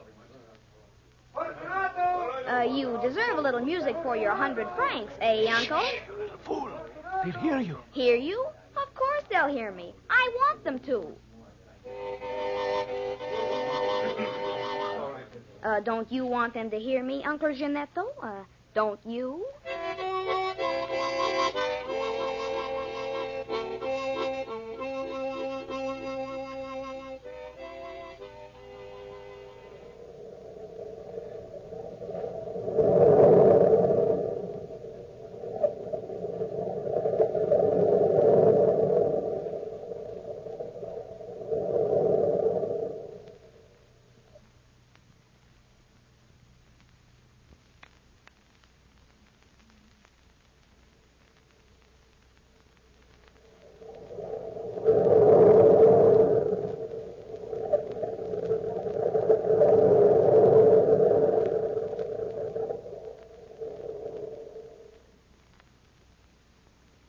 Shame on you, Mateo. Sending Janetto back to your home. You do not realize what you're doing. Tend to your work, Maria. Let us not have any more discussion about Janetto. Discussion? Oh, you fool, you fool. You do not realize what the consequences of this might be. If Janetto is caught, we'll be condemned with him. Not if we can prove his innocence. Innocence, indeed. I wouldn't put murder past Janetto. I wouldn't put anything past him. He's a lazy, good-for-nothing dreamer, that's what he is, Mateo. Never done an honest day's work. You don't understand him, Maria. He's an idealist. We need more people like him in the world. Idealist, is he? Idealist. Rather than turn in that lazy good-for-nothing, you endanger your own poor child. What will happen to Fortunato if Janetto is found? What will happen then, my husband? Fortunato is a smart boy. Janetto will not be found. I tell you, Mateo, I will not stand for it. What do you intend to do, Maria?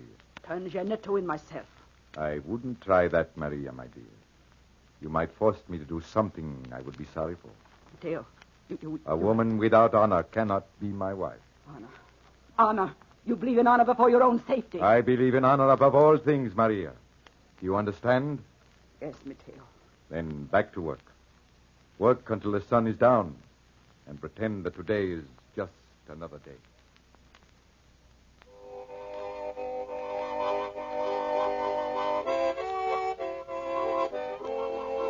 Fortunato! Come down from that haystack. You'll get nothing from the boy, Gamba. He's right, Gamba. Well, I'll not have this child make a fool of me, neighbors. I do not have to do what God has done already, Cousin Gamba. He has you there, Gamba. Cousin, come, don't frown. I swear to you, upon my honor, I know nothing of my Uncle Janetto. Your honor, Fortunato. What honor? The same honor as yours, the Falcone honor. Or do you pride your own honor so little that you sneer at mine? You three, over in the corner, search the farmhouse. Is this legal, Gamba? Completely legal. Go ahead. Well, if Gamba says it, it must be all right. Oh, don't look in the closets. Our skeletons won't like it. So much trouble for one man, Gamba. If you'd talk, little cousin, there wouldn't be so much trouble. Oh, perhaps there are too many people around, eh? I care nothing about people, since I don't know where Janetto is. All of you, surround the house and leave me. I want a few words alone with this child. Will you be all right alone here, Gamba? Quite all right. Well, come along, everybody. Come on. Gamba's wasting his time. Shall I play a tune to amuse you, Cousin Gamba? No, thanks. I'll play anyway. Listen to me, Fortunato. Come down off that haystack. I want to talk a little business with you. You're a businessman, aren't you, Fortunato? You and I have made deals before, son. I like you, Fortunato. And I'm sure you like me. I could offer you a lot of money, Fortunato. An awful lot of money. If you tell me where Janetto is hidden. Don't stand so close to me, cousin. You've been eating garlic. Stop playing that fool instrument. 50 francs is a good price, Fortunato. 100 francs? 100 francs. Even if I knew where my uncle is, I wouldn't sell for that. Well, what would your price be? Shame, cousin, shame. Come. 200 francs? You haven't got 200 francs on you. Then you know where Janetto is, huh? No, I was just curious to see 200 francs. Very well. I haven't got 200 francs on me, but I could get them. From who? Be careful, Fortunato. The rabbit can tease the fox just so long. I can give you 100 francs and my gold watch. Careful, nephew. I have a stiletto on me which I might have to use. How about it, Fortunato? Your gold watch is worth nothing. It's worth 200 francs. Let's see you borrow 200 francs on it. I will. And then will you tell me where Janetto is? Who knows, cousin? Who knows? I'll be back in a few minutes. Fortunato, in a very few minutes. Fortunato, you wouldn't give me up? I'm teasing him, Uncle Janetto, just teasing him. He's such a fool. Don't worry. I'm not worried, Fortunato. My stiletto is just behind your back. I wouldn't try to move if I were you, little nephew.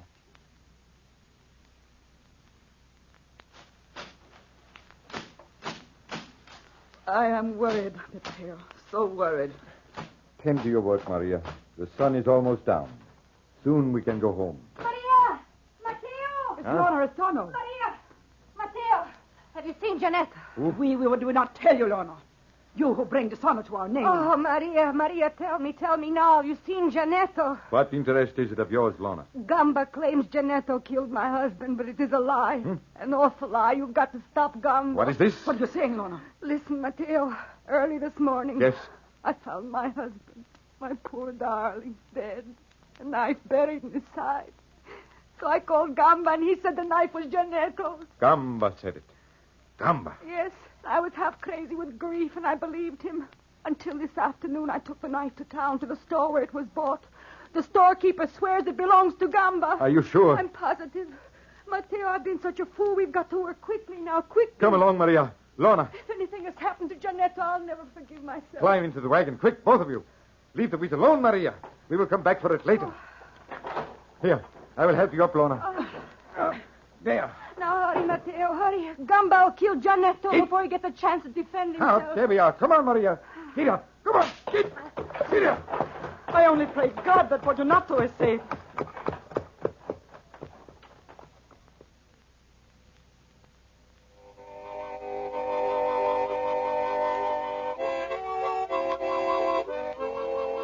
Here comes your cousin Gamba, Fortunato. And he has 200 francs in his hands. Look at him. 200 francs? Well, Fortunato, here's the money. Let's see it, Cousin Gamba. Ah, the money for the information. Tell me now, where is Giannetto? First, allow me to examine the money. Very well. Here it is. It looks real. It is real. 200 francs. That's a lot of money, eh, cousin? Some men work all their life for that much money and never see it. But then I don't have to work all my life. The Falcones have land. My father says land is the only wealth in the world. Your father. Matteo Falcone says many things. Are you or aren't you going to tell me where Giannetto is hidden? I might.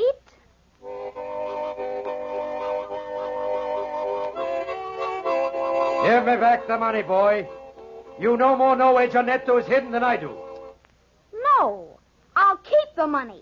Giannetto was hidden in the... Oh, he is... Mama! Fortunato! Fortunato! What happened? It's Fortunato. He's dead.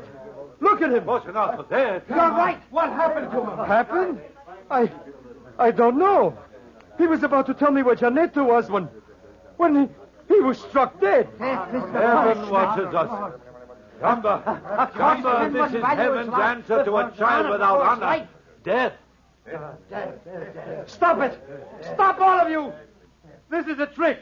A trick, I tell you. The boy died of natural causes. It was God. Natural causes. God struck him. Now listen to me, neighbors. Listen to me. God is responsible. You didn't see the boy die, but I did. I saw him, and there was nothing strange about it. Nothing.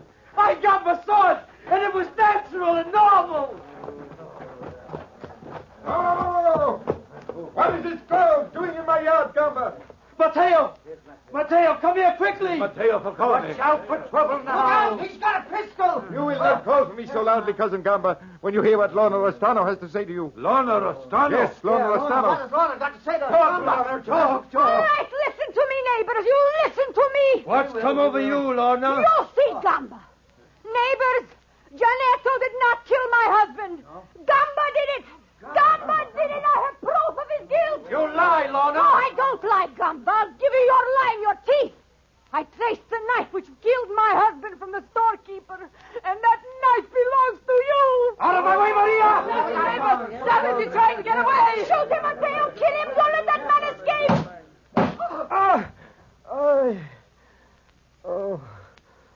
I did kill Rostano. Now Gamba is dead. Where's Fortunato? Fortunato? He is over there lying on the haystack, Maria. Oh, I didn't see him. I was so worried. Fortunato. Neighbor Maria, Fortunato was about to betray the hiding place of Giannetto when God struck him dead. Fortunato. You lie, neighbor. No Falcone ever betrayed his own family. Giannetto. Yes, Brother Matteo. He was hidden in the haystack. Hidden in the haystack? Yes, brother. I was hidden back here. Our neighbors lie to me, don't they not? They lie, don't they? No, Matteo. They tell the truth. Fortunato accepted 200 francs to betray my hiding place. I was forced to use this knife. You killed my son, Giannetto. You killed my son. Oh, Fortunato. My baby. My boy. My darling Fortunato. It's your mother speaking. My son. Oh, my son. Matteo, if you don't believe me, look at the money clasped in your son's hand. I see, brother. There never was a Falcone without honor. My son. Maria, Leave the dead child alone. We have no son.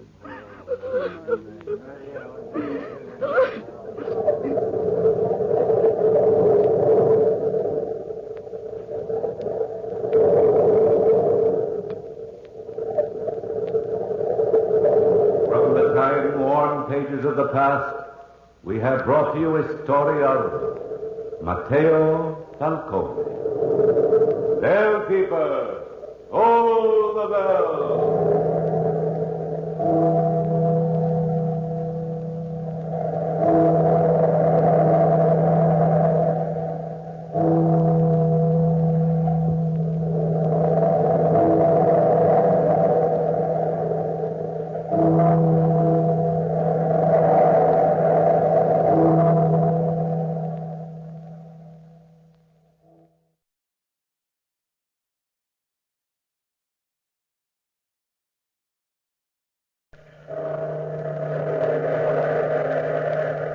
Out of the past, phantoms of a world gone by speak again their immortal tale, The Man Without a Country.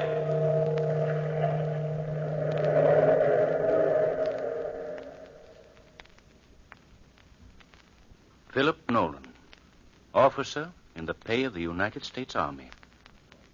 I've so many memories of Philip Nolan. I think I was the only friend he ever had. I think I was the only man who really knew him during his whole incredible lifetime. I knew what he suffered when his boy's dream turned into a living nightmare. And it all started so innocently. Philip Nolan was 20 years old or so, and he'd conceived a bad case of hero worship for Aaron Burr. Burr. Philip and I were stationed together at camp. We were in the Legion of the West, and it was then, in the year 1805, that we had become close friends. I remember one particular evening that Philip and I were strolling down the barracks together. Philip was excited.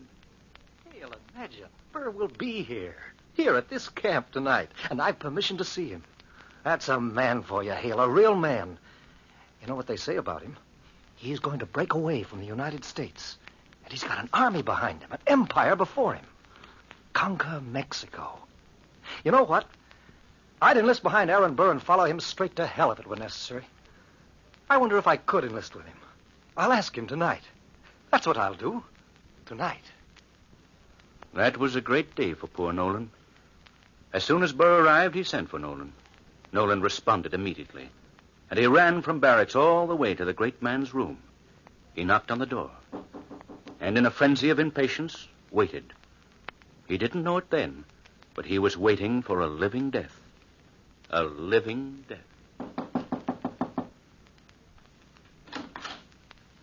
Mr. Nolan. Well, sir, it's been a long time since I've seen you. Mr. Burr, I've written you repeatedly, time and time again. I thought when you didn't answer, you'd forgotten me. Forgotten you? Indeed, no. Come in, boy. No, I haven't forgotten you. Nolan, I need you. I've some great plans for you. For me, Mr. Burr? Plans for me? Yes, indeed. Sir, is it true what they say? Well, Nolan, that depends on what they say. You can tell me that. You're starting a new army? You're out for empire to set yourself up over Mexico and... Ah, so they've gathered that much, have they? Well, Nolan, don't spread that rumor around. But between you and me... You and me? Oh, Mr. Burr, Sir... Nolan, you're a good man. How'd you like to take me out in your skiff and show me the canebrake or a cottonwood tree? I've always been interested in the terrain in these parts. Interested? Or, is this terrain part of your plan, too, Mr. Burr? Well, we'll talk about that in your skiff. Time enough out there, Nolan. Yes, there was time enough to talk about a lot of things in the skiff. By the time that sail was over, poor Nolan was enlisted in Aaron Burr's scheme, body and soul. What that scheme was, I never knew, nor does anybody else. But that's not important now. It fell through, and every man of that group was arrested. Nolan was tried for treason. The big fellows, the ringleaders, escaped, but not Nolan. Nolan was taken before a military court. Old Colonel Morgan was presiding. Hours had passed, and the evidence against Nolan was piling up. His own commanding officer was saying, Nolan, do you deny that you are a traitor to the United States? Mr. Nolan, can you deny that you agreed to march anywhere at any time under the command of the traitorous Aaron Burr, even if he had commanded you to march against your own country, to march against the United States? No, I don't deny it. Mr. Nolan, as presiding judge, I want to ask one question before the gentlemen of this court will judge you. Have you anything to say in defense of yourself? Can you prove that you have always been faithful to the United States of America? Damn the United States! I wish I may never hear of the United States again! yes, Nolan said, damn the United States. He had no way of realizing the consequences. I'm not trying to justify Nolan. I'm just saying that the United States wasn't a reality to him. The only thing he cared about was Burr, Aaron Burr. So he said, damn the United States. Old Colonel Morgan called the court into his private chamber and returned in 15 minutes with a face white as a sheet. He just stood and stared at Nolan. And then, with his voice quaking, Philip Nolan, hear the sentence. The court has decided, subject to the approval of the President, Mr. Jefferson, that you never hear the name of the United States again.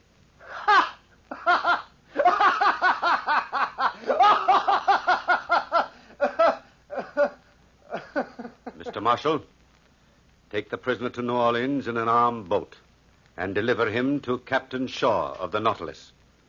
See that no one mentions the name of the United States to the prisoner. Make my respects to Captain Shaw and request him to carry out my orders. He will receive written orders from Washington to explain this in detail. The court is adjourned. I don't care, Colonel Morgan. I tell you, I don't care. I'd say the same thing over and over again. Damn the United States! Damn the United States!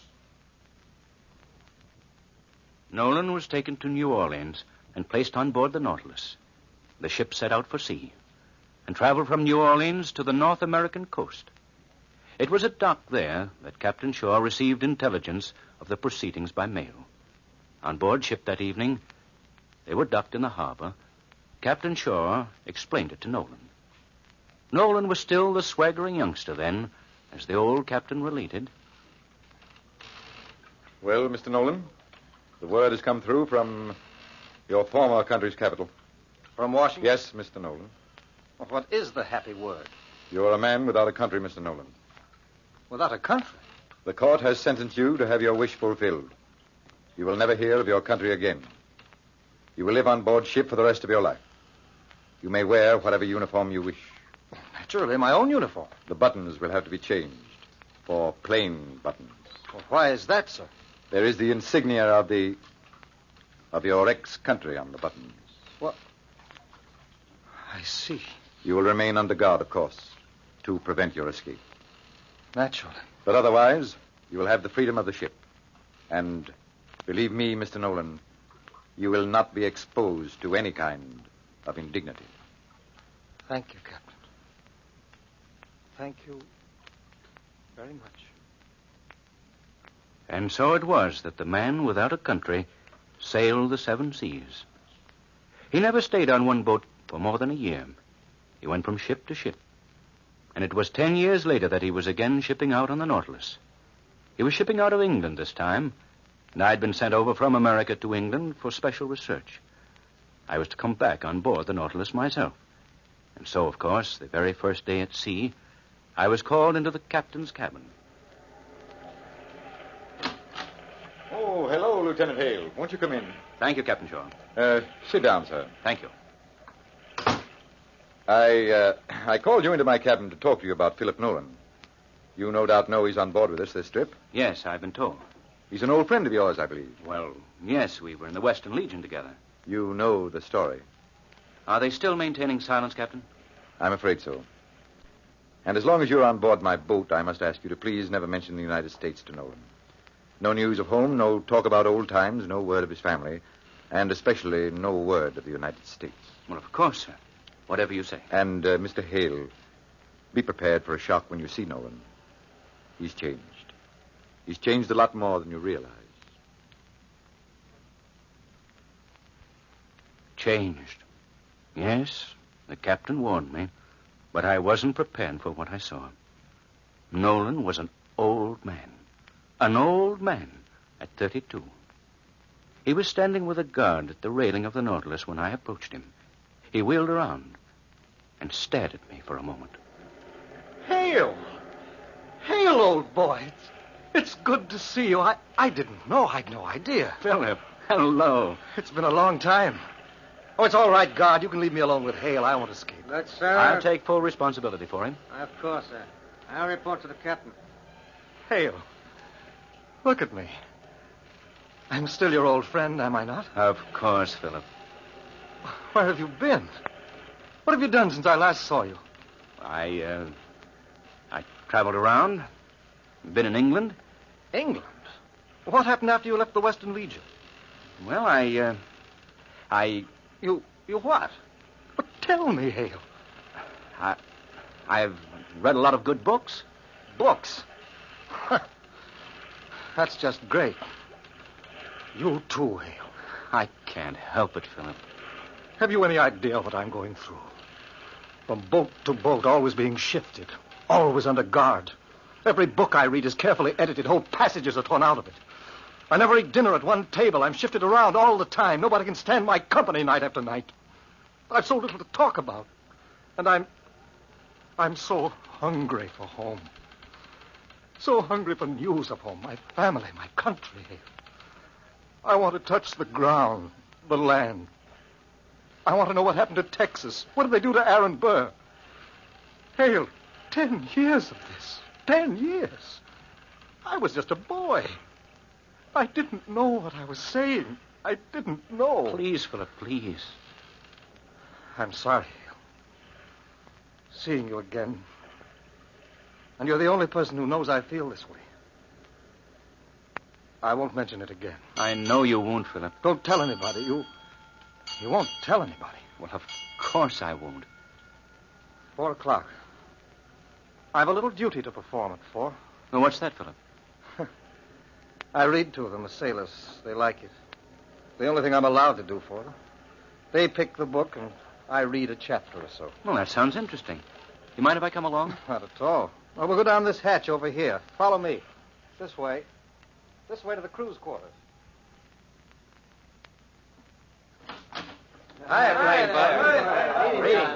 Hello, man. This is Lieutenant Hale. Hello. How do you do, sir? I hope you don't mind if I just sit here and listen. Glad to have you. What book have you picked out for today? Well, you started The Lay of the Last Minstrel yesterday. Let's finish that. Good idea. Where is it? Here it is, sir. I've never heard of it. Oh, it's a good poem. I was on the 3rd canto yesterday. Yeah, let's see. Oh, yes. I'll start here. The aged harper, how so ear, his only friend his harp was dear. Like not to hear it ranked so high above his flowing poesy.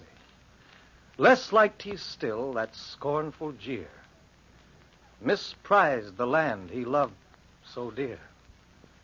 High was the sound, as thus again the bard resumed his minstrel strain. Read more, Mr. Plain. Come on. Has anybody got a glass of water for me? My voice is sort of going. Oh, sure. Here you are, Mr. Nolan. I'll pour it for you. Thanks, son. Yeah, that's better. Now, the next verse. Quiet, everybody. Go ahead, Mr. Nolan. Breathes there a man with soul so dead, who never to himself hath said, this is my own, my native land, whose heart ne'er within him burned, as home His footsteps he hath turned from wandering on a foreign strand. If such there breathe, go, mark him well. For him no minstrel raptures swell. High though his titles, proud his name, boundless his wealth, as wish can claim. Despite these titles, power and pelf, the wretch concerted all in I'm sorry, boys. I don't think I feel up to reading today.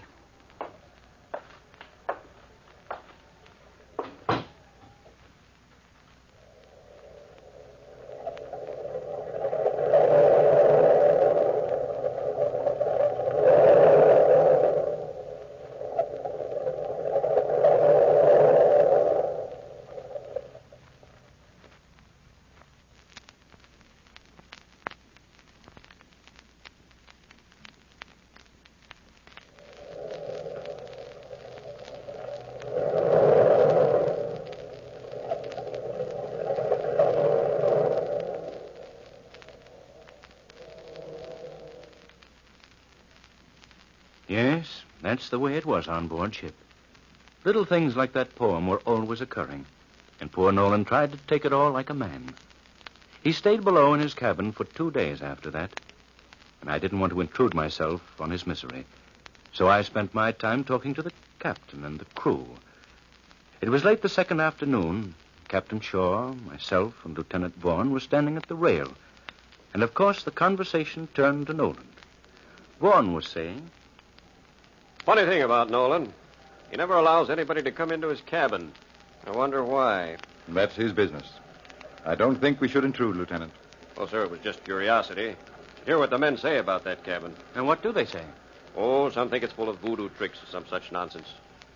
You know, Captain, if I were you, I'd order him to leave his cabin door open. Since I'm the captain, Mr. Vaughan, that decision is in my hands. Ship sighted off port. Slaver. Pardon me, gentlemen. Ship sighted off port. Slaver. Lieutenant Vaughan. Yes, sir. To your post, sir.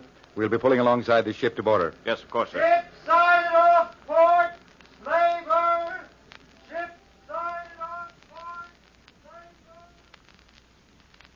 The ship suddenly came to life.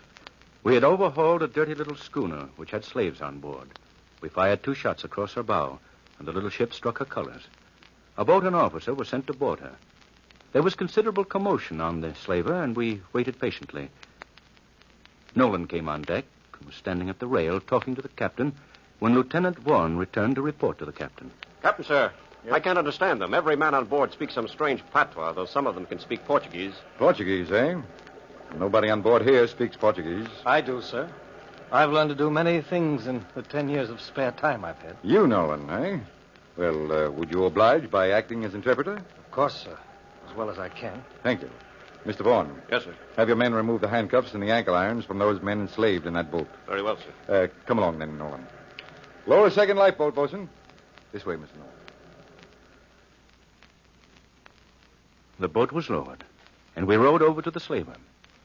We stalled in the waters for half an hour, giving Vaughan plenty of time to quell any manner of resistance. By the time we boarded the boat, the 3-man crew was in chains, and the slaves, freed from their handcuffs and ankle irons, were swarming over the deck, wildly jubilant, shouting. But the deck was dirty, and the stench from the ship was strong, and the 3-man crew, chained to the mainmast, was shouting dire oaths at us as we boarded the side. Gracias a Dios. Sorte. Estaremos en casa dentro de poco Mr. Nolan, ask those men which is their captain. Yes, sir. Quem é su capitão? Aquele ali. He's the tall man with the red hair, sir. Ask him if he knew that he was violating the law of the United... Ask him if he knew that he was violating the law, Mr. Nolan. Sabia que estava violando a leis dos Estados Unidos da América. No say nada. He says he knows nothing, sir. Nothing, eh? The rotten scoundrel. Look at the filth of this deck. Look at the way he had the slaves handcuffed. He knew what he was doing, all right. He was dealing in human flesh. Tell the slaves, Nolan, they're free. Quietos todos. O Capitão Shaw do barco Nautilus. Que lhes diga que estão todos livres. ¡Libres! ¡Estamos libres! And you can also tell them that their captain will be hanged as soon as I can find enough rope to hang him with. O Capitão Shaw Disco Triple Sao será punida. Tell them I'll take them to Cape Palmas. O Capitão Shaw Disco você será levados ao Cabo das Palmas. What are they saying? I can't tell. They're all shouting at once. Wait till I single one of them out. Você, sing você, venha cá, silencio todos. Que dizem estes homens? Não queremos ir ao Cabo das Palmas. Queremos ir para casa, ver a nossa gente, voltar as nossas mulheres e filhos. Cabo das Palmas está muito longe, longe de casa. Meus companheiros estão doentes. Ia no meu barco à procura de doutor. Estes diabos me capturaram. Nolan. Meu povo morrerá se não What's this all about? Me levaram contra minha They don't want vontade. to go. Quero ir para casa, para meu lar. They want to go home to their country, to their children, and to their wives. Oh. First man wants his kinfolk. And the second man, he says his people are sick. Very sick, and that he left his home to get a doctor, and that these devils kidnapped him. He wants to go home. Home, Captain. Every man wants to go home. Yes, of course, Nolan. Tell them yes. Tell them that they can go to the Mountain of the Moon if they want to. If I have to sail this schooner through the Great White Desert, they shall go home. O Capitão Shaw, disco voltarão todos para casa. Para nossa terra. And so the slavers were returned to their homes. And they never forgot the look in the eyes of Nolan, the man who would help them. The rest of that journey was uneventful. When I left the Nautilus in the harbor of New York, I saw Nolan standing on the deck waving to me and shouting. And that was the last I ever saw of Philip Nolan. The very last. But I heard tale after tale of the courageous and self-sacrificing work that he did on board each and every ship he sailed on. And then this morning, I received a letter. A letter after 40 years have passed. A letter from Lieutenant Vaughan. Only he isn't a lieutenant now. He's a captain of his own ship. I opened the letter and started to read. Dear Mr. Hale, Philip Nolan died this morning. He never allowed anybody in his stateroom, as you know, until late last night. It was exactly 4 bells. I got a message from Nolan to come down to see him. I walked into the cabin, looked about for the first time. Do you know what that cabin contained? A shrine to America. A large American flag, a picture of Washington, a large bronze eagle, a map of the United States which he had drawn from memory. And Nolan lay on his bed, beckoning me to come closer to him. Vaughn, I know I'm dying. But you see, I have a country. Vaughn, I've had a country with me all these years. In my heart, Vaughn, I'm dying. Surely you can tell me something now. Please. Just something. Of course, Philip. Anything you want. The map. Tell me what belongs on my map. Is the Mississippi Territory still the Mississippi Territory? No, it's a state now, Nolan. Mississippi, Missouri. Yes, I've guessed that. Indiana, Michigan, and Ohio. Ohio was the last I knew. That makes 20 states in all. There are 34 now. Where are the other 14? You haven't cut up any of the old ones, I hope.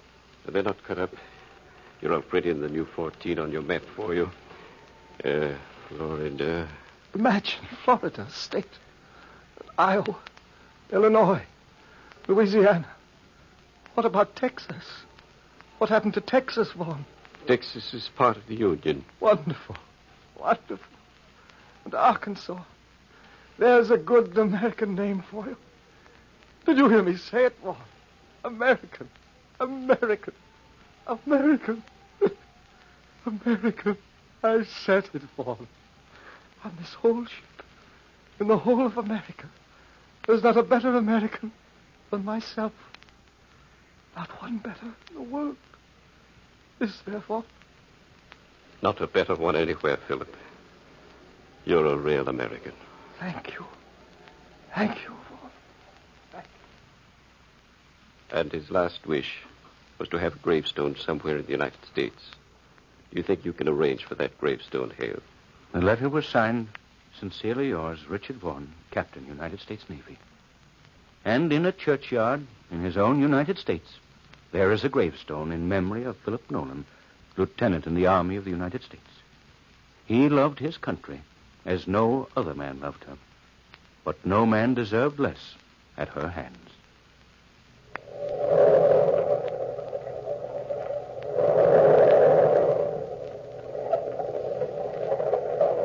From the time-worn pages of the past, we have brought to you the story, The Man Without a Country. Bellkeeper, toll the bell.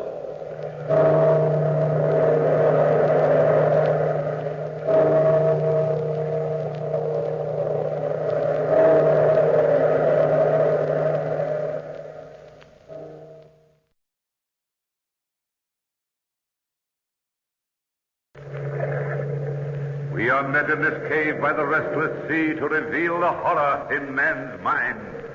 Listen to the weird circle.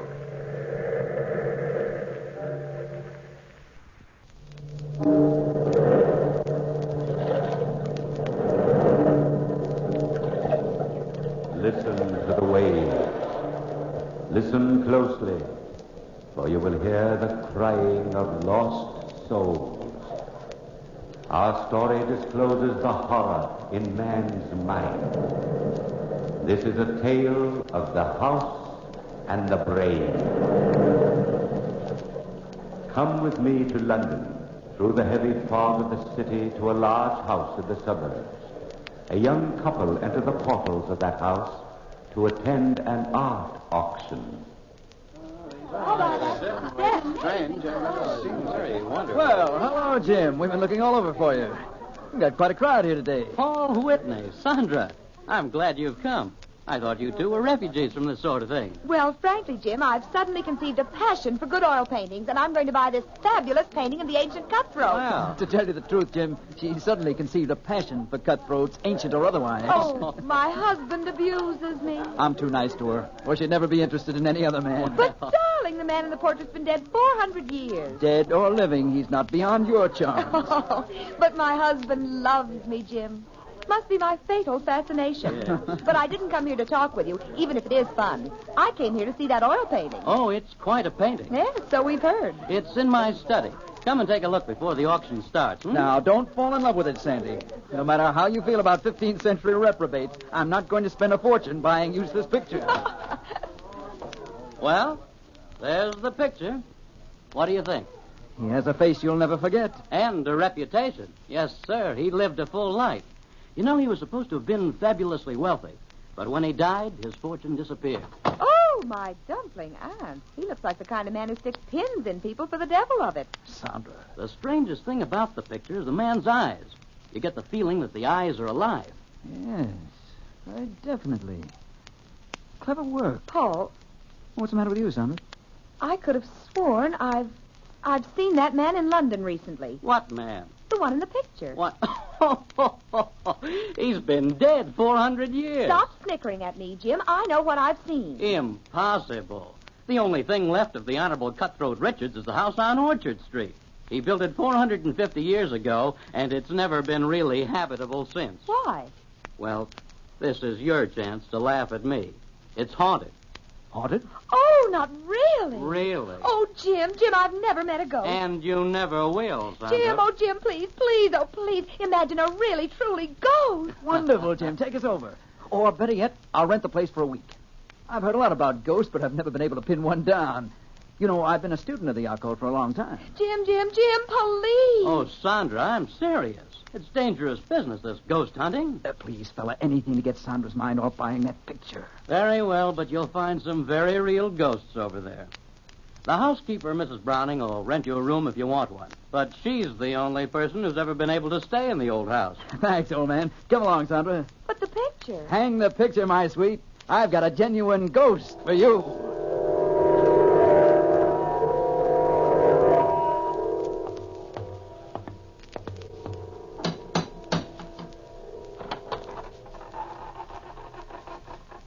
The door's open all by itself. There's no one there. Doors aren't supposed to open by themselves, Paul. Well, what do you expect?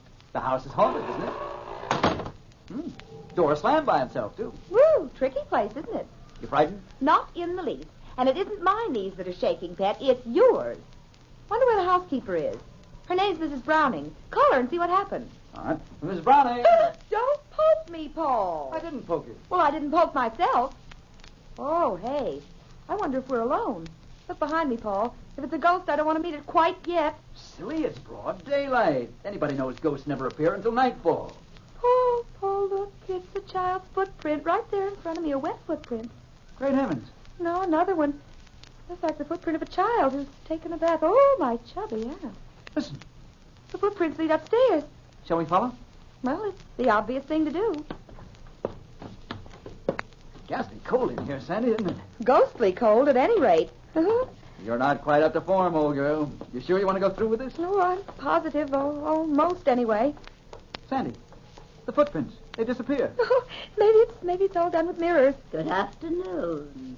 Do come in the sitting room. Oh, you must be Mrs. Browning. I'm Sandra Whitney, and this is my husband. How do you do? How do you do? Mr. Danvers told me you were coming. Won't you be seated? Thank you, Mrs. Browning. I hope my stepdaughter didn't frighten you. Your stepdaughter? Well, I didn't see anyone. Naturally. She's dead. You mean the footprints we saw? Yes, of course. You didn't see or hear anything else? No. Expecting anyone? Yes. They're coming for me shortly. My time is up, and I must die in the way they've planned it. They? Those who live in this house, Mrs. Whitney. Oh, come, Mrs. Browning, you don't really believe ghosts actually live here. Believe it? I know it. You see, Mr. Whitney, when I was first married 40 years ago, my husband, my stepdaughter, and myself moved into this house. They were here then. Why didn't you move out? Oh, we became used to them. Then my stepdaughter died. My husband had an unfortunate accident, and I was left alone. You've lived here alone ever since? Yes. Waiting for them to take me. Mrs. Browning, how much will you charge my wife and myself for an apartment here by the week? Charge? Nothing. Nothing at all. Anybody who has the courage to stay here is most welcome. But I advise you against it. Listen.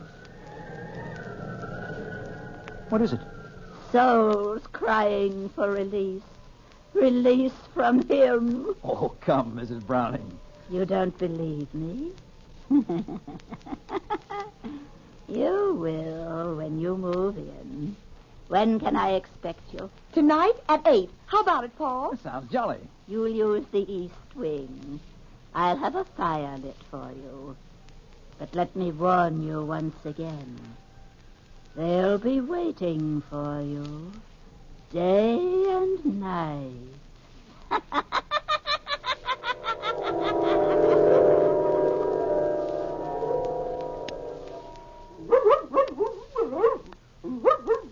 Sandra, all back? Of course, Paul.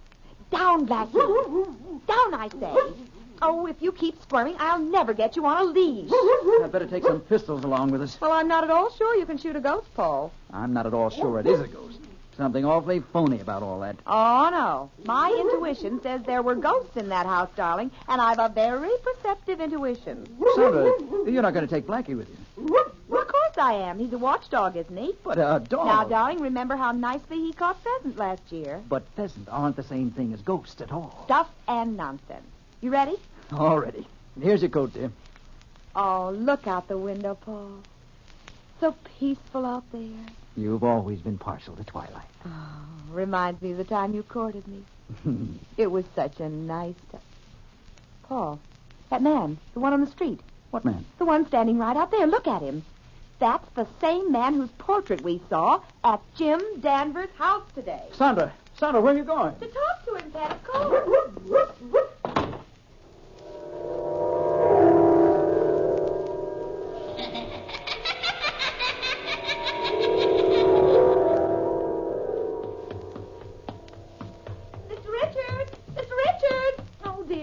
Miss Richards. Oh, my chubby Anne. It is him. Oh, excuse me, sir. I couldn't help noticing you, and... You noticed me? You are Mr. Richards, aren't you? I've been known to many, by many names. Oh, dear, please pardon me if I'm rude, but... Well, how in the devil did you manage to stay alive for 400 years? You will notice my eyes. Look deep. Deep. Oh, let me go. Let me go. Deeply into my eyes.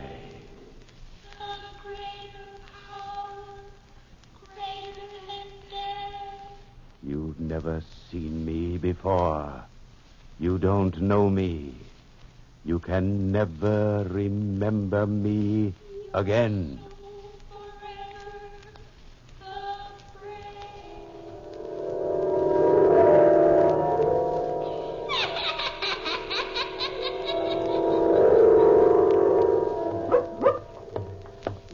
Keep walking, Sandra. I hope you're properly ashamed of yourself, approaching strange men and asking them silly questions. Well, I'm sorry, Paul. It was stupid of me, but anybody can be wrong. Of course they can, but on the face of it, it was silly. Expecting a man who was alive 400 years ago to be roaming around loose. It wasn't a matter of looseness, Pet. It was a matter of liveness. Now, come on, stop being a husband and hold my arm. I ought to tear it off and beat you over the head with it. He's so virile. But I love him. Well, come along, Sandy. There's your haunted house ahead. We don't want to keep Mrs. Browning waiting. Or the ghost.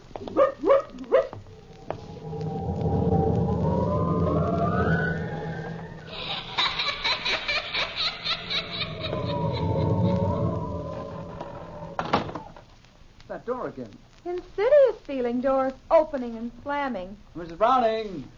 Mrs. Browning! I'm in the east wing, Mr. Whitney, just lighting the fire. You better go on up. This hall's drafty. Hey, Paul, more than cold in here. It's almost as if something or somebody is draining your body of all warmth. That's a pleasant thought, Sandy. Now that you've scared yourself stiff, move. Well, I was just getting in the mood for ghosts. Where's the east wing? This way, Mrs. Whitney. Oh, hello, Mrs. Browning. Well, this room looks cheerful. It's as gay as my mood. Nice fire, nice candles. Quiet, Blackie. You'll scare somebody. A dog scare somebody?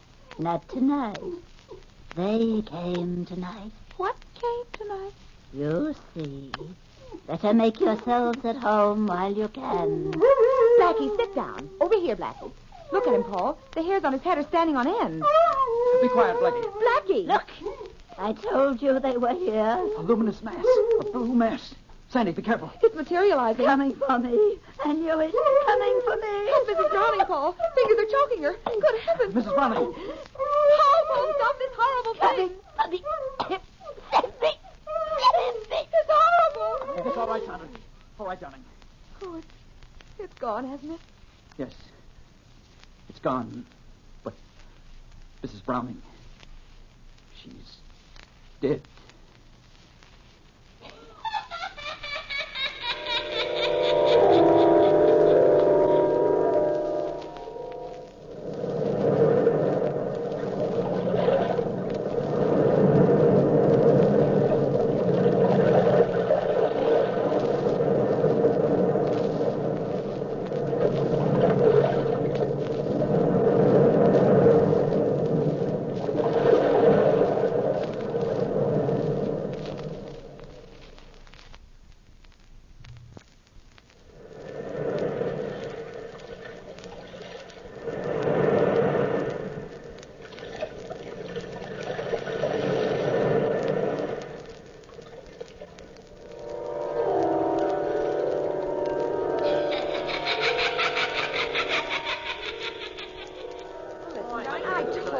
I know.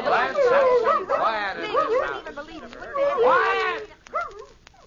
Mr. Danvers, I'm going to reconstruct the scene of the crime. Nobody tells Detective Hodges that a flesh-and-blood woman gets bumped off by a ghost. But I saw it myself. Oh, be quiet, Blackie. If you'd only relax, Detective Hodges, and go away, we'd catch the ghost for you. Quiet! I'm only trying to help, but Blackie, stop! Sandra, you're only confusing the issue. Paul's right, Sandra. Sit down over here. Jim Danvers, if you side with Paul, I'll never speak to you. Now, Mr. Whitney, if you don't mind, we'll go over the details again. What happened? Well, Mrs. Whitney and I were here in this room with Mrs. Browning when a blue mass suddenly floated in the door. The lights in the fireplace dimmed, the candles were extinguished, and Mrs. Browning began to scream. Why? Because she saw a ghost. It's really all so simple. Sandra, my dear. And then what happened? The mass suddenly materialized, at least sufficiently for us to see two hands. Two hands without a body. The hands reached out, grasped Mrs. Browning by the throat, and... That was that. Thank you, Mrs. Whitney. I suppose you expect me to believe that story? There's no reason for you to doubt Mr. Whitney's word, Detective Hodge. I'm not saying there is. But there was only 3 people in this room, and one of them is dead. Everybody's under arrest. Everybody, do you hear? Oh, Paul, it's here again. Look, Detective Hodge. Paul, Sandra. Oh, Paul, for heaven's sake. What is it? An axe murderer in ectoplasm. Sandra, don't be funny. Let's get out of this house before it gets all of us. It's gone. Yes, it's gone. Now do you believe us, Detective Hodge? Yes. Yes, I believe you. I'll have Mrs. Browning's body removed to the morgue right away.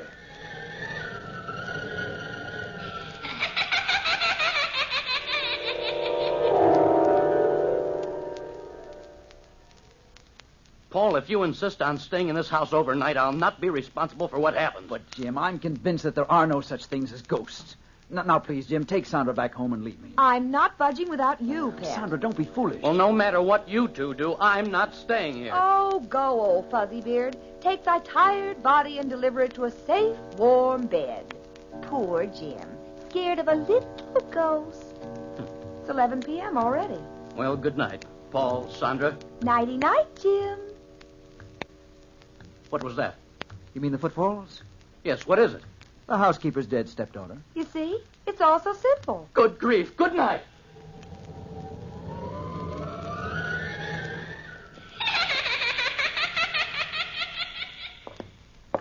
Oh, we've been all through the house, Paul, and I'm dead tired. Come on, let's go to bed. You go to bed. I'll sit up and read these letters we found in the attic. Here, Blackie, come here, come here. Now lie down next to me. There, poor Blackie, poor doggy. You don't like the ghosties, do you, Pet? Poor Blackie. Hey, this letter's interesting. What is it? Evidently a letter from the housekeeper to her husband. A love letter. She talks about her brother's child. It seems her brother left his money to his daughter, and she handled the estate for the child. That's jolly. Maybe that's the child she calls her stepdaughter. Let's see what it says. Listen. Since we have managed the child's end, you and I are more than lovers. We are partners in many things. Sounds as if they murdered the child. Yes, it does. Sandra, I wonder if my theory's right. If people felt strong passions, and if those passions linger in a house after the people have gone, couldn't that create a heavy psychic atmosphere? Well, those fingers that murdered Mrs. Browning were more than heavily psychic. Unhook the collar of my dress, Paul. Where'll I put the letters down on the dressing table here? Just a top hook. Better keep these pistols handy just in case. Something about a gun that gives me courage.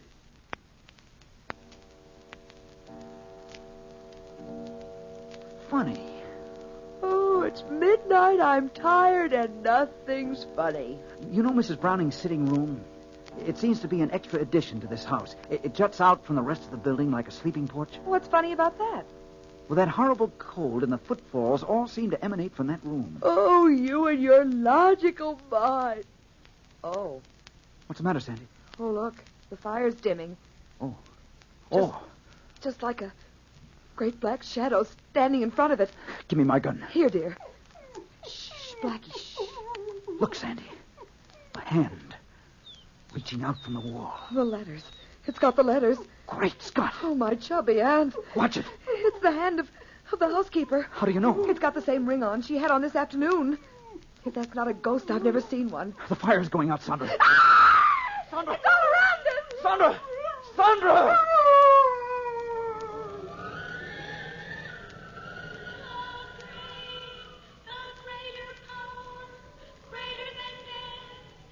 You can't get your will against mine. My will is greater. No. Succumb, succumb. My will is greater. No, you're a shadow. And you are a mere mortal who knows no secrets beyond the veil. I control the world of shadows. Succumb, fool, succumb. No, go away. You're nothing but an image. You will die by my command in this house. You will die before morning. Admit my will. No, I will not admit your will.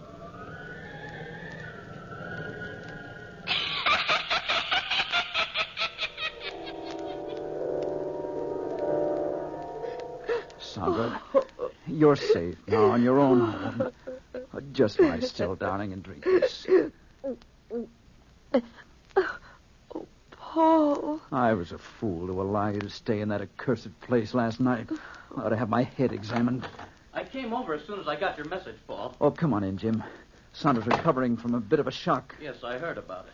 I warned you, Paul. That house is definitely haunted. I'm going to board it up. It's completely useless. No, that's not the answer, Jim. It isn't ghosts. At least, not in the real sense of the word. Why, Paul, after what you went through, you say that? It's too malignant for a ghost. Do you believe in the power of hypnotism? Well, I've heard some amazing theories about it anyway. Well, I believe some power controls that house. Well, that's still ghosts. No, because the brain that controls the house is still alive. I'm convinced of it. Well, where do you think this man who controls the house is? He might be thousands of miles away. Remember you said that the eyes in the picture of the fabulous Richards seems alive? Oh, that's ridiculous. Not at all. In some crazy, mad manner, Richards has kept himself alive all these 400 years. In some hypnotic way, he controls that house. Well, if your theory is right, how can we break his control? Well, I'm certain that his control emanates from the little sitting room which once belonged to Mrs. Browning. Yes? Now, if you'll let me, I'd like to hire workmen and tear that room off the rest of the house. Oh, but Paul, the room is only an extra addition, Jim. It can't do any harm to try.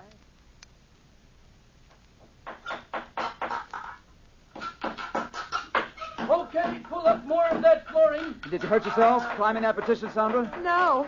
Oh, imagine a secret room down here, Paul, right beneath the sitting room. You see, Jim, Paul was right. Why, it's like finding a box with a false bottom. That's all for now, boys. Careful of your head, Sandra. This room isn't very big. But it's as cold storage. Well, now you know how a hunk of beef feels in an icebox. That's gay. A musty old room. Bed and 4 walls. And 2 drawers built into the wall over there. All modern conveniences. Try to open them. They look rusty. Just pull. All right. There. The drawer's open. Oh, nothing but a lot of musty old clothes. Listen, Paul. Nothing unusual, Jim. Just the same footfalls we've been hearing all along. I'm beginning to become quite fond of them. Look, here. Why, it's a miniature painting. Yes, a painting of Mr. Richards. Look at it. The same face as that painting in my house. Look at the eyes in the miniature. Paul, they're alive. Great heavens. They're moving. You better put that portrait down, Paul. Yes, they are alive. Living matter in a painting. Oh, Paul, it's getting colder in here all the time. I feel faint, and as if something unearthly's moving around. Open the next drawer, Paul. Hurry, I don't like this growing cold at all. It won't budge. No, the blasted thing. Oh, there it is. Why, Paul, there's a thin china saucer full of crystal liquid with a compass floating on it. That's a strange thing. There's an inscription written in the drawer. What's it say? As this compass moves, so my will dominates everything within these 4 walls. Everything dead or alive. Accursed be the house, and restless the dwellers therein. What's it mean? This is the brain, Sandra. Oh. Richards controls this instrument through hypnotism. He can control a piece of paper or a chair or even the souls of the dead. Then this house is haunted. Yes, haunted by a malicious, malignant will. It keeps a man's spirit roving restlessly after death. Paul, look in that corner. Mr. Richards, you are alive. Yes, alive, quite alive, because I will to live. Very clever deduction, Mr. Whitney. Deduction? Yes, I heard your keen analysis of my activities. You are a hypnotist, then. I have been powerful for 400 years. Your blind stumbling onto my secret will not stop me now. I can will anything. I will the specters of the past to re-enter this room. In heaven's name, man, stop this. Oh, that black shadow. It's here with us, closing in. Yes, Oh. closing in. All those who have died in this house are my slaves, as you will be my slaves in a very few brief seconds. You are not the brain controlling this house. You gave that power to this compass. You transferred your power to this moving needle. Am I right, Mr. Richards? Put that compass down! Oh, no, I'll destroy it, Mr. Richards! No, you're completely powerless to harm us. Watch out, Paul. This partition's going to crumble. Paul! Sandra!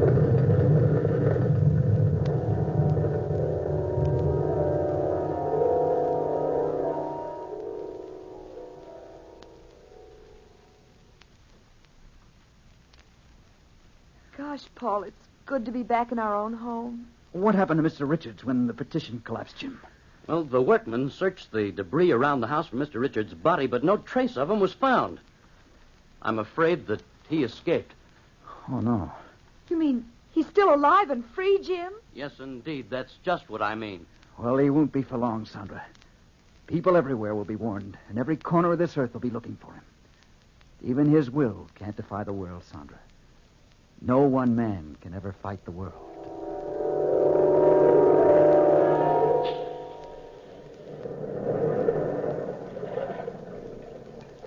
From the time-worn pages of the past, we have recalled the house and the brain. Bellkeeper, toll the bell.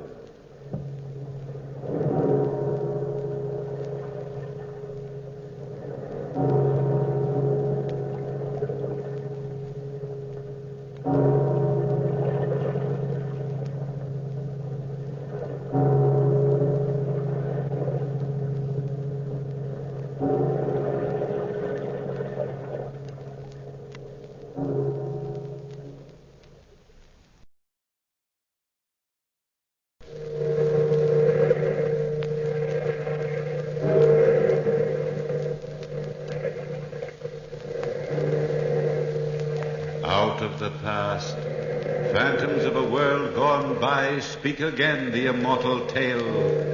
A terribly strange bed.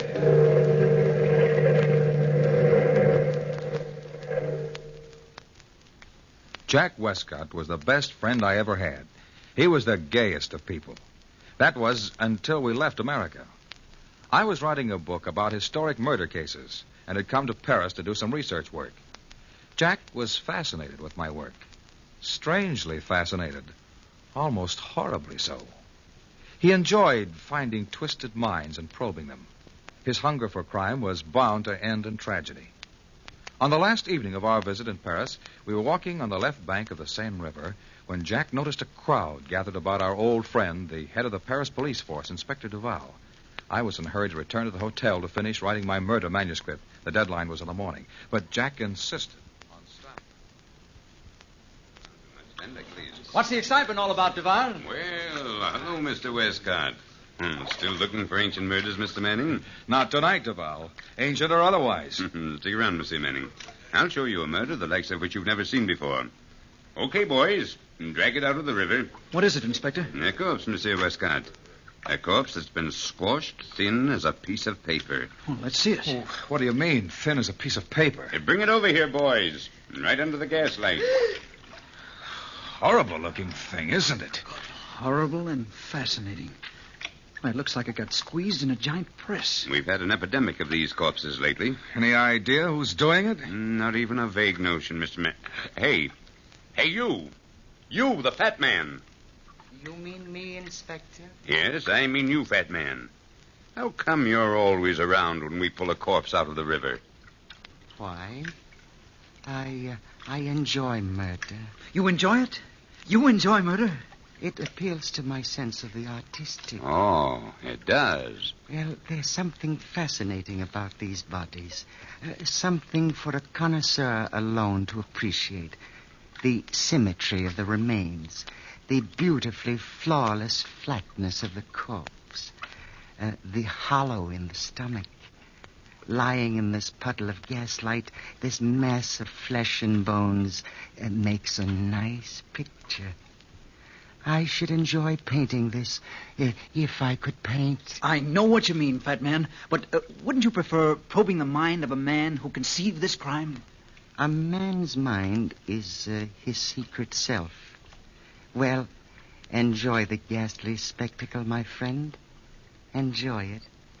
Good evening, gentlemen. All right, men. Take the body down to the morgue and try and find out who it is. Come on, Burke. I'd like to follow that fat man. In heaven's name, why? He's nothing but a psychopathic case. I want to satisfy a hunch. Well, if you're such a good detective, why don't you join Scotland Yard? Well, I might, Burke. I might at that.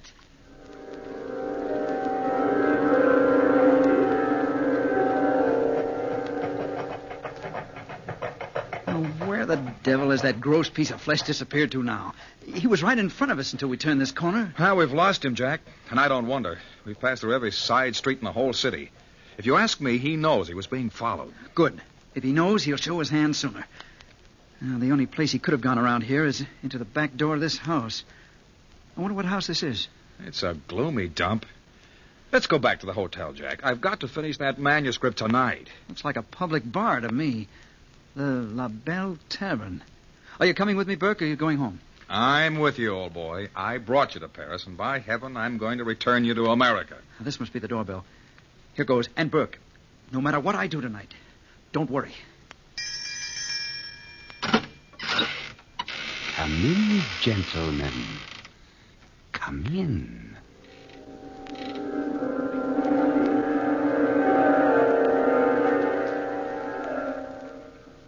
You were perfectly right, fat man. Those two Americans did follow you. They're sitting at the bar inside.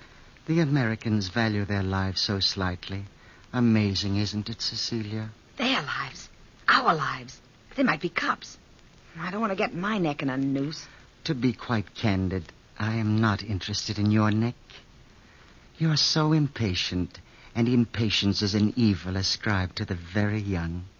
It might be a pity if you are not allowed time to cure yourself of that evil.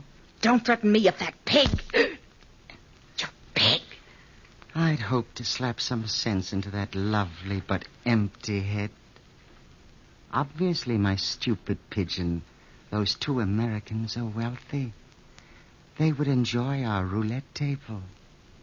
If you would show them to it. Remember, I'll talk to the croupier, and he will take care of the wheel of fate.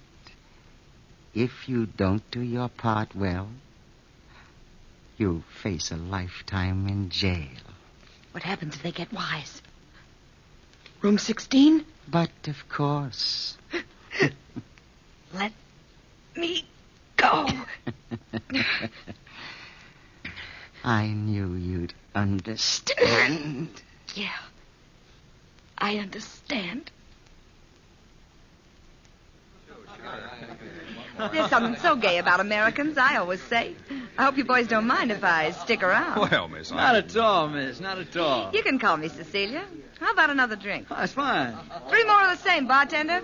What do you do for a living, Cecilia? Oh, I model in a dress shop. I don't believe you, Cecilia. Jack, stop ribbing the girl. She's a good kid. I'm on the level. I'm interested in it. Here's the drinks. Thanks. Why do I interest you? Well, because you're fairly easy to figure out. Am I? Why? You really want me to tell you? Sure I do. Well, here's mud in your eye. Touche. Oh, potent stuff, Jack. Potent stuff tastes like cyanide. Well, Cecilia, I'd say you're a poor girl who lives in the slums. But you're pretty. Prettier than anybody in your entire neighborhood. Well, let's see. Then you must have met a man. What of it? I'm no saint. He promised you a lot of doodads, and suddenly you found you'd committed your first crime. Let's say murder. What'd she do? Set her mother on fire? Oh, well, for that, let's have 3 more drinks. Bartender, 3 more. Well, now, let's say it really was murder. The second murder wasn't so hard. And the third was easy, wasn't it? I never had nothing to do with the murder. Well, for the sake of argument, let's say you have. But inside of you all the time is this wanting to be liked, wanting to be on the level. But your so-called friends, they don't trust you, Cecilia. Someday they'll double-cross you. I hear the drinks. Thank you. Nobody'll ever double-cross me. Well, here's mud in your eye. Drink up, boys. Is there anything else to do around here? You seen the gambling rooms? Gambling rooms. Ah, that's me. Who runs those gambling rooms, Cecilia? I don't know. One of your friends? A fat man, perhaps, with a long nose? I don't know the owner. Gosh, you're real nice. Is the fat man in the back room now? Probably. Gambles here a lot. Do you play? Sure. Well, come on, Jack. We'll see who's right, my books or your instincts.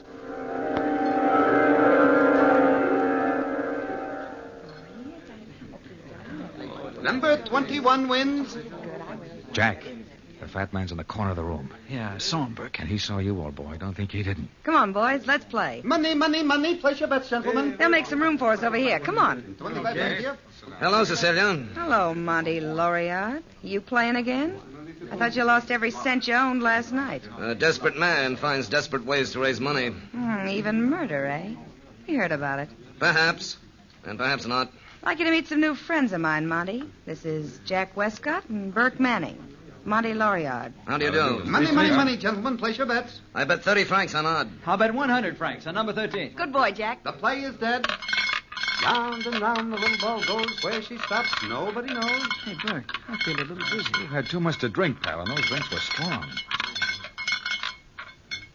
Number 13 wins. I won! Good for you, American. Lucky for you.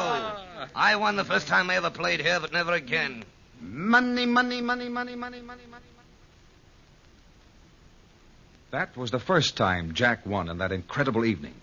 But as the ball spun, his winnings increased. The table seemed to have gone crazy. Jack became gambling drunk. The croupier seemed desperate as that wheel spun round and round, each time increasing Jack's winnings. The room was tense with excitement, and even the little thin loser Lauriard seemed surprised. Monsieur Westcott, your luck is phenomenal. You've won 30 times. 30 times. Jack, you've won a fortune, man. Stop now before it's too late. Leave him alone, Burke. Let him play if he wants to. Sure, let me play if I want to. I want to break the bank. Careful, monsieur. Let me warn you. Careful. Jack, it's almost midnight, and I've got a lot of work to do tonight. Please, let's go. And remember the fat man. The fat man be hanged. Here, Jack. Have another drink. Thanks, Cecilia. Jack, be sensible. Ah, stop being an old auntie, Burke. I'll see you later at the hotel. Make the book have a bloody ending. I'm in the mood for a good murder tonight. Remember, Jack, I warned you. Goodbye. Money, money, money, gentlemen. Place your bets. I told the croupier you wanted to see him back here, fat man, but it wasn't the croupier's fault the American broke the bank. That is for me to decide. Where is the American now? Outside. Buying drinks for the house. Good. That ought to keep him busy. You called for me, monsieur? Yes, I did. I'll need you too, Cecilia. Shut the door. I don't like to frighten our patrons. I'm sorry about the wheel, monsieur, but it was broken and I couldn't control it. That is unfortunate for you. What are you going to do, monsieur? Come here. Don't put your fat hands on me, fat man. Let me... Don't fight the fat man. You can't move, can you, croupier? Because if you move, my arm will break your neck. Call my men, Cecilia. I might need a little aid with this stupid fool. What are you going to do, fat man? Have his brains pressed out of his body in room 16. His mind is no good where it is now. No, monsieur. Please, monsieur. Not room 16.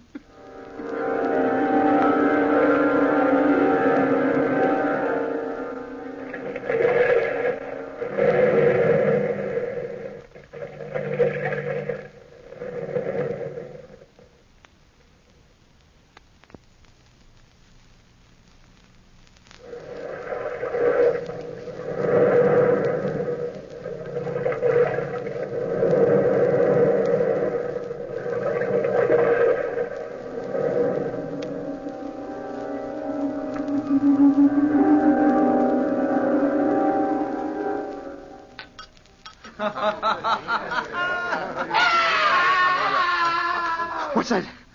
What was that, Monsieur Loriot? We'll probably be luckier if we don't ask questions.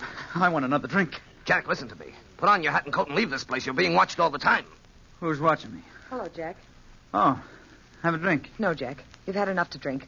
Leave this place right away. She's right, Jack. You must leave. I'll see you home personally. Come on, then. No, no, you don't, Monty Loriot. I know your tricks. The last man you saw home was found with a dagger in his breast. How come you're so interested in me, Cecilia? Because you're the first person who ever treated me decent. Oh, please go home. All right. Sooner or later, every woman develops some mother complex over me. Now, I don't want to be mothered. Who is trying to mother you, my friend? Oh, hello, fat man.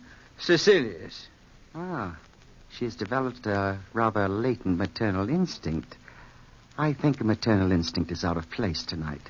After all, tonight's a night for celebration. Yeah, the fat man's right. Celebration. Bartender, open a bottle of champagne. Bartender, champagne.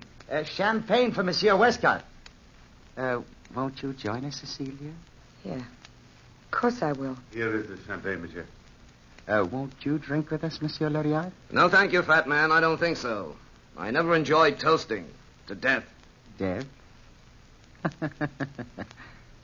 Open the bottle, bartender. Good night, Jack. And good luck. Good night.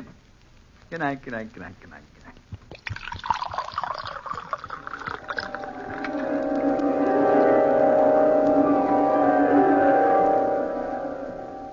Here's the handkerchief, fat man. Oh, Jack, your money is all tied safely in your handkerchief. Thank you, Fred. Thank you, thank you, thank you. Where'll I put the handkerchief? It would be wisest to tie it to your belt. I feel dizzy, fat man. Oh, you need a cup of good hot coffee. That will straighten you right out. Cecilia, go in the kitchen and fix our friend a cup of coffee. But I really... Don't tell me, my little pigeon, that your hearing is failing you. I'll get it right away. I'm glad we're alone, fat man. I want a chance to talk to you. Talk away, Jack. Tell me confidentially.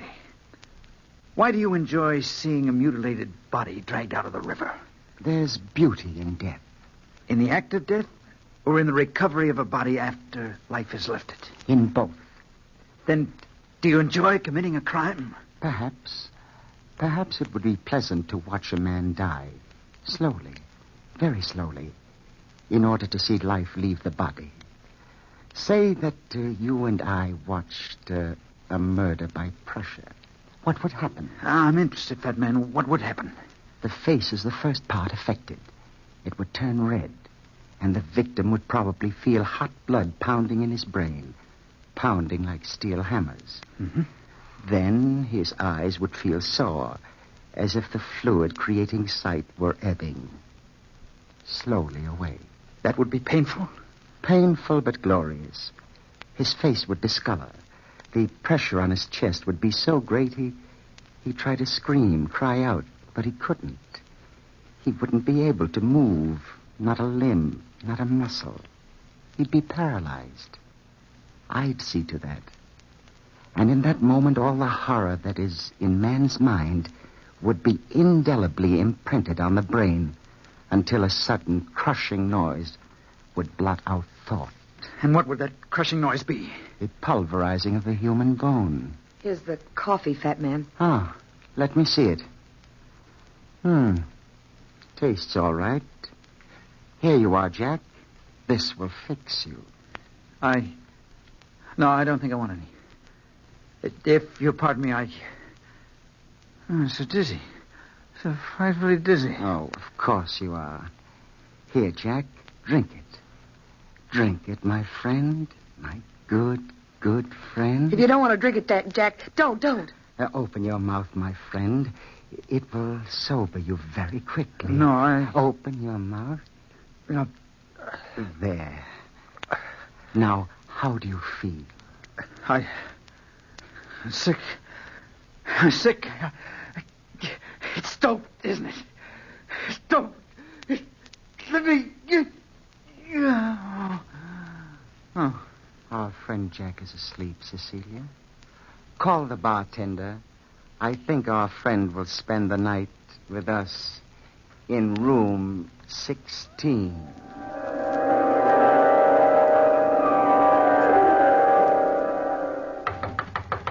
Monsieur Manning! Monsieur Manning! I've been looking all over Paris for you, monsieur. You've been looking for me? Yes, I've called every hotel in the city trying to find you. I know you don't remember me, but I met you earlier this evening at the La Belle Tavern. My name's Loriot of the Paris Police Force. Yes, of course. Won't you come in? Where's Monsieur Westcott? I had to leave him at the tavern. He wouldn't listen to me. You see, monsieur, I've been assigned to watch that tavern. It's been under suspicion for several weeks. Oh, great Scott, man. Where's Jack now? At the tavern. He's carrying an enormous amount of money on his person. I know the fat man will never allow him to leave with that money. Why don't you raid the den? Unfortunately, we can't. We have no proof. As a matter of fact, they might not harm him at all. But just in case, I thought it might be a wise idea for you to go down there. You can go to the door and ask for...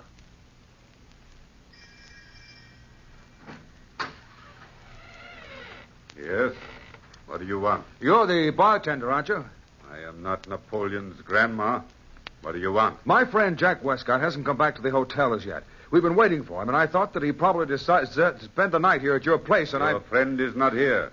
Go home, American, before you get yourself in more trouble than you can handle. Who was it? The other American asking about his friend. Where are you going? Upstairs. To take Monsieur Westcott a candle, like the fat man told me. Be sure the fat man told you, or else... I'm sure. Very sure. Jack. Jack, I brought you a candle. Are you asleep? Wake up, Jack. Please wake up. Please. Maybe if I shake him. Wake up.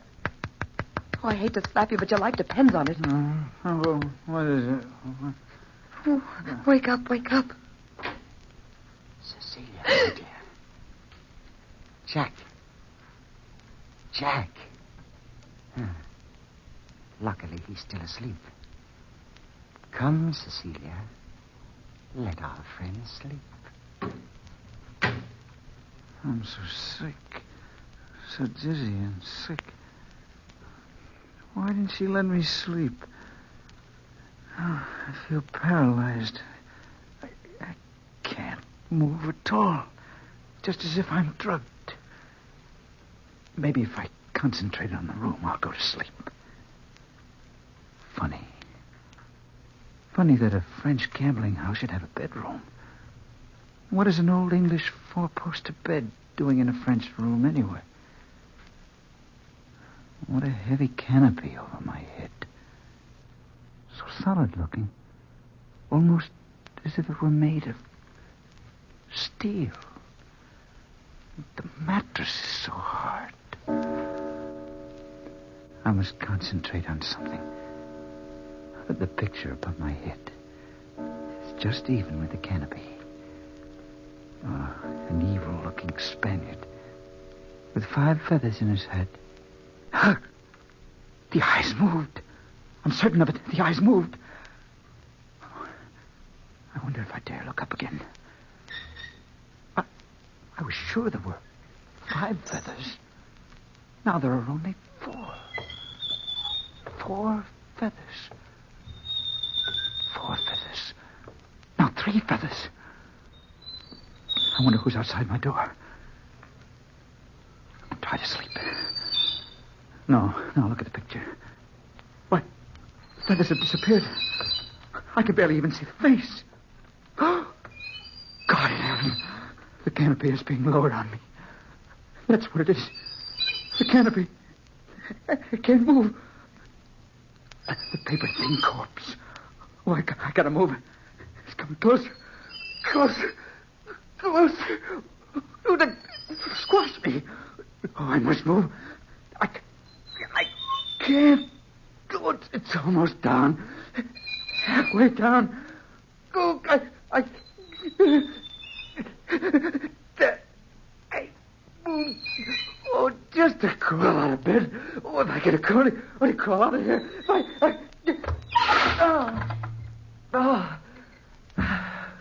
I'm safe. Safe from that horrible contraction. Now to get out of here. The window. Open the window slowly. I'll crawl to the window. Now, if I can push the window open slowly, very slowly. The bed must have clamped down on him by now. Listen to me, men. Push the window open. Oh, it's stuck. Be sure ashore and deliver the money bags to me. There. Now open it wide enough to crawl through. You can raise the canopy now. Let's go in, gentlemen. Help!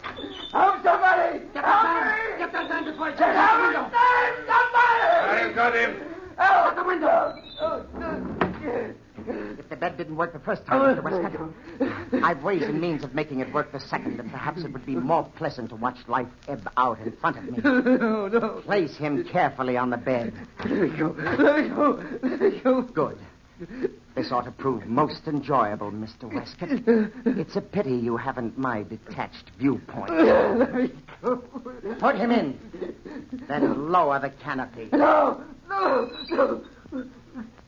Miss Winberg, up this way. Hurry, Mr. Laurie, I can hear the bed moving. Cecilia, you fool! Look! Get Jack out of that bed! Jack, boy, here, hold on to me. I'll drag you out. Don't you put your hands on me, Larry. March into there. I'll take care of the bartender for one side. I'm all right, Burke. Don't worry about me. Oh, Cecilia. I'll help her. Let me go, Cecilia. Don't push me. Help me, Laurie. Help. No, you don't, fat man. You little... No, you don't. You're on the mic of me a Frankenstein. There. Try to get out of your own bed now.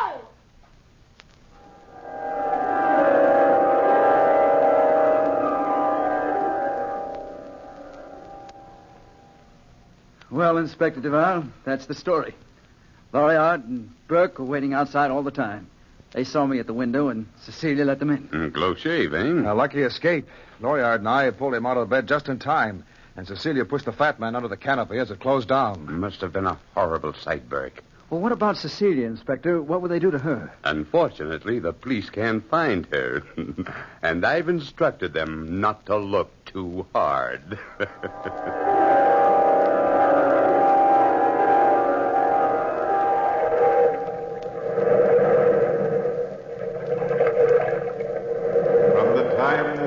Pages of the past, we have heard the story, a terribly strange bed.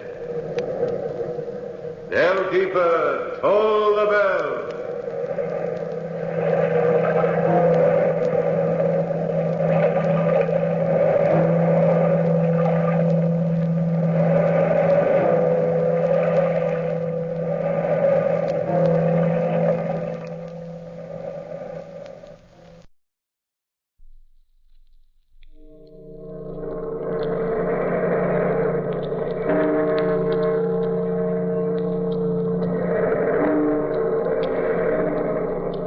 Out of the past, phantoms of a world gone by speak again the immortal tale, the oblong box.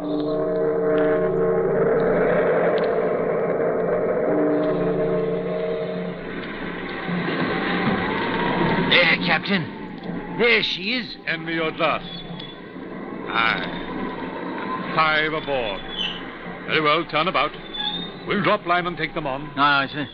Stand by the mainsail. Longboat sighted northeast. Life lines are up. You make out what ship she's from? Too far, Captain. She's American, though. Aye. Now, we'll soon be on them. Mate, if the captain's with them, send him up to my cabin. Aye, sir. Take in the mainsail. Easy now, don't run him under. Heave to.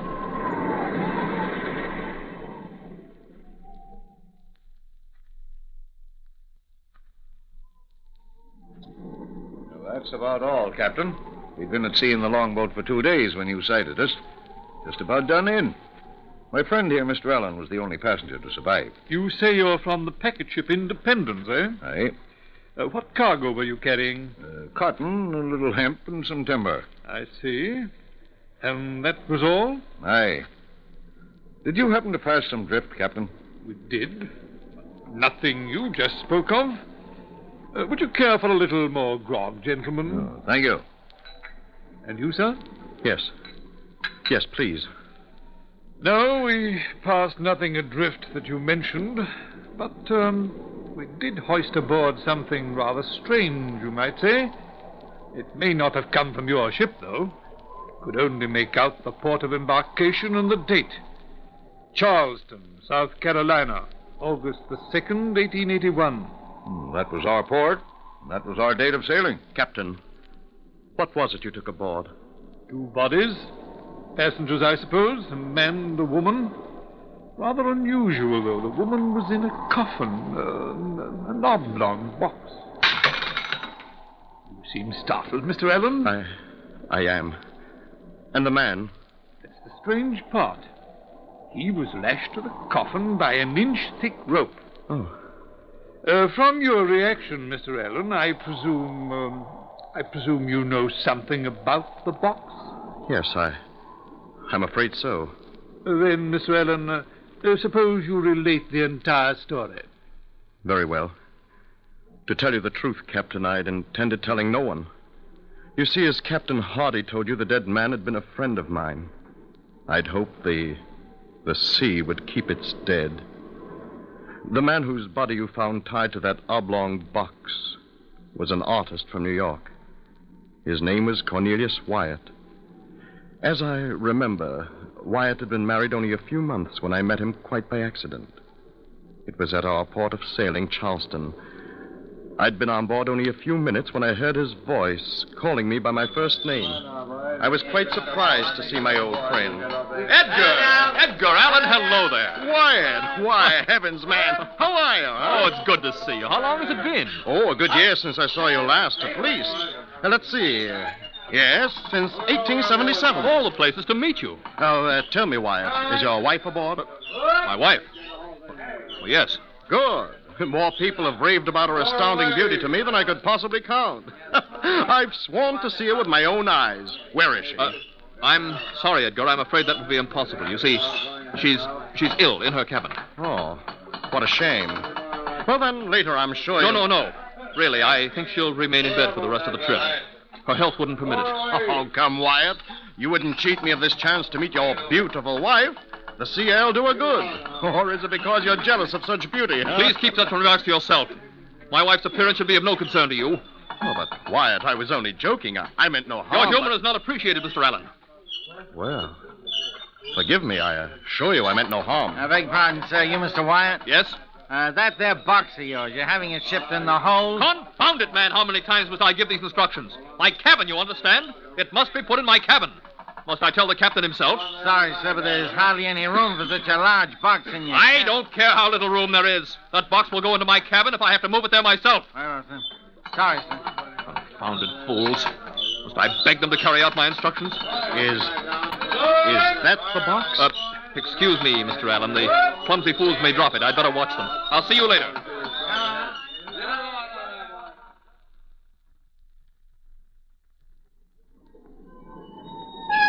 Although at the time I was surprised by my friend's sudden outburst, I passed it off to temperament. After all, he was an artist. At the moment, I was more concerned over the oblong box than over my friend. It bothered me quite a bit. I couldn't find a reason for his being so overwrought over the placement of a cumbersome, large wooden box.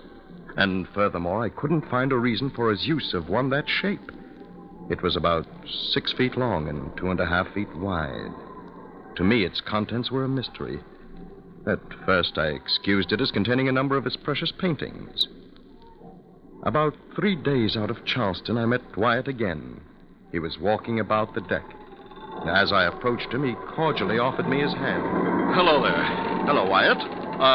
Edgar, I believe I owe you an apology. Apology? Yes, you must forgive the way I acted the day before we sailed. I'm not as well as I should be. Oh, think nothing of it. Here, let's sit here. That's it. I'm under a severe strain, Edgar. Perhaps I should tell you. You are my friend. I should tell someone. Why, of course. What others have told you about my wife is true. She is beautiful. Very beautiful. I'm afraid too beautiful. Yes? I was one of many, many suitors. I was the fortunate one. Why, I don't know. She doesn't love me, Edgar. Are you sure she doesn't love you? Yes, I'm sure, very sure. Since I've been married, she's done her utmost to make me jealous. She knows how I worship her beauty. She knows her power. Men have always loved her for it. They still do. I know, Edgar. I'm suffering because of it.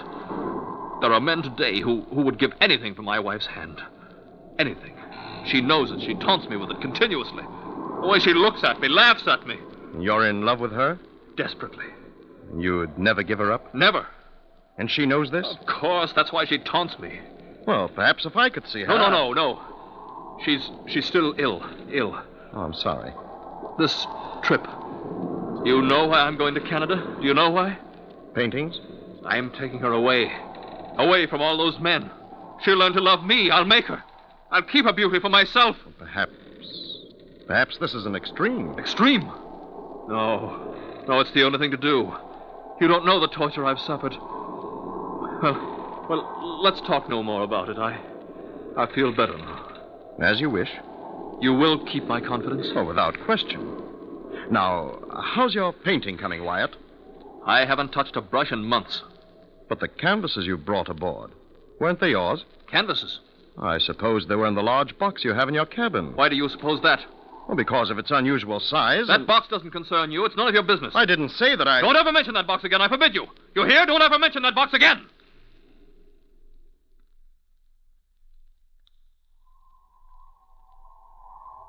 Perhaps I've been too hasty, Captain. Perhaps the man just isn't well physically. Well, the box, I was overly curious, that's all. I've known him for a long while, you know. He's always appeared perfectly normal before. And everything's been all right lately? For the past few days, yes. He's been perfectly cordial. And I think perhaps it's best we pass over the entire matter. There's probably some some simple story behind what's happened. Here, more port? No, thanks. I think it's best I be getting back to my cabin. Looks as though there's an unhealthy storm brewing along the coast. I'd best get back. Oh, I noticed it getting a little rough. Will it hit us? I can't tell yet. Well, good night, Mr. Allen. Perhaps you'll join me at dinner tomorrow night, eh? Thank you, Captain. I'd be... Listen. What? Shh. I thought I heard... Listen. Again. Nothing. I hear nothing. The wind, that's all. The events have made you a little nervous, I suppose. No, wait. I'm sure I heard something strange. Groaning or something from out there. Open the door. It's probably the ship's cat. Captain, here, quickly. The passageway's black. The steward probably took the lantern to... Listen. Again. Hear it? Oh, yes. Yes, I do. It came from the darkness down there to the end of the passageway. Somebody's in trouble. Who has the stateroom at the end of the passageway? I think Wyatt. The first two are empty. Well, come along. Pull your cabin door closed. I'll get a lamp. The darkness... No, I know my way. We may need the darkness. Very well. Stay close. The first two, you say, are empty? Yes. And this one you believe is Wyatt's? It should be. Well, stand here a moment. I'll listen again. A knocking. Tapping. I'll try this latch. I'll open it as quietly as possible. There's no light under the door. Stand back. Easy now. What? Blast it. It's locked from the inside. Well, someone is definitely in there. I'm going to knock. Now listen closely. Someone is in there. You heard it? Hello in there. Is that you, Wyatt? This is Ellen. Anything wrong? Hello there. No answer. I don't like this. Open the door, Wyatt. It's the ship's captain. I'll be forced to break in. Here, help me. Help me as I count three. Go on. 1, 2. Ready now. 3. Where are you, Wyatt? Wait. There's a lantern by the port. I'll strike a light. Stand here and... Empty. The room is empty.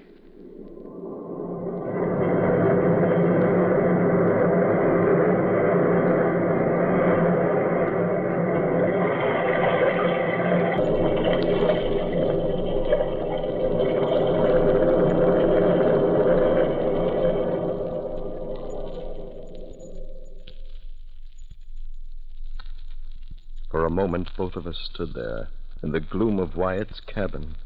We were sure somebody had been there but a moment before. We'd heard them. And now the cabin was apparently empty. The door had been locked from the inside. Nobody could have left the room without our seeing them. Then suddenly Captain Hardy pointed to the right wall of the cabin. There in the dimness of the gloomy shadows. Alan, this cabin and the one beside it are adjoined. Now, let me get the light and see if the adjoining door has been opened. Whoever left in a hurry. Here, Alan. Give me a hand. I can't reach the lantern. Blast it! Hardy. All right. Just stumbled over this blasted box. My hand. The oblong box. Excuse me, gentlemen. I didn't mean to intrude. Wyatt! May I come in? There's another lamp by the table. Allow me, Captain Hardy. But where did you come from? How did you get into the passageway when That's better. Mr. Allen, I have been walking my wife on deck. May I introduce you? Oh, you may come in, Marjorie. Marjorie, this is Mr. Allen, the man who desired to meet you so much, and the captain of this vessel, Captain Hardy. How do you do? And now, gentlemen, may I ask the reason for your, breaking in? We heard a noise, a cry. We thought it was from your cabin. That would have been impossible. There was nobody there. Are you sure? We heard... Of course I'm sure. There was no one here, I tell you. And now, gentlemen, if you don't mind... Wyatt, before we go... Yes, Mr. Allen? Ask your wife to remove her veil. Marjorie, would you please oblige the gentleman? My wife, Mr. Allen. Your wife? But she is beautiful, isn't she? Yes. Yes, she is. You, too, seem stunned. Quite. Yes, quite. Captain Hardy, come. Thank you, Wyatt. One moment, Captain Hardy. Yes? Would it be too much to ask for a new cabin door? This one seems to have suffered slightly. I'll see to it. Good night, gentlemen. Hurry. To my cabin. His wife. Did you see his wife? Yes. She was hideous. His rave about her beauty. Why, he's mad, Captain. Hopelessly mad. She was horribly ugly. Yet she was familiar. I've seen her before. I know it. Where? Did you notice the door leading to the adjoining cabin? No. It was open slightly. Someone could have left Wyatt's cabin and reached the passageway through the empty one next to it. Hardy? Yes? Your hand. Huh? Covered with blood. Well, you must have cut it yourself when you fell. Here, let me wash it off. No, it isn't cut. Yes, but that blood. It isn't mine. Well, then where did you... The oblong box, Mr. Allen. The oblong box.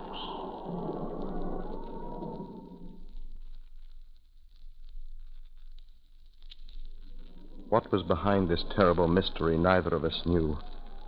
We would inform the police as soon as we put to port. From then on, I saw nothing of Wyatt. 2 days passed since the incident in his cabin. And on the second day, Captain Hardy warned all the passengers of what was in store for us. We were forbidden on deck, confined to our cabins. We were being blown out to sea by a furious hurricane wind. On the fateful night, I was lying fully clothed on my bed. The sea was sickening. The ship was yawing terribly with each plunge. I was expecting the worst at any moment. Then suddenly, above the roar of the terrible gale, I heard a strange sound coming from the passageway before my cabin. I was a little bewildered at first. For a few moments, I sat there on my bed, wondering. And then... Edgar! This is Wyatt! Do you hear me? What is it? I need your help, Edgar! I need your help! Go back to your cabin, Wyatt. You hear? Get out of the passageway. It's dangerous. The ship may... Please open the door. You must. You must help me. You're my friend, Edgar. Please. Very well. What? Good heavens. My box. I've got to get it on deck. I've got to.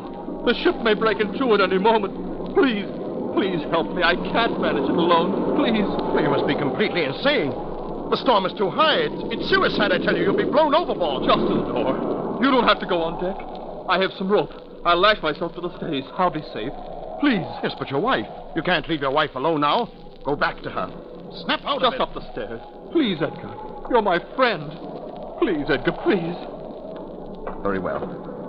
To the top of the stairs. The other end. Take the other end. That's it. Go on. I have it. Hurry, it's heavy. All right.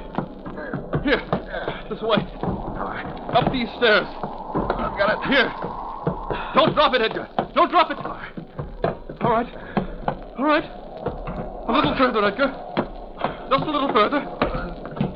Now. There. This is as far as I go. Oh, thank you, Edgar. Thank you. You don't know what this means. Now, go back to your cabin. I can't. I must get my box on deck. Then I leave. No, please. One other favor. Hold this hatch while I push the box out. I beg you, Wyatt, use your head. The water will swamp us. Listen to it. Please, Edgar, please. Well, then, stand back. I'll open the hatch. I'm not responsible for you, you fool. Hurry, confound you, hurry. We'll be swamped. For heaven's sake, Wyatt, you'll never make it. Wyatt, watch out. Come back, you fool, come back. I've got to close it. Come back.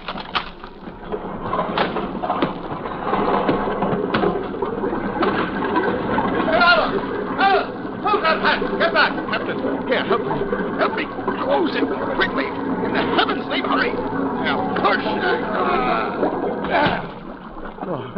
What in thunderation were you doing? Wyatt, he's out there. He took the box. Good heavens, he's done for. No, it's too late to help him now. I'm afraid we're going to have to abandon ship. She's breaking. Starboard lifeboard, they make for it.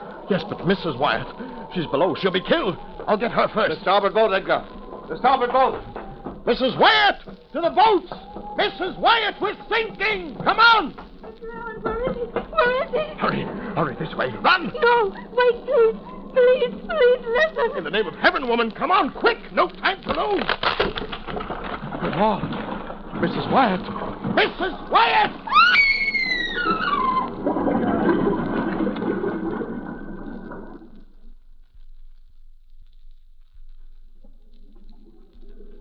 Then suddenly she disappeared before me. Water gushed down the passageway. She was swallowed by it. I struggled forward and made my way to the starboard boat. I jumped for the swinging davit and lowered myself as speedily as possible into the longboat. Captain Hardy joined me with 3 others of his crew.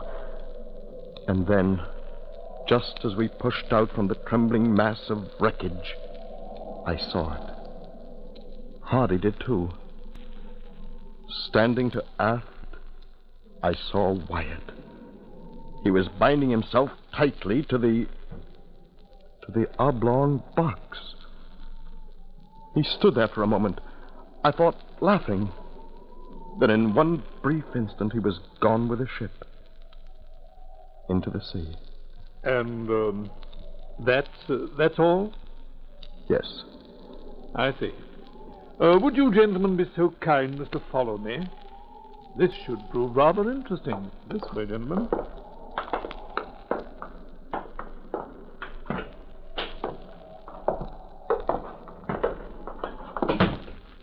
Captain, when did you find this box? Yesterday afternoon. In here, please.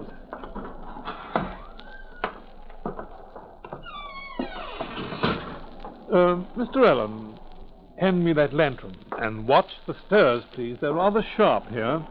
Lead on. Ordinarily, we would not have bothered with a floating body. It's generally some poor wretch from a wrecked vessel. However, due to the box and the peculiar circumstances, I thought it best to hoist it on board. Yes, but the decomposition... Oh, the salt water helped preserve them for a while. I thought we could reach New London safely with them. However, since we were blown off our course by that wind, it will be a good day and a half before we reach land. I'm afraid I shall have to commit them both back to the sea. Mr. Allen, swing that door open, please, will you? Over there, in that corner. Yes. Yes, that's the box. Captain Hardy, would you kindly hold the lantern while I lift this blanket? Certainly.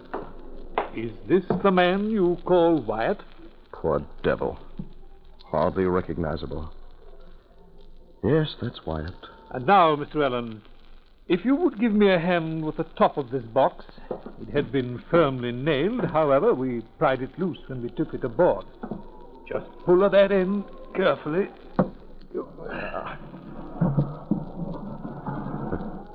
Good heavens.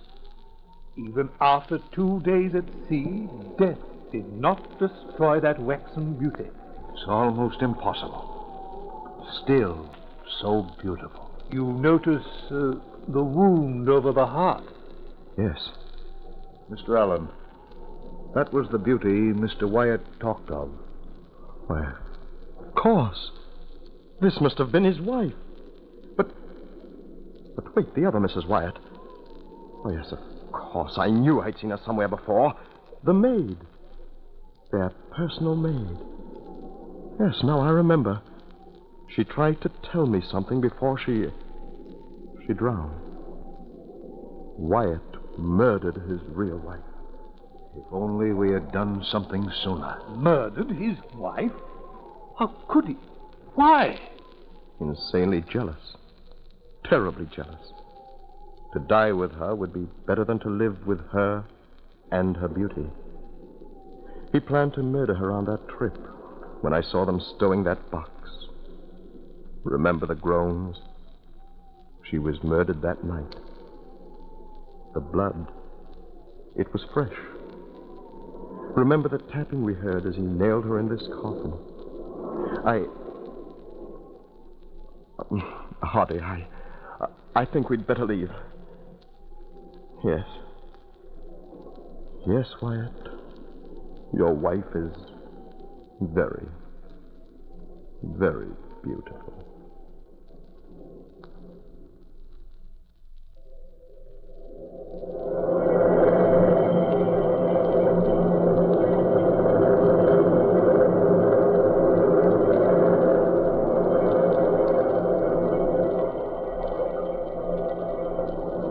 From the time-worn pages of the past, we have brought you the story, The Oblong Box. Bellkeeper, toll the bell.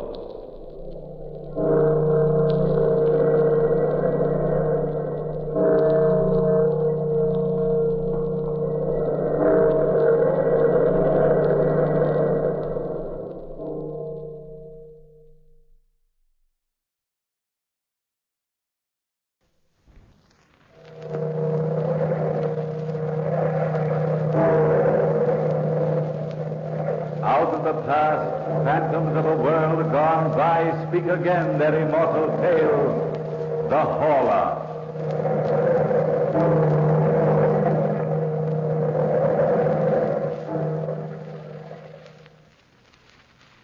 It was a dark house, dreary, too.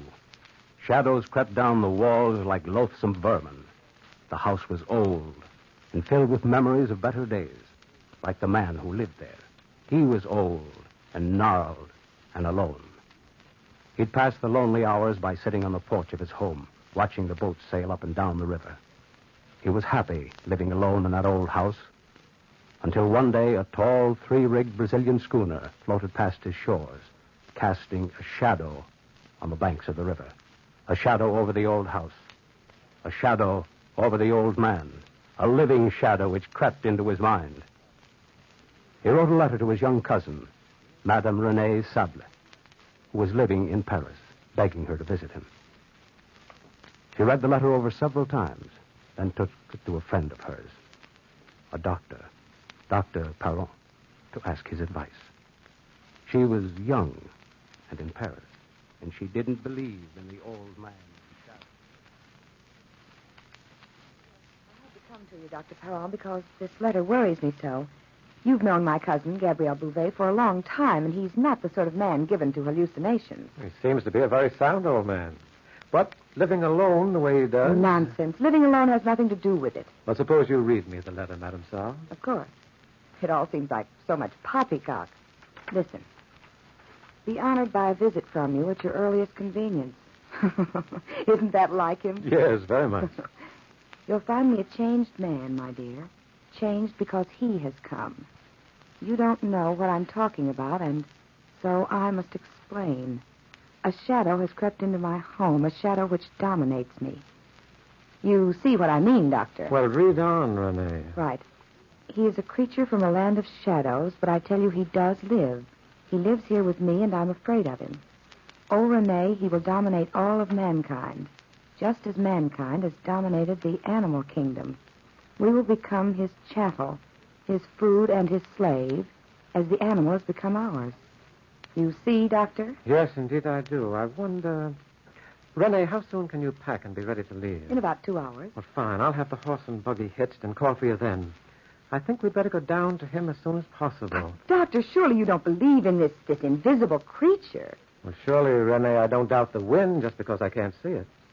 We'll be able to judge better after we have a talk with him. You better hurry home. I'm going right down to the stables now.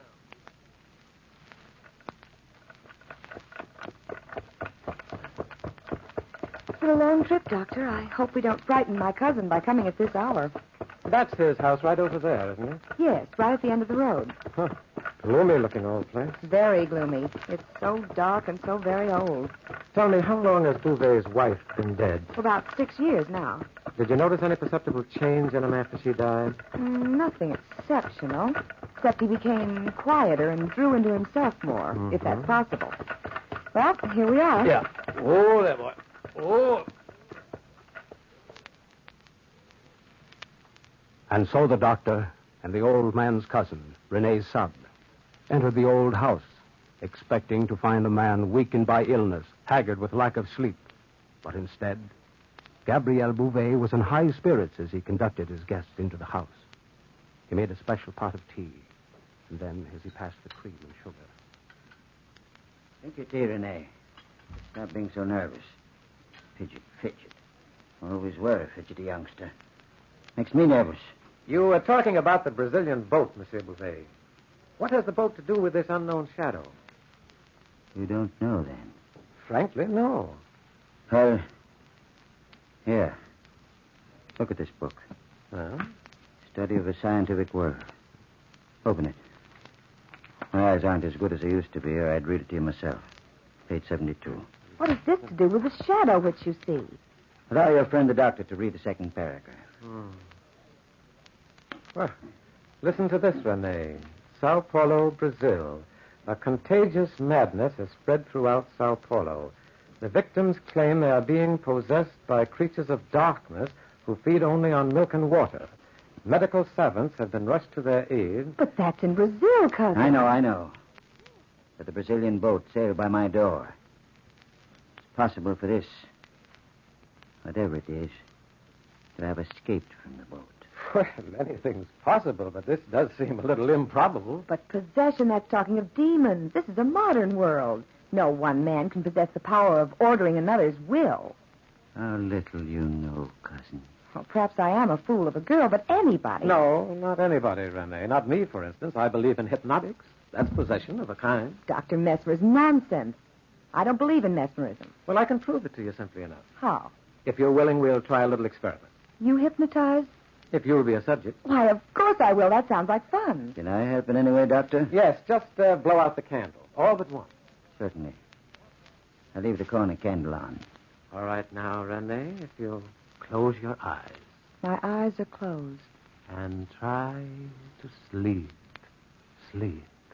There. Candles are out. All but one. Now, sleep, my dear. Try to sleep. Doctor. Listen. Listen to that. What? What, monsieur? It's in the room. I know it is. It's here. Next to me, watching me. Can't you hear it crying? This is madness. You don't believe me, do you? Stop the experiment at once. Listen. Cousin, please. What makes you think mankind is the final answer to life?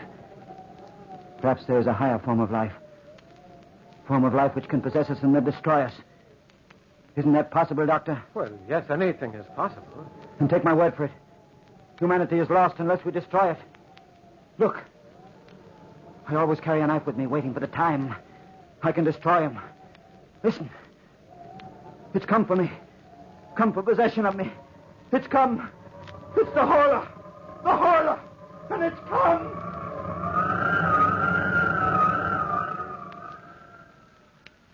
Doctor, won't he ever wake up? He's been unconscious for over an hour. Well, it's best to let him sleep right now, my dear. This is an exhausting emotional strain for a man of his years. But what can we do? As soon as his heartbeat is normal, I'll take him back to the Paris hospital. You'll have to stay here for a few days and close the house. Just pack his belongings and bring them on to Paris as soon as you can. Anything you say, Dr. Perron. Well, come, Renee. We must let him sleep. I'll prepare the coach for the return journey. And so they left him, lying on the old bed in his room. And the shadows on the walls cast purple shadows on his gnarled hands, and the hands clutched the air and thrashed the sheets as if the old man were fighting. Fighting a being, fighting a presence, fighting for possession of his own will. The old man's face was a mask of horror. And then the wind, that strange, unholy wind, started to sneak in the room. It oozed through the door, the keyhole, and the window. It slid to the bedside.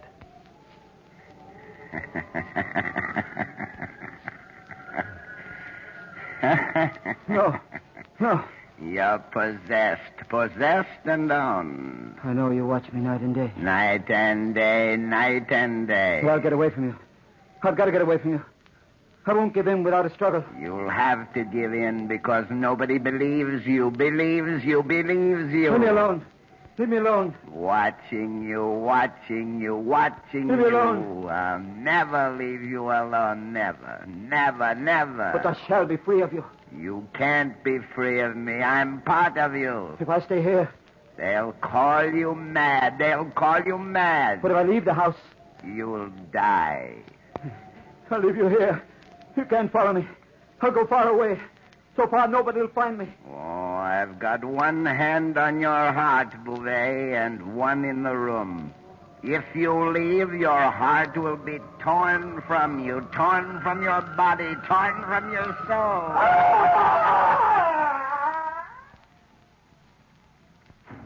Monsieur Bouvet, is anything the matter? I heard him scream, too. Doctor, look at him. Oh. His face is dead white. Yes, Renee, you're quite right. I'll have to risk moving him now. I don't think we ought to leave him in this house any longer. But how can you travel alone with him? Well, I'll manage somehow. I'll carry him to the buggy.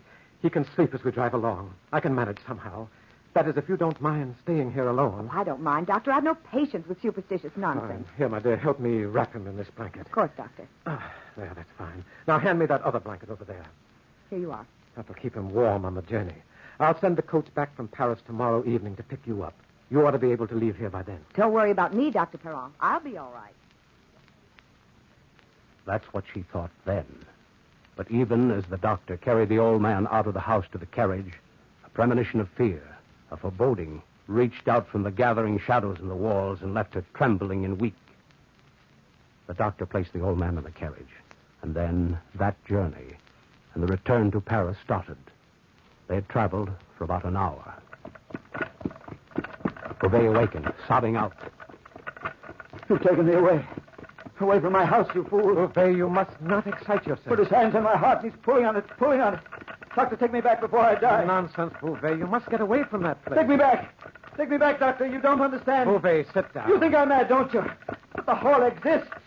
They exist, and I'll die if I don't return. Will you try to rest, monsieur? We're doing everything we can for Turn you. this carriage around, Doctor, and return to the house. Bouvet, put those reins Did you down. hear me? Let go of the reins, you fool, before you take us off the road. Turn the carriage around. Or I shall plunge this knife into you. Bouvet, put that knife down. Put that knife. That will teach you to interfere with a hauler, Doctor.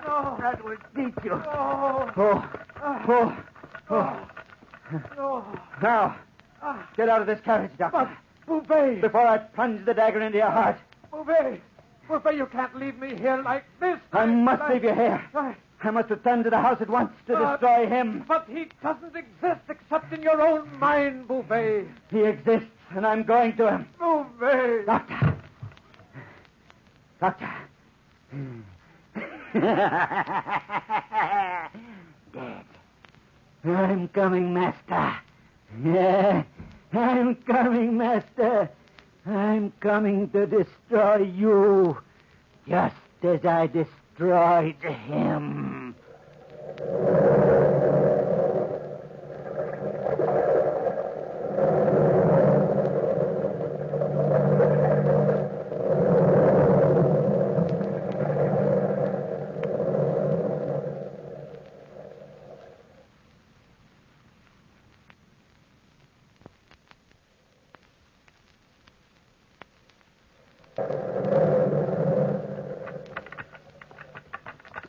And so Bouvet drove off in the rambling carriage, leaving the badly wounded doctor lying on the roadside, more dead than alive. Bouvet drove furiously through the night to a little shack about a half-mile from his home. There was a sign on the shack, a sign reading, Litau's expert lockmakers and ironworkers. Bouvet pulled the carriage up in front of the door. He walked to the entrance of the shack. Monsieur Litau! Monsieur Litau! Who's calling at this? Oh, Monsieur Bouvet. What are you doing at this hour of the night? Doing? Oh, yes, doing, of course. I need your help. That's what. My help? What can a poor man like me do for a wealthy man like you? You can make a lock for me. I've got to lock the doors of my house securely. The front and back doors and the windows.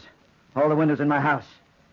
They must be locked and bolted, Litau. Tonight? Yes, tonight, you fool. Of course, tonight. But in heaven's name, why? To lock him out of my home, out of my life. You're Into not... an eternity. You're not feeling well? Come, Litau. Don't bicker with me. Hurry, man. I'm prepared to pay any price you ask. Of course. She'll be as you say if you'll only just give me time to get my instruments together. Of course, but hurry, Litau. Hurry. He's waiting for me now. Monsieur Litau and the old man returned to the lonely old house by the river in the dead of the night. They crept into the house and worked in the half-darkness near the shadows. And that strange, unholy wind was quiet and didn't disturb them while they worked. Bouvet felt safe and free for a while, only a while. And a girl slept upstairs, slept undisturbed and quiet. The hours passed this way, passed quietly, as the locksmith worked and the old man muttered. Hurry. Hurry, Litau, hurry. It's almost morning, man. I'm hurrying as fast as I can. I'm almost done, except for the windows in your cousin's room. Now, don't worry about her. I'll wake her up when the time comes. Finish that lock, man. Just 2 more nails will hold it in place. Good. 2 more nails. There you are. Gabrielle, what are you doing here? Oh, good morning, youngster. Good morning, my dear. But the doctor was to take you. Away from my house. But he couldn't, Rene. Where is the doctor? In Paris. He's going to return this evening after my work is done. Yes. Yes. A job in life. Kill the Horla. The doctor let you return alone? He had to let me. Because I wasn't alone. Well, who is this? I'm Monsieur Litau, mademoiselle, the most famous lockmaker in the world. I don't understand all this. Naturally, my dear. Come along, Litau. Let's finish your work. Only 2 more locks to fix tonight. And I'll be able to lock him in and kill him. Hell, what are you staring at me for? Go ahead to my cousin's room and start to work. Of course, I'll start right away. Gabrielle, look at me, cousin. I'm looking at you, Renee. I see you. Are you lying to me? Why should I lie to you? What did you do to the doctor? Nothing, Renee. That knife in your belt. What about that knife in your belt? I always carry a knife to protect me against the Horla. There's blood on that knife, Gabrielle. What did you do? Be quiet, Renee. Cousin, am I go? I can't let you go. What are you going to do to me? I have to bind you up. Tie you to a chair until I've killed him. Don't you understand? Yes, I'm old, but I'm strong, cousin. Stronger than you. I thought I heard you. You heard nothing. Nothing, monsieur. Go back to work.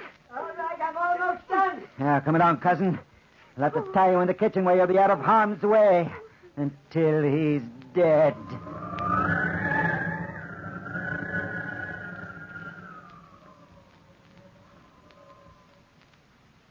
Bouvet dragged his cousin to the kitchen, and then taking a stout rope, tied her to the kitchen table by the sheer strength of a maniac, tied her securely, and then threw a tablecloth over her. Smiling to himself, he left the kitchen and went to the upstairs room to watch Litau finish the work of the night. Are you finished, Monsieur Litau? Yes, of course. Yes, I'm finished. Here you are, Litau. 200 francs for one night's work. Good pay, isn't it? Very good pay, Monsieur Bouvet. Very good pay. Anything more I can do, sir? Have you locked the locks? All locked securely, monsieur. I'm glad. Hey, Litau, what are you waiting for? Why didn't you go home? I thought I ought to say good night to the There's young no lady. need to. I'll say good night for you. Listen. Do you hear that? I hear nothing. Naturally. You hear nothing. Good night, Monsieur Bouvet. Litau, may I caution you against one thing? Of course. Don't tell anybody of this work tonight. Do you understand? Don't tell anybody. Of course I understand. Good night. See you in the morning. Your locks can't lock me out. You again. I've been watching you and your lockmaker, watching you, and your locks are useless. Locks are useless. But I can lock you in when I escape. Impossible, because I am with you constantly. And I'll destroy you, Horla. With a knife? No, with fire and flame. I'll set the entire house on fire and leave you here. Leave you here and I'll escape. You can't escape. You're part of this house. You said so yourself. Did I now? How interesting. How interesting. How very interesting. And you'll burn to death. You'll burn to death. And the world will be free of the Horla. Are you so sure, Bouvet? Are you so sure? I'll pour oil on the walls and on the rugs and on the floor. Where's the oil? In the kitchen closet. Yes, in the kitchen closet. That's where it is. Don't forget I'm part of No. You'll be destroyed by fire.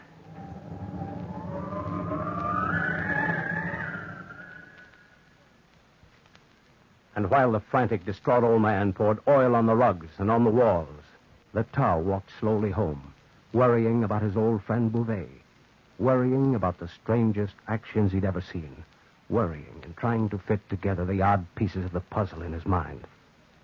Halfway home, he heard a voice cry out, Somebody help. Help before it's too late. Who is it?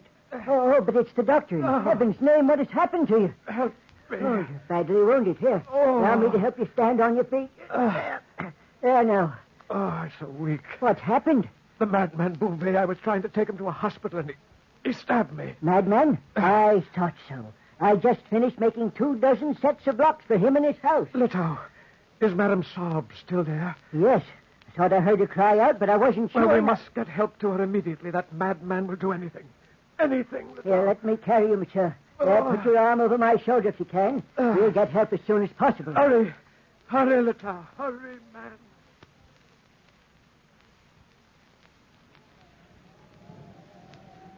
Yeah. Now I've poured oil over the entire house. Yes. The entire house. The curtains, the ceiling. Even the beds and walls and the chairs. Now for a match. Yes, one match. One match in the house will go up in flames. Flames. And you will be dead. Will I be dead? Will I? I need a match. I need a match. Must be a match in the kitchen. And the house will all be flames. Flames. And you will burn. Burn and die. Yes, the kitchen. Yeah. Don't be nervous, cousin. Don't be nervous. Work is almost done, almost done. You'll be dead. The hall will be dead. Dead, yes. Yes, here's the match. I must start my flames on the top floor. The top floor? Don't follow me. I don't want you following me. I like to watch you. Up those stairs. Yes. Up the steps to the landing. Will you enjoy watching your own funeral pyre? Fire and flames. Fire and flames. I'm almost to the top now. And then I'll strike my match. And the flames will start. How do you intend to escape? Don't forget your own escape. Yes. I escape, my escape. I must escape. I'll unlock the front door and run out. Just in time. And you'll be trapped. Trapped. Here we are. Now, light the match. Light the match. No, Bouvet. Hey, Tola. You'll die here. Be careful of yourself. Be careful of yourself. I don't want any harm to come to you, Bouvet. Look, the fire has started. Look at the flames. Look at the walls and the shadows. Look at the flames. Now for the downstairs. I'm right beside you. Where you go, I go. No. You must stay here and die. Don't you understand? Then you will die. You will. Shout for the flames. Watch out for the flames. I must strike the match down here now. Light the canopy. Like that. How do you like those flames, Ola? How do you like those flames? Be careful of yourself, Bouvet. Be careful of yourself. Now one last light here. And the job is done. And I'll wait and escape. At the last minute. And you'll be left. They've come to rescue me. You see, Bouvet? They've come to rescue me. No. I won't open up. Hurry, flames. Hurry. Don't let them beat you to the job. I tell you, the girl's in the back of the house. Break the door down. Get the girl. Where is she? She's in the back of the house. Hurry, men. You're all fools. You're allowing the horror to live. You're allowing the horror to escape. Watch out, Bouvet. I've got the girl. Fools. He would have died in here, and I would have been free. I'll never leave you, old friend. And I would have been free. Never free of me. Don't you see him? He's standing next to me. Always next to you, always next to And you. he should die in the flames. Only if you die in the flames. Watch out, the house is trouble. Keep the flames. Everybody watch out. If I die in the flames. Yes, of course. I must die in the flames. Yes, I must die in the flames. And then the horror will be dead.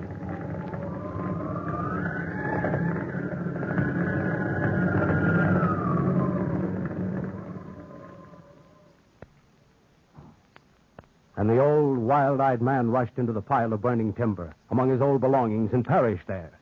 He and the Horla perished there. All that remained of the man and the Horla were scorched bones and two odd, misshapen skulls. Two odd, misshapen skulls. Remember that. For there were two skulls, not one.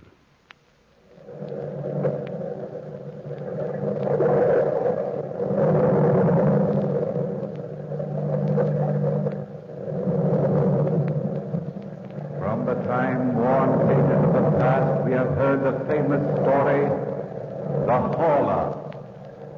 Bellkeeper, hold the bell.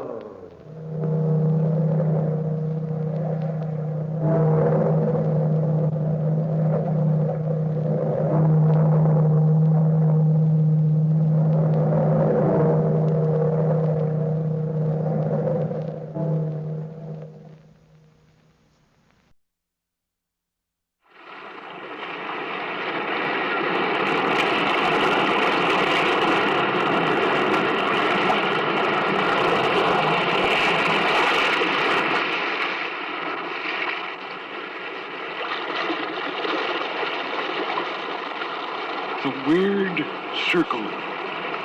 In this cave by the restless sea, we are met to call from out of the past stories, strange and weird. Bellkeeper, toll the bell, so that all may know we are gathered again in the weird circle.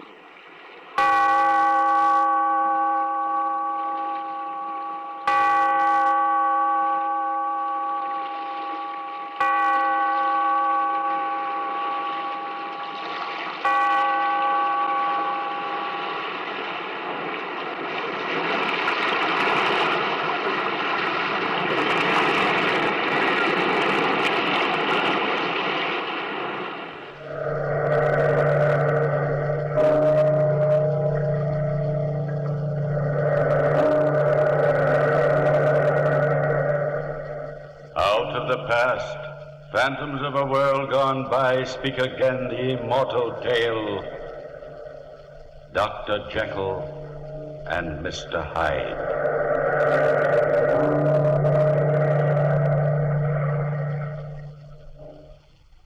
Every man is truly two beings, cursed with the struggle of good and evil within him. What would this duality be like, separated?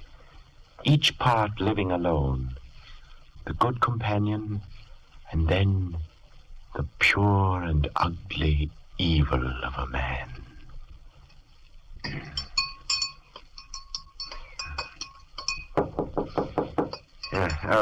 That you, Poole? Yes, Dr. Jekyll. Come in. Did you get the salt? Yes, sir. Finally, sir. But only 3 pounds of it. That was all the chemist had. Good. It will suffice. Thank you, Poole. Anything else, sir? No, Poole. Good night. I beg pardon, sir, if I may ask, is the experiment nearly done? I think so, Poole. This time, I think it's really nearly done. Ah, splendid, sir. Cook would be glad to hear it, too. Yes, good night, yes, sir. Good night. The acid, a gram of the salt.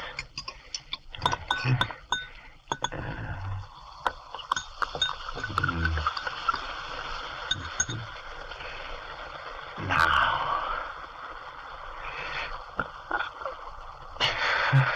where's your courage, Jekyll? Drink it. Drink it.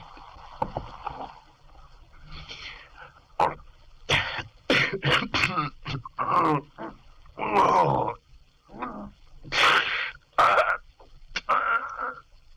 Here. The mirror. Look. Your face. Your face. The essence of evil within you, growing before your eyes. There's breath in your other half, Jekyll. You've given him the miracle of life. The essence of the hidden evil in a man, Dr. Jekyll. The miracle of consummate evil come to life. The hidden soul of Jekyll. I am Mr. Hyde. That night, like a shadow from an evil place, a stooped figure walked alone in the London streets. About him was a feeling of deformity and decay. He had come from the by-street door of Dr. Henry Jekyll's house, from his laboratory. And it was this same door he entered again when the first light of dawn dispelled the night. But during the day, the house and the laboratory were quiet, while the master slept. That evening, Mr. Disappear, as you've stated in this testament. Well, now, how could I know that, Utterson? Well, it's strange, Jekyll, but if this is the way you want it... Hyde has captured my interest, Utterson. His well-being is the one thing uppermost in my mind. I want to be certain, in case something does happen to me, that Hyde will be financially secure to carry on. I see. Well, all right, Jekyll, as you wish. The will will be ready for your signature in a few days. I'll bring it around myself. Splendid, Utterson. Now, what about that spot of wine? Thanks, no. Dr. Lanyon's expecting me. Lanyon, huh? He was only asking about you the other evening, Jekyll. We see you so seldom these days. Well, I've been rather hard at it in the laboratory. Sure you can't stay? Another time. Good night, Jekyll. Good night. Wonder who the devil this Edward Hyde is.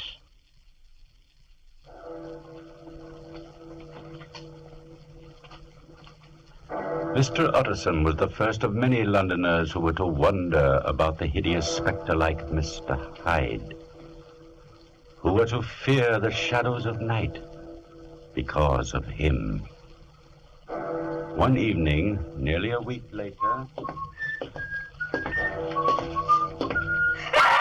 Help me, sir! Help me! Here, young fellow. What's the matter? It's a monster, sir. He struck me with his cane. Help me, sir, please. There. Nobody's going to hurt you. Now, where is this monster you speak of? He was right behind me, sir, all the way from Clement Street.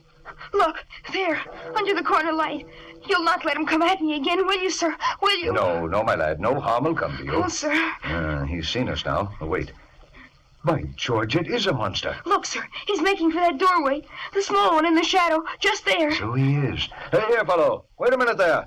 Come along, my lad. But, sir, don't let him. It's all right now. Don't be afraid. You there. Did you strike this child? If the ruffian molests me again, I'll strike him again. What kind of a devil are you? There's no gentleman that wishes to avoid a scene. It was an accident. Maybe this pound note will ease the boy's pain. Oh, no. Take it, lad. Now, if you'll excuse me. Wait a moment. And this door. Isn't this Jekyll's laboratory? You must be Mr. Hyde. I'm an old friend of the doctor's, Utterson of Gaunt Street. You must have heard of me. I was just on my way to see Jekyll. How did you know I'm Mr. Hyde? Oh, we have common friends. Who are they? Jekyll, for one. Come, let me see your face, Mr. Hyde. How else shall I know you when we meet again? We shall not meet again, Mr. Utterson. Well, so that is Hyde. Now, my lad, run along. I've got a call to make. In this house, sir? Yes, but at the front door. I want to see if Mr. Jekyll's in. Now, my lad, you run along home, and don't let me catch you out on the dark streets like this again. Yes, sir, you won't, sir. Thank you.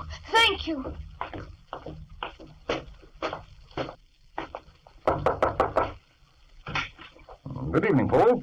Good evening, Mr. Utterson. Dr. Jekyll home, Poole? I'm afraid not, sir. Thought sure he'd be here at this late hour. And most gently he is, sir. I just saw that Hyde fellow go in by the laboratory door. Is that right when Dr. Jekyll's away from home? Quite right, Mr. Addison. Mr. Hyde has a key. Your master seems to put a great deal of trust in him. Yes, sir, he does indeed. We all have orders to obey him, though we see him seldom. He mostly comes and goes by the street door and at night, sir. Well, tell Dr. Jekyll I'd like to see him as soon as possible and give him these papers, will you, Poole? Yes. I was talking with him about them a few days ago. Yes, sir. Good night, Poole. Good night, Mr. Addison.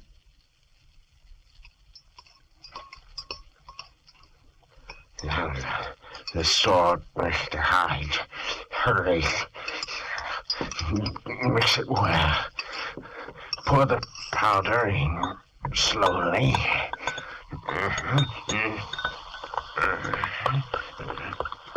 Now, drink it. Look, the strength of good, Mr. Hyde. The triumphant strength of good.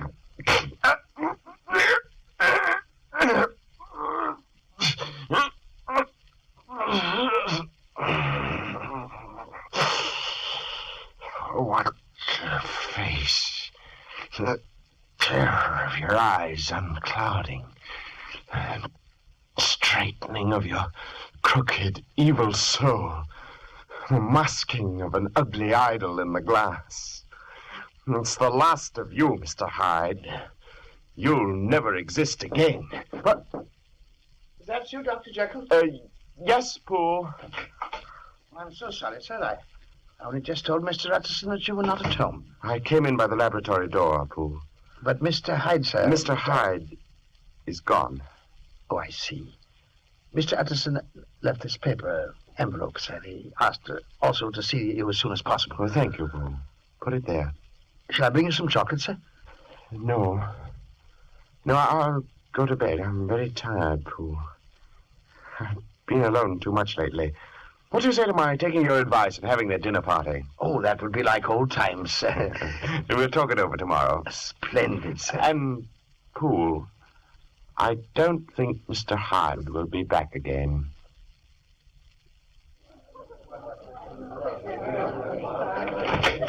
Good evening. Come right in, sir. Dr. Lanyon and Miss Julie, come in. Hello, Jekyll.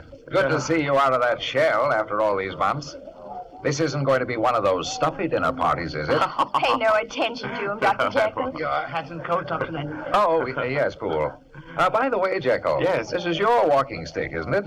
Why, so it is. You went off with mine the last time you were over. Left yours. Did I? I am sorry. Look for Dr. Lanyon's cane, will you, Poole? Yes, sir. Of course, I'd rather have this one. I'm fond of canes and sherry. The little dog's head is nicely carved. Well, perhaps we'll arrange a swap someday. Well, Dr. Jekyll, good evening. Good, Sir Andrew. Hello there. Where have you been hiding all these weeks? Hiding? Oh, right here, Sir Andrew, right here. Well, we've missed you. Mrs. Fielding's dinners aren't the same without Dr. Jekyll. Well, thank you, I must sir. say it's good to see you, Jekyll. Utterson. You're not evading me this time. Been trying to see you all week. Why, something on your mind? Not here, old fellow. Come along. We can steal out a few minutes before dinner. Well, only a few. I've got a house full of guests, remember. Look, there's nobody here in the laboratory. Sit down. By the fire. My word. It does look like you've been working. Well, it takes a lot of equipment for chemical experiments. Now, what's up? You should know without asking. That will, of course. Oh, that. I don't like it, Jekyll. You never did. And especially since I've met your Mr. Hyde. He's a viper fellow, Jekyll. The other night... Let's not talk about it, Utterson. It's not as you fancy. I can be rid of Hyde the moment I choose. What's the matter? Oh, I was just going to say, let's leave the will as it is. And will you promise me one thing? What's that? I still take a great interest in Hyde, and I only ask for justice, for you to help him if the time comes when I'm no longer here. Oh, the whole thing's preposterous, but... Yeah, it's a promise. I'll do my best. Well, look here, Jekyll. Are you ill? No. But your face, man. Your face. Don't look at me, Utterson. Jekyll, wait a minute. He saw you, Mr. Hyde. My eyes. Let me alone. Let me alone. You've got to die and stay dead forever.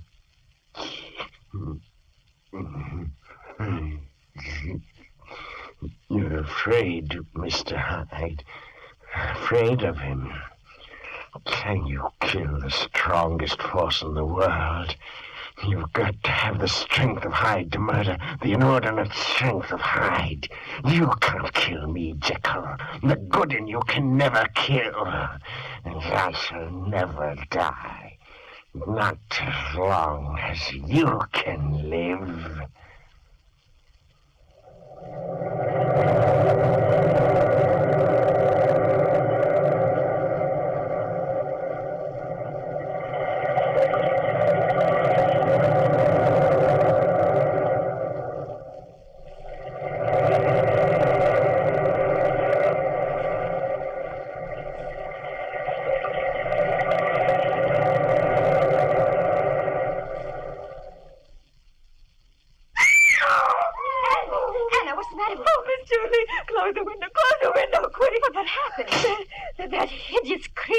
About, ma'am, that Mr. Hyde, I just saw him kill a man. Kill a man? Where? In the street, just outside. I screamed, and he looked up at me like a wild man he was. Oh, no, don't go out there, Miss Julie. Anna, get yourself in hand. Julie, what's going on here? Something on the street, Father. You better go out and see what's happened. Oh, the creature was about to come up to the balcony, Dr. Lanyon. It was stooped and hideous and... Put her on the bed, Julie. I'll be right back. I've just been sitting here peaceful like, watching the moonlight, ever since you and Dr. Lanyon came back from Dr. Jekyll's party. Then the white-haired gentleman came along, and this monster, oh, man. It's all right, Hannah. And the white-haired gentleman just asked about the post, and this monster struck him with his cane, and then kicked him and kicked him. It was that Hyde monster, Miss Julie. But where'd he go? Well, when I screamed, some people came out from the houses, and he looked round like an animal and then ran away. Oh, he might come back, Miss Julia. Don't let him come back. Don't let him come back. Here, get back there. What's happened? The poor blighter, such an old man. He's been murdered, Dr. Lanyon. Good Lord. It's Sir Andrew Carew. Looks like he was on his way to the post and some madman attacked him. Here, you. Call an officer. Already been called. Look at this. What is it? A walking cane. What the murder was done with, most likely. It's broke plumb in two. Here, let me see that. Heavy sort of cane. Easy to do a murder with that. How terrible. Some maniac's done this. That Mr. Hyde we've heard so much about, and some folks have seen. That's who's done it. Oh, it's Mr. Hyde. Cherry cane with a dog's head carved in the handle. Why, this is Dr. Jekyll's. Clark, let me have a room. A room, quick. Yes, right away. And I want a note delivered immediately. Will you register, sir? There's the time, I tell you. Give me a room and send me a messenger, quick. But, Hey, sir, you fool! Do you want these fingers around your throat, or will you do as I say? Oh, yes, sir, yes, sir. Sam, show this gentleman up to 210 and wait for a note he wants delivered. Oh, my word, fingers around my throat. And by golly, I really meant it. I cannot impress upon you too strongly the importance of this note, Dr. Lanyon. You have been a dear friend, and now my life is in your hands. Go immediately to my house. Poole will admit you. From my laboratory cabinet, remove the fourth drawer from the top, with all its contents intact, and take it to your house, where a man will present himself in my name at exactly midnight tonight. You must not fail me. Henry Jekyll. What an extraordinary thing.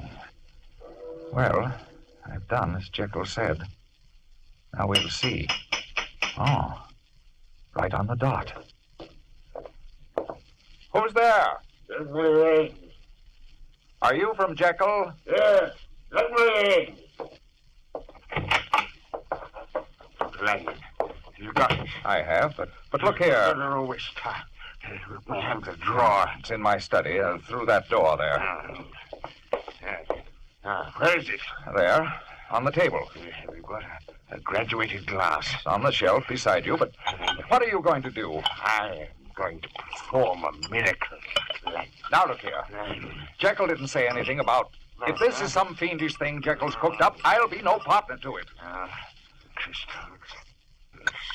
Who are you, anyway? Look at it, Dr. Lanyon. Man, answer me. Who are you? You've already guessed that, haven't you? I am Mr. Hyde. Hyde! Is your curiosity great enough to watch me drink this potion? What are you talking about? Get out of here, you devil! If you watch me, a new knowledge will be open to you, Dr. Lanyon. And in this room, this instant, your sight will be blasted by a prodigy that would stagger the unbelief of Satan himself. You're a madman. Get out of my house. No, watch, Dr. Lanyon, watch.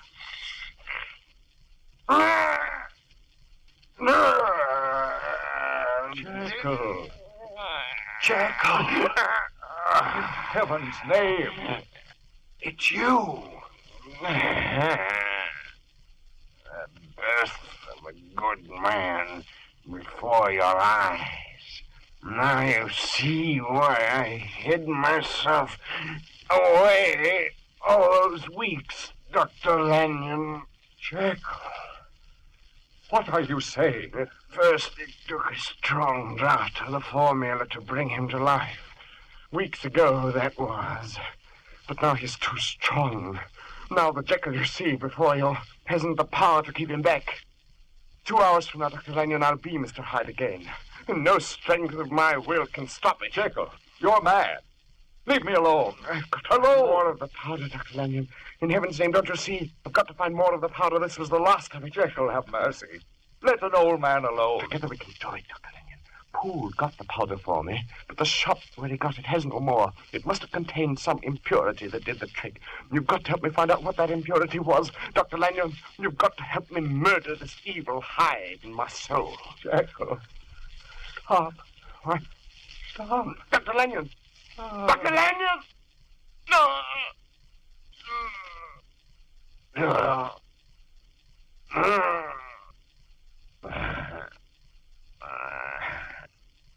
His heart cannot stand the wonder of your miracle, Dr. Jekyll. You have killed him.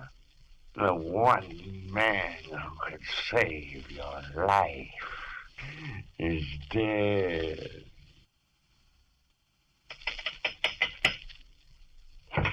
Oh, God bless you, Mr. Utterson, for coming so quickly. Oh, what on earth's happened, Poole? I'm sorely afraid Dr. Jekyll's been murdered, sir. What? Murdered? Come with me, sir. Don't make a noise. We mustn't be heard. But where are you taking me? Here's a candle, sir, to Dr. Jekyll's laboratory. And if by any chance he asks you in, don't go, Mr. Utterson. Don't go. But how could Jekyll be dead? Quiet, sir, I beg of you. You see, he's been in the laboratory all day, and he won't come out. And every time I knock, wait and you shall see. Here's the door. What is it? Mr. Utterson, sir, asking to see you. Tell him I can't see anybody. Yes, sir. Poole, that isn't...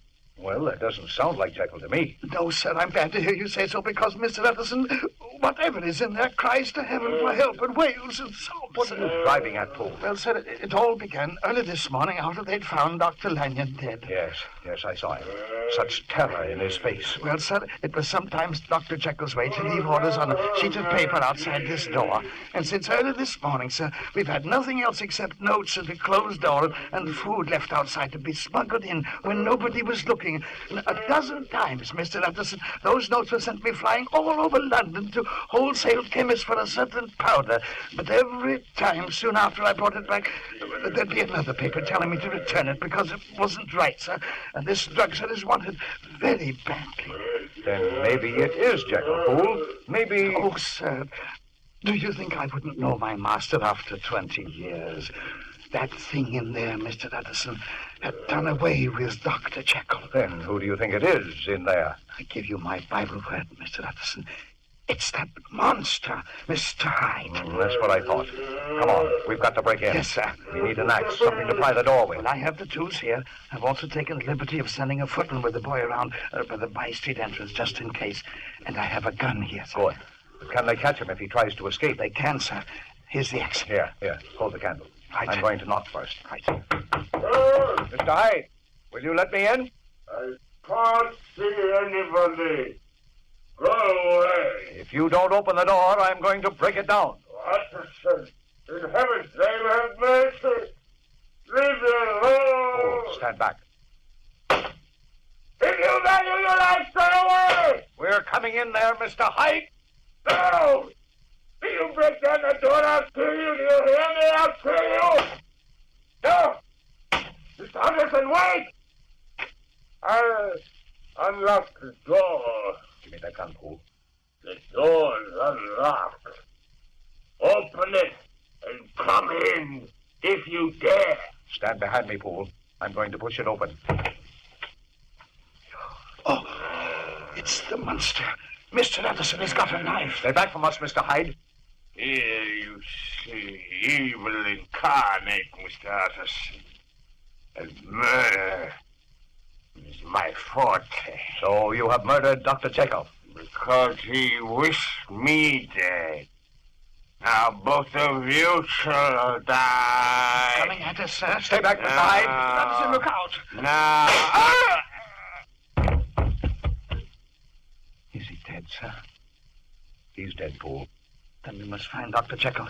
His body must be here somewhere in the laboratory. Wait. Look. His face. It's changing, sir. It's... You're looking at the shell of an evil soul, Poole, dissolving, turning back to the form of its creator. But it's Dr. Jekyll.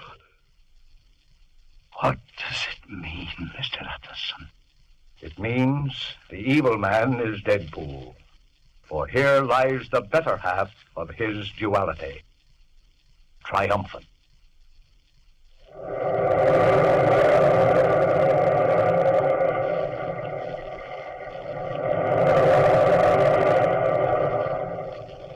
From the time-worn pages of the past, we have brought you the story, Dr. Jekyll and Mr.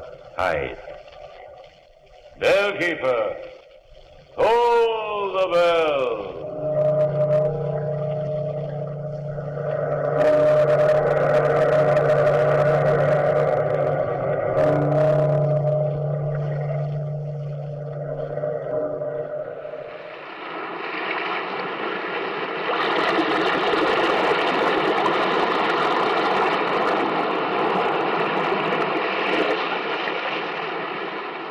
From the time-worn pages of the past, we have heard another immortal tale in The Weird Circle.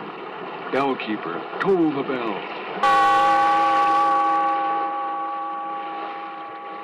Be here in this lonely cave by the restless sea once again next time for another immortal tale in The Weird Circle.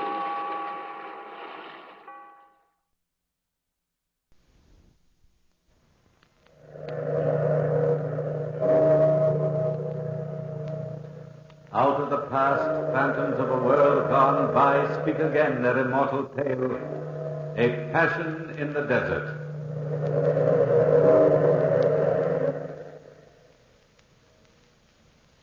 Have you ever noticed how very much a woman is like a beast? The resemblance, no doubt, is due to the fact that they have so very much in common. Any man of us frequently has seen a woman turn into a beast, or a good facsimile thereof, at any provocation. But there is only one man of my experience who saw a beast turn into a woman. He was a Frenchman by the name of Gaston Monet. It all started in Upper Egypt. A column of soldiers of the French Foreign Legion was on the march to join their eastern flank. After 3 months of marching and fighting guerrilla fashion, this particular group came to a small Arab village named Del Aheba. Strangely enough, in that isolated, dirty village, there was one white woman. You've no idea what a white woman looks like to a soldier who's been on the march for months. And this one, well, she was no ordinary woman. She was lithe and subtle, like a desert panther. Her skin was tanned by the sun, and her hair, it was heavy and brown with gold lights. And her eyes, they were the most amazing part of her. They were large yellow orbs, remote and fathomless. She stood in the narrow streets watching the column of soldiers march by, and then she glided out from the group of gaping natives and brushed one soldier's shoulder with her hand. Gaston's shoulder. He turned and... What do you want? I must talk to you. I can be court-martialed for talking to you. Terribly important, please. Not now. I'll meet you later. Please go back. Later? When? Midnight tonight? If you fail me, I will die. Don't fail me. Midnight, then. But where? At the end of the palms, where you entered the city. Goodbye. Go quickly before you're seen. Goodbye. Hold! We'll make camp at the outer gate of the city. You understand?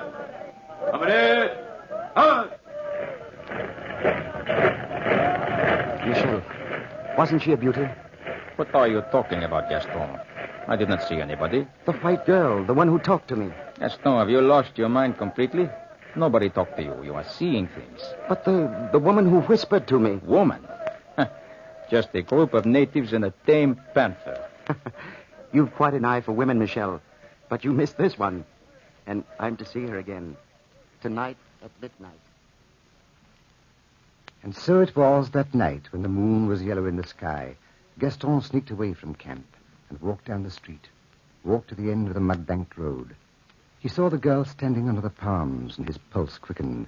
But blended with that quickening was something more, something of fear, something in her eyes, in those cold, placid yellow eyes, something that seemed to swim under the lids. You've come at last. I was worried, my friend. What is your name? Gaston Monet. And yours? Mignon Alwa. Why do you look at me that way? Oh, you're the first decent thing I've seen in months. Am I?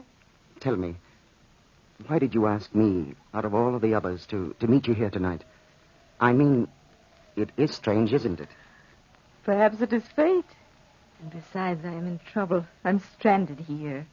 I set out on an expedition with some friends. Friends? Yes, friends from France. We were attacked and they were killed. The natives won't leave the village. You know that. And I can't stand it here any longer. But how can I help you? You are brave and strong. You could take me to a coastal city and then I could sail for France. For civilization. But I can't desert my outfit and just leave suddenly into the desert. Besides, we have no provisions. I have provisions. I've saved them for a long time, waiting for just such a one as you. And the journey is simple. Due east, 4 days' march. I should like to help you very much in any way I can, but...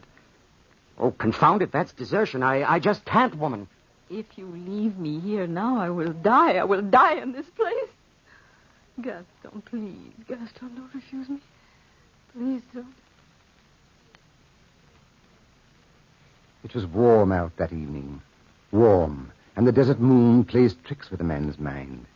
And the girl Mignon was more important to Gaston then than his country, his army, or his friends. And so they left together in the dead of the night. They stole out of De La Heba into the desert, into the lonely desert, with just enough provisions to make their way to the coast. And so the night passed and turned into morning, and that day passed and turned into another, and back in the village of De La Heba, Lieutenant Michel reported Monet's absence to Major Duval.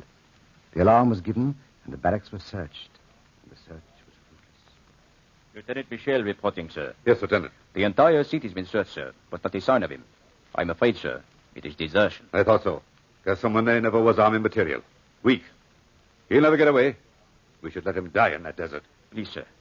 Not out there. The sandstorms, they have started, sir. Oh, forget him. Blast these young men who join the foreign service and expect it to be a picnic. What do they think war is? I quite agree, sir. They desert, and then they expect me to send out a searching party to look for them. Well, they're right. I'll have to. You, Michel. Choose 4 men, get your provisions from headquarters, and start toward the coast. Try to head him off. You can reach the coast before he does. Where will we rejoin you, sir? Orders will be waiting for you on the coast. That's all, Lieutenant Michel. Thank you, sir. And so the search party started under the leadership of Lieutenant Michel. But Gaston Monet and Mignon were miles ahead of them. Camping for the night under the yellow moon, completely unaware that they were being followed, Gaston looked at the girl and breathed in the magic air of the desert. I dreamt of people like you, Mignon. And in my arms, they came from nowhere. Just as you came from nowhere. Are you trying to pry into my secrets again? No. No, I was just looking at you. You're so incredibly lovely. Oh, I'm glad. Mignon, we're about 3 days' march from the sea. We're only 2 days away from another native village. I could get work there, and we could get married. Married? Nonsense. And settle down. We'd be there 5 years or so, and then we'd return to France. The army would have forgotten about me by then, and I'd get a good job. I'd make you proud of me. Being buried out here for another 5 years. Honestly, Gaston. But you wouldn't be buried. You'd be with me. Just the two of us together. I'm frightfully in love with you. If you loved me, you wouldn't treat me the way you do. If I loved you, I probably wouldn't. But you chose me out of all the others. Yes, I chose you. And now, if you don't mind, let's get some sleep. We're going to be on the march tomorrow morning early. Sleep and march. Sleep and march. 3 more days, and then give myself up to the authorities. You'll probably spend a few days in the guardhouse. Nothing more for this little adventure. Stop dramatizing yourself. The army calls it desertion, Mignon. There's only one punishment for desertion. What is that? You know very well what it is. Death. You got away once, you'll get away again. Don't you care what happens to me? Yes, of course I care, but what can I do? What is that? Oh, a desert lion. Don't worry. He won't come near us, not while the fire is going. Fortunately, a beast is afraid of fire, but a woman loves it.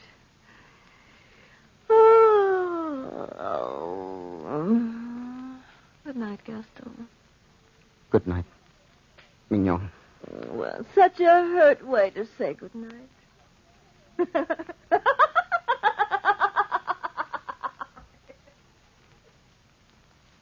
And so they slept by the fire, and the fire played tricks with the shadows on the sand as they slept. But crouched not far from them was the panther, eyeing the boy and the girl, and it crept toward the fire unafraid, sidling up to the boy until its large yellow head was a foot from Gaston's arm. And it, too, fell asleep, and the fire died down. The morning sun rose over the sands, and they awoke, all three at once.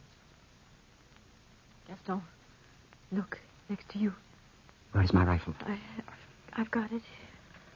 Oh! Don't make any fast move, whatever you do, Mignon. Any sudden action will frighten the animal, and she'll spring on us. We just can't sit here and wait. Move your left arm very slowly toward the rifle. Very slowly. And try to hand it to me. All right. I wonder why she stands there looking at me like that. I wonder. She's coming closer. Sidling up to you like a great tabby. Here, I got the gun. I'll push it toward you. We can't shoot at this close range. She would never give me time to take aim. Look at her. Sitting right next to you. Yes. Why, she licked my arm. I believe she wants to make friends. What are you going to do? Pat her. I believe she'd allow me to. Oh. There. There you are. Oh, watch out. You're a beautiful creature, aren't you? Beautiful lady. She's purring. Just like a great house cat. Yes. Yes, she likes it. I believe we've got a pet, Mignon. A pet, indeed. She'll purr at you now and turn on you at the first opportunity. Yes. Women and beasts are very much alike. They make friends of you, and then they turn on you, don't they? You are not being funny, Gaston. I suppose you know that. Look. She's allowing me to play with her ears. What are we going to do with her? Nothing. Not now, at any rate. Just be careful not to frighten her. As soon as she goes any distance from us, I'll be able to take some kind of aim and shoot her. Yes, I suppose you're right. Look at her, Mignon. Do you notice anything? Nothing except she's a lovely specimen. Lovely, yes. Lovely. And she looks like you. But like me? That's sheer nonsense. Why... It's true. Look at her eyes. Yellow like yours. Deep like yours. Cruel and cold, predatory like yours. Gaston, I tell you, it's nonsense. Come over here, Mignon. Try to make a friend of her. What do you mean? I want you to pet her. Just as I'm doing. Well, of course, if she will let me. Try it. All right. I will. Oh, she snapped at me. Try it again. No, I'm afraid, Gaston. It's nice to see you afraid of something. I said try it again. No, I won't. I said try it again. Did you hear me? My arm. She bit my arm. It's bleeding. She doesn't like you, Mignon. I wonder why. Watch. She'll allow me to stroke her. Please, Gaston, don't. Are you frightened, my dear? Why this animal won't hurt you? Beautiful creature, aren't you? You don't like Mignon, do you? Or perhaps you do like her, to test the sharpness of your claws. Don't joke about it, Gaston. You don't know what you're doing. You have no idea. You've no idea. Am I frightening you? Frightening me? I have only one chance to be a woman, a real woman, a chance to go to a civilized country, a chance to break away from them. From the Panthers, from my brothers and sisters. Kill that animal or I must return to them. I lied to you before, Gaston. I lied to you when I said I came to De La Haye with an expedition. I was born here just as she was born here.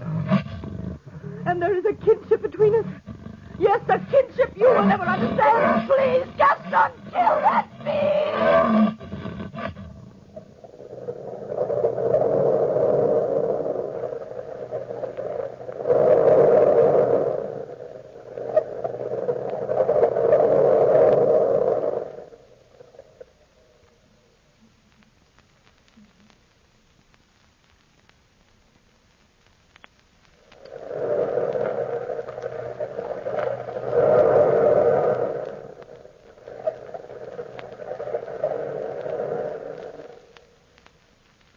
There in the blazing sun, Mignon begged Gaston to kill the panther.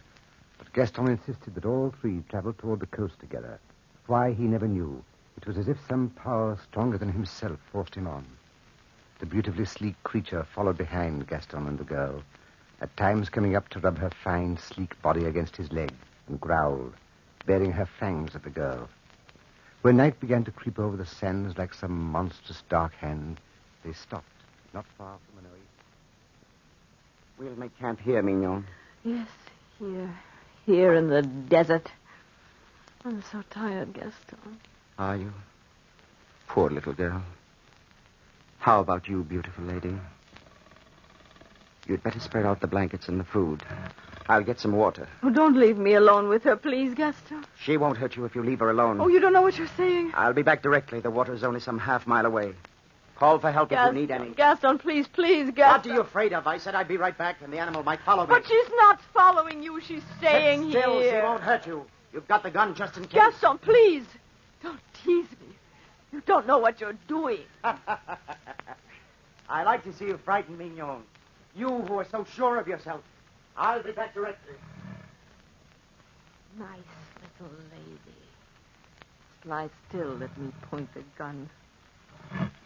This won't hurt you.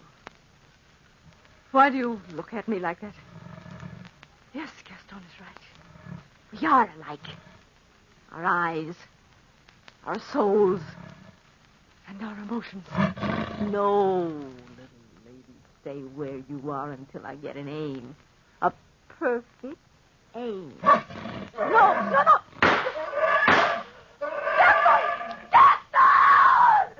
Gaston! Mignon, I'm coming. Mignon. Back, lady. Back. Leave her alone, lady. I said leave Mignon alone. That's a good girl. There, beautiful lady.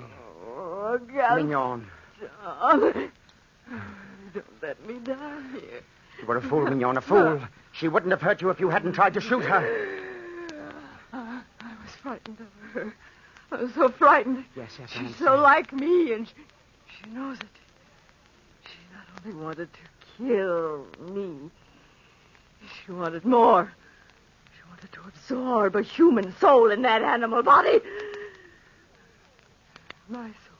Try to lie still. Quietly, my dear, quietly. Look at her. Waiting for me. Watching and waiting. waiting for me to die. Quiet, my dear, quiet. Lie still if you can. Lie still. It was such a short time to be given a human life. That's why I was so anxious to get away from the desert. You don't believe me, Gaston. You will. Mignon. Little lady, you killed her, and I'll kill you. Yes, kill you for taking the only thing I loved. Yes, I'll kill you.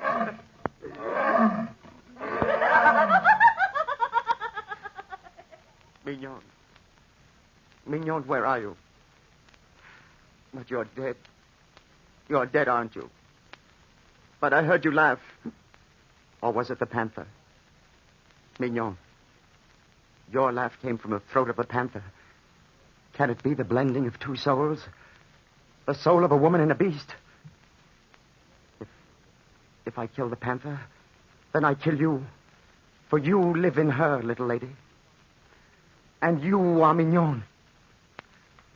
Mignon, come over here. Come over here, my darling. Yes, Mignon. Now I never have to return to the coast. I'll return to the little native village, and you'll be my pet. You'll never leave me now, will you? Will you, Mignon? My beautiful creature. You're wounded, aren't you? A bullet through your shoulder. Will you let me fix it? There. Lie still, Mignon. It won't hurt you much. It's just a flesh wound in your shoulder. There. Take out my pocket knife and a little water. No, beautiful lady, it won't hurt. It won't hurt at all. Just another minute and there you are. It's a nice, clean wound. How does that feel, beautiful lady? How does that feel? And now, this shell of a woman which was once the soul of Mignon must be buried. A decent burial. Here in the burning sands. And so it was. The panther lay lazily in the sun, while Gaston dug a sandy grave for the body that had been Mignon, and placed her in it. The sun slowly set in the orange desert, and the panther waited sleepily for him. And not many miles back, the search party plodded on in the cool winds over the great rises of sand mountains. Lieutenant Michel and Trooper Jacques walked ahead. Come along, men. I know you are tired, but we will soon catch up with him. How do you know, Lieutenant Michel? He might be gone 10 different directions. If we miss him out here, we will catch him on the coast. Jacques, there is only one route to the coast, and that is due east. And that is the way he will go. Don't you think he knows we're searching for him, sir? He left in too much of a hurry. He probably did not think about anything. Yeah. I always thought Gaston liked the army. Jacques, you can never tell what a man is thinking. I always say, cherchez la femme, Lieutenant. You cannot very well chercher la femme when there is not a woman within 30 to 40 miles of De La Heba. You don't know Gaston Monet, sir. Stop talking nonsense. You sound like you know more than you're saying, Lieutenant. Maybe I do, and maybe I don't. Tell me, Jacques, you made a complete search of De La Heba. Was there any record of a white woman living there? No, sir. Nobody ever seen a white woman in De La Heba. Well, was anybody else reported missing from the village? No, nobody. Just a pet panther that one of the natives owned. A pet panther? I wonder. I really wonder. And well he could wonder. For miles ahead of him, tracking off to another native village, Gaston Monet and the sleek panther trekked through the sand, retracing their steps to a halfway mark, heading away from the coast, away from a world of civilization. And the fourth day of the journey was almost at an end, and provisions were scarce. Mignon. Mignon. We must make camp again. The sun is setting, and night comes fast over the desert. We've only a little fruit left. You're hungry, aren't you? Well, beautiful lady, here you are. How's that? It's all so strange. You and Mignon. Mignon, what were you really? Where did you come from? What happened to that peculiar, distorted mind of yours? So much the beast. So very much a woman. Are you laughing at me now? Yes, I don't blame you. It is funny loving you so much. Loving you and you're being so very far away and yet so close. Are you content now, darling? Content to stay with me forever? Please be content. Try hard to find happiness. You would never have been happy in France or in any other part of the world. And I'll take care of you the rest of your days. What is that? Another panther? Is that one of your kinsmen? Mignon, you can't leave me, little lady. Please, I'd take care of you. Don't leave me. Please don't leave me. I'll kill you if you leave me. You can't leave me. No. Come here. I'll hold you here, and you'll never get away. You won't leave me. Mignon, don't pull away like that. Oh! Your teeth are sharp. Don't. Where's my knife? Where is it? Oh, here it is. No, I told you I'd kill you if you tried, and I will. There. The knife. There! And there! Darling Mignon, this is your release. Yes, your release. Please come back to me. Please come back to me. Don't leave me alone in the desert. Mignon. You'll never go back to your panther friend. Never, darling. Never.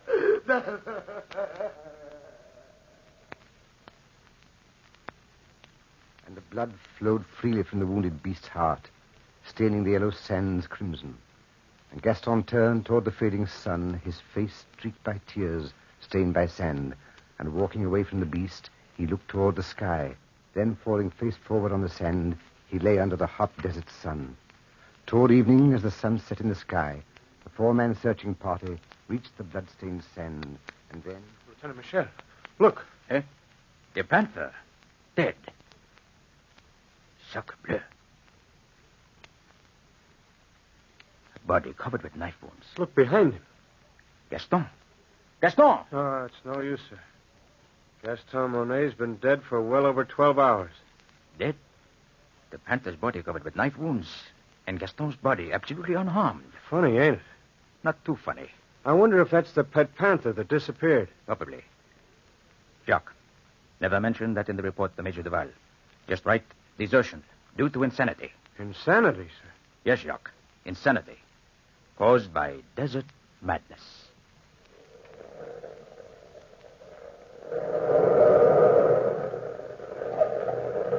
From the time-worn pages of the past, we have brought again the immortal tale, A Passion in the Desert.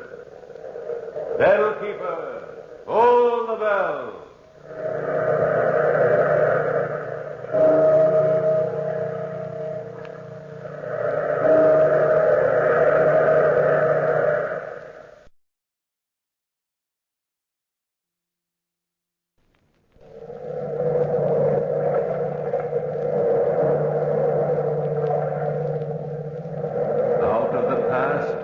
Phantoms of a world gone by speak again their immortal tale. What was it?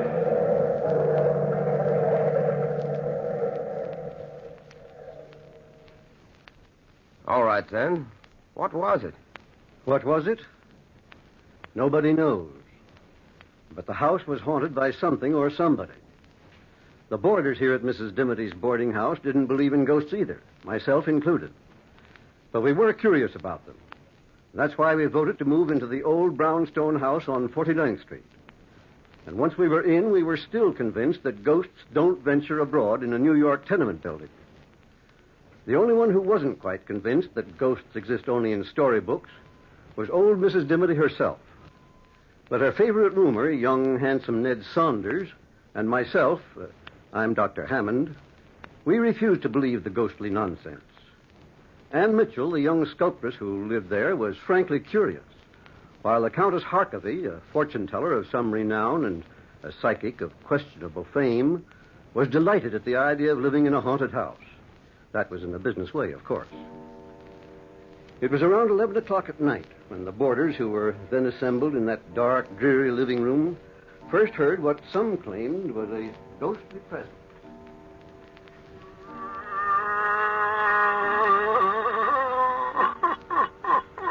Listen to that, Dr. Hammond. I hear it, Ned. It's an uncommon sort of sound for the wind. That is not the wind, Dr. Hammond. It is the cries from the spirit world. I feel it in the marrow of my bones. Oh, say, Countess, can't you feel things in a more comfortable place? Bone structures always struck me as a most uncomfortable place to have a feeling going on. Listen, all of you. Listen. Oh, skip it. Ned, will you pass me that magazine on the shelf next to you? I think any kind of reading will be preferable to listening to old psychic ears rambling. Sure thing. Here you are, dear. You really think this house is haunted, Countess? Yes, I do.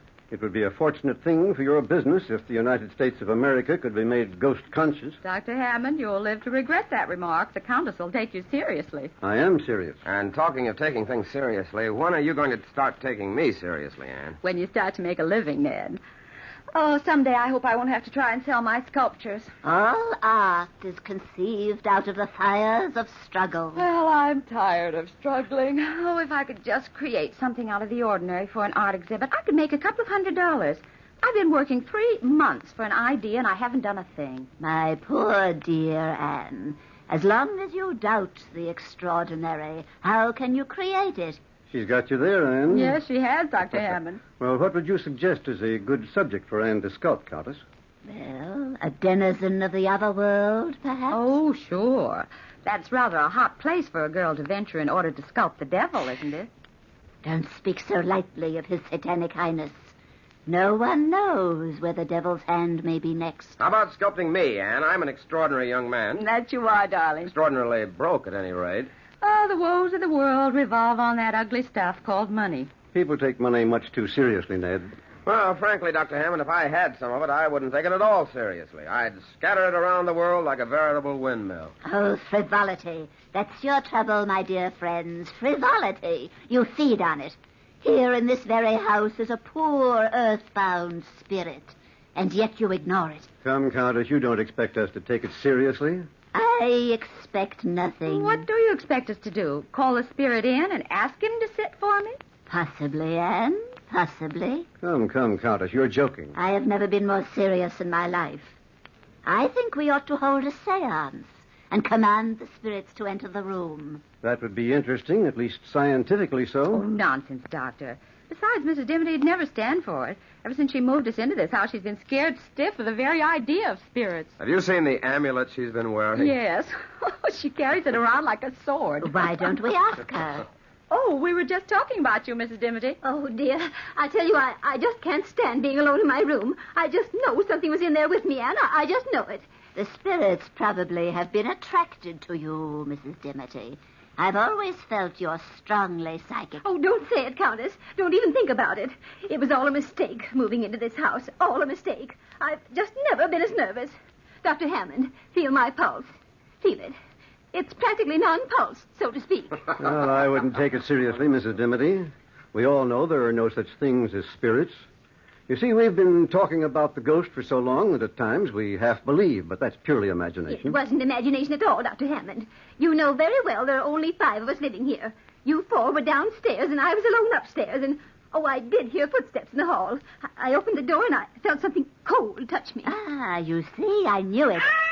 Oh, listen. Oh, it came from upstairs. Listen, all of you. Ah, and was that also the wind, Dr. Hammond? I don't know, Countess. What do you think, Ned? Well, I think the Countess' idea of a seance is a good practical suggestion. I'm all for it. A seance? Oh, dear. Yes, let's give it a try. Well, we're all agreed. Yes, Come on, let's. I think it's a good You're idea. in charge, Countess. Now tell us what to do. Well, now, for the first thing, bring your chairs into a circle, please. Oh, dear. I think I want back in this show. Now, hold hands. Will someone turn off the lights? I'll get the switch. Good. Now we're in the dark. Quiet, please. Quiet while I summon the spirits.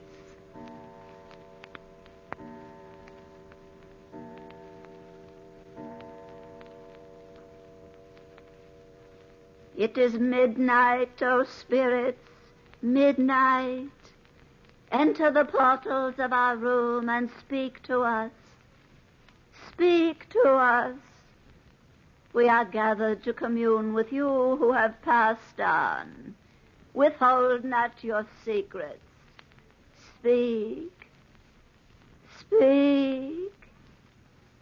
It is I, Countess Harkavy, asking you to descend to this mortal plane. Answer me. Answer me.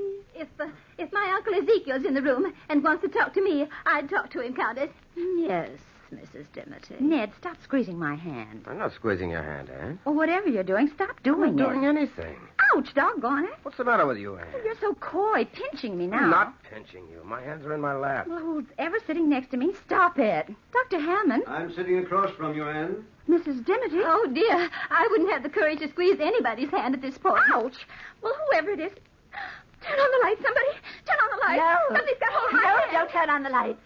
The spirits have entered the room and are attracted to you, Anne. To you. Oh, please turn on the lights, please. I'll do it, Anne. I'll do it. Oh, let go. Who? There's nobody sitting next to you. That's a vacant chair. But I felt it. Anne, did you imagine it? Imagine what? That somebody squeezed my hand? I imagine nothing. Look at my hand. And tell me that's imagination. Let's see it, darling. What? Dr. Hammond, look. Her hand is bruised. Yes, it is. Pretty badly bruised. Countess, where were you sitting? Exactly where I'm sitting now, Dr. Hammond, and I haven't moved. You had your chance to do something extraordinary, Anne, but you muffed it. A pity is all I can say. A great pity. The seance is ruined. But, Countess, wait a minute. What for? To try another seance and have you become hysterical all over again? Good night. Dr. Hammond, is it possible that I really was holding the hand of something or... Anything's possible, Anne, but not very probable. Oh, dear. Oh, dear. I said not very probable, Mrs. Dimity. I think perhaps the Countess has been playing a trick on all of us. It's a cute trick, Doctor. A pretty difficult one. If she wasn't playing a trick, she shouldn't have been so upset when you turned on the lights, Ned. Oh, Doctor, I think you've got a point there. Nothing like a good dash of logic to take the cold chills out of my spine. Well, how could the Countess do it, Doctor? Well, Mrs. Dimity, psychic phenomena is the Countess's business. After all, she makes a living out of calling imaginary spooks from the outer world. I don't think it's very nice of us to try and pry into her secrets. I hope you're right, Doctor. I do hope you're right. Well, I wouldn't worry, Mrs. Dimity. Well, I'm going upstairs to bed. I've had enough spooks to last me for years. Oh, wait for me, Mrs. Dimity. I'll go up with you. Good night, Ned. Good night, Anne. Good night, Dr. Hammond. See you in the morning. Good night, my dear. And don't worry about the spooks. They're purely harmless make-believe. Oh, dear. I'll never sleep a weekend. Well, Doctor, what's the tongue-in-the-cheek look? Oh. Ned, I'm afraid we've had our first touch of real psychic phenomena tonight. But you just said I didn't want to frighten the women. And you believe this house is haunted? Haunted? Well, I don't like the phrase, but in essence, that's the idea. I was wondering if you'd be interested in trying an experiment with me tonight. Certainly, Doctor, anything. But suppose you and I spend the next few nights down here. We'll turn off the lights and wait. Just wait. Perhaps we can invite some trouble. We waited that night through without sleeping, but nothing extraordinary happened, except for the fact that Mrs. Dimity's rocking chair kept rocking all night long, creaking and squeaking as it moved. But the wind could have been responsible for that. The next night and the next and the one after that, we kept our nightly vigil, creeping up to our rooms like thieves just before daylight broke, so that nobody would suspect our secret experiment. On the fifth night of our wait, we heard the rocking chair creaking, creaking, creaking. Doctor. Yes, Ned? That rocking chair couldn't be moved by wind tonight. There isn't a breath of air stirring. I noticed that, Ned. I wonder... Listen. Yes, the creaking stopped. Same as usual. I'll try to get some sleep. I can't.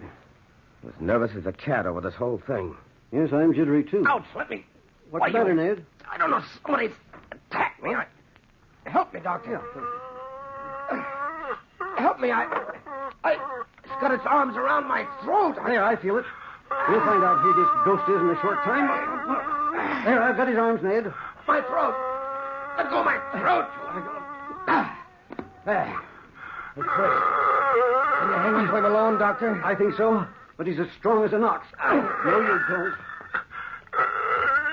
Listen to him, will you, Doctor? His voice certainly doesn't sound human. Turn on the lights, Ned, while I hang on to him. We'll find out who this practical prankster is. I'm afraid to let him go, Doctor. I can handle him, Ned. You turn on the lights. Hurry, Ned, hurry. All right, of course. There you are. No, wait.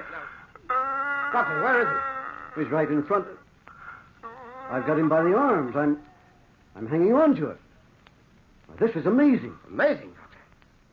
Well, we can't see it. It's invisible. Help me, Ned. He's trying to escape. Help! If I could only see him. There we are. I've got it. I've got it. But what is it, Doctor? What is this thing?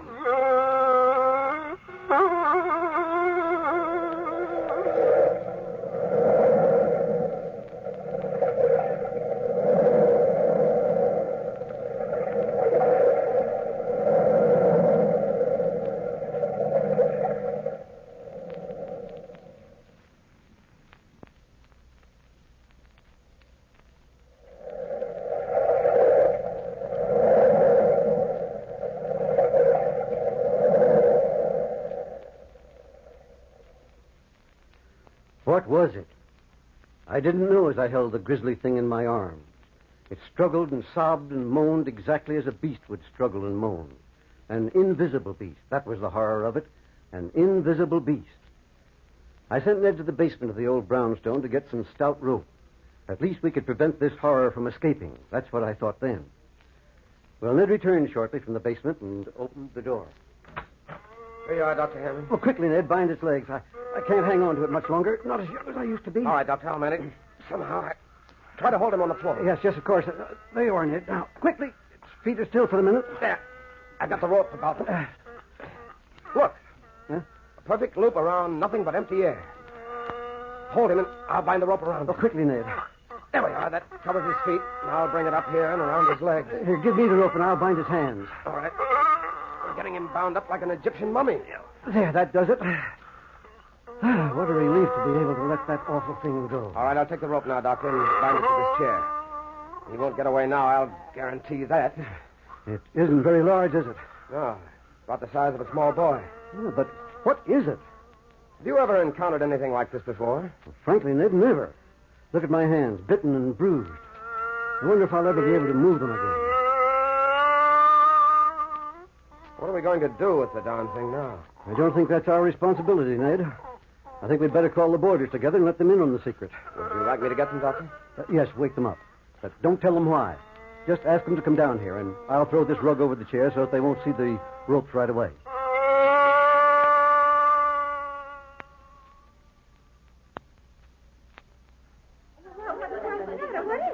Don't ask so many questions, everybody. Dr. Hammond will explain everything. Oh, good evening, Dr. Hammond. Have you possibly discovered that psychic phenomena does exist? Come in, Countess. Come in, everybody. Don't be afraid, Mrs. Dimity. What's that? I'll explain it in a minute. Explain it, Dr. Hammond? Sit down, everybody, please. No, Mrs. Dimity, not in the rocking chair. Oh, dear me. I'm afraid we're in for a revelation this evening. Ned, please close the door. Right. Strange are the ways of the world. Yes, Countess. The ways of the world are very strange. Mrs. Dimity, and the Countess has been correct about this house. There is something in it. Oh, what do you mean? There's nothing to be frightened of, Mrs. Dimity. Oh, spirits are often kind. Indeed, they're friendlier than many mortals. This isn't exactly a spirit, Countess. What do you mean? Exactly what I say. It's a beast of some kind. Oh, the doctor, is it in this room? Mrs. Dimity, please. Yes, Anne, it's in this room, in that rocking chair. I threw a rug over it. Oh, unfortunate spirit. If you wish, Countess, remove the rug. Yes, of course. Why, where is it? It's there. You can see the ropes being held in place by it. What kind of a hoax are you trying to play on me, Dr. Hammond? It is not a hoax. There's a living, breathing something bound in that chair. But it's invisible. Oh, why, that's incredible. It's more than incredible. Would you mind if I touched it? I don't see why I should. It's not my beast. The problem is, what are we going to do with it? What do you suggest, Mrs. Dimity? Mrs. Dimity! Oh, she's fainted, Dr. Hammond. I'll get her smelling salts right here in the desk drawer. Oh, I felt it. I felt it, Anne. I felt it. A captured spirit. I must tell my co-worker, Dr. Zarkox, right away. He'll be so thrilled, so thrilled. I'm not sure that we ought to tell anybody about it. Are you, Dr. Hammond? Ned's quite right. We should not. Oh, but Dr. Zarkox is the only living person constantly in touch with the spiritual night and day. Day and night, constantly. The smelling salts should be in here someplace. Oh, here they are. Until we find out exactly what it is, I don't think we ought to divulge the secret. Heaven knows what we've stumbled into. You're right, Ned. Here, Mrs. Dimity, take a deep breath of this. And how do you propose going about finding out what it is? Breathe deeply, Mrs. Dimity. Well, I was thinking it might be possible for Anne to make a plaster cast of it. No, that's a gay idea, Ned. Breathe deeply, Mrs. Dimity. You'll be all right. That's quite a good idea, as a matter of fact. No, you'll hold it while I make a cast, huh? If it happens to bite me with a pair of invisible teeth, that'll be my word. No, being a doctor, I shall use a little chloroform and put it to sleep for a while. We'll be able to make a perfect cast. Mrs. Dimity, are you all right? Oh, I'll never be all right again. Well, Anne, are you willing to give it a try? Oh, I suppose so, Ned. I'll prepare the plaster right away.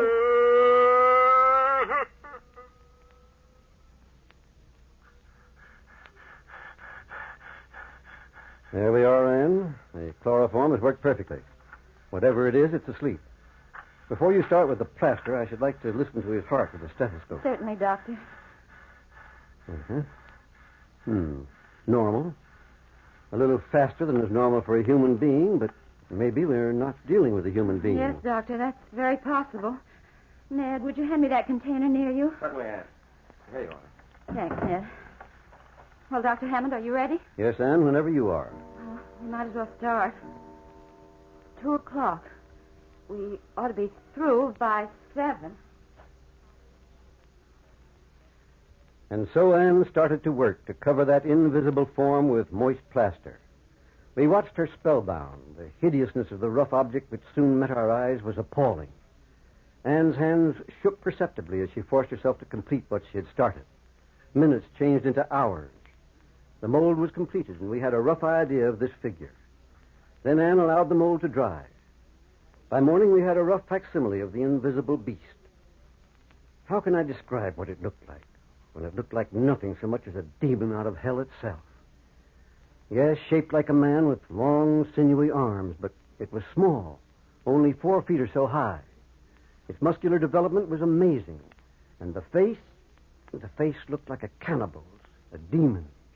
Cruel, tiny eyes, a tiny nose, and a twisted, a horribly long mouth, and sharp, shiny teeth. The first rays of light broke through the window, and I realized that the effects of the chloroform were wearing off. What's that, lady? He's awake. I got him, Doctor. You better help me. Yes, of course. Here, we'll hold him together. And Yes, Dr. Hammond? We'll hold him down, and you bind his legs with the cord. Yeah. Get that rope around his legs. Good girl, Anne. That's it. Ow! He bit me. Your arm, darling. It's bleeding. Don't mind my arm. Just bind the legs. Okay. Hurry up, Anne. That's the girl. Now slip the rope around him and pull it good and tight. All right. There we are. Give me the rope, Anne. I'll secure his arm. Ned, look at your arm. Oh, Doctor, he's badly bitten. Don't bother about me now, darling. We can't let this beast loose on humanity.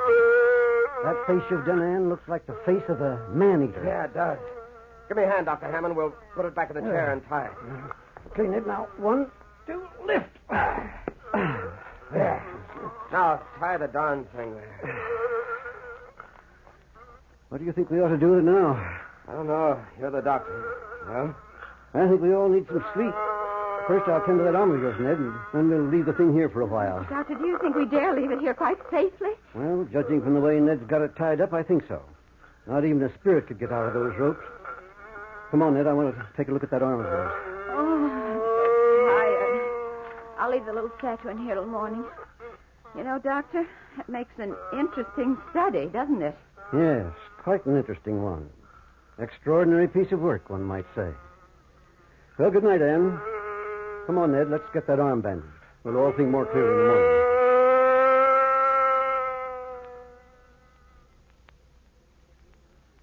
We thought we could think more clearly after some sleep. And so the days went by. Ned and Anne and I stayed with that invisible beast constantly. I took test after test. Its heart condition, its breathing, every test I took baffled me completely. For this invisible beast reacted to every test exactly as a reptile would react. Or, to be more specific, a python, a type of snake which swallows an animal or a man whole and then digests it. As the days passed, we realized that since this was living matter, it must eat. We tempted it with every kind of food imaginable, tried force-feeding it, but the animal never swallowed one bite of food. And then one evening, all of us were collected in the living room when those horrible sounds started. Oh, I tell you, Ned, it's hungry. Anne, darling, we've tried feeding. But you've got to get it out of this house. I can't take it any longer. Capturing a spirit will evoke the anger of the gods. My advice to you is to let it go. That's not very good advice, Countess. Whatever this is, it would be fairly dangerous loose. Oh, isn't there anything we can feed it? It must be suffering horribly, Doctor. No food or water for 2 weeks. Yes, Anne, there is something we can feed it, but unfortunately or fortunately, we can't. What are you talking about, Doctor? Human flesh, Ned. This creature is a man-eater, an invisible man-eater.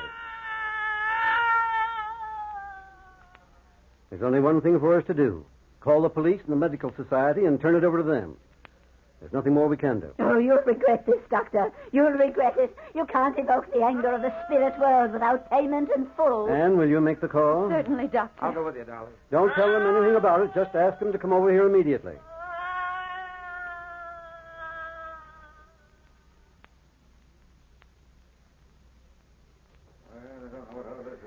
And so, gentlemen, Anne called you and brought you over here. I've told you the complete story of the monster from the very beginning. Well, Dr. Hammond, as a member of the police force, I don't mean to doubt you. But where is this invisible monster? It died of hunger 10 minutes before you arrived, Sergeant. Well, where is it? On the floor, here, next to my foot. You can feel it even if you can't see it. Here, put your hand down here. All right. Sergeant, feel this. It feels like a dead man. I tell you it does. Look at that. Sure, Doctor. What kind of a trick are you trying to play on it? Trick, Sergeant? Take my word for it, it's no trick. You felt it yourself. Many people know how to make a mass of material appear invisible. Chemistry can give you a lot of explanations of that kind of a hoax. It's no hoax, gentlemen, on my word of honor. It's no hoax. Tell us a better story. Come on, boys, let's get out of here. Get out of here. We enjoyed your fairy tale, Doctor, but we can't swallow that one But, whole. gentlemen, ask any one of us in this room. I swear to you, it's the truth. Look in the corner at that statuette. That's an exact replica of the invisible beast. Now I get it. You're trying to get some free publicity for the art exhibition at the museum. No, gentlemen. I made that plaster cast myself from the invisible monster. Dr. Hammond's telling you the truth. Oh, yeah? Well, if it's the truth, what was it? What was it? Frankly, gentlemen, I don't know what it was.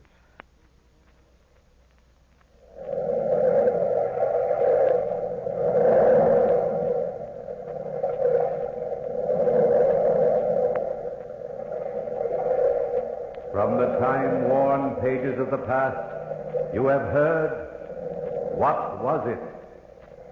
Bellkeeper, toll the bell.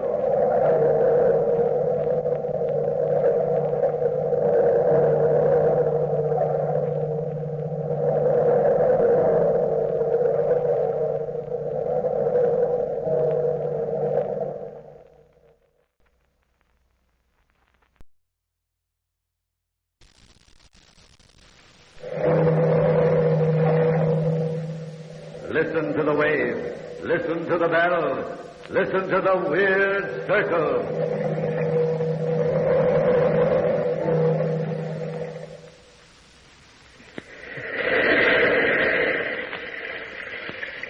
The weird circle. In this cave by the restless sea, we are met to call from out the past stories strange and weird. Bellkeeper, toll the bell, so all may know we are gathered again in the weird circle.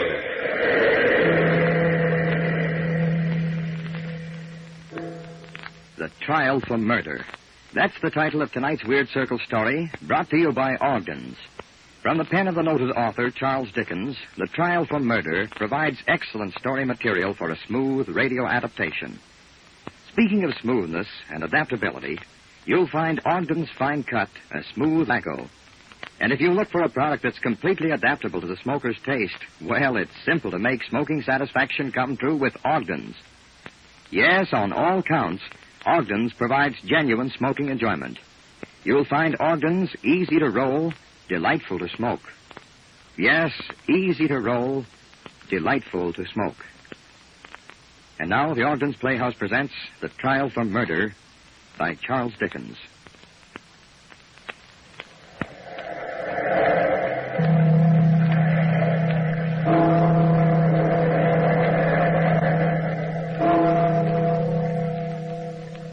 Out of the past, phantoms of a world gone by, speak again the immortal tale, The Trial for Murder.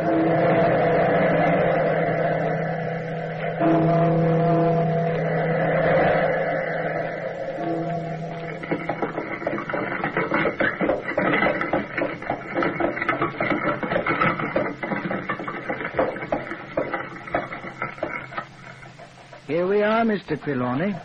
Newtown Jail. Gloomy old place it is, sir. Watch your step getting out. Thank you, Derek.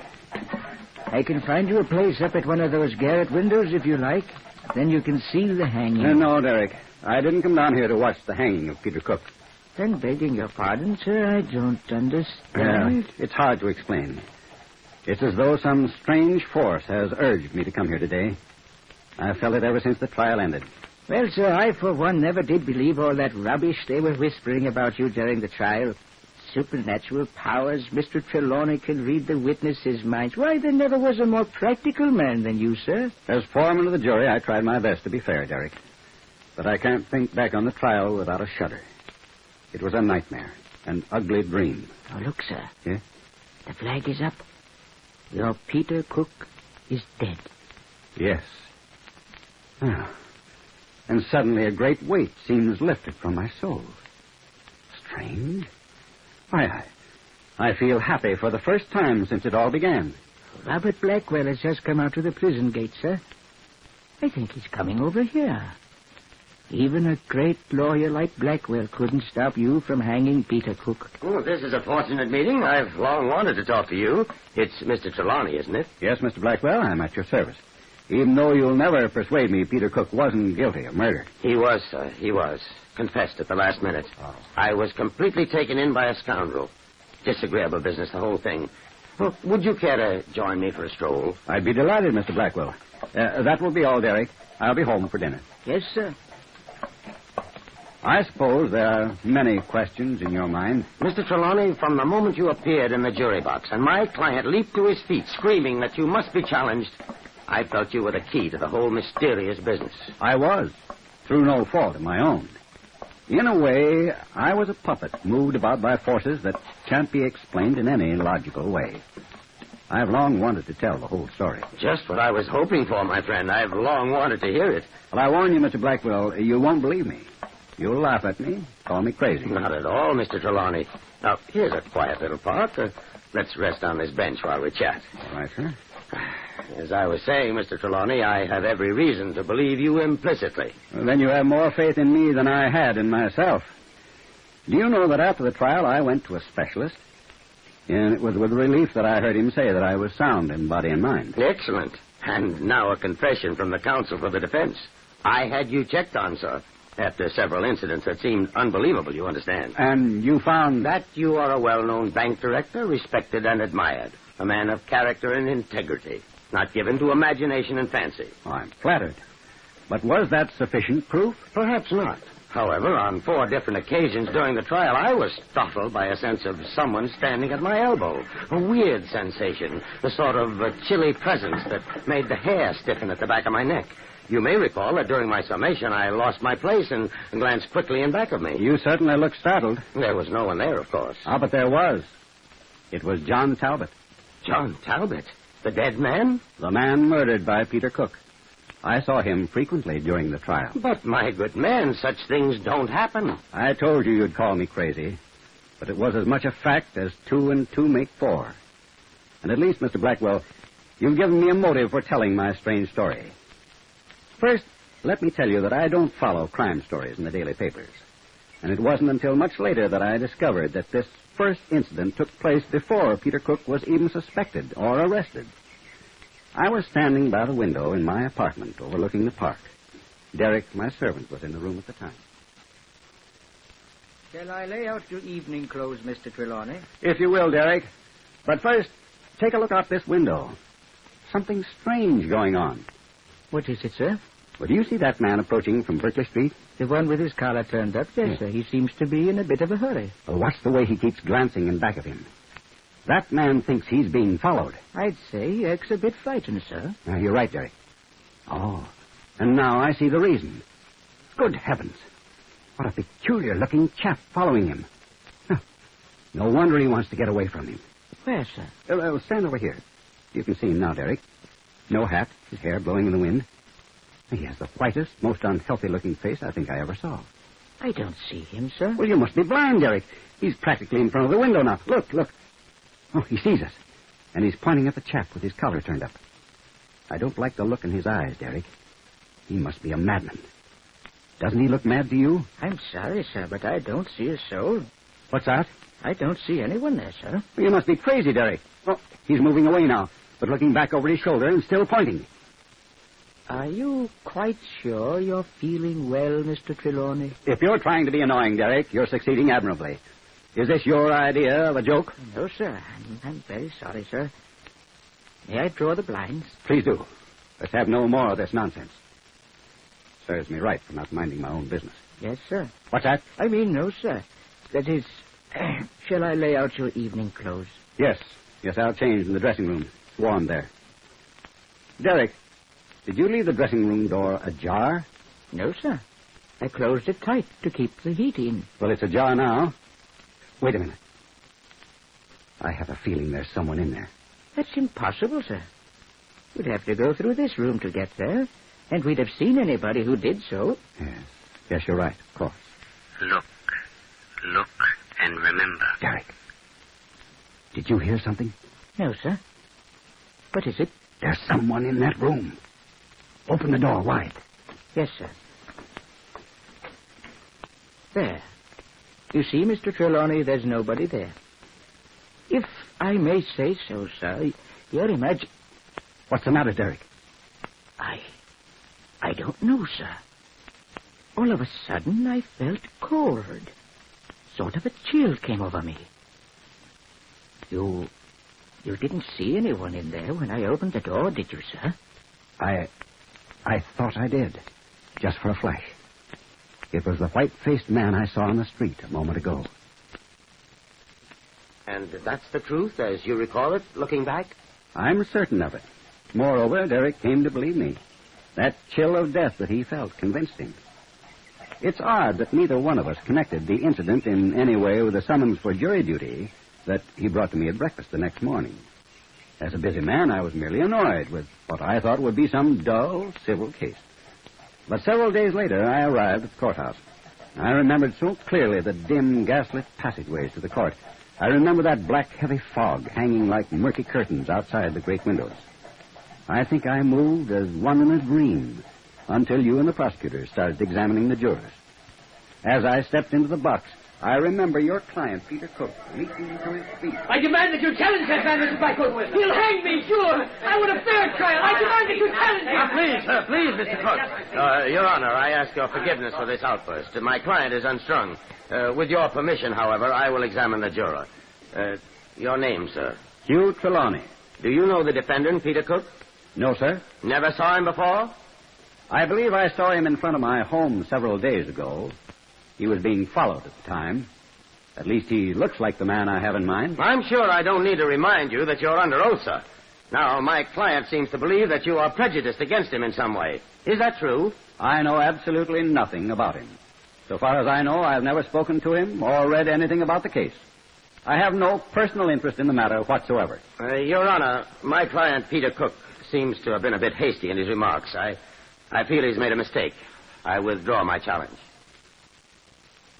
And this incident, which you'll recall, Mr. Blackwell, was the first inkling I had of any connection between the scene in front of my home and the trial. Naturally, at that point, I felt attention had been centered on me unfairly. It wasn't until the prosecution had started its case that I discovered the further link. The prosecutor was speaking at the time, I recall. The state submits this locket as Exhibit A. I shall ask each juror to examine it carefully. There are several interesting points about it. First, it contains a picture of the deceased John Talbot, who the prosecution will seek to prove was foully murdered by the defendant, Peter Cook. Now, secondly, I'll ask you to notice that the case is bent, as though it was stepped on and crushed during a struggle. Now, later, we will bring witnesses to prove that this locket was found in the effects of Peter Cook, carefully hidden from the sight of man. Now, Mr. Foreman, will you take a moment to look at this locket and then pass it on to the next juror? Yes, sir. Thank you. The picture has been identified as that of John Talbot. Naturally, he was younger when the... I say, is there anything the matter, sir? Why, this picture gave me quite a start. It looks very much like the man I saw following the defendant on the street in front of my house the other day. May I request that the juror confine himself to the examination of the prosecution's evidence? His remarks are irrelevant. The more so since John Talbot died some 3 weeks ago. I beg the court's pardon. I was younger then, and my face was not then drained of blood. But quick, a glass of water, someone. The foreman has fainted. No. I'm all right now. Oh. It was just for a moment. Let me have the locket again. Take the picture out. Remove my picture from the locket. Just a moment, Mr. Foreman. What are you doing? Stop that at once. You're destroying the evidence. I'm sorry, sir, but there's something on the back of this that I must see. There. Do you see what it is? No, Mr. Foreman, I do not. It's blood, sir. Dried human blood.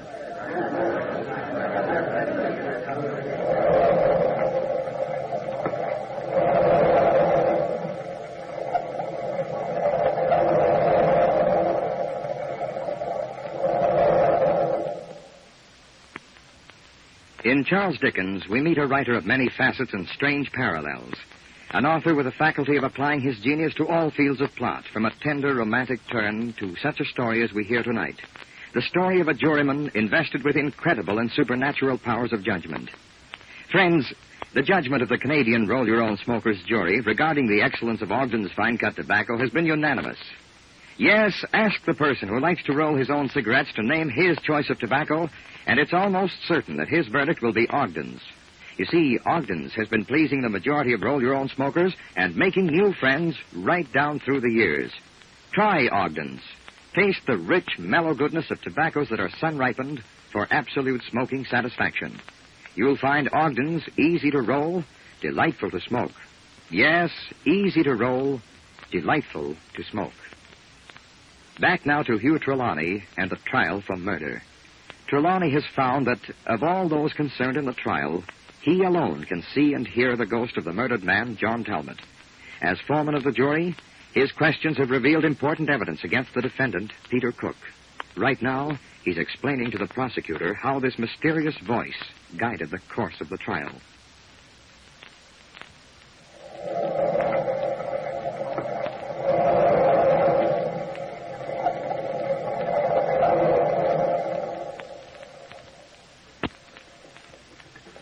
And so you see, Mr. Blackwell, how the rumors of my so-called supernatural power started. How I was drawn into the horrible affair almost against my will. Even you looked startled when I pried out the picture of poor dead John Talbot. Naturally, Mr. Trelawney, naturally. You seemed to do it without any apparent reason. Of course, the fact that the locket had been found among Peter Cook's things meant nothing. Everyone knew they had been friends. But finding dried blood on the back of the picture tied Peter Cook to the scene of the killing in the mind of all your fellow jurors. Yes, I see that now. At the time, I was only doing what the voice told me to do. Now, this voice. At any time during the trial, did any of your fellow jurors see or hear the murdered man? There was no doubt that the murdered man, this ghost of mine, made his presence known to others than myself. Other jurors told me afterwards that they had awful dreams in which the figure appeared and told them that Peter Cook must die. It was this fact that kept me sane. As long as others felt some disturbance, I knew it was not my imagination leading me astray. For instance, nearly every night of the trial, I saw his ghastly figure at the tavern. But each night that I saw him, some juror would awake, screaming with fear, to tell of dreaming of John Talbot. But as long as I was the only one who actually saw or heard him, I could not risk my reputation by speaking up. It must have been a horrible week, sir. Then you do believe my story, Mr. Blackwell? I do, sir. And I'll tell you why when you finish it. Well, it was after you started the defense of Peter Cook that I began to hear the voice more frequently. You, of course, recall your star witness, the young woman who lived in the same building as Peter Cook and John Talbot? Indeed, I do. Her name was Alice Hawkins. She started out as an excellent character witness for my client, but you soon put a stop to that. I remember the afternoon when you first started questioning her. I heard the voice several times as the testimony went on. It seemed impossible that others could not hear it, too. But I know now that no one did. Since she was your witness, I recall you were using a gentle, friendly method of questioning. Tell us again, my dear, how long you have known the defendant, Peter Cook. Over 2 years, sir. And you say that in all that time you never knew him to do an unkind act. Was he on good terms with that unfortunate man, John Talbot? Well, they were very friendly, sir. Of course, they had little arguments, but it was all very friendly. But you never saw an open act of hostility. Is that correct? He tried to kill me on Easter Sunday. What was that? Did someone... May I ask the jury to pay more strict attention, please? It suddenly seems very cold in here, Your Honor. Quiet, please. Now, in short, Miss Hawkins, you never saw signs of anything except friendship between the two men? Mr. Cook is a good, fine man, sir. She loves him. She would lie for him. Your witness, Mr. Prosecutor. May I ask another question, Your Honor? I object, Your Honor. The foreman of the jury has constantly interrupted this. Your question seems to have had an important bearing on this case so far, Mr. Trelawney. You may speak. Just two things I'm impelled to ask. First, isn't this young lady in love with the defendant? And second, didn't the defendant make an attempt on the life of John Talbot on Easter Sunday last? I object, Your Honor. Miss Hawkins, Miss Hawkins, please answer these questions. And remember, you're under oath. Are you in love with Peter Cook? Well, what if I am? Is there anything wrong with that? Well, it makes you a rather doubtful character witness, I should say. And more important, what about this other attempt on John Talbot's life? That's a lie. What's a lie? Nobody tried to kill him. Well, what did happen then on Easter Sunday? He almost met with a bad accident. How did it happen? All three of us had gone to church. Afterwards, we decided to climb to the cathedral tower for the view. Hmm? On the way down, John Talbot slipped and fell. If he hadn't caught hold of the railing almost immediately, he would have... He would have plunged to his death. Is that correct? Yes, sir. But it was only an accident. I'm sure it was. And did the friendly relations you've mentioned continue after this accident? Well, not exactly. And why not? Tell us the reason. No, I won't. I won't tell you anything more. more. My dear girl, a man has died. Another man is on trial for his life. You must tell us everything you know, or you'll find yourself in a very unhappy position. Now, you've already hinted that friendly relations were strained between the two men after this time. Why? He accused Peter Cook of pushing him down the stairs. But he didn't do it. I'm sure he didn't do it. You, Trelawney, you have set them on the path of truth. It was at this point, Mr. Trelawney, that I had my agents look into your background. 2 simple questions from the foreman of the jury, and the prosecution starts to upset my whole defense. Naturally, I didn't suspect the murdered man was working at your elbow. Did he actually call you by name? That was the first time, Mr. Blackwell. And though I was familiar with that ghostly voice by then, it gave me a start, I can tell you. Nevertheless, I believe Peter Cook would be a free man today instead of dangling at the end of a rope in Newton jail if it hadn't been for the next day, Mr. Trelawney. Yes, I'm inclined to agree, Mr. Blackwell. Your suicide theory was built up ingeniously with the doctor's testimony. I know you believed it to have been a fact at the time, because there was a ring of sincerity in your voice. You will note, gentlemen of the jury, that everything Dr. Croydon has said points to suicide. John Talbot, the deceased, was an unhappy man. He had come mistakenly to believe that his friend, his best friend, had made an attempt on his life. He knew that he had lost the woman he loved to that friend. The good doctor has shown how the wound could have been self-inflicted by a man holding the razor in his left hand. We know John Talbot was left-handed, and in that case, it makes it possible that he did commit suicide. Your Honor, I beg of you to let me speak. Again? Your Honor, if the foreman of the jury has deeper knowledge of this case, I ask that he be Mr. made... Blackwell, I have no knowledge of the case other than what I've heard here in this room. But I am impelled to ask that young woman, Alice Hawkins, that she be recalled and questioned further. She can tell us whether or not it would have been possible for John Talbot to meet his death by his own hand. The clerk will recall the witness. This is most irregular, Your Honor. Well, Your Honor, if it will further justice, I'm sure my learned colleague, Mr. Blackwell, will have no objection. I'll cross-examine after you finish with your witness. Mr. Blackwell. I have no questions, Mr. Prosecutor. I am confident she can throw no further light on the case. Very well, Mr. Blackwell. Now, Miss Hawkins, is it true that the deceased was left-handed? Yes, sir, he was. He wrote letters and performed all the regular little routines of life with his left hand. Yes, sir, he did. Well, then I fail to see what the foreman of the jury... In other words, Miss Hawkins, he could have easily cut his own throat with his left hand, couldn't he? Well, speak up, my girl. No, sir.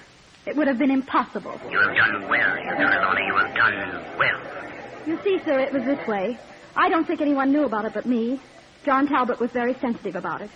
Although he was left-handed, there were many things he did only with his right hand. One day he told me. He had an accident while a boy, and though he could still write and use his left hand, he could never lift it above his shoulder. And so, Mr. Blackwell, as you recall, the trial came to an end. The jury withdrew to the great room in the tavern to reach their verdict. I remember the strange feeling that came over me as the discussion went on, as though I was becoming less and less Hugh Trelawney, and more the voice of the murdered man. The little vestryman, Mr. Jones, was the only one who was still voting not guilty. I agree, Mr. Trelawney. It couldn't have been suicide, but would Peter Cook have killed him just to keep him silent? Peter Cook has been proven a man of violent hate. I know all that. I know that he was about to marry Alice Hawkins and that he had another wife in existence. I know that the dead man had threatened to expose him, but is that enough? Always keep in mind that John Talbot loved Alice Hawkins, too. Mm-hmm. When he found out that Cook was leading her on, his reaction would have been violent. Mm-hmm. His threat to expose Peter Cook would have caused strong hate between them. I still don't see the picture. Why, who blew out the candle? Light it quickly. Oh, I wish I were out of this business. You, Trelawney, talk to this man. There, that's better. Why couldn't they give us more than one candle? Why, it frightened you too, Mr. Trelawney. Why, you're white as a ghost. Listen carefully, Mr. Jones. I'll try to set the picture for you. Morning. It might have been the morning of the murder. Peter Cook came to my room. Peter Cook comes to John Talbot's room. He threatened me. He threatens Talbot's life unless he changes his mind about exposing him to Alice Hawkins. I loved her deeply. He loves her deeply. To hear Peter Cook speak of her lightly infuriated him. He tells Peter Cook that he intends to reveal him as he is. A man already married who intends to wreck her life by this despicable trick. A man petty, mean, selfish, with murder in his heart. The room is tense with hate. The fury of frustration burns in the eyes of Peter Cook. He sees the razor near at hand. It takes but a moment. With the strength and quickness born of hate, he moves. The morning sun looks in. Looks in on the lifeless body of John Talbot. Why, it's uncanny. You might have been there yourself. Why, your whole story, even your voice sounded different. Yes, I can see it now. So clearly that it frightens me. Look, I'm shivering. The very coldness of death is in the air. Let us give the verdict quickly. Peter Cook is guilty. We filed back across the street into the old courthouse. Across the street in the rain, with a growl of thunder in our ears. The dim, gaslit courtroom was deserted except for the officials and the judge. I stood in the jury box, my heart pounding, my mind reeling. Your verdict, gentlemen. Guilty, Your Honor. Peter Cook will die. You are free, you Trelawney. You are free. And my life has been perfectly natural and normal since I heard the words, "You are free, you Trelawney. You are free." Strange. And although Peter Cook never saw or heard this presence, he knew he was doomed from the day you stepped into the jury box. He knew he would be found guilty. He did, Mr. Trelawney, he did. In the confusion that followed the verdict, the judge and I were the only ones to hear what he had to say when sentence was pronounced. Did it have to do with my strange part in the trial? It convinced me that a supernatural force had been at work since the beginning. When the death sentence was passed upon him, Peter Cook said to the judge, "Your Honor, I knew I was a doomed man when the foreman of my jury came into the box. I knew he would never let me off because before I was arrested, he somehow got to my bedside in a dream one night, woke me, and put a rope around my neck.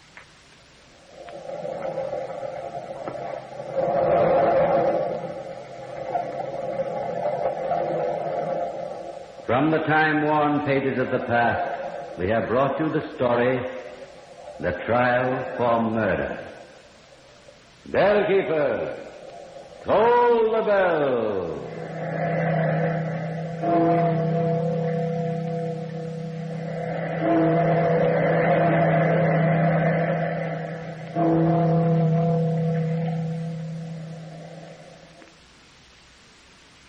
As we come to the end of another Weird Circle story, brought to you by Ogden's, here's a reminder till we meet again at the Ogden's Playhouse 1 week hence. There's a full week ahead during which smoking enjoyment will make your working and leisure hours brighter. If you roll your own cigarettes, make sure of getting the most out of your smoking by turning to Ogden's. Yes, follow the rule of the smoker who knows a good thing. Make your choice Ogden's Fine Cut Tobacco. You'll find Ogden's easy to roll, delightful to smoke. Yes, easy to roll, delightful to smoke. Next week at this time, another Weird Circle story, The Werewolf by Frederick Marriott. Be sure to join us. If you smoke a pipe, why not try Ogden's Cut Plug? It's a delightful, smooth pipeful every time.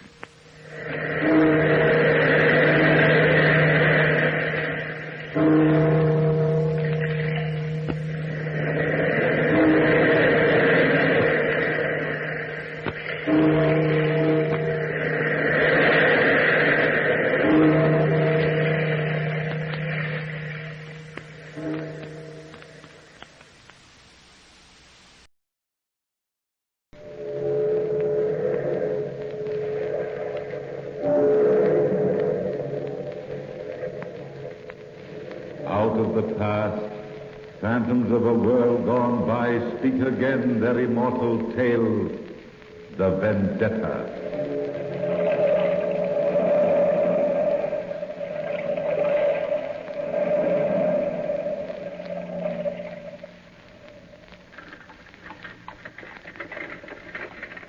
Give me a penny, mademoiselle. Just a penny for an old lady. I'll tell you a story if you'll give me a penny, monsieur. Sorry, Gypsy, not today. How about you, madame? Me? How about a penny for my story? Well, Just a penny for a story you won't forget. I never could resist a story. It's a deal. You tell the story and I'll give you the penny. Well, we'd better sit down on the front steps of the museum here. Now, the story starts in an attic of an old pension.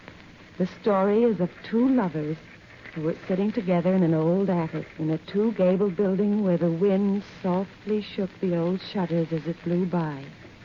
The girl was beautiful, and those two were in love, and she was telling him the story of the vendetta. Jenny, my darling, tell me about the vendetta. It was so long ago, Louis, but I'll never forget the fires and the flames. Sometimes at night I still think of myself as that little girl in Corsica, sitting with her mother in the living room. I can still see our sworn enemies, the Porter family, breaking in, pouring kerosene on our rugs and see the fire start. Those fires which were meant as our funeral pyre. I can still hear my mother scream before she died. Somehow, my father saved my life and told me to hide in the wastelands and wait for him. And then there was more fire, more flames, and the vendetta was settled. The Porter family was dead. And then we came to Paris, to the pension next door. I remember the ugly white stone building, the long, rickety flight of stairs to the three-room flat on the third floor. I remember the landlady who was so kind and showed us to our rooms, talking in that empty hallway. You'll like it here, Monsieur de Piombo. You and your little girl. Pretty child, isn't she? Watch out for the stairs. Thank you. I'll be careful, Madame Manet. We're all Oh, one happy family here. A German family lives on this floor, and a young newlywed couple lives on this floor. And guess who owns the building next door? Monsieur Savin. He's an artist and runs an exclusive school for young women who are interested in the arts. Well, these are your quarters. Your room's in the back. The child's room is just to the left. You have your own cooking facilities if you wish to use them. Yes, you told us. Well, I guess you want to be alone to make friends with your new quarters. Rooms are like people, have to be treated with kindness. Be happy. Are you tired, Jenny? Very, very tired. Father, are we going to see Mother again? They took her from us, Jenny. But the Porters have paid for it. With their lives. All of them. You're all I have left, Jenny. You're all I have left in the world. You'll be a little queen someday. I'll make you a queen, Jenny. And Paris will be at your feet. You've such lovely black hair, Jenny. Such lovely, warm black hair, darling. Never leave me. Father, darling, I'll never leave you. How could I? We belong together.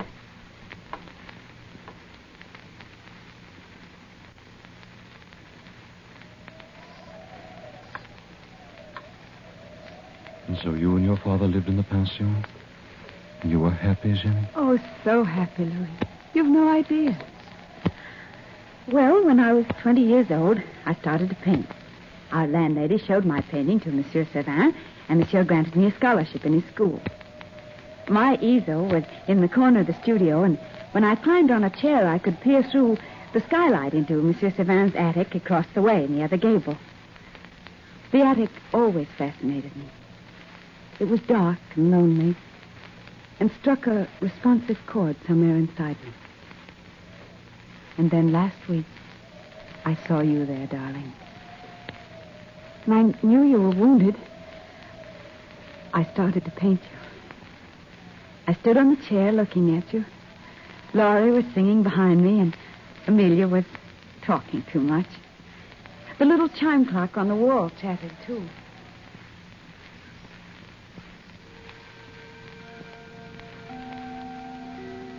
They say the soldier escaped somewhere in this neighborhood, but they'll get him. There's no doubt of that. After all, he deserves to die. Every Bonapartist soldier deserves to die. After all, who are they? Nothing but a lot of cutthroats and Corsicans. Amelia, what a cruel thing to say. Think of our darling Ginevra. Oh, honestly, Laurie, you make me sick. What are you doing standing on a chair, Ginevra? I was seeing something in my mind's eye. You were talking about Napoleon, Amelia. I'm interested in your views. Oh, of course. You're a Corsican. Are you for or against Napoleon? Since Napoleon's been banished, it doesn't make much difference, does it? Well, maybe not. Except there's a soldier of Napoleon's army hiding out in this district. The police might be interested in you, Ginevra, if you're a sympathizer. If somebody were to tell them about you. Amelia, stop it. Let's see what you're painting, Ginevra. Oh, no, Laura, please. Darling, it's a lovely piece of work. Who is he? Who is who? This man Ginevra's painting. A man? Well, we didn't know. Mademoiselle, would you please return to your easels? No artist ever gave anything to art who supplied the world with gossip. We were just admiring the Corsican's work, Monsieur Sauvin. She's painting a portrait of a young man. Well, Mademoiselle Amelia, I'm sure if you worked as diligently as Mademoiselle Ginevra, somebody would admire your work. It is 4:00, ladies. Time for you to go home. I'm only half finished, monsieur. 4:00, Mademoiselle Laurie. Your family will worry. Naturally, Laurie. Come along and stop being super conscientious. Good night, Ginevra. Wait for me. I'll be right along. Mademoiselle Ginevra. Oh, yes, monsieur. Would you mind staying after class? Of course not, monsieur. Good night, Monsieur Sauvin. Good night, Monsieur Good night, Mademoiselle. You'll find Mademoiselle Ginevra very interesting to talk to, Monsieur Sauvin. Especially if you ask her why she stands on a chair looking in an attic window. Good night, Monsieur Sauvin. Good night, Mademoiselle Amelia. I'm sorry, monsieur. I caused you so much trouble. That is a fine painting, Ginevra. How long have you known the soldier has been hiding in my attic? Just today. How much has Mademoiselle Amelia seen of him? Just this painting. Monsieur, please take me to him. Nobody knows he's up there but me. He's wounded and he looks so lonely. Your father would never forgive me if I do. And I'd never forgive you if you don't. Please, monsieur. Nobody will ever know, I swear it. Please, Monsieur Servan. Please.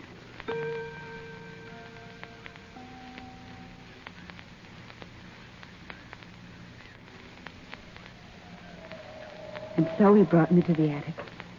And I met you and loved you from the first time I saw you 2 weeks ago, Louis. Oh, I know all the words that rhyme with your name. I know all the funny little wrinkles in your face. And the way you smile and the way you talk. Oh, Jenny. Jenny, darling, you don't know what you're saying. I'm a hunted man. If I'm caught, I'll be hung. If you were killed, I'd be by your side. I'm sick and wounded. And you know so little about me. I know everything about you. We're fellow Corsicans. You're a brave soldier, and I love you. Oh. Where you go, I shall go. And your people shall be my people. Jenny, I wanted to tell you. I wanted to tell you so many times. Oh, darling. Don't stop me, please, darling. We can't be married. Don't you understand? I love you. I love you so much. Oh, Louis, Father can help you leave the country, and I can join you later. And we'll return to Corsica. Corsica, Jenny. Warm sun and green meadows and the yellow pasture land. Oh, darling, you'll like Corsica so very much like it. Tempestuous and warm. And your eyes are brown like the trees in the fall, and when you're happy, they're brown with red flames. Those are the fires of the vendetta, Louis. And when you're sad, the light dies. Like the sun on the ocean. I love you. I love you, oh, Jenny. If only I were brave enough to own you. I'd own you in a little bit of Corsica and a world of our own. Oh, don't make it any more difficult for me than it is. What's wrong, Jenny? Look at the skylight in the studio. I could have sworn I saw somebody at the skylight window. Nothing more than the cleaning woman, Jenny. Oh, my little darling. My darling Jenny. Geneva Bella. Bella, Bella, Jenny.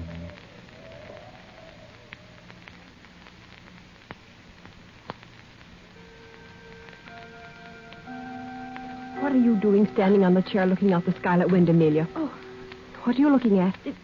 You know very well what I'm looking at, Laurie. You've known all along about Ginevra and her lover and their secret rendezvous, haven't you?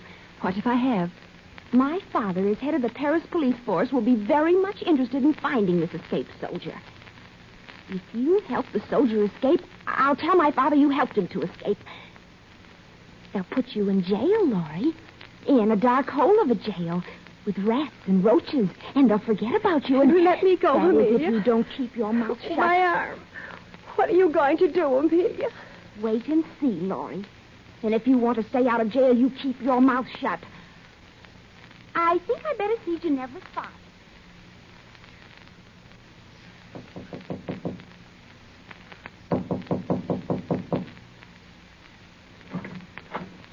Monsieur de Piombo?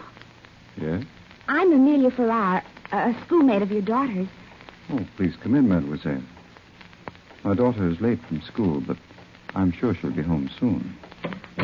Well, I didn't come here to talk to your daughter, monsieur. I came to talk to you. A sort of ugly thing happened at our school lately, and, well, it's sort of difficult to explain, but, well, Monsieur Sauvin has been allowing an escaped soldier to hide in his attic. Not so bad. A rascal. How could he? Well, every day, Ginevra and this soldier see each other, and I hear they intend to marry. It's the scandal of the school, monsieur, and, well, if he's arrested, Ginevra will be in trouble, and... Are you positive of this, mademoiselle? Oh, yes, and I'm worried for her. You see, my father is head of the Paris police, and I found out this escaped soldier is a fellow Corsican of yours, and, well, you probably know him. He's parading under the name of Louis D'Angelo, but in reality his name is Luigi Porta. Youngest son of the Porta family, and the only survivor of a tragic fire which occurred in Corsica 15 years ago. Luigi Porta. I'm sure Ginevra can take care of herself. Well, shall I report him to the police? No, maybe it won't be necessary for 24 hours. No, I think I'll wait. Good day, Monsieur Di Piombo.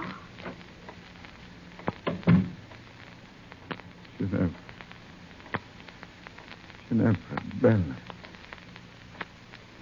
Not a porter. Oh, no, Ginevra, mia. Not marrying Luigi Porta. Not my own daughter.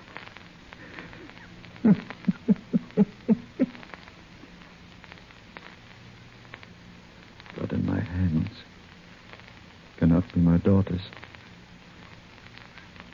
But if she be married to a porter, she must die by my hand, by the terms of the vendetta.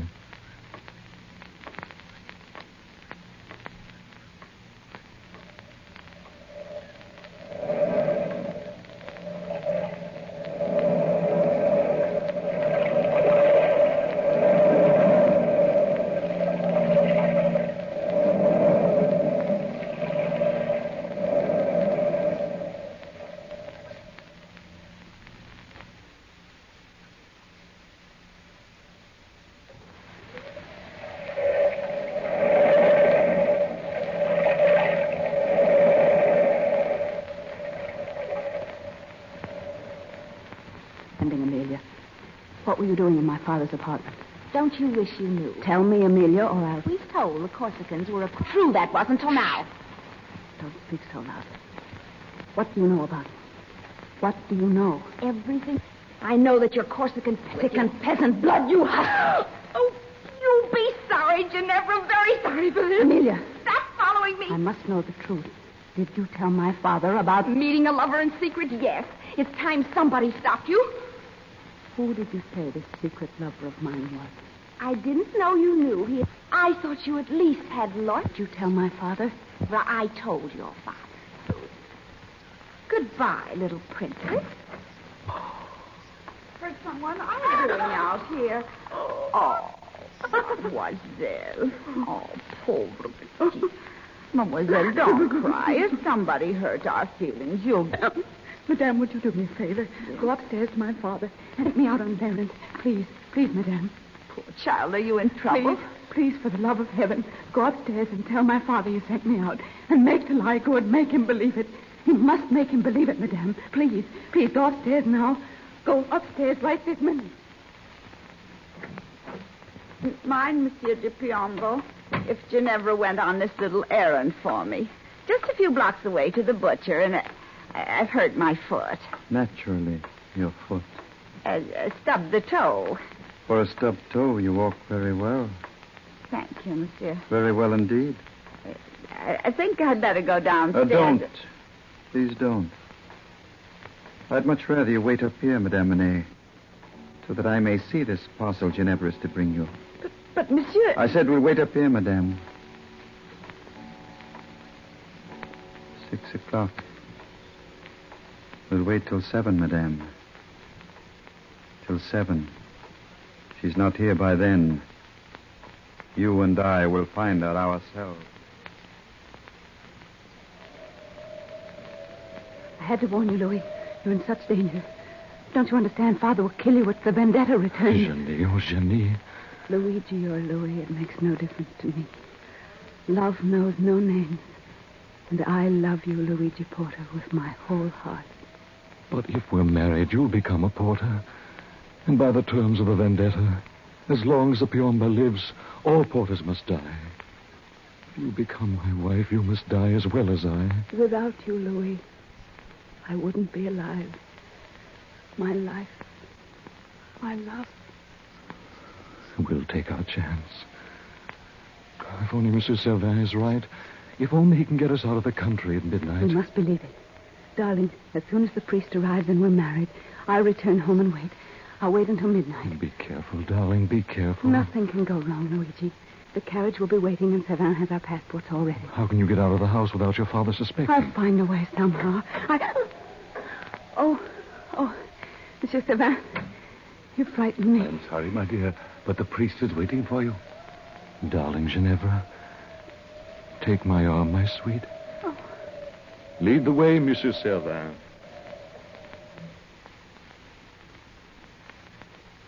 Father, I'm sorry I'm so late, Father.